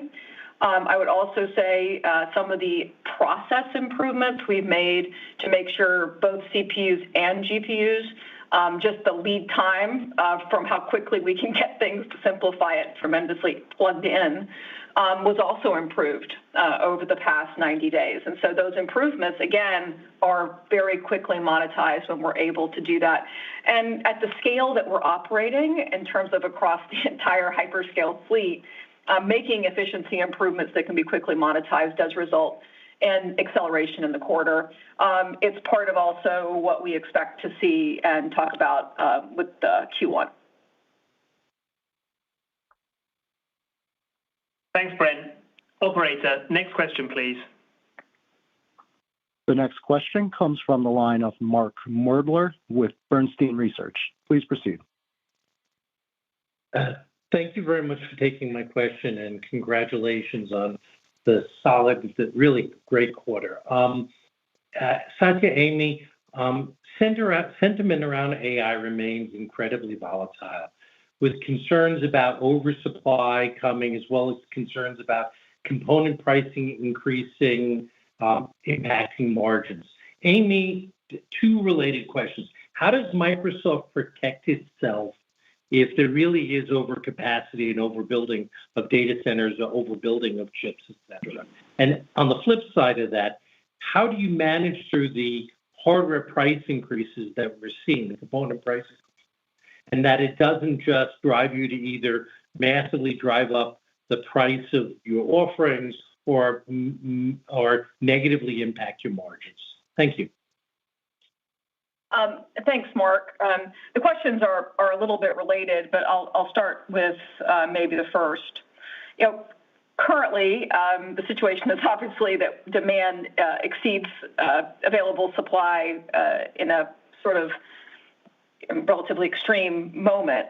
But when you start to think about over the duration, I try to remind people, a lot of the expense, especially you see it in CapEx, you've seen our CapEx really pivot toward what I would call and do call short-lived assets, which really, right, that's CPUs and GPUs that have relatively shorter lead times.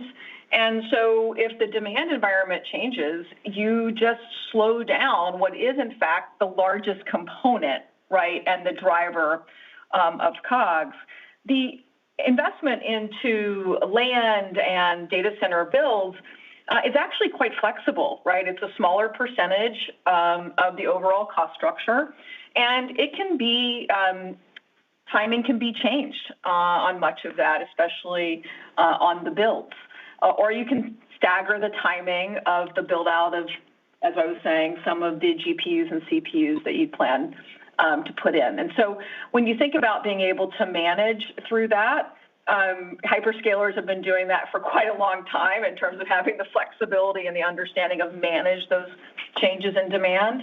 And the other thing is that's important, Mark, is you just have an incredibly diverse book of business by geo, by segment, by industry. And I feel like when you look even at our backlog or what we added in RPO this quarter, it is from the breadth of really the Microsoft product portfolio as well as our customer portfolio. So when you have the ability to late bind some of the more expensive components in short term, you have a big book of business that's flexible. You have a big first-party app business that also uses the capacity that you're building out in addition to your Azure platform. It does allow us to have a lot more flexibility to manage through those. When it comes to the pricing question, I think that's really impacting everybody equivalently in so many ways. What we've been trying to do, of course, at this point is to just make sure that we're doing the best efficiency work we can so we can continue to give customers great value. We're reminding people that, frankly, the cloud offers tremendous benefits versus having to make these purchases as servers on-prem yourself, where the price increases are even more hard for customers. So the cloud still provides a great ROI in those types of situations. And, we're adding this capacity to your point, but a lot of this obviously is also being sold in newer contracts, and we're able to have the pricing reflect it, but keep value where we, listen, for the long term, you want to have pricing work for customers and for you. And so we're trying to stay focused on that as well. And if I just add to Amy's comments, I thought Amy captured it well. All of us are reading this 1873 as the book to be read. And so in my mind, I think you've got to get the product shape right. That's sort of a lot of what we're focused on. You have to get the portfolio right. Amy talked about what we're doing, whether it's in Copilot or the super app, bringing all the form factors or all the way to Azure and the agent first sort of primitives in Azure. You kind of have to really get that portfolio to all come together. The mix of customers is super important. You have to recognize the breadth, the geo mix, the segment mix, the workload mix, and you got to really think about all of those when you're even building capacity. And then you got to run an efficient railroad. At the end of the day, you do need to, Amy talked a little bit about even in the last quarter how we've improved on the efficiency front. It's not something that'll just show up at the end. You have to sort of monotonically work at it. And so we are very focused on all of those. And then we know that there will be, ups and downs of what is the cycle here, but the secular shift is clear, and we're very bullish about us coming with the right sort of mix of business and the right margin structure, and most importantly, with the right value for our customers. Excellent. Thank you so much. Thanks, Mark. Operator, next question, please. The next question comes from the line of Adam Wood with Morgan Stanley. Please proceed. Hi, good evening. Thanks for taking the question. And also, congrats to me on a very strong end to the year.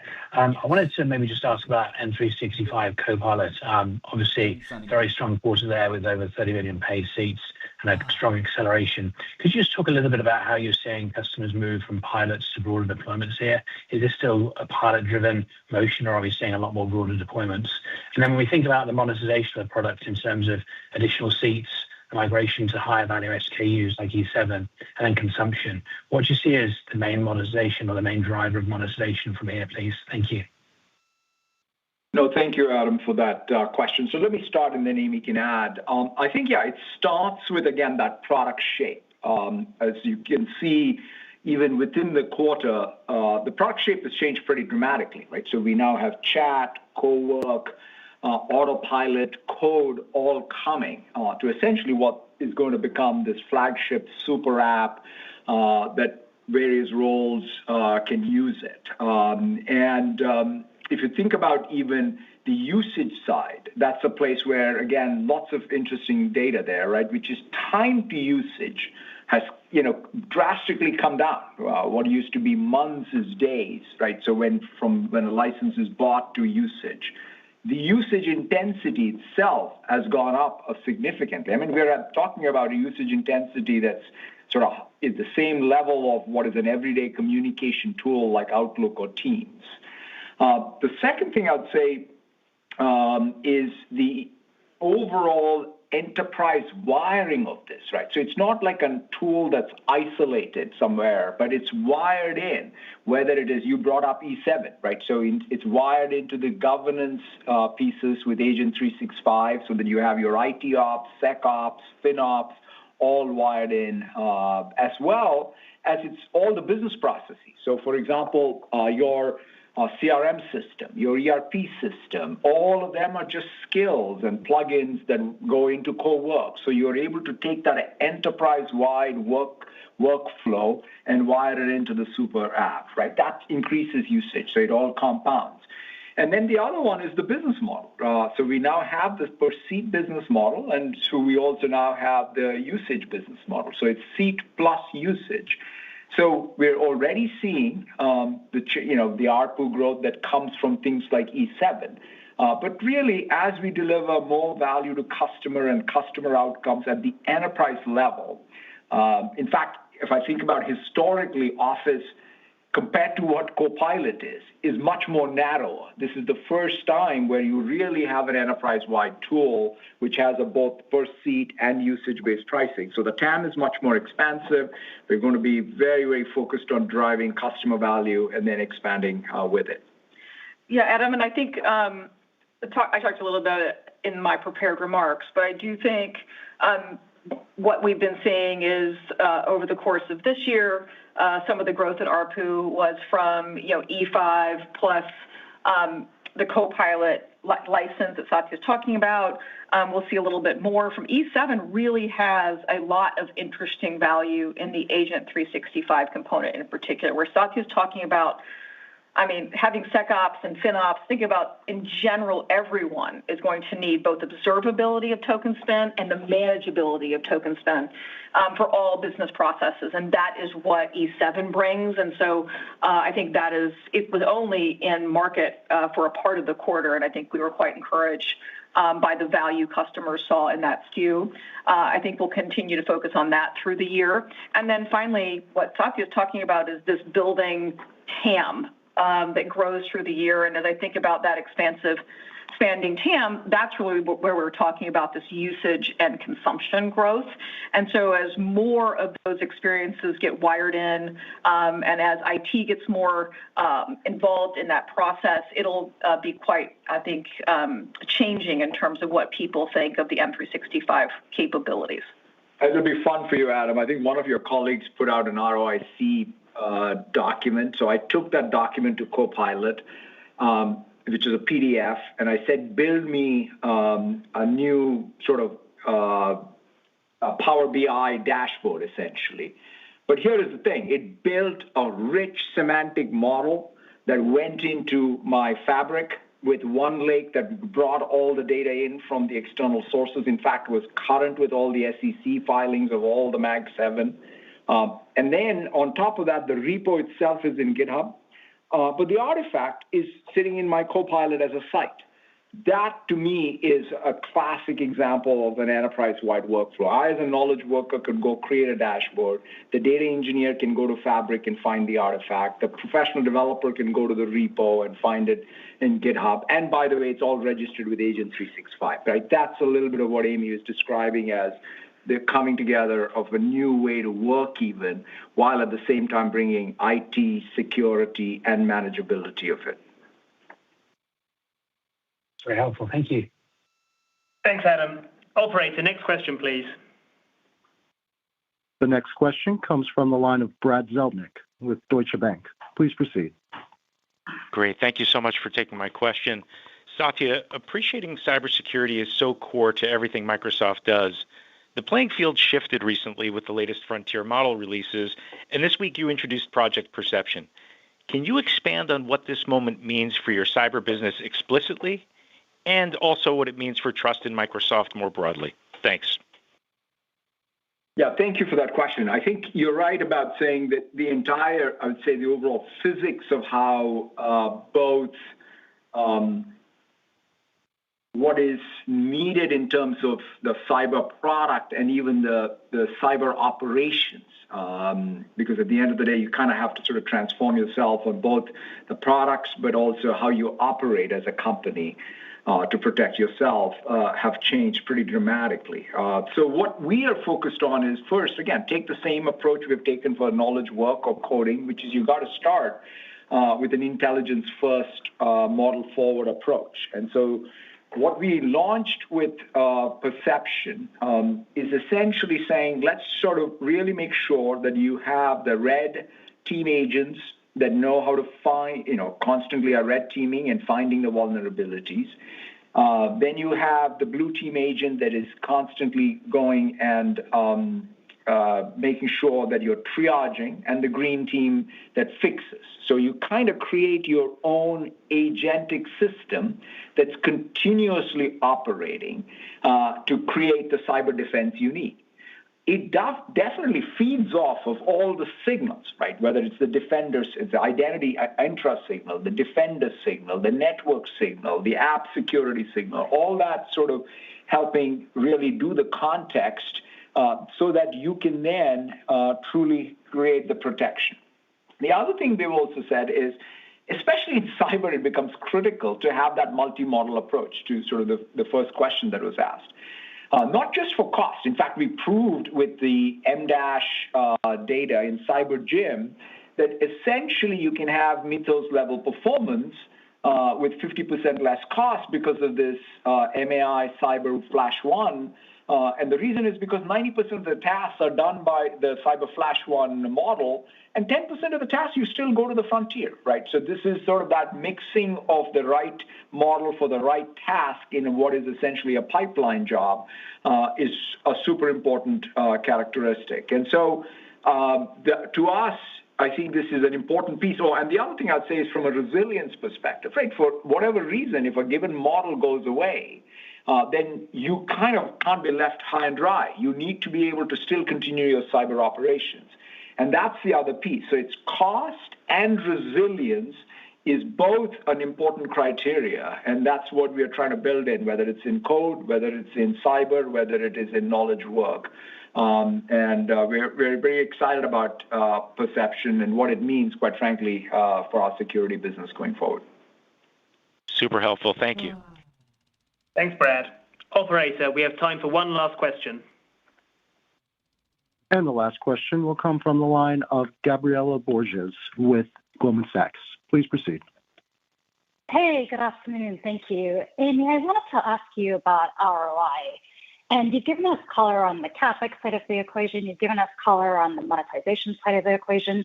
Maybe put those two pieces together for us. When you look at and track ROI on the CapEx decisions you're making today, how does that compare to a year ago? And what are some of the levers that you can still pull, perhaps on the internal silicon side, for example, as a driver of incremental monetization going forward? Thank you. Thanks, Gabriela. I don't know that, quite frankly, my math has changed in terms of how I do it over the past year. I would say the way to think about it for me is more the confidence in the TAM expansion, the margin levers that we have in terms of both product improvements, then the infrastructure improvements. And we talked about some already on the call today in terms of the levers we have to continue to get efficiencies across both the application part of the stack and then the infra part of the stack. But you're right, we didn't touch on all of the pieces. I think Satya actually commented on a number of them. We still have opportunities, obviously, as we continue to look for the best price performance on silicon, including our investments in first party. The work, frankly, on model diversification also is a margin improvement opportunity, being able to serve the best possible outcome with a more efficient or both efficient in terms of token usage and efficient in terms of cost structure are also margin levers. all of these things contribute, obviously, to your point of increased confidence in ROIC, frankly, of the dollars that we're investing and continue to invest going forward. And, as we think about the mix of the portfolio, being able to have a pretty broad pool across knowledge work, coding, security, then basically the agent layer, I'll call that Agent 365, it's kind of a cheat. But all of that also is an opportunity. And then, of course, what we talked about on the Azure side between model efficiency, silicon and component efficiency, including our investments in 1P solutions there, and just the overall efficiency of running it at a hyperscale. So we have quite a few levers to continue to see improvement that we're focused on. But as Satya mentioned, this is the grind work. This is like every day you just get a little better, and we actually are quite good at that grind and making sure that we can deliver that for customers. That all makes sense. Thank you. Thanks, Gabriela. That wraps up the Q&A portion of today's earnings call. Thank you for joining us today, and we look forward to speaking with all of you. All right, well, Thank you very much. Thank you. everything seems healthy in AI Ladies land. and gentlemen, this does conclude today's I conference. don't know. I think You we may rally disconnect next your lines at week or this two, time just 'cause and enjoy the rest of your day. things as expected. I like Zuckerberg's comments too. Those are good.